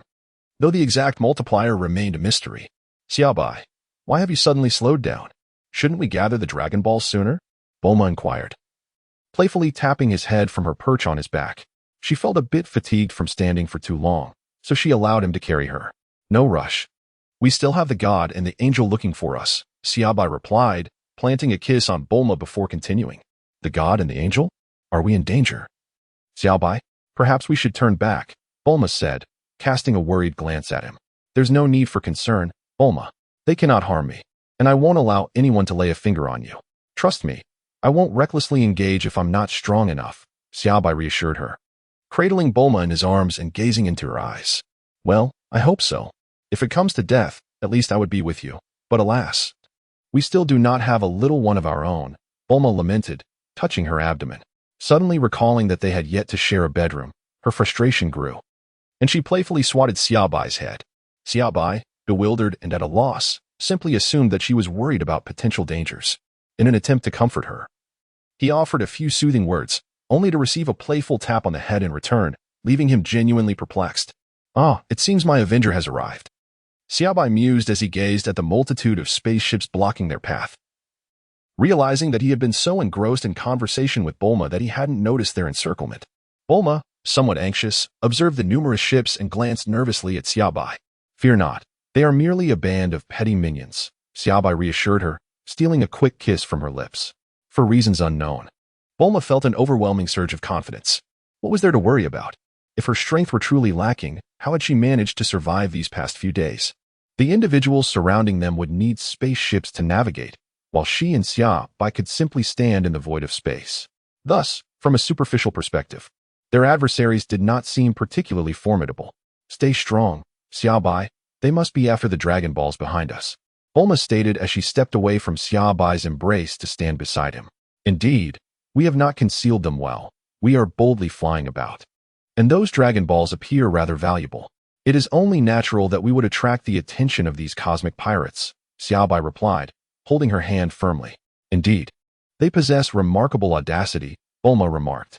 Although she was unsure of how her confidence had suddenly blossomed, it was a welcome development. The pair awaited their opponents to speak. For Xia Bai believed that before any blows were exchanged, a few words were customary. From within the encircling fleet, a ship resembling a large vessel emerged, gliding toward them. The hatch opened, and a humanoid creature with a tail, accompanied by a throng of henchmen, approached them. Ah, it appears to be Frost from Universe 6. I believe that's his name. Isn't he the one who pretends to be benevolent? How curious that he has chosen to reveal himself, Xia Bai thought, glancing around. Ah. Of course, if you were to eliminate us, no one would be the wiser. After all, there are no witnesses. And it seems I can pass the time here until Pat and the others arrive. 15 minutes earlier, at the headquarters of the Cosmic Pirates, a technician named Lu Rinjia reported to Frost, who was seated. Lord Frost, we have come across what seems to be a rather intriguing item. I believe it may pique your interest. Oh? Pray tell, what fascinating trinket do you speak of? Should it indeed be of interest, I shall reward you. Otherwise, you may meet your demise, Frost hissed, flicking his tail and casting a blood-red gaze at the trembling technician below. Lu Rinjia hastily presented the footage he had just discovered to Frost. What is this? It appears rather intriguing, Frost remarked, observing the Dragon Balls arranged in a line amid the cosmos. Lord Frost, these are undoubtedly valuable artifacts. We could approach those too and inquire what they are transporting. It may prove to be something exceedingly useful. Lu Rinjia's face was drenched in cold sweat. An overwhelming desire to survive made him fervently wish that Frost would take an interest in his discovery. Well, your life is temporarily yours. Notify everyone. Prepare to depart. Yes, Lord Frost. Lu Rinjia exhaled deeply, and upon noticing Frost's gaze upon him again, he immediately stood at attention, his hands straight by his sides, utterly motionless. Thus, the massive fleet encircled Xia Bai and his companion. Chapter 62. Let us all act together. Frost gestured for the two to descend onto a nearby uninhabited planet, which Xia Bai complied with. Gazing at the dense throng of helmeted pirates alighting from their spacecraft, Xia Bai remained silent. Frost halted before them, scrutinizing both individuals and the string of Dragon Balls behind them. With a smile, he introduced himself. Greetings, I am Frost, the guardian of cosmic peace. Fear not. I merely observed that you possess what appears to be a highly valuable item. My subordinates, stationed among the cosmic pirates, have communicated to me their discovery of your whereabouts and expressed great interest in the golden orb behind you. Hence, I have come to escort you. To ensure your safety from any potential harm by cosmic marauders. You must trust us. My name is known throughout the universe. Xia Bai, are they good people? Bulma inquired. Glancing at Xia Bai, Xia Bai conveyed to Bulma that she was dealing with a villain disguised as a benevolent individual, one capable of unspeakable misdeeds. You may engage with him as you please. With me by your side, no one can harm you.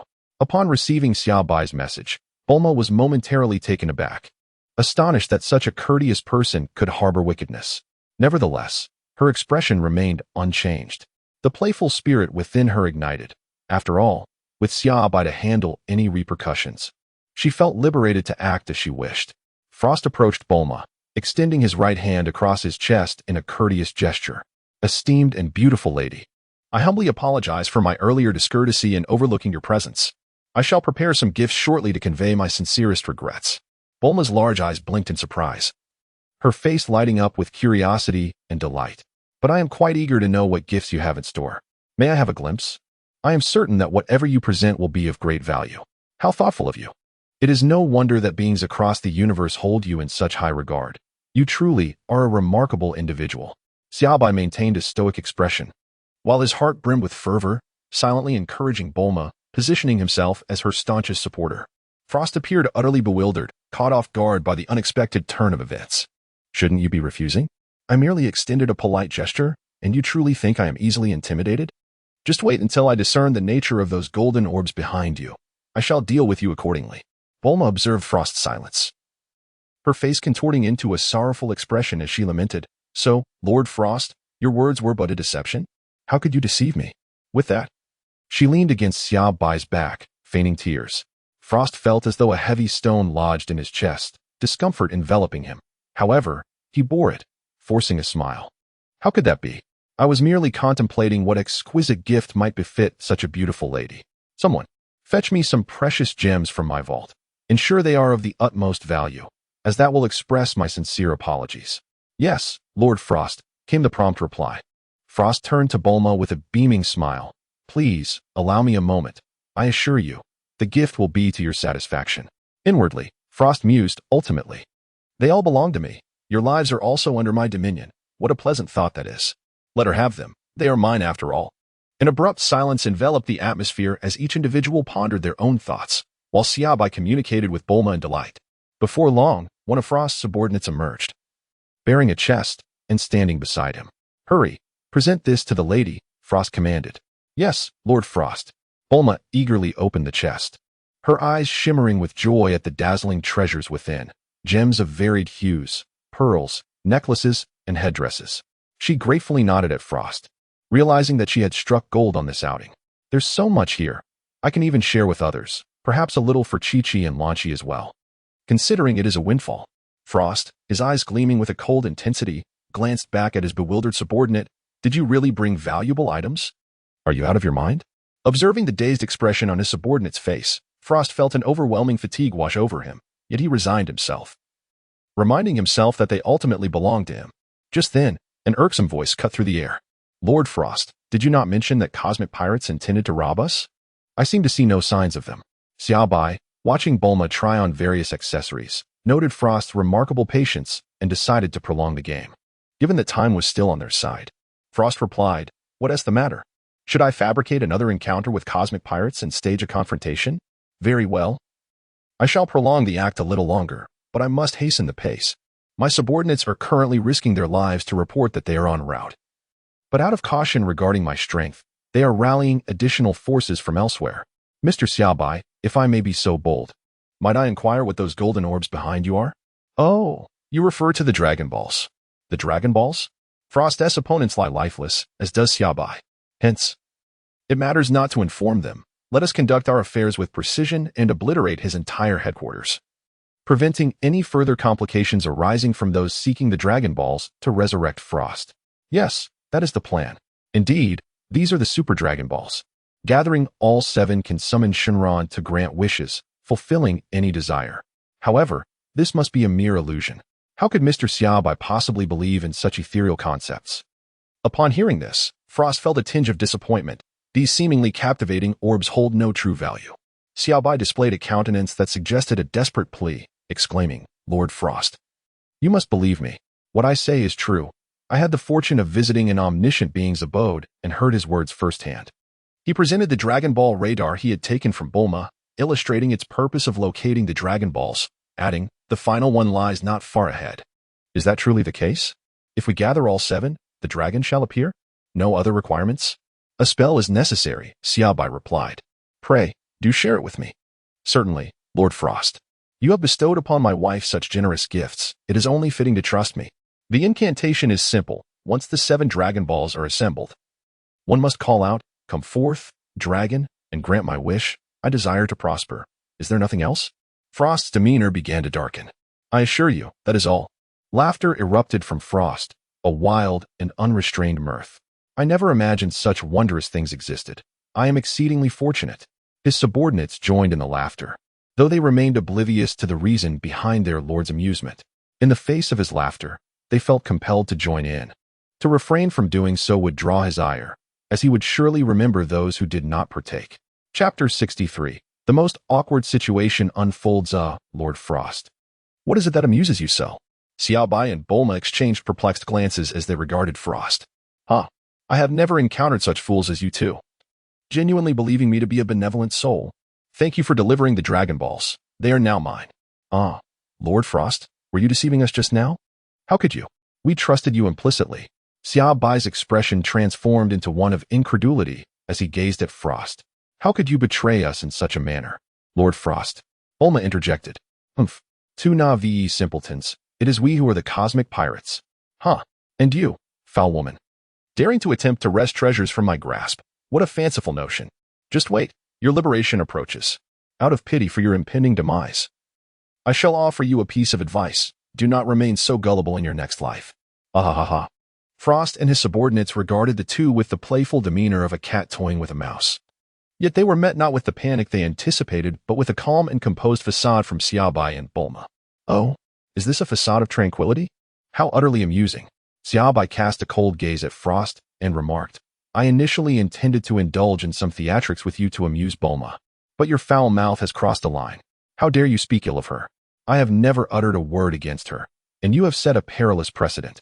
Upon hearing Xia Bai's words, Frost turned to his subordinates and inquired, was he just implying that I am courting death?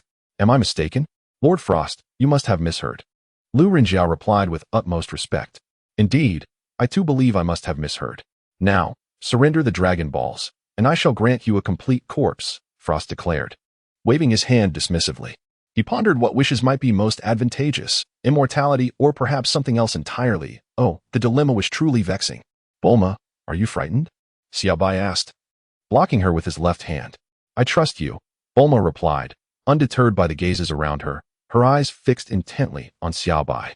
You shall not place your trust in the wrong person, Bulma, Xia Bai said, planting a gentle kiss upon her lips. Oh, are you bidding farewell? How delightful. Two souls may perish together, Frost observed, finding the two seemingly insignificant figures before him rather amusing. Haha, Frost, you shan't remain so jovial for long.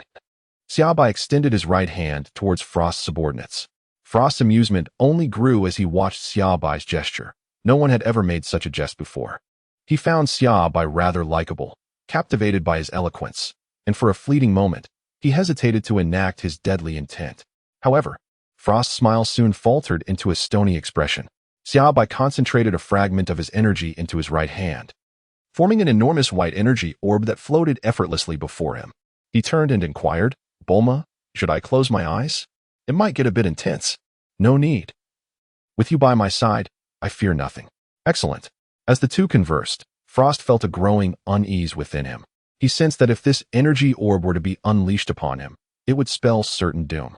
Was it too late to kneel and beg for mercy? No. He thought. He must flee. Frost attempted to propel his body into a swift escape, disregarding his subordinates. As long as he could run, he would eventually hide away in a secluded ravine, never to emerge again. It was far too perilous. This was no ordinary affair.